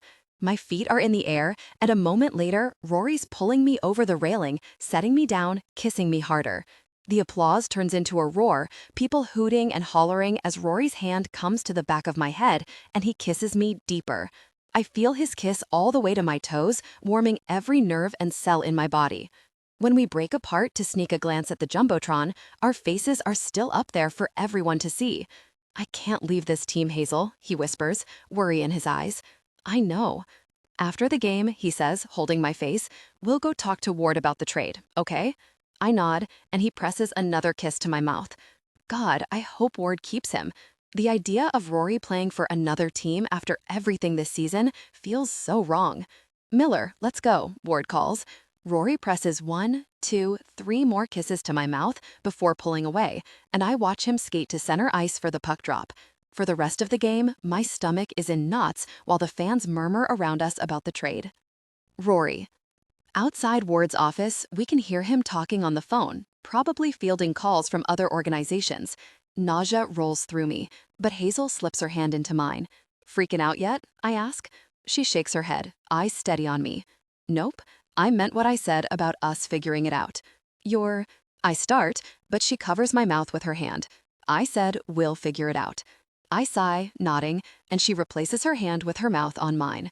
I think about her snapping at the security guard to back off while telling me she loved me, and I feel like laughing. But then I remember that I might get sent away and leave everything good I've collected this season, and the ugly feeling in my chest hardens. At our side, someone clears their throat, and we break apart. My blood runs cold at the sight of the man in front of us. Dad. I didn't even know he was in town. He's the last person I want to see right now. Rory. He shifts, glancing between me and Hazel, and for the first time, he doesn't look like the stern man who raised me. He looks worried. Hazel stiffens, removing her hand from mine before sticking a finger in my dad's face. You, she says in a demonic voice, I have a bone to pick with you. My dad's eyes go wide. You're the really worst, Hazel spits out, stabbing her finger in the middle of his chest. Can I? He starts. No, she pokes him again. I'm talking. Your only job was to love Rory, and you really messed up, Rick. You really messed up big time. She's terrifying. My dad turns to me with a strange expression, eyebrows at his hairline and eyes flashing with pain. It's the expression he wore when my mom walked out, I realize, and my chest aches. Is that what you think? He asks in a low voice. That I don't love you? My exhale is shaky, and I swallow. I think you love hockey. He takes a step toward me, but Hazel moves between us. My territorial dragon ready to strike. My hand comes to her shoulder. It's okay, I tell her. Nerves are spilling over inside me, but after the conversation I had with my mom today, I know I need to be more upfront with my parents. I can't run from this with him. I'll never be enough for you, I tell my dad, and now you're trying to trade me away from the only team I've ever loved playing for, the only coach I've looked up to. My heart races. I don't want you to be my agent anymore. We want different things for me. He looks crushed. I thought this was what you wanted. He shakes his head, confused. You're not playing your best anymore. When we started getting offers, I figured a new team would get you back to where you were last year. What, really miserable? A cold laugh scrapes out of me. I am playing my best, but all you care about is the points on the board. He shakes his head again, not getting it. I just wanted you to be at the top of the league so you'd be happy. Something in my chest deflates with exhaustion. That doesn't make me happy anymore. I don't know if it ever did. You want me to be you, but I'm not. I don't want to be the star anymore. I swallow. It's lonely. Life is lonely, my dad says in a flat tone, like it's a fact. Our lives are about hockey first, he said on the phone a couple months ago. No, it's not. My gaze goes to Hazel, and she gives me a small, supportive smile. It doesn't have to be. Emotion hitches in my throat. I'll never be enough for you, but I don't need your approval anymore. I have Hazel's, and I have my own. Even if I get traded, I like the player I've become this season. Not enough for me? My dad blinks at me. You're everything to me. Every game, every pass, you're watching and making notes so you can call and tell me everything I've done wrong. We're done with that, though. I fold my arms over my chest. It hurts saying this. He stares at me before he looks away. Defeat pulls tight in his features. My dad never cared about me playing hockey. It didn't matter that I played professionally or broke records. My grandfather on his side passed when I was a baby. I never met him, and my dad never spoke about him. My mom once mentioned that he was a professor, a workaholic, and alcoholic.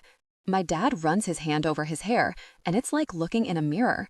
I didn't want you to think I didn't care, he says quietly. He shows it the only way he knows how. Through his eyes, I see his calls and emails in a different light. I see him wanting what he thinks will make me happy. That's what Mom said. He stills. You talked to Nicole? We're trying to patch things up. Vulnerable honesty flows out of me like water from a faucet. It's addictive, telling the truth like this. He stares at me for a long time, frowning, regret flashing in his eyes. She asked about you. She did? Yep. A long pause. I think about her every day. His honesty shocks me. Rick Miller doesn't care about anything but hockey, or so I thought. Maybe you should call her. He shakes his head, glancing down with a hard set to his jaw. She left me. The corner of my mouth tilts in a sad smile, because for years I told myself she left me. But my dad has his own lies, he tells himself. I compare everyone to her, he says quietly. That's why all my relationships fall apart. No one's Nicole, and it's only a matter of time before they realize that. My chest aches, and even though he's made me feel like I wasn't good enough for years, made me think hockey was my only value, he's still my dad. Call her, I tell him, because I think she thinks about you too. He grunts, acknowledging but not agreeing, and the three of us stand in silence. Hockey's the only thing we have in common, he finally says, looking lost. I don't know what else to talk to you about. Maybe we should change that. At my side, Hazel watches, guarding me. My dad's gaze swings to her, and he clears his throat. Hi. He sticks his hand out to her. Rick. Hazel. My dad is an intimidating guy, tall, broad, with an intense, commanding presence. But Hazel can be intimidating right back. She holds his eyes, and in her gaze, the message is clear. Don't mess with Rory. I hide a smile. I love her so very much. The physio and yoga teacher, he says with a nod. Good to finally meet you, Hazel. He clears his throat, glancing at me. I love you, Rory. I don't say it enough. You don't say it at all. Shame passes over his features. I want to. It's just... His Adam's apple bobs, hard. I can't imagine a guy like my grandpa told my dad he loved him. I think about the things I've done this season, going back to the pickup league after I failed miserably, taking risks in games with the team, telling Hazel I love her. Hard things get easier with practice. The knot in my chest begins to loosen, and I follow my own advice. I love you too. He pulls me into a hug, and while we embrace, whatever I've been missing all these years opens in my chest, taking up every inch of space. We break apart, and he clears his throat. I'm in town for a couple days, he says. Maybe I can take you two for dinner. He nods to her with a serious expression that I think might be nervousness. I'd like to get to know you better, Hazel, if that's all right. Of course, she smiles, any trace of anger from before gone. Rory plays in a pickup league on Tuesday nights, she adds lightly. I'm sure they'd love for you to drop in. He gives me a sidelong look, arching an eyebrow. Pickup league? It's fun. Fun, my dad repeats, like he isn't used to saying the word. You gotta pass the puck, though. No hogging the shots. His expression turns bemused, and I snort, because watching him try to be a team player after 55 years of being the star is gonna be a trip. Passing the puck, my dad murmurs. Okay then. Stars score goals, but there's so much more to life than being the star. Ward's office door opens, and my coach looks us over. Come on, Miller. He tilts his head into his office. Let's talk. My dad steps forward, but Ward levels him with a hard look. Just Rory. My dad opens his mouth to protest, alarm in his eyes as he looks at me. We're not negotiating, Ward says. He doesn't need an agent for this. I just want to talk to my player. It's okay, I tell my dad. I take back what I said about you not being my agent anymore, but I want to talk to Ward alone. He looks between me and Ward before he nods. Okay. I follow Ward into his office, close the door, and pray I can convince him. Rory. Behind his desk, Ward lets out a long sigh, closing his eyes and rubbing the bridge of his nose. What a mess, he mutters, and I'm grateful he didn't send me to post-game press. All the questions would have been about the trade, and my answers wouldn't have been professional. All right, he folds his arms over his chest. Let's get some things clear. I think I know the answer based on your pre-game interview that's being broadcast on every sports network, but do you want to leave? No. I swallow past the rock in my throat, looking Ward dead on. I love this team. It's the first place I've ever felt like I belonged. I know I'm not playing like I did last year. I know I'm not the superstar you signed, and I'm probably not even the captain you wanted. You are. He pauses. I didn't make it easy on you this year, Miller, but I wanted to see what being captain meant to you and who you really are. His eyes glint. You've shown incredible progress. What you've done so far this season, it wasn't easy. I know that. I see Rick commentating. I see the headlines about you. He looks out the window at the city. Part of this job is learning to block out what doesn't matter and hold on to what does. A flash of memories hits me. Running up the stairs with Hazel while she squeaks with laughter, passing to the guys at the pickup league, celebrating with my team when a play worked, telling my parents I loved them, even though it was hard. Those are the things that matter. And even tonight, he goes on, when the pressure was higher than ever to revert to your old ways, you didn't. I considered it, ignoring the plays and taking the puck for myself, sinking it in the net to get my numbers up and show management I can be whoever they want me to be. I can't, though. Now that I've had a taste of winning as a team, I don't want to go back. That being said, Ward adds, there are 3 offers on the owner's desk. My lungs feel tight, and there isn't enough air in the room. None of it matters if the owner wants to sell me. I'm either an asset or a liability. It's all money in the end. Here's what I'm going to do. Ward leans forward, interlacing his fingers. I'm going to call in a favor the owner owes me and ask to keep you. And you're going to keep up whatever you've been doing this season. I'm hit with a tsunami of relief. I'm not leaving. It wasn't all for nothing. It was Hazel. She changed my life. You made quite a spectacle earlier. Through his exhaustion, his eyes dance with amusement. I wince. Sorry. He shakes his head, smiling to himself. It's okay. I'm happy for you, Miller. It's not every day that you find that. I know. I pull a deep breath in, letting the anxiety drain from me. Thank you, Coach. You don't know what this means to me. You have my jersey hanging in your home. He shrugs, eyes twinkling. I can't trade a fan. He shoots me a good-natured grin and I chuckle. It's not actually up yet. It's propped on the floor because I haven't had a chance to hang it. You put me on the floor? He shakes his head, still smiling. Deal's off. We share a laugh, and I think about his jersey and his career. Do you miss playing? He stills, looking down before shooting me a tight smile. Every day, Miller. But developing players, seeing who someone can be before they realize it themselves, and then being right, it's just as rewarding, maybe more. What you did at the League Classic, putting Owens on offense, was very interesting. Got me thinking about a few things. Something snags in my thoughts. Did a team make an offer because of what I did? His mouth flattens. No. The offers came after the rumors started. He glances at the door. Call Hazel in, would you? When I open Ward's door, Hazel jumps to her feet. My dad paces beside her, waiting. What did he say? Hazel asks. That he's going to call in a favor to keep me. She wraps me in a tight hug, and I relax into her as it hits me that I won't have to leave her. Thank God, she whispers, and I nod, rubbing her back. Miller, Hartley, Ward calls from his office. Let's go. Hazel shoots me a confused look, and I take her hand, pulling her into the office. Once we're seated, Ward clears his throat. McKinnon has been sent back to the minors. Hazel stiffens. That's why he wasn't there tonight. I figured he was still benched. Because he tried to kiss me? She asks. Ward lets out a heavy sigh. No, but I should have made the call when that happened. He glances between us. This doesn't leave this room, but he was the inside source who started the rumors. There were no offers until the rumors started.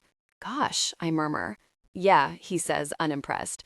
Gosh, he wasn't the right fit for the team from day one, but I thought, he gestures at me, with the progress you were making, maybe he would too. I wanted to give him the benefit of the doubt, and I thought a new group of guys he could learn from would push him to change. He rubs his jaw. But no, my gut said he wasn't a good fit, but I ignored it. He shakes his head in regret and frustration. I'm sorry to both of you. It's okay, Hazel's mouth twists. It's behind us. He gives her a terse nod, and I wonder how long this is going to weigh on him. Hazel's hand slips into mine, and we smile at each other. It's late, Ward says, glancing at our joined hands. Go home. We say goodnight, and I pull Hazel out of his office. We walk my dad to his car, and he gives me a quick, uncertain hug before climbing into the driver's side. Hazel and I watch as he drives away, and she looks up at me with all the love and affection I've been searching for my whole life. Rory, I'm so proud of you. Thanks, baby. My chest beats with pride and elation. Let's go home. She nods, smiling, leaning on me. Let's go home. Hazel. The next morning, weak winter sun filters in through the windows of Rory's bedroom while we lie in bed. Hazel got possession of her studio yesterday, and today we're having a party in the space to celebrate. The sign isn't finished yet, but her website and social media is up and gaining momentum and interest. Ember Studios, spark your love of movement. Everyone is here, her family, my family, the Storm players, the team staff, and her yoga students. Someone turns the music up, champagne is popped, and people wander over to the big windows overlooking the North Shore Mountains, talking and laughing. At my side, Hazel smiles with a wistful look, like she can't believe it's real. I know exactly how she feels. I'm still pinching myself that Hazel Hartley fell for me. I'm so proud of you, Hartley. I press 1, 2, 3 kisses against her mouth. So proud. Thanks. Her palms flatten on my chest, and she gazes up at me, biting her lip. I love you. I would have thought the thrill of hearing it so often would wear off, but no. Every really time Hazel Hartley tells me she loves me is the best moment of my life. I love you too, so really much, Hazel. You have no idea. Her smile turns teasing. I have some idea. The grin I give her is pure arrogance. This morning, we shared intense intimacy, and I've been thinking about it all day. Especially the part where she brought me to such a peak, I'm pretty sure my soul left my body. You sure? My lips brush her neck and she shudders. Because just say the word and I'll remind you. Cocky, she smiles. So really cocky. I press another kiss to her neck, addicted to her. You know it. My parents appear in front of us and we straighten up. Congratulations, honey, my mom says, wrapping Hazel in a big hug. And when she pulls away, my dad gives Hazel a firm handshake. Great job, Hazel. She grins. Thanks, Rick. He steps back beside my mom and takes her hand, holding on like she might get away again. My mom meets my eye before smiling down at their joined hands. Seeing my parents holding hands is still a little weird. They never did it before, but they never went to couples therapy either, or went on date nights, or smiled at each other the way they do now. I've gone a few times with them to therapy. Slowly, we're putting our family back together in a better way than before. Hazel said you're a dancer, my mom says to Hazel's mom. They all met last night when Hazel and I took our families out for dinner. Oh, she blanches but recovers, laughing a little. I'm not the dancer I used to be. Her throat works and Hazel gives her an encouraging smile. But it's just for fun, even if I don't look like I used to. Hazel beams, eyes shining bright. Exactly. Our moms make plans to have lunch later in the week, while Ken and my dad pull Strycher into a conversation, and Pippa and Owens wander over from the group of players. Look at this place. Pippa practically jumps on Hazel, hugging her. It looks so good. Hazel sighs as they pull apart, looking around the space with that sparkling, wistful expression again. Over the past month, she's put every spare moment into her studio plans. Thanks. Her mouth twists and she glances at me and Owens. I'm glad I made the decision to stay on with the team part-time though, even if it's busy. When Hazel put in her resignation so she could start studio renovations, Ward must have seen her reluctance to leave a position she loved, so he made her an offer. Part-time, as many or as few players to work with as she wants, and flexible hours. Strycher, Owens, and Volkov all volunteered to come to her studio for physio sessions, which made her decision easy. Oh, Owens gives her a bear hug, lifting her off her feet. We're going to miss you at the arena. She chuckles. You'll see me at games. I'll be the one wearing Miller's jersey. We smile at each other, and my heart beats with pride and affection. Owen's phone rings, and he pulls it out, frowning. Darce? He steps away, still frowning as he listens, and when he returns, worry is written all over his face. Everything okay? I ask. I don't know, he blinks, shell-shocked. Darcy and Kit broke up. Hazel, Pippa, and I fall silent. Owen stares at the floor, distracted, before he shakes himself. I need to go, he tells Hazel. Congrats on the studio. He gives her a quick hug before hurrying out the door, and the three of us watch him leave. "Where's he going?" Pippa asks. Hazel shrugs. "I'm not sure." My conversation with Owens back at the bar the night I got my dragon tattoo is hazy, but I remember the basics, so I clamp my mouth shut and don't say a really word. Like they smell blood in the water, Hazel and Pippa whirl on me, cornering me. "What do you know?" Hazel asks, gaze boring into me. I put my hands up like I'm innocent. "Nothing." He's lying. Pippa's eyes narrow, but she's smiling. He's absolutely lying. Hazel runs her tongue along her bottom lip like she's thinking of all the ways she can use her mouth to torture the information out of me later. I don't know whether it's a good or bad thing that I have plans for us after this. "Strycher," I call. He looks over, mouth twitching in amusement, when he spots the Hartley sisters interrogating me. "Your fiancé needs another drink," I say, testing the word out. I like the way it sounds. I think I might start using it myself soon. Strycher pulls Pippa away. She mouths, "I will find you," while Hazel and I laugh, and I slip my arm around Hazel's shoulder while we take in the party. Our families, our friends, our people. "Is it everything you expected so far, Hartley?" She smiles, looking so happy and at peace. "Miller, it is everything and more." "We're going to get in trouble," Hazel hisses late that night as we sneak into the dim outdoor rink near our apartment, lit only by the moon and the stars. We're not going to get in trouble. I sit her down on a nearby bench and start lacing up her skates. The staff know we're here because I arranged for this months ago. They know to stay out of sight, though, because that would blow the surprise. I move to my own skates, and Hazel gazes at the stars with a wistful smile. Every time I look up at the stars on a cold night like this, I think about skating outside after the league classic. When she turns to me, holding her hand out with that searing look of adoration, I think my heart might burst. I press a quick kiss to her mouth but pull away. "Hold on a second," I murmur, before heading to the control box the staff showed me and flicking the switch labeled Rory. Around the boards, twinkle lights illuminate, bathing the rink in warm, sparkling light. Hazel stills, a tiny smile curling up on her mouth. "Rory." Hazel. I make my way back to her, holding a hand out. With my heart beating up into my throat, I help her onto the ice, and we glide, hand in hand. My focus is torn between the way her hair flutters in the wind, how her eyes glitter in this lighting, and the velvet box in my jacket pocket. I spin her, and she laughs, clutching my hands. "I've been thinking," I start, pulse beating hard in my ears. She sends me a curious glance. "You have your studio now. I'm with the team for probably the rest of my career. I signed a 7-year contract a few days after the trade rumor fiasco, and we share a home." Curiosity and amusement rise in her expression. "What's next, Hartley?" I wait for her response, listening to the sound of our skates hitting the ice. "I love your smile," she says on a happy sigh. "I love it so much. I think about it all the time." A chuckle slips out of me. "You didn't answer me."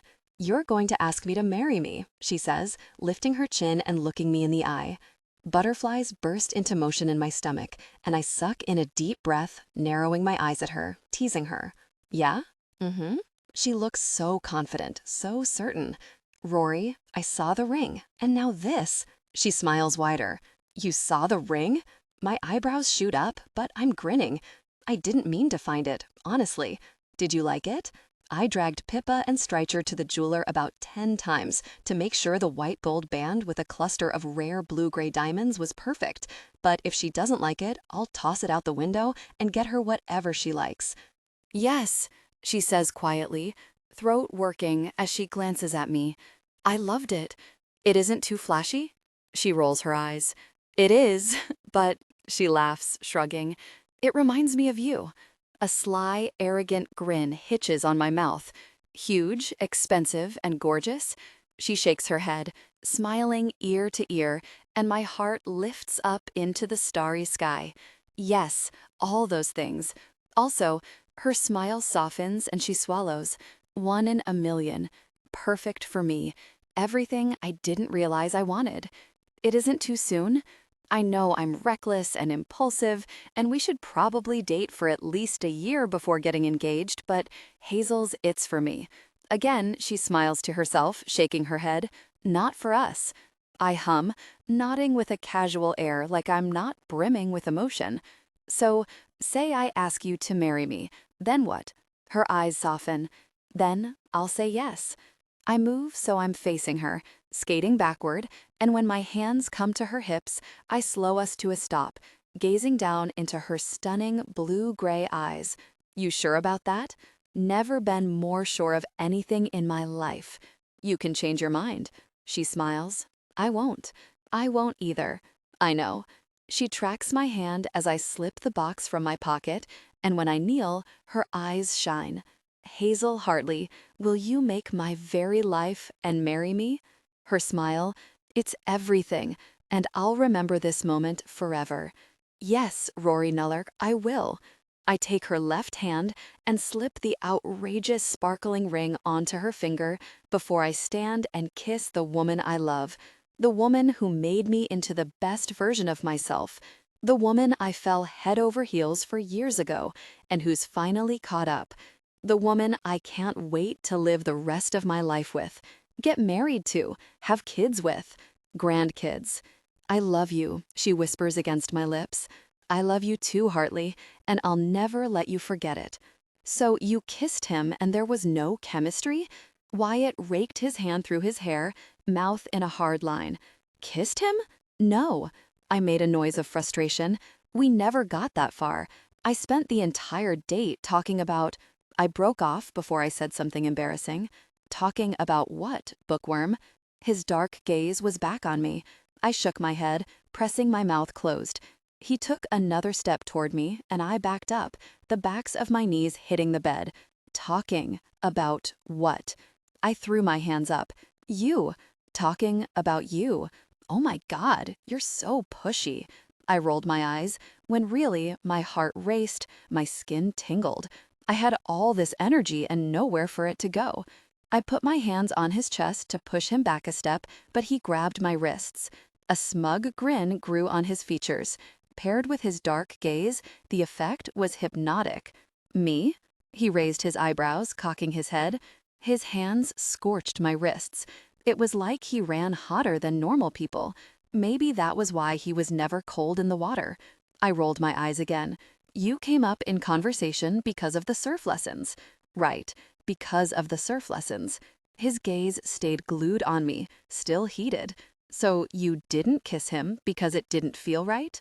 I gave him another tiny nod. Interesting. His thumb brushed my wrist as if he didn't realize he was doing it. It sent tingles up and down my arm, making it hard to breathe. That could have been from his proximity, too. Or how he smelled freaking incredible. He exhaled through his nose, and a muscle in his jaw ticked. Are you disappointed?